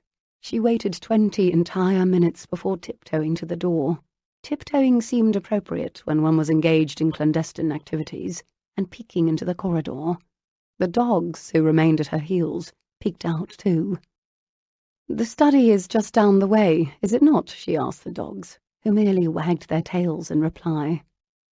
She took a deep breath. Be bold. Jane straightened her shoulders, closed her eyes briefly, darted out of the room down the corridor, and slipped into the far door on the right. The dogs ran with her, and moments later all three were happily behind the closed study door. "Thank you for not barking," she said to them. "That was well done of you." The dogs each took a turn getting a pat on the head. Then Jane glanced around the study. Decorated in masculine hues of dark blue, it smelled vaguely like Upton. She took a deep breath to savour the scent. A large mahogany desk sat in front of a bay window, 2 large leather chairs in front of it. A few dark wooden bookshelves lined the walls, more books, and a large, comfortable-looking chair rested on a round rug in front of the fireplace. A cosy and useful space. She hurried to the desk and scanned the tabletop. It was neatly arranged. A pile of what appeared to be outgoing mail, an inkwell, several quills, a large square glass paperweight. Nothing appeared to be correspondence, however. She tiptoed again, this time around to take a seat in the large chair. She closed her eyes. The lemony scent of furniture polish and a hint of ink filled her nostrils. It felt like Upton in here. Peaceful, calm, sensible. She suddenly missed him. She took another deep breath. "I am not proud of myself for doing this," she announced to the dogs. "I assure you I'm not usually the type of person who sneaks about and pries into other people's belongings." The dogs looked at her with wide, trusting eyes. "I'm doing this for you, too. You don't want that horrible woman as your stepmother." They solicited more wagging of tails. Jane turned her attention back to the desk. There were 3 drawers on each side and one in the middle. She'd just take a quick peek inside each. "Please let it be here," she whispered. She slowly slid the middle drawer out first. More quills, a tray of sand, a seal and some wax. No letters, no paper at all. She closed the drawer and pulled open another on the bottom right. A quick perusal of the large stack of important-looking papers inside told Jane it was mostly contracts and estate-related paperwork. She pulled out the next drawer and the next. They were neatly arranged, but did not contain a letter from Harold Langford. She chewed on her bottom lip. What if she didn't find it? But then, what was she planning to do with it if she did find it? She took another deep breath. Be bold. She pulled open the bottom drawer on the left. A box sat in the centre of the drawer, full of what appeared to be letters. Trembling, she pulled the box from the drawer and placed it on the desktop. The letters stood on their sides, stacked together. Jane pulled out the first few. Missives from Aunt Mary, 1 or 2 from Lucy, 1 from Lord Berkeley. She slid them back into place and took out the next set. More from Aunt Mary. 6 from other friends, none from Harold Langford. Jane scanned the room. Upton might return at any moment, or a servant might venture in to clean or something. She didn't have time to rummage through all of the letters. Something told her the one she was looking for wouldn't be like the others, wouldn't be with less important correspondence. Upton would do something special with it because of what it meant to him. Using both hands, she lifted the entire group of letters and set them carefully in a large stack on the desktop. Then she peered into the bottom of the box. A single letter was there, underneath them all, not stacked like the others, hidden away. With a hand that continued to shake, she pulled out the lone letter. She unfolded it, holding her breath. Harold Langford's name was scrawled across the top with a date from nearly 10 years ago. She slid it onto the desktop and expelled her pent-up breath. She'd done it. She'd found it. Now she needed to get out of here. Closing her eyes and briefly saying a prayer, just in case there was a heaven, Jane gathered up the large stack of letters, placed them back in the box, and replaced it in the drawer. She shut the drawer, grabbed the letter, and jumped to her feet. The door to the room cracked open, and Isabella Langford sauntered in. The beautiful widow narrowed her eyes and put her hands on her hips. "Miss Lowndes, explain yourself. What are you doing in my future husband's study?" Chapter 44.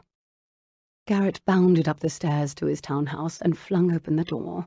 He'd sent Isabella a note earlier, asking her to meet him here. Unfortunately, he'd been detained at his solicitor's office.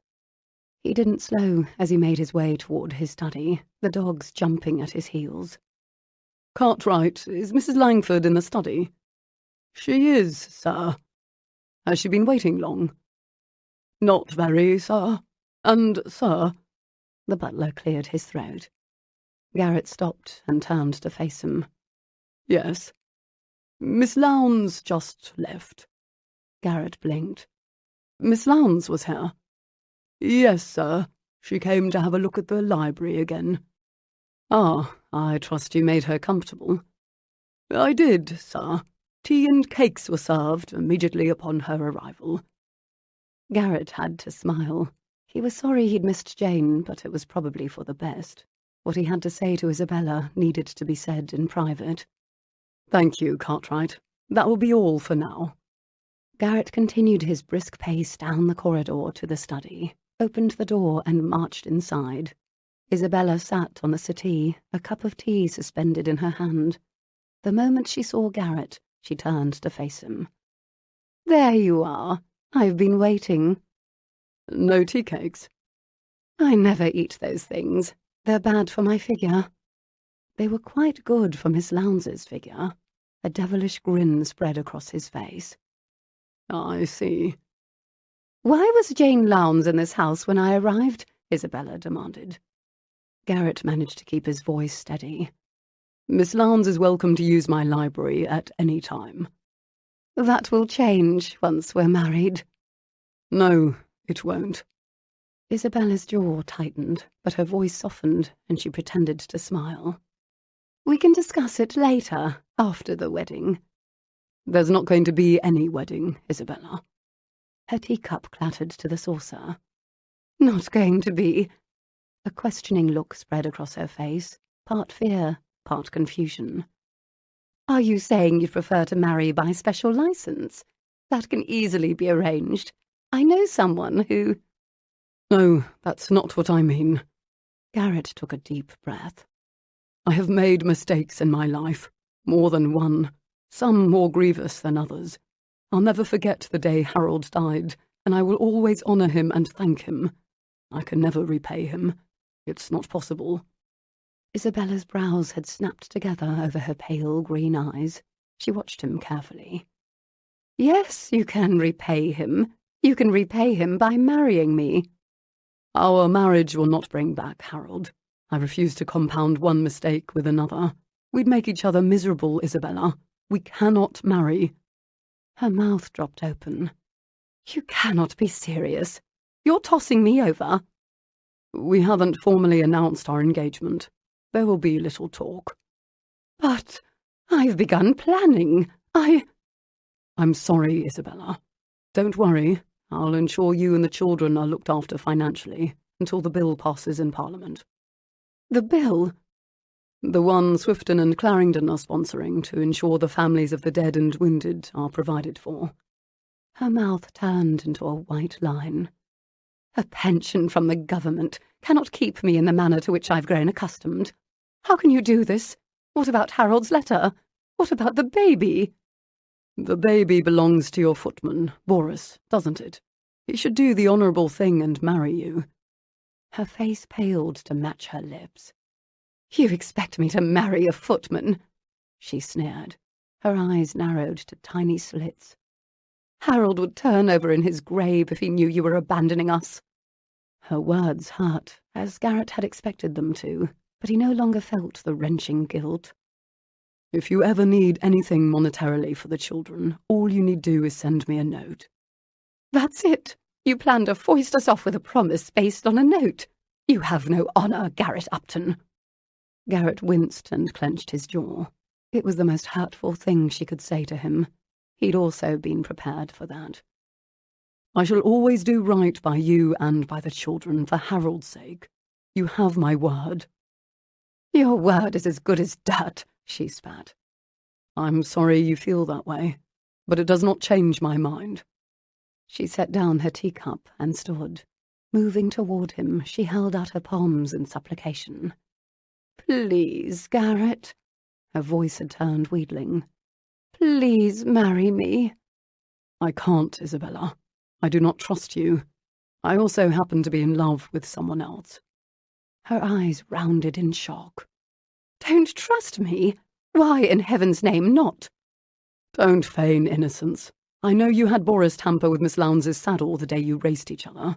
I also know he hit me over the head with a bottle of wine and locked me in the wine cellar the night of the wedding."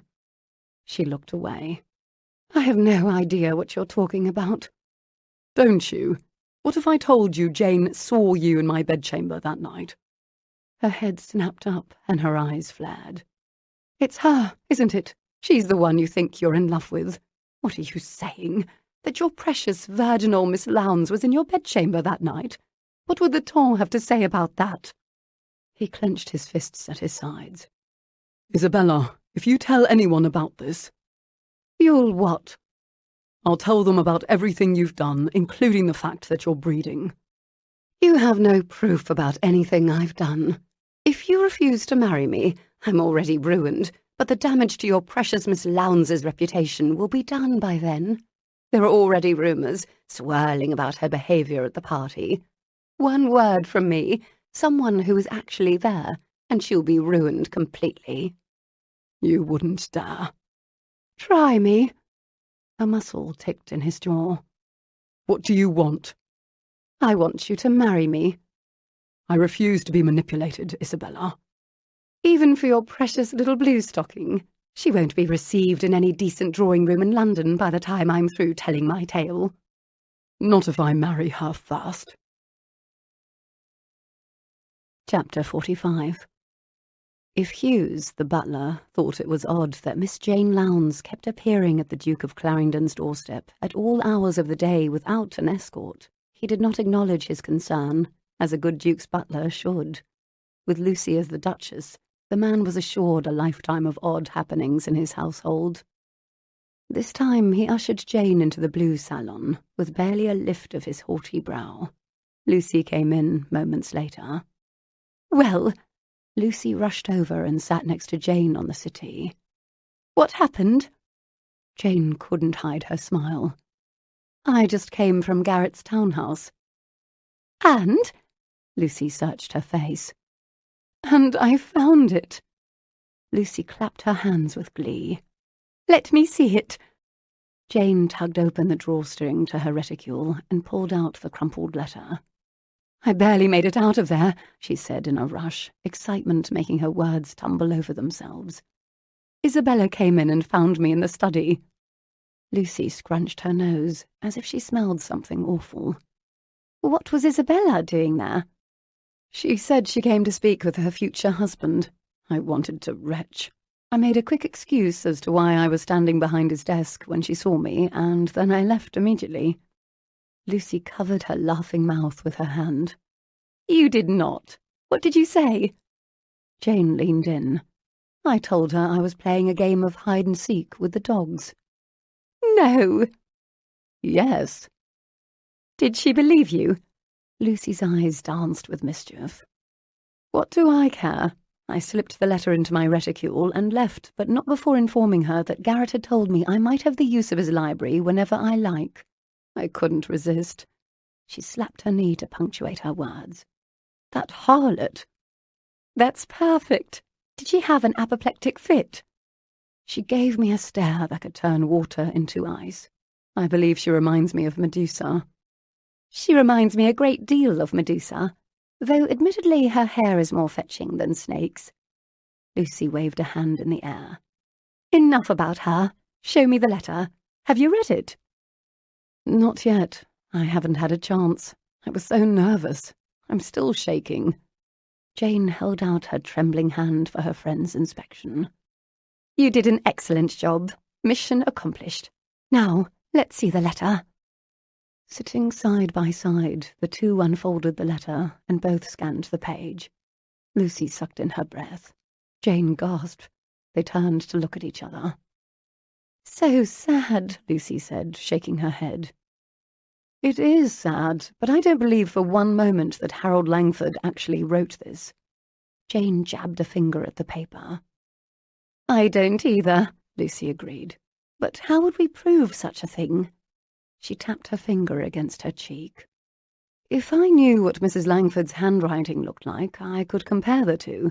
I'm certain she disguised it." A slow smile spread across Lucy's face. "Aren't you the expert in that particular field?" Jane frowned. "Yes, but how can we get a writing sample from Isabella?" Lucy snapped her fingers. "I have one." "What?" "I have one. She wrote to thank me for my kindness at the house party." Lucy rolled her eyes.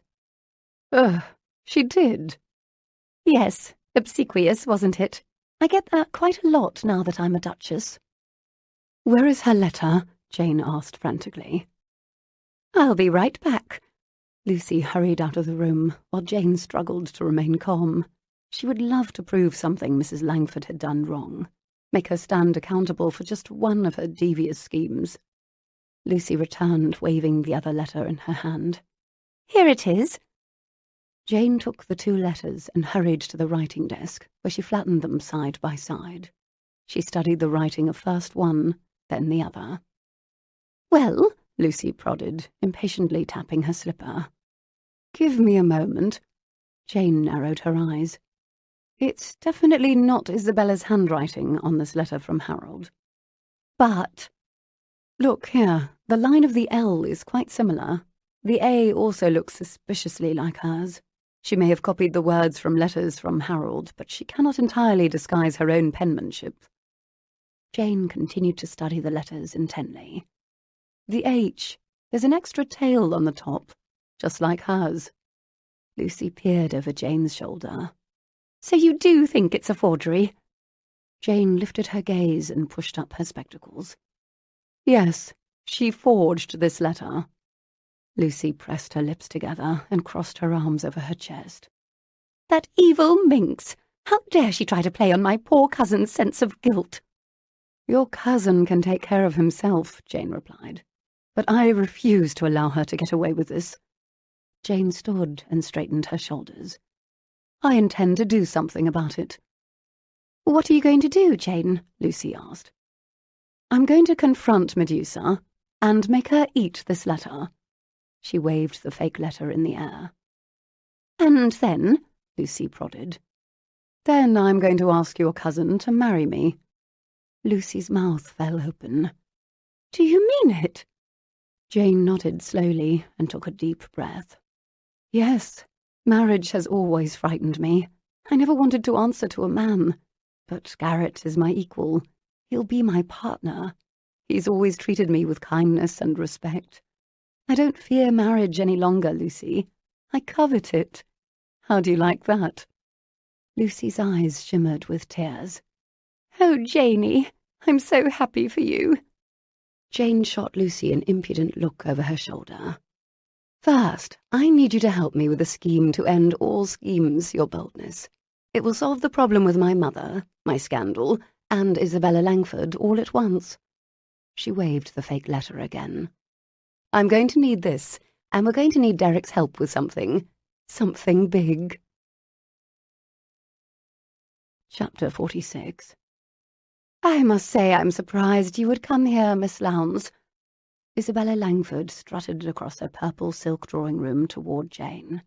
The room was nearly as garish as the woman herself, with opulent oil paintings and huge palm trees in pots in all four corners. No accounting for taste. Jane had waited in the salon on Charles Street for the better part of an hour before the woman finally deigned to grace her with her company. Jane straightened her back to compete with Isabella's haughty stature. "Why are you surprised, Mrs. Langford? You haven't known me to back down from a fight before today, have you? Isabella shrugged one shoulder. If you're here to threaten me about... I'm not here to threaten you. I'm here to tell you something. What's that? Jane crossed her arms over her chest and firmed her jaw. Leave Garrett Upton alone. Isabella laughed loud and long. Jane had to fight the urge to cover her ears. The sound was so strident. You haven't spoken to him recently, have you? What does that have to do with anything? No matter. Suffice it to say, the last time I spoke with him, he was suffering from a temporary bout of insanity. But I still intend to have him, Miss Lowndes. Mark my words. Jane raised her chin. Don't pretend you love him. Isabella laughed again, a short bark this time. Of course I don't love him. Who said anything about love? Love has little place inside a marriage. I never loved Harold either, though the poor sop loved me. He loved me desperately. She sighed. You're hideous. You're naive. Why do you want to marry Garrett if you don't love him? Good God, you're more naive than I thought. I'm not certain if he told you, but Garrett's been paying my bills, Miss Lowndes. She gestured to the gaudily decorated room. Look around you. I've grown quite accustomed to this way of living. Better than any I could have afforded as the wife of a soldier. Harold and I never lived this way. So you're using Garrett for money? I quite enjoy living like a countess. Isabella smiled tightly. Inheriting the title one day also won't be half bad. Why don't you just find some other rich man to marry? So easy, is it?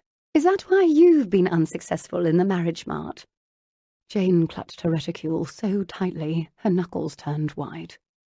I haven't been attempting to marry. So you say. It's not as easy as it seems, I assure you. With Garrett, I have the upper hand. Jane narrowed her eyes on the widow. The upper hand? Guilt, Miss Lowndes. It's extremely useful.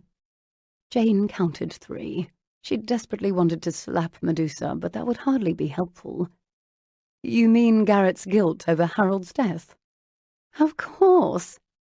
Jane loosened the strings on her reticule. I know you forged the letter from Harold to Garrett, and I can prove it. If the widow was surprised, her face didn't register it. She looked bored instead. Really? How can you prove it? Jane pulled the letter from the purse. I compared the letter with your handwriting. Isabella sneered. Is that what you were doing in Garrett's study yesterday? Sneaking around, stealing letters? Garrett deserves to know the truth. Even if you are right, Miss Lowndes, what do you want me to do about it? I want you to admit it. Fine, I admit it. Who cares? I care. Garrett cares. I intend to show Garrett the letters and tell him you confessed. He'll never marry you. A slow smirk spread across the widow's face. What if I told you he already knows? Jane sucked in her breath. No, he doesn't. Yes, he does, but he'll still marry me. I'm certain of it.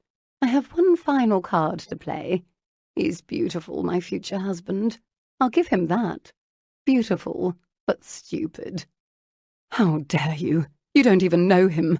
Garrett's far from stupid. The widow tapped a tapered fingernail against her chin. I used to think so too, but now I'm not so certain. He already knows you tampered with my saddle the day of the race. He knows you had your footman lock him in the wine cellar. Yes, and he knows the letter is a fake. At least he suspects it. But he'll marry me, nevertheless. That's how naive you are, Miss Lowndes. You actually think the truth matters.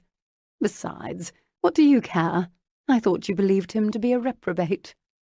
He's not a reprobate. He's intelligent and funny and opinionated. He loves to attend the theatre, and he's wonderful with his dogs. He's kind to servants, and he's good to his mother. He gave me a first-edition Mary Wollstonecraft, and he's allowed your husband's death to make him sick with guilt all these years. He's a strong, good, noble man. You don't deserve him, Isabella. Another sharp bark of laughter from Isabella. You do? No, I don't deserve him either, but at least I'll spend every day of my life trying. Isabella's lip curled. People who fancy themselves in love make me ill. Stay away from him, Jane's voice simmered. Isabella rolled her eyes. I'm going to have to ask you to leave. She rang for her butler. Garrett Upton is going to be my husband, and I insist that you stay away from him. Jane raised her chin and glowered at Isabella. Whatever your so-called one final card is, I wish you well, Mrs. Langford, because you're going to have to fight me for him, and I never lose. Chapter 47. Garrett strode into the church. With each step, anger and bile rose in his throat. He was through playing Isabella's games. He'd received a letter from her this morning with a vague threat, demanding he meet her at St. George's at 10 o'clock. He was here, but only to tell her once and for all that if she didn't leave him alone, he would have her arrested for every vile thing she'd done. Isabella Langford was beyond evil. How had Harold, the good man that he was, stood being married to her? Garrett squinted. The church was dim and empty. Isabella hadn't yet arrived. He'd tried to see Jane last night, but her mother had informed him that she was with Lucy. A visit to Lucy's house had revealed that the two women were not at home. No matter. Garrett intended to go straight to Lucy's house this morning after he finished this odious task. He would beg Jane to marry him. No, he would demand it. No, he would ask. She had to say yes, didn't she? She loved him as much as he loved her. He was certain of it. The door at the side of the altar opened, and a bride dressed in white, a veil covering her face, came walking out. The vicar came out too, dressed in grand vestments. He made his way to the centre of the altar. Garrett sucked in his breath. Isabella had gone too far this time. If she thought he would marry her, merely because she'd lured him to a church and arrived wearing a wedding gown, she was sorely mistaken. Garrett made his way up to the altar. He took a deep breath and glanced at Isabella. He couldn't see her evil face through her veil. Reverend, you don't understand. I can't. Would you please uncover your bride's face? The vicar asked. I'd rather not, Garrett replied. If the man thought it was odd, so be it. I insist upon it, my son, the vicar replied in a firm, steady voice. Garrett took another deep breath. Very well. He would uncover her face, but that hardly changed the fact that he refused to marry her. He turned toward her and placed both hands at the bottom of the thick veil. He lifted it slowly, trying to decide how best to handle the next few awkward moments.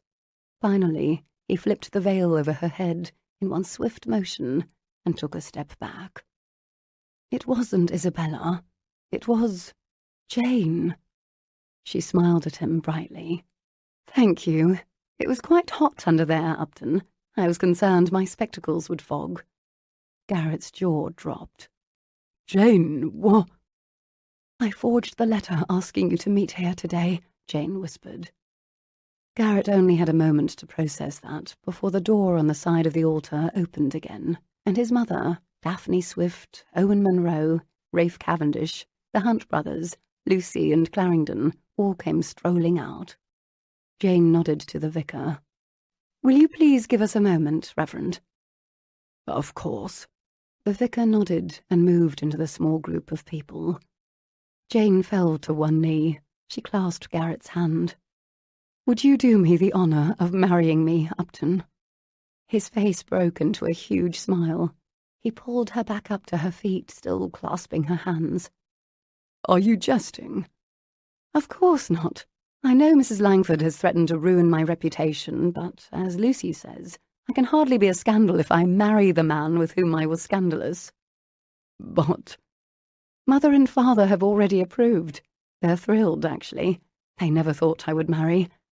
She turned toward the door in the altar. Come out and tell Mr. Upton how thoroughly you approve of him, Mamma. I think he needs to hear it. The door opened, and Sir Charles and Lady Lowndes came out. Jane's mother had a wide smile on her face. We do. We truly do, Lady Lowndes said. It's quite true, young man, Sir Charles agreed. I need to give Mrs. Bunbury a raise, Lady Lowndes added. Jane and Lucy exchanged sly glances, just before Jane turned back to Garrett to hide her laughter. You see, they're thrilled, she whispered. I hate to please my mother quite this much, but I suppose there can be no help for it. He squeezed her hand. Why's that? Because I'm desperately in love with you, Upton. I'm told that when one is desperately in love, one marries, regardless of the title one may acquire in so doing. That is true, Lucy called. You're not supposed to be listening, Lucy, Jane called back. Oh, quite right. I'm sorry. Carry on. Garrett swallowed the lump in his throat. He searched Jane's face.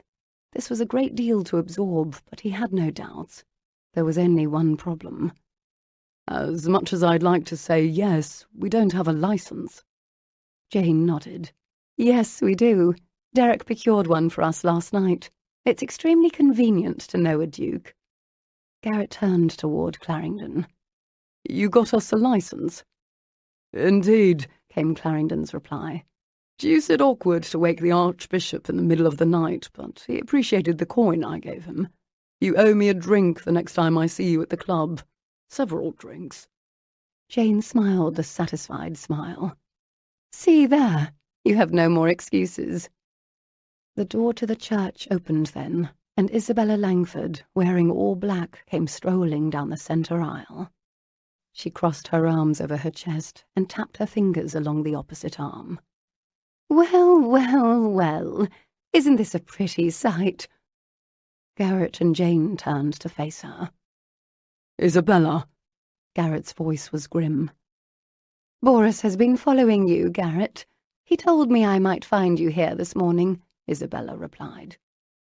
Please leave, Garrett demanded, pointing toward the doors. I don't think so, my dear. I have something quite important to say. Go ahead and say it, Jane interjected, lifting her chin. Then get out. Isabella's eyebrows rose. Aren't you a brave one, Miss Lowndes? Jane straightened her spine. I told you once, I'm not one to back down from a fight. Isabella shrugged one shoulder. Regardless, I doubt very much you'll like what I have to say. Garrett made a move toward the woman, but Jane held his arm. Let her speak. Isabella raised her nose in the air. I'm here before God and man to declare that the groom has impregnated me. A shocked gasp went through the church. The vicar turned a white that matched his robes. That's not true, Garrett snapped. Yes, it is. I know it's inconvenient given your marriage plans, darling, but the church cannot possibly marry you, knowing this, Isabella purred. Jane's hands were clenched into fists at her sides. Isabella, get out of here.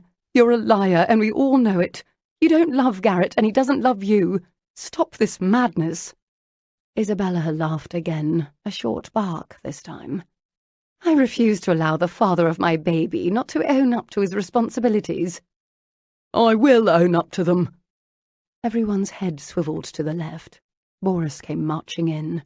Isabella's face was a study in shock. Boris, no.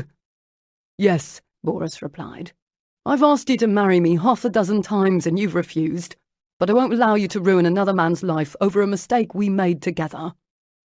Shut up, you fool! You don't know what you are saying.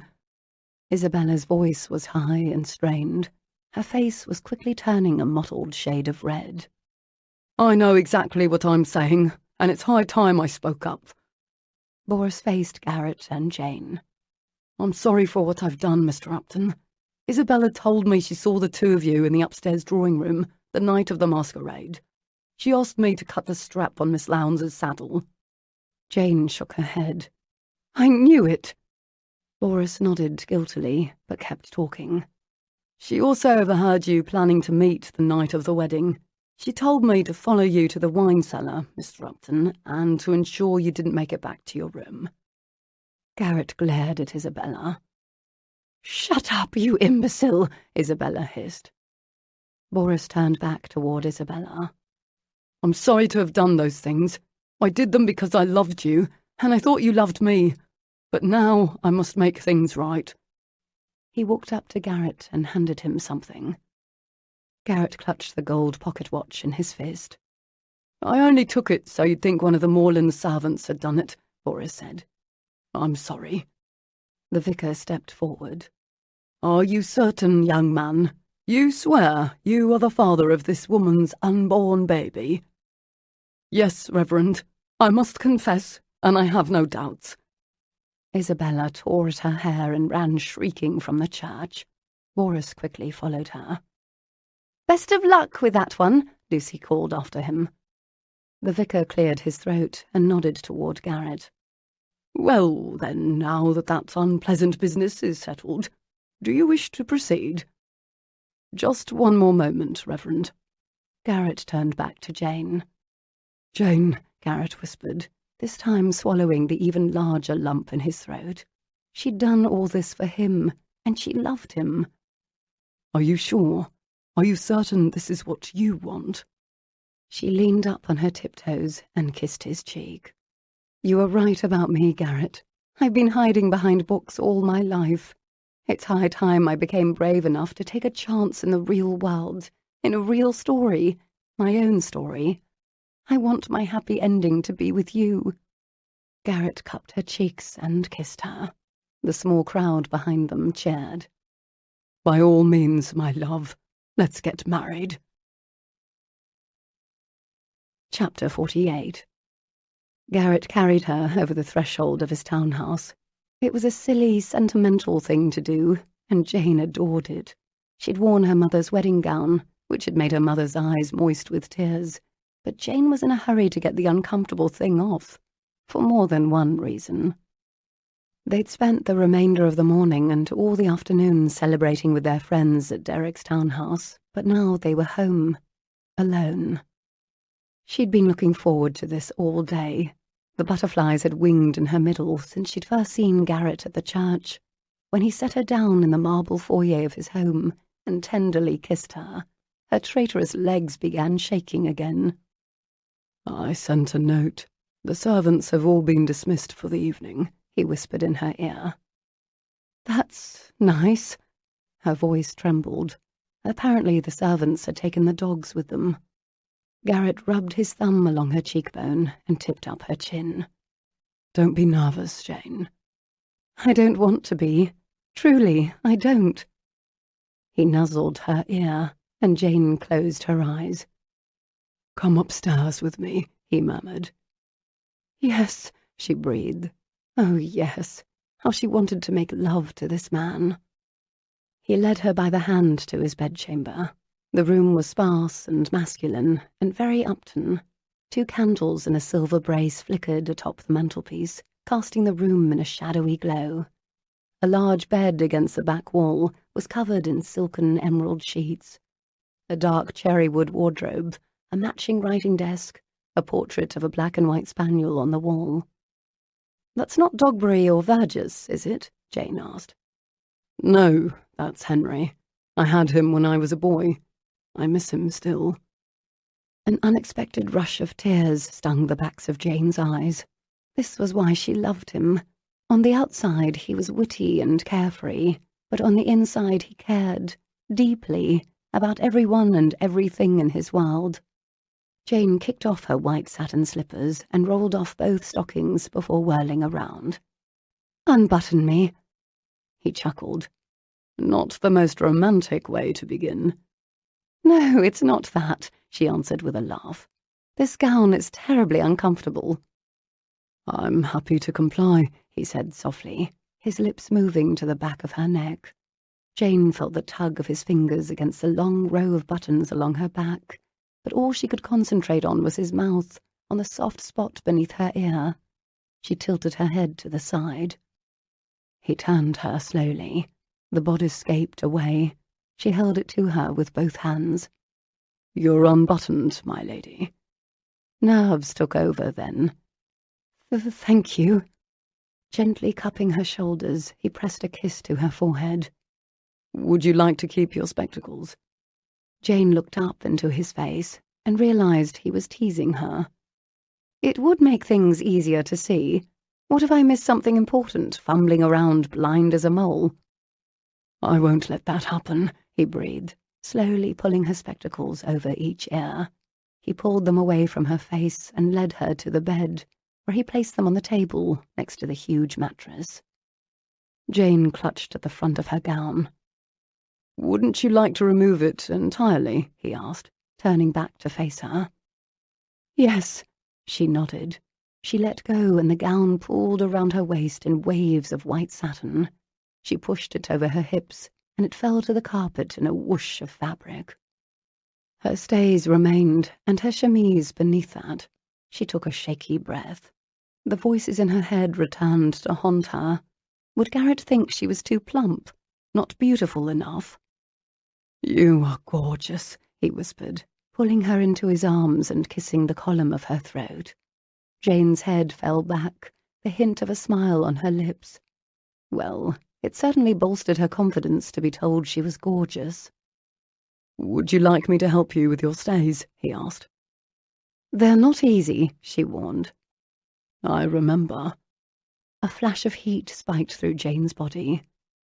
Do you have a knife in your bedside drawer? No, but we should remedy that as soon as possible. That caused another rush of heat, this time between her legs. Are you going to tie me up? She asked, another shadow of a smile on her lips. Do you want me to? I did enjoy it. Perhaps I'll tie you up next time. That can be arranged. His voice was positively devilish. He'd been busily pulling the ties of her stays loose one by one, but stopped and turned her to face him. Jane, do you know what happens between a man and a woman in bed? Jane fought her blush. Yes, I told you. I am extremely well read. And, Lucy mentioned a thing or two.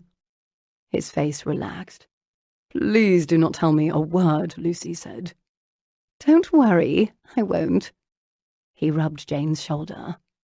All I ask is that you trust me. A shiver chased through her. In case you use a knife or tie me up.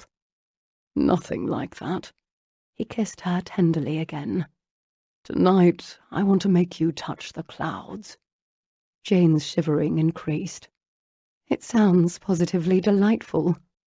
He finished unlacing her stays, and Jane faced him wearing only her chemise. I refuse to remove another piece of clothing until you do, sir. He grinned wickedly. With pleasure. Jane climbed onto the massive bed and propped herself against the pillows. I'm going to need my spectacles for this. She rummaged on the side table to locate them. Garrett began by slowly untying his snowy white cravat. His eyes didn't move from hers, and he didn't say a word. He tugged the bow at his neck and unwrapped the material from his throat. He pulled it away and tossed it on the foot of the bed. Then he undid his shirt sleeves, removing the links of his cuffs one by one and setting them on the bedside table. Jane watched in fascination, her tongue darting to wet her lips. Next, Garrett tucked his shirt tails from his breeches and used both hands to pull the white linen shirt over his head in a crisscross motion. He crumpled the fabric into a ball and tossed it onto the foot of the bed as well. He stood before Jane, naked from the waist up. The broad expanse of his chest memorized her. She let her gaze play over it, memorizing every detail. She winced at the scar from the bullet that had nearly taken his life, but the imperfection did nothing to detract from his pure male beauty. Her fingers ached to touch him. He took a seat on the edge of the bed and removed first one dark boot and then the other. By the time he was done, his tight breeches were all that remained. I believe we're even, he said, sliding toward her on his hands and knees. Jane panicked. Usually when I'm up this late, it's because I'm reading. Then I find I'm unusually tired in the morning. It was a ridiculous thing to say, but nerves had quite got the best of her. You know what I think? He asked, hovering over her. What? She managed. You should be tired from being made love to all night, not from reading." Jane's throat went dry. All she could do was stare at the wide expanse of chest above her. Then he pulled her into his arms. His hands pushed into her hair and savagely tore out the pins. She didn't even feel the slight pain. His mouth was on hers, mastering her. His groin pushed against her most intimate spot. He was hot and hard and heavy, reaching for her. She pressed her lips together and looked up at him. "I want to see all of you." His smile was downright sinful. He rolled onto his back, undid the buttons under the fall of his breeches, and used both hands to pull them over his hips.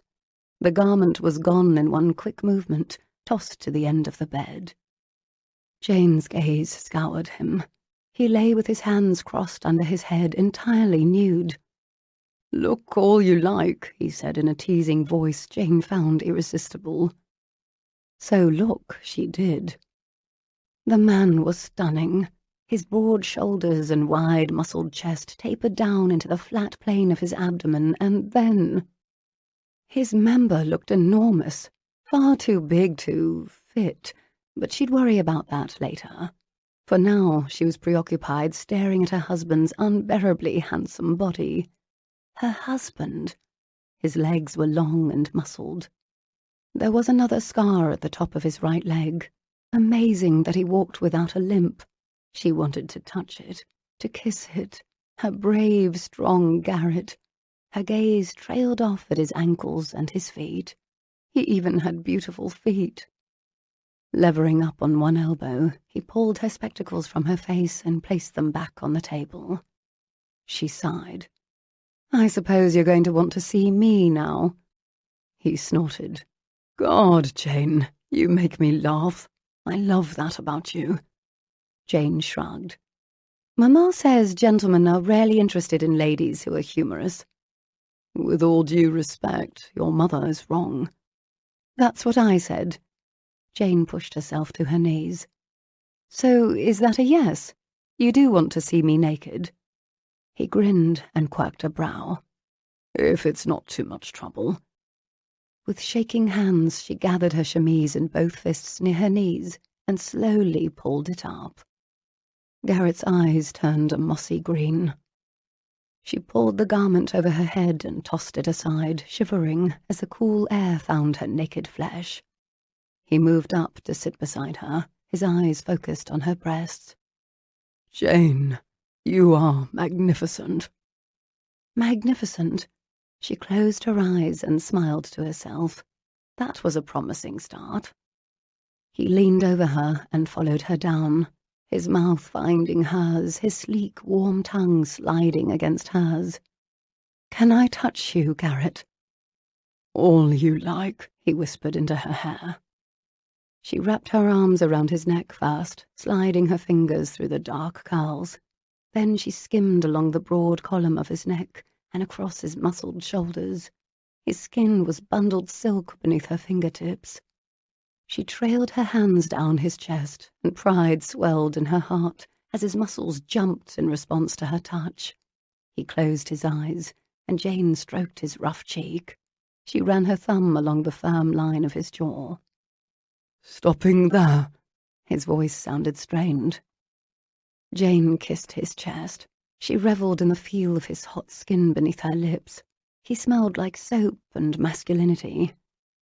"You want me to go lower?" she asked, the hint of a smile in her voice. "If you insist," he replied in a mock-resigned voice. With pleasure, Jane resumed her exploration. She pushed her hand along the hard outline of the 6 muscles that stood out along his abdomen. Then she let her hand trail lower, and lower still, until she wrapped her fist around him. Garrett groaned. Instinctively, she slid her hand up and down. He groaned again, his forehead bunched into a look resembling pain. He pulled her hand away. "You are too good at that," he said in a shaky voice that made Jane's insides melt. "Let me touch you first." She trembled, but lay back against the pillow and allowed him to scan her from top to toe. "I was wrong," he murmured, his tongue flicking against her nipple. Jane gasped. "You are beyond magnificent. You're perfect." His other hand didn't remain still. It cupped her opposite breast and played with the pink crest. Jane pushed her fingers through his hair, holding his mouth to her aching breast. She arched her back to allow him to draw the swollen bud deeper into his torturous mouth. She moaned. His hand moved lower, skimming the outside of her waist, playing along the rise of her hips, and finally sweeping between her thighs to find the place she desperately wanted him to. He stroked between her cleft and parted the springy hairs there. He stroked again once, twice, before settling in the exact perfect spot, the spot that made her entire body tremble.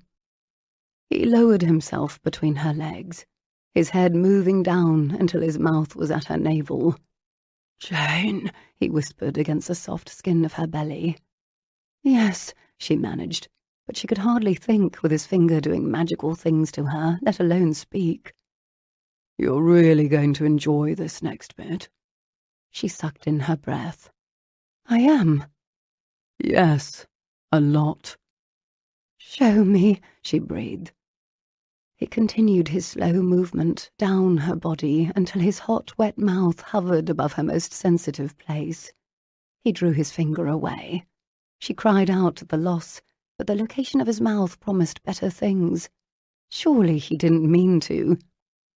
"Are you about to—" Jane couldn't bring herself to say the words. "Yes." The feel of his warm breath against her sensitive skin made her shudder. She was about to come off the bed. She hadn't ever read about this. "Do you mind?" he asked. "Not at all," she answered. Then she couldn't think, because his mouth was on her, his tongue owning her. She grabbed the bedsheets with both fists and arched her back off the mattress. "Oh, God," she murmured, her head tossing against the pillow. "Upton, I swear, if you stop now." His warm laugh touched her thigh. "I wouldn't do that to you, Jane." The use of her first name was her undoing. There was something so sweet, so lovely, so sincere about it. His tongue nudged once more in her center, and she came apart, grabbing his head and crying a keening wail. He pulled himself up, and his mouth was on hers again, insatiable. "How did I know you'd be a screamer?" he said against her mouth between ravenous kisses. "I can't believe what you just did, what you made me feel." "You haven't felt half of it yet." A shudder racked her body. His mouth moved to her breast, and he teased her, played with her, sucked her, until her back arched off the bed again, and she wrapped her fingers through his hair. "Upton." "Will you please call me Garrett when I'm making love to you?"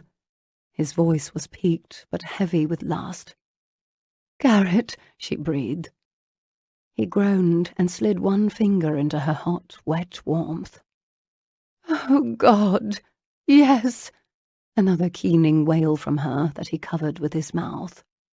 His finger touched the most sensitive spot between her legs, rubbing her in tiny circles, and her hips matched his movements. "Garrett, Don't talk, just feel." I'm feeling too much." Her hips kept up their circular motion. She was a puppet on his string. "That's not possible." She pressed her forehead to his hard. "What are you doing?" "Stop talking." "Tell me." "I'm going to make you come again." Her eyes rolled back in her head. His finger was magical, perfect. He knew exactly where to touch, how long, and how much pressure to exert. Her hips barked. She sobbed against his shoulder. She wanted to bite him. "Please," she whimpered. "Please." "Please who?" he whispered fiercely into her ear. "Say my name." He slid another finger into her, and Jane came apart in 1,000 pieces. "Garrett," she cried as she came. "Oh, Garrett." Garrett lay with her head against his shoulder for a few moments, allowing the self-satisfied smirk to remain on his face. He'd never been half the rake he'd been accused of. but tonight he was bloody proud of the experience he did have. Jane had come twice, and they hadn't even made love yet. Happy wedding night to her. There was still much left to teach her. His cock ached. He wanted to bury himself in her, but he didn't want to frighten her. Jane was beyond gorgeous. He'd nearly spilled his seed just watching her take off her chemise. Her skin was like porcelain, her breasts full and round and perfect. Her waist was small, and her hips flared enticingly. And her backside, oh, her backside. Poems should be written about Jane's backside. How about another lesson? He drew his finger across her pebbled nipple. She stretched her arms over her head and arched her back. Yes, please. Let's start by you kissing me here. He pointed to his shoulder. Jane smiled a lazy, satisfied smile.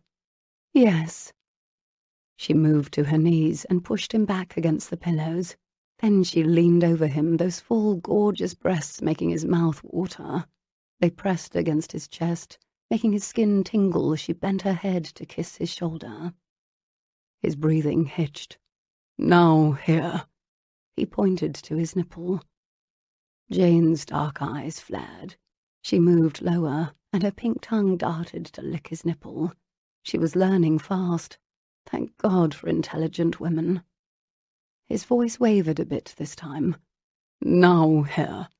He pointed to his abdomen. Jane gave him the most sensual smile he'd ever seen, before lowering herself even farther, letting her tongue find its way to the spot he'd pointed out. She nipped at the tight skin there. He clutched the bedsheets and swallowed hard. She might be learning a bit too fast. Now, damn, his voice shook like an untried lad. Here. He took his cock in his hand and stroked it once, twice. The sound Jane made was a throaty moan.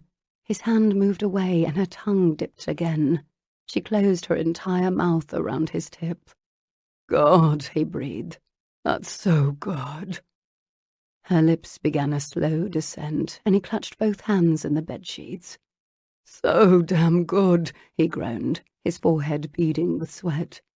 Yes, she was a fast learner, his wife. His wife. Her mouth rose and fell and rose and fell again, her hot, wet tongue rubbing against his scorching skin over and over, until Garrett was mindless. His hips arched off the bed, and he clenched his eyes shut.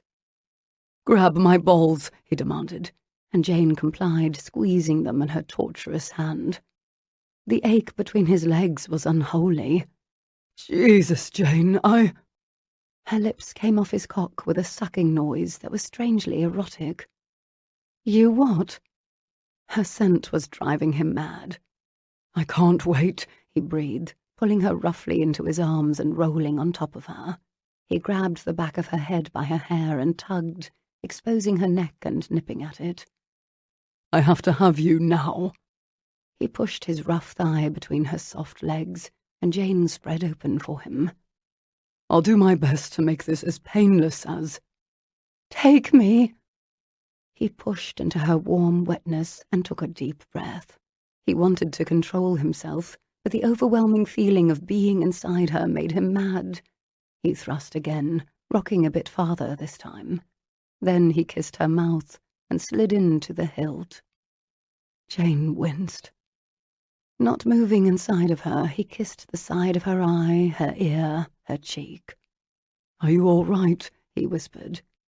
I will be. Show me the rest. That was all Garrett needed. He pulled out slowly and plunged in again.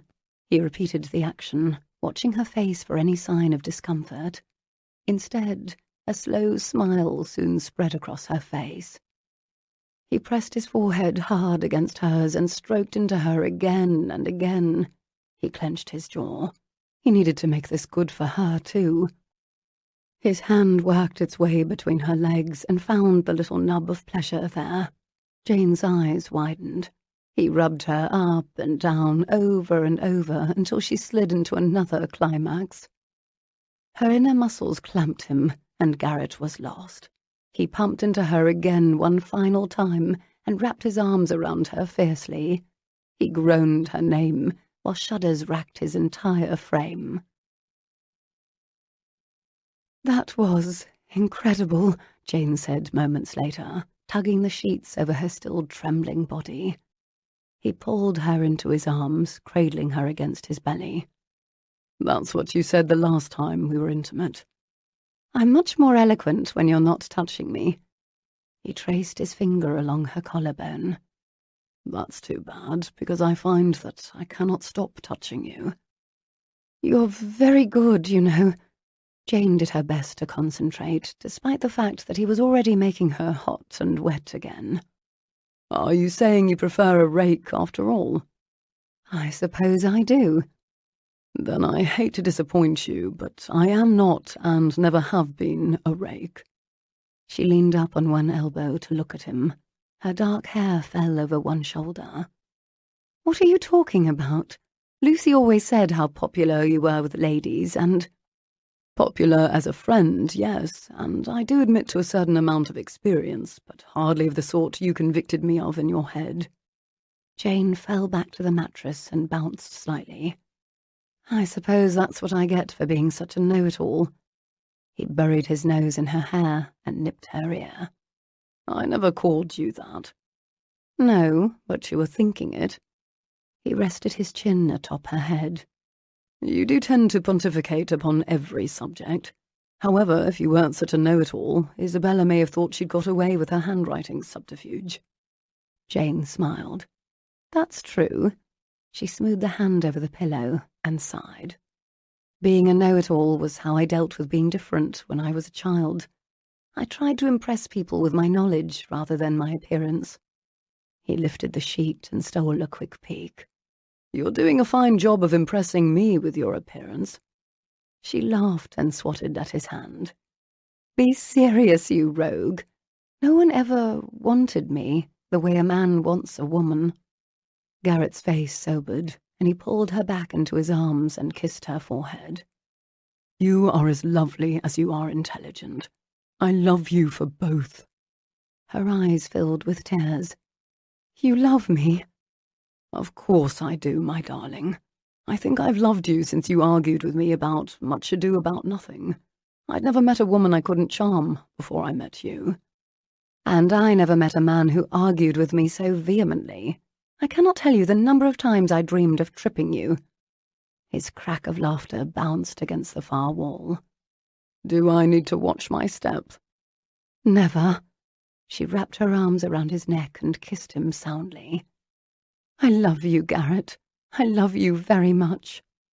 "And I love you, my Jane." She pulled away and gave him a sidewise smile. "So, no knives or tying me up tonight?" He cocked a brow. "Interested?" She shrugged. "Perhaps." Garrett pulled her into his arms again. "Whatever you say, Lady Blue. Why don't we—" He whispered something positively indecent in her ear. Jane shivered with delight. "Oh, as you wish, Lord Green." Chapter 49. 1 month later. "You cannot possibly have an objection to the plot of Much Ado About Nothing any longer, Garrett," Jane said, as they sat in the gardens behind Julian's townhouse playing cards. Julian and Cass had recently returned from their honeymoon trip, and Jane and Garrett had come to visit, along with Lucy and Derek. "That's ridiculous." Garrett tossed a card on the small table the footman had set up for their game. "Why would you think I no longer object to it? I've objected to it for years." Jane played her next card. "Yes, but correct me if I'm wrong. You objected to it based upon the argument that the plot was so outlandish it could never possibly happen to two sane, intelligent people like Benedict and Beatrice." "That's right," Garrett replied with a nod, waiting for Julian to place his card. "Especially Benedict. Just because you're my wife now doesn't mean I'm going to agree with you about everything. I do hope you'll resolve to show me the same courtesy." "Not to worry. I'm resolved to agree with you on as little as possible." Jane flashed her new husband a smile. But if two sane, intelligent people could not possibly fall for the antics in Much Ado About Nothing, how do you explain what has happened between us?" Garrett's forehead wrinkled in a frown. "She's got you there, Garrett," Lucy replied from her seat on an iron bench across the pebbled walk. The Duke and Duchess were sitting out this particular game of whist. "We all went to a house party," Jane continued, waiting for Cass to set her next card on the table. "You and I were told the opposite one loved us, and in the end, you were even momentarily convinced you'd arrived at a church in order to marry a different bride." Garrett's mouth fell open, astonishment etched across his features. But I... Don't argue with her, Upton. Believe me when I tell you, married life is much more agreeable when one admits the lady is always right," Derek declared with a laugh. "And don't even get me started on the bit about Mrs. Langford and her footman," Jane said. "Or the fact that your dogs are named Dogberry and Fergus." Garrett leaned over and kissed his wife on the cheek. "You're perfectly right, my love. We'll just have to find something else to argue about. I've no doubt we can think of something." "Excellent." Jane gave him a saucy smile. "I already have an idea. Now that we've resolved that eternal argument, just think of the fun we'll have trying to come to an agreement on what we'll name our children." Garrett rubbed her shoulder. "What did you have in mind?" "It's quite simple. If we have a daughter, she'll be named Mary, for Mary Wollstonecraft." Garrett raised both brows. "What if he's a son?" "Then just Wollstonecraft, of course." Garrett shook his head and studied his cards. "I don't mind what we name the children. I'm merely content that you're my wife, and one day will be my countess." "I'm the unlikeliest lady, to be sure, but Mamma's pleased. Though it is a bit of a shame I must relinquish my former title as the head of the Wallflowers. Being a blue-stocking spinster was not my destiny, it seems." Jane laughed. "Do you know I told Mamma that Mrs. Bunbury's excellent matchmaking skills are to thank for our wedding?" "You didn't," Cass said with a gasp. "I most certainly did. She's promised to give her a glowing reference. Too bad the poor dear won't be able to use it. She's retiring to the countryside, don't you know?" "That's convenient," Julian replied. "Isn't it, though?" Lucy asked with a sigh. "That particular bit was my doing. Mrs. Bunbury's sister took horribly ill, and she was needed to take care of the children immediately. I doubt we'll hear from her for quite some time." "Or until someone else needs a non-existent chaperone," Julian added. "Why, Julian, I believe you're finally learning how our minds work," Lucy said with a laugh. "That is a terrifying thought," Derek interjected. "You never know when we'll need to be up to our schemes," Lucy said. "No more schemes for me," Jane replied. "I intend to settle down into married life and use my influence to promote the cause of the rights of ladies." "You do you? Who do you intend to influence?" Garrett asked. "Why, you, of course. You're going to have to battle that horrid Lord Bartholomew one day." Garrett leaned over and whispered in her ear. "Lord Bartholomew doesn't frighten me, my love. And now that I'm sleeping through the night, no longer waking up with nightmares, I dare say I'll be even more prepared to take 'em on." "I only hope things settle down for a bit," Cass said. "All those plots made me so nervous." "Don't worry, dear," Lucy replied. "Now that you and I and Jane and Garrett are all happily settled, there should be no more cause for intrigue. In fact, I only hope things won't become dull around here." "I doubt that's possible, my love," Derek said. "Which reminds me. Swifton, congratulations are in order on the bill being passed. I know how hard you worked on it." Julian inclined his head. "Thank you, Your Grace. Of course, Upton here had a great deal to do with it as well." Garrett nodded. "The families of the soldiers deserve it." Lucy's eyes lit up. "Speaking of families of the soldiers, did you hear Mrs. Langford ran off to Gretna Green and married last week?" "No," Jane gasped. "Yes." Lucy's nod was so vigorous, one of her curls bounced out of her coiffure. Garrett groaned. "Whom did she marry? I pity the chap." "No one I've ever heard of," Lucy replied. Jane leaned her head on her husband's shoulder. At least she'll no longer be reliant on you for money, Garrett. There is that to consider, Garrett replied. Though if the children ever need anything, I'll certainly provide it. Jane lifted her head and kissed his lips. That's why I love you so. You're generous and kind. That's why you love me. I'm pleased to hear it. I wasn't certain whether you married me for me or for my libraries. Jane shrugged. Both, Garrett. I married you for both. I'm awfully fond of the dogs as well. Garrett sighed.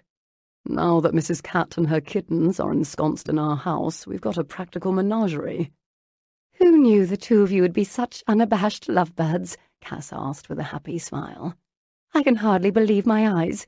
I go off on my honeymoon trip and miss every bit of the excitement. The back door of the house opened and Daphne Swift came hurrying out. Cass turned to her sister-in-law. Good morning, Daphne. Is something the matter? Daphne clasped her hands together. Good morning, everyone. She bobbed a quick curtsy to the group at large. Then she turned her attention to her brother, her teeth tugging her bottom lip. Julian, there's something I must tell you. Her voice shook a little. Concern flitted across Julian's features. What is it, Daphne? Daphne slowly smoothed her pink skirts. Remember that time I asked you for a favour? You promised me there'd be no questions asked. Julian's face took on a thunderous expression. That was a long time ago, last autumn, if I remember correctly. Daphne absently tugged at the neck of her gown. It seems that I... Yes, Cass prompted, concern written across her face. Daphne took a deep breath. It just so happens. Go on, Lucy prompted this time. Like the others, she was perched on the edge of her seat. Daphne glanced away. It seems I may be legally married to Captain Cavendish, and I need your help to get an annulment. Lucy made a strangled sort of squeaking noise. Jane turned to Cass with wide eyes. What were you saying about missing all the excitement? This concludes The Unlikely Lady by Valerie Bowman. Narrated by Justine Eyre. Copyright 2015 by June 3rd Enterprises, LLC. This unabridged audiobook is published by arrangement with St. Martin's Press and was produced in the year 2015 by Tantor Media Incorporated, which holds the copyright thereto. Please visit tantor.com for more information on our growing library of unabridged audiobooks and to take advantage of special offers, or call toll-free 877-7-TANTOR to request a catalogue.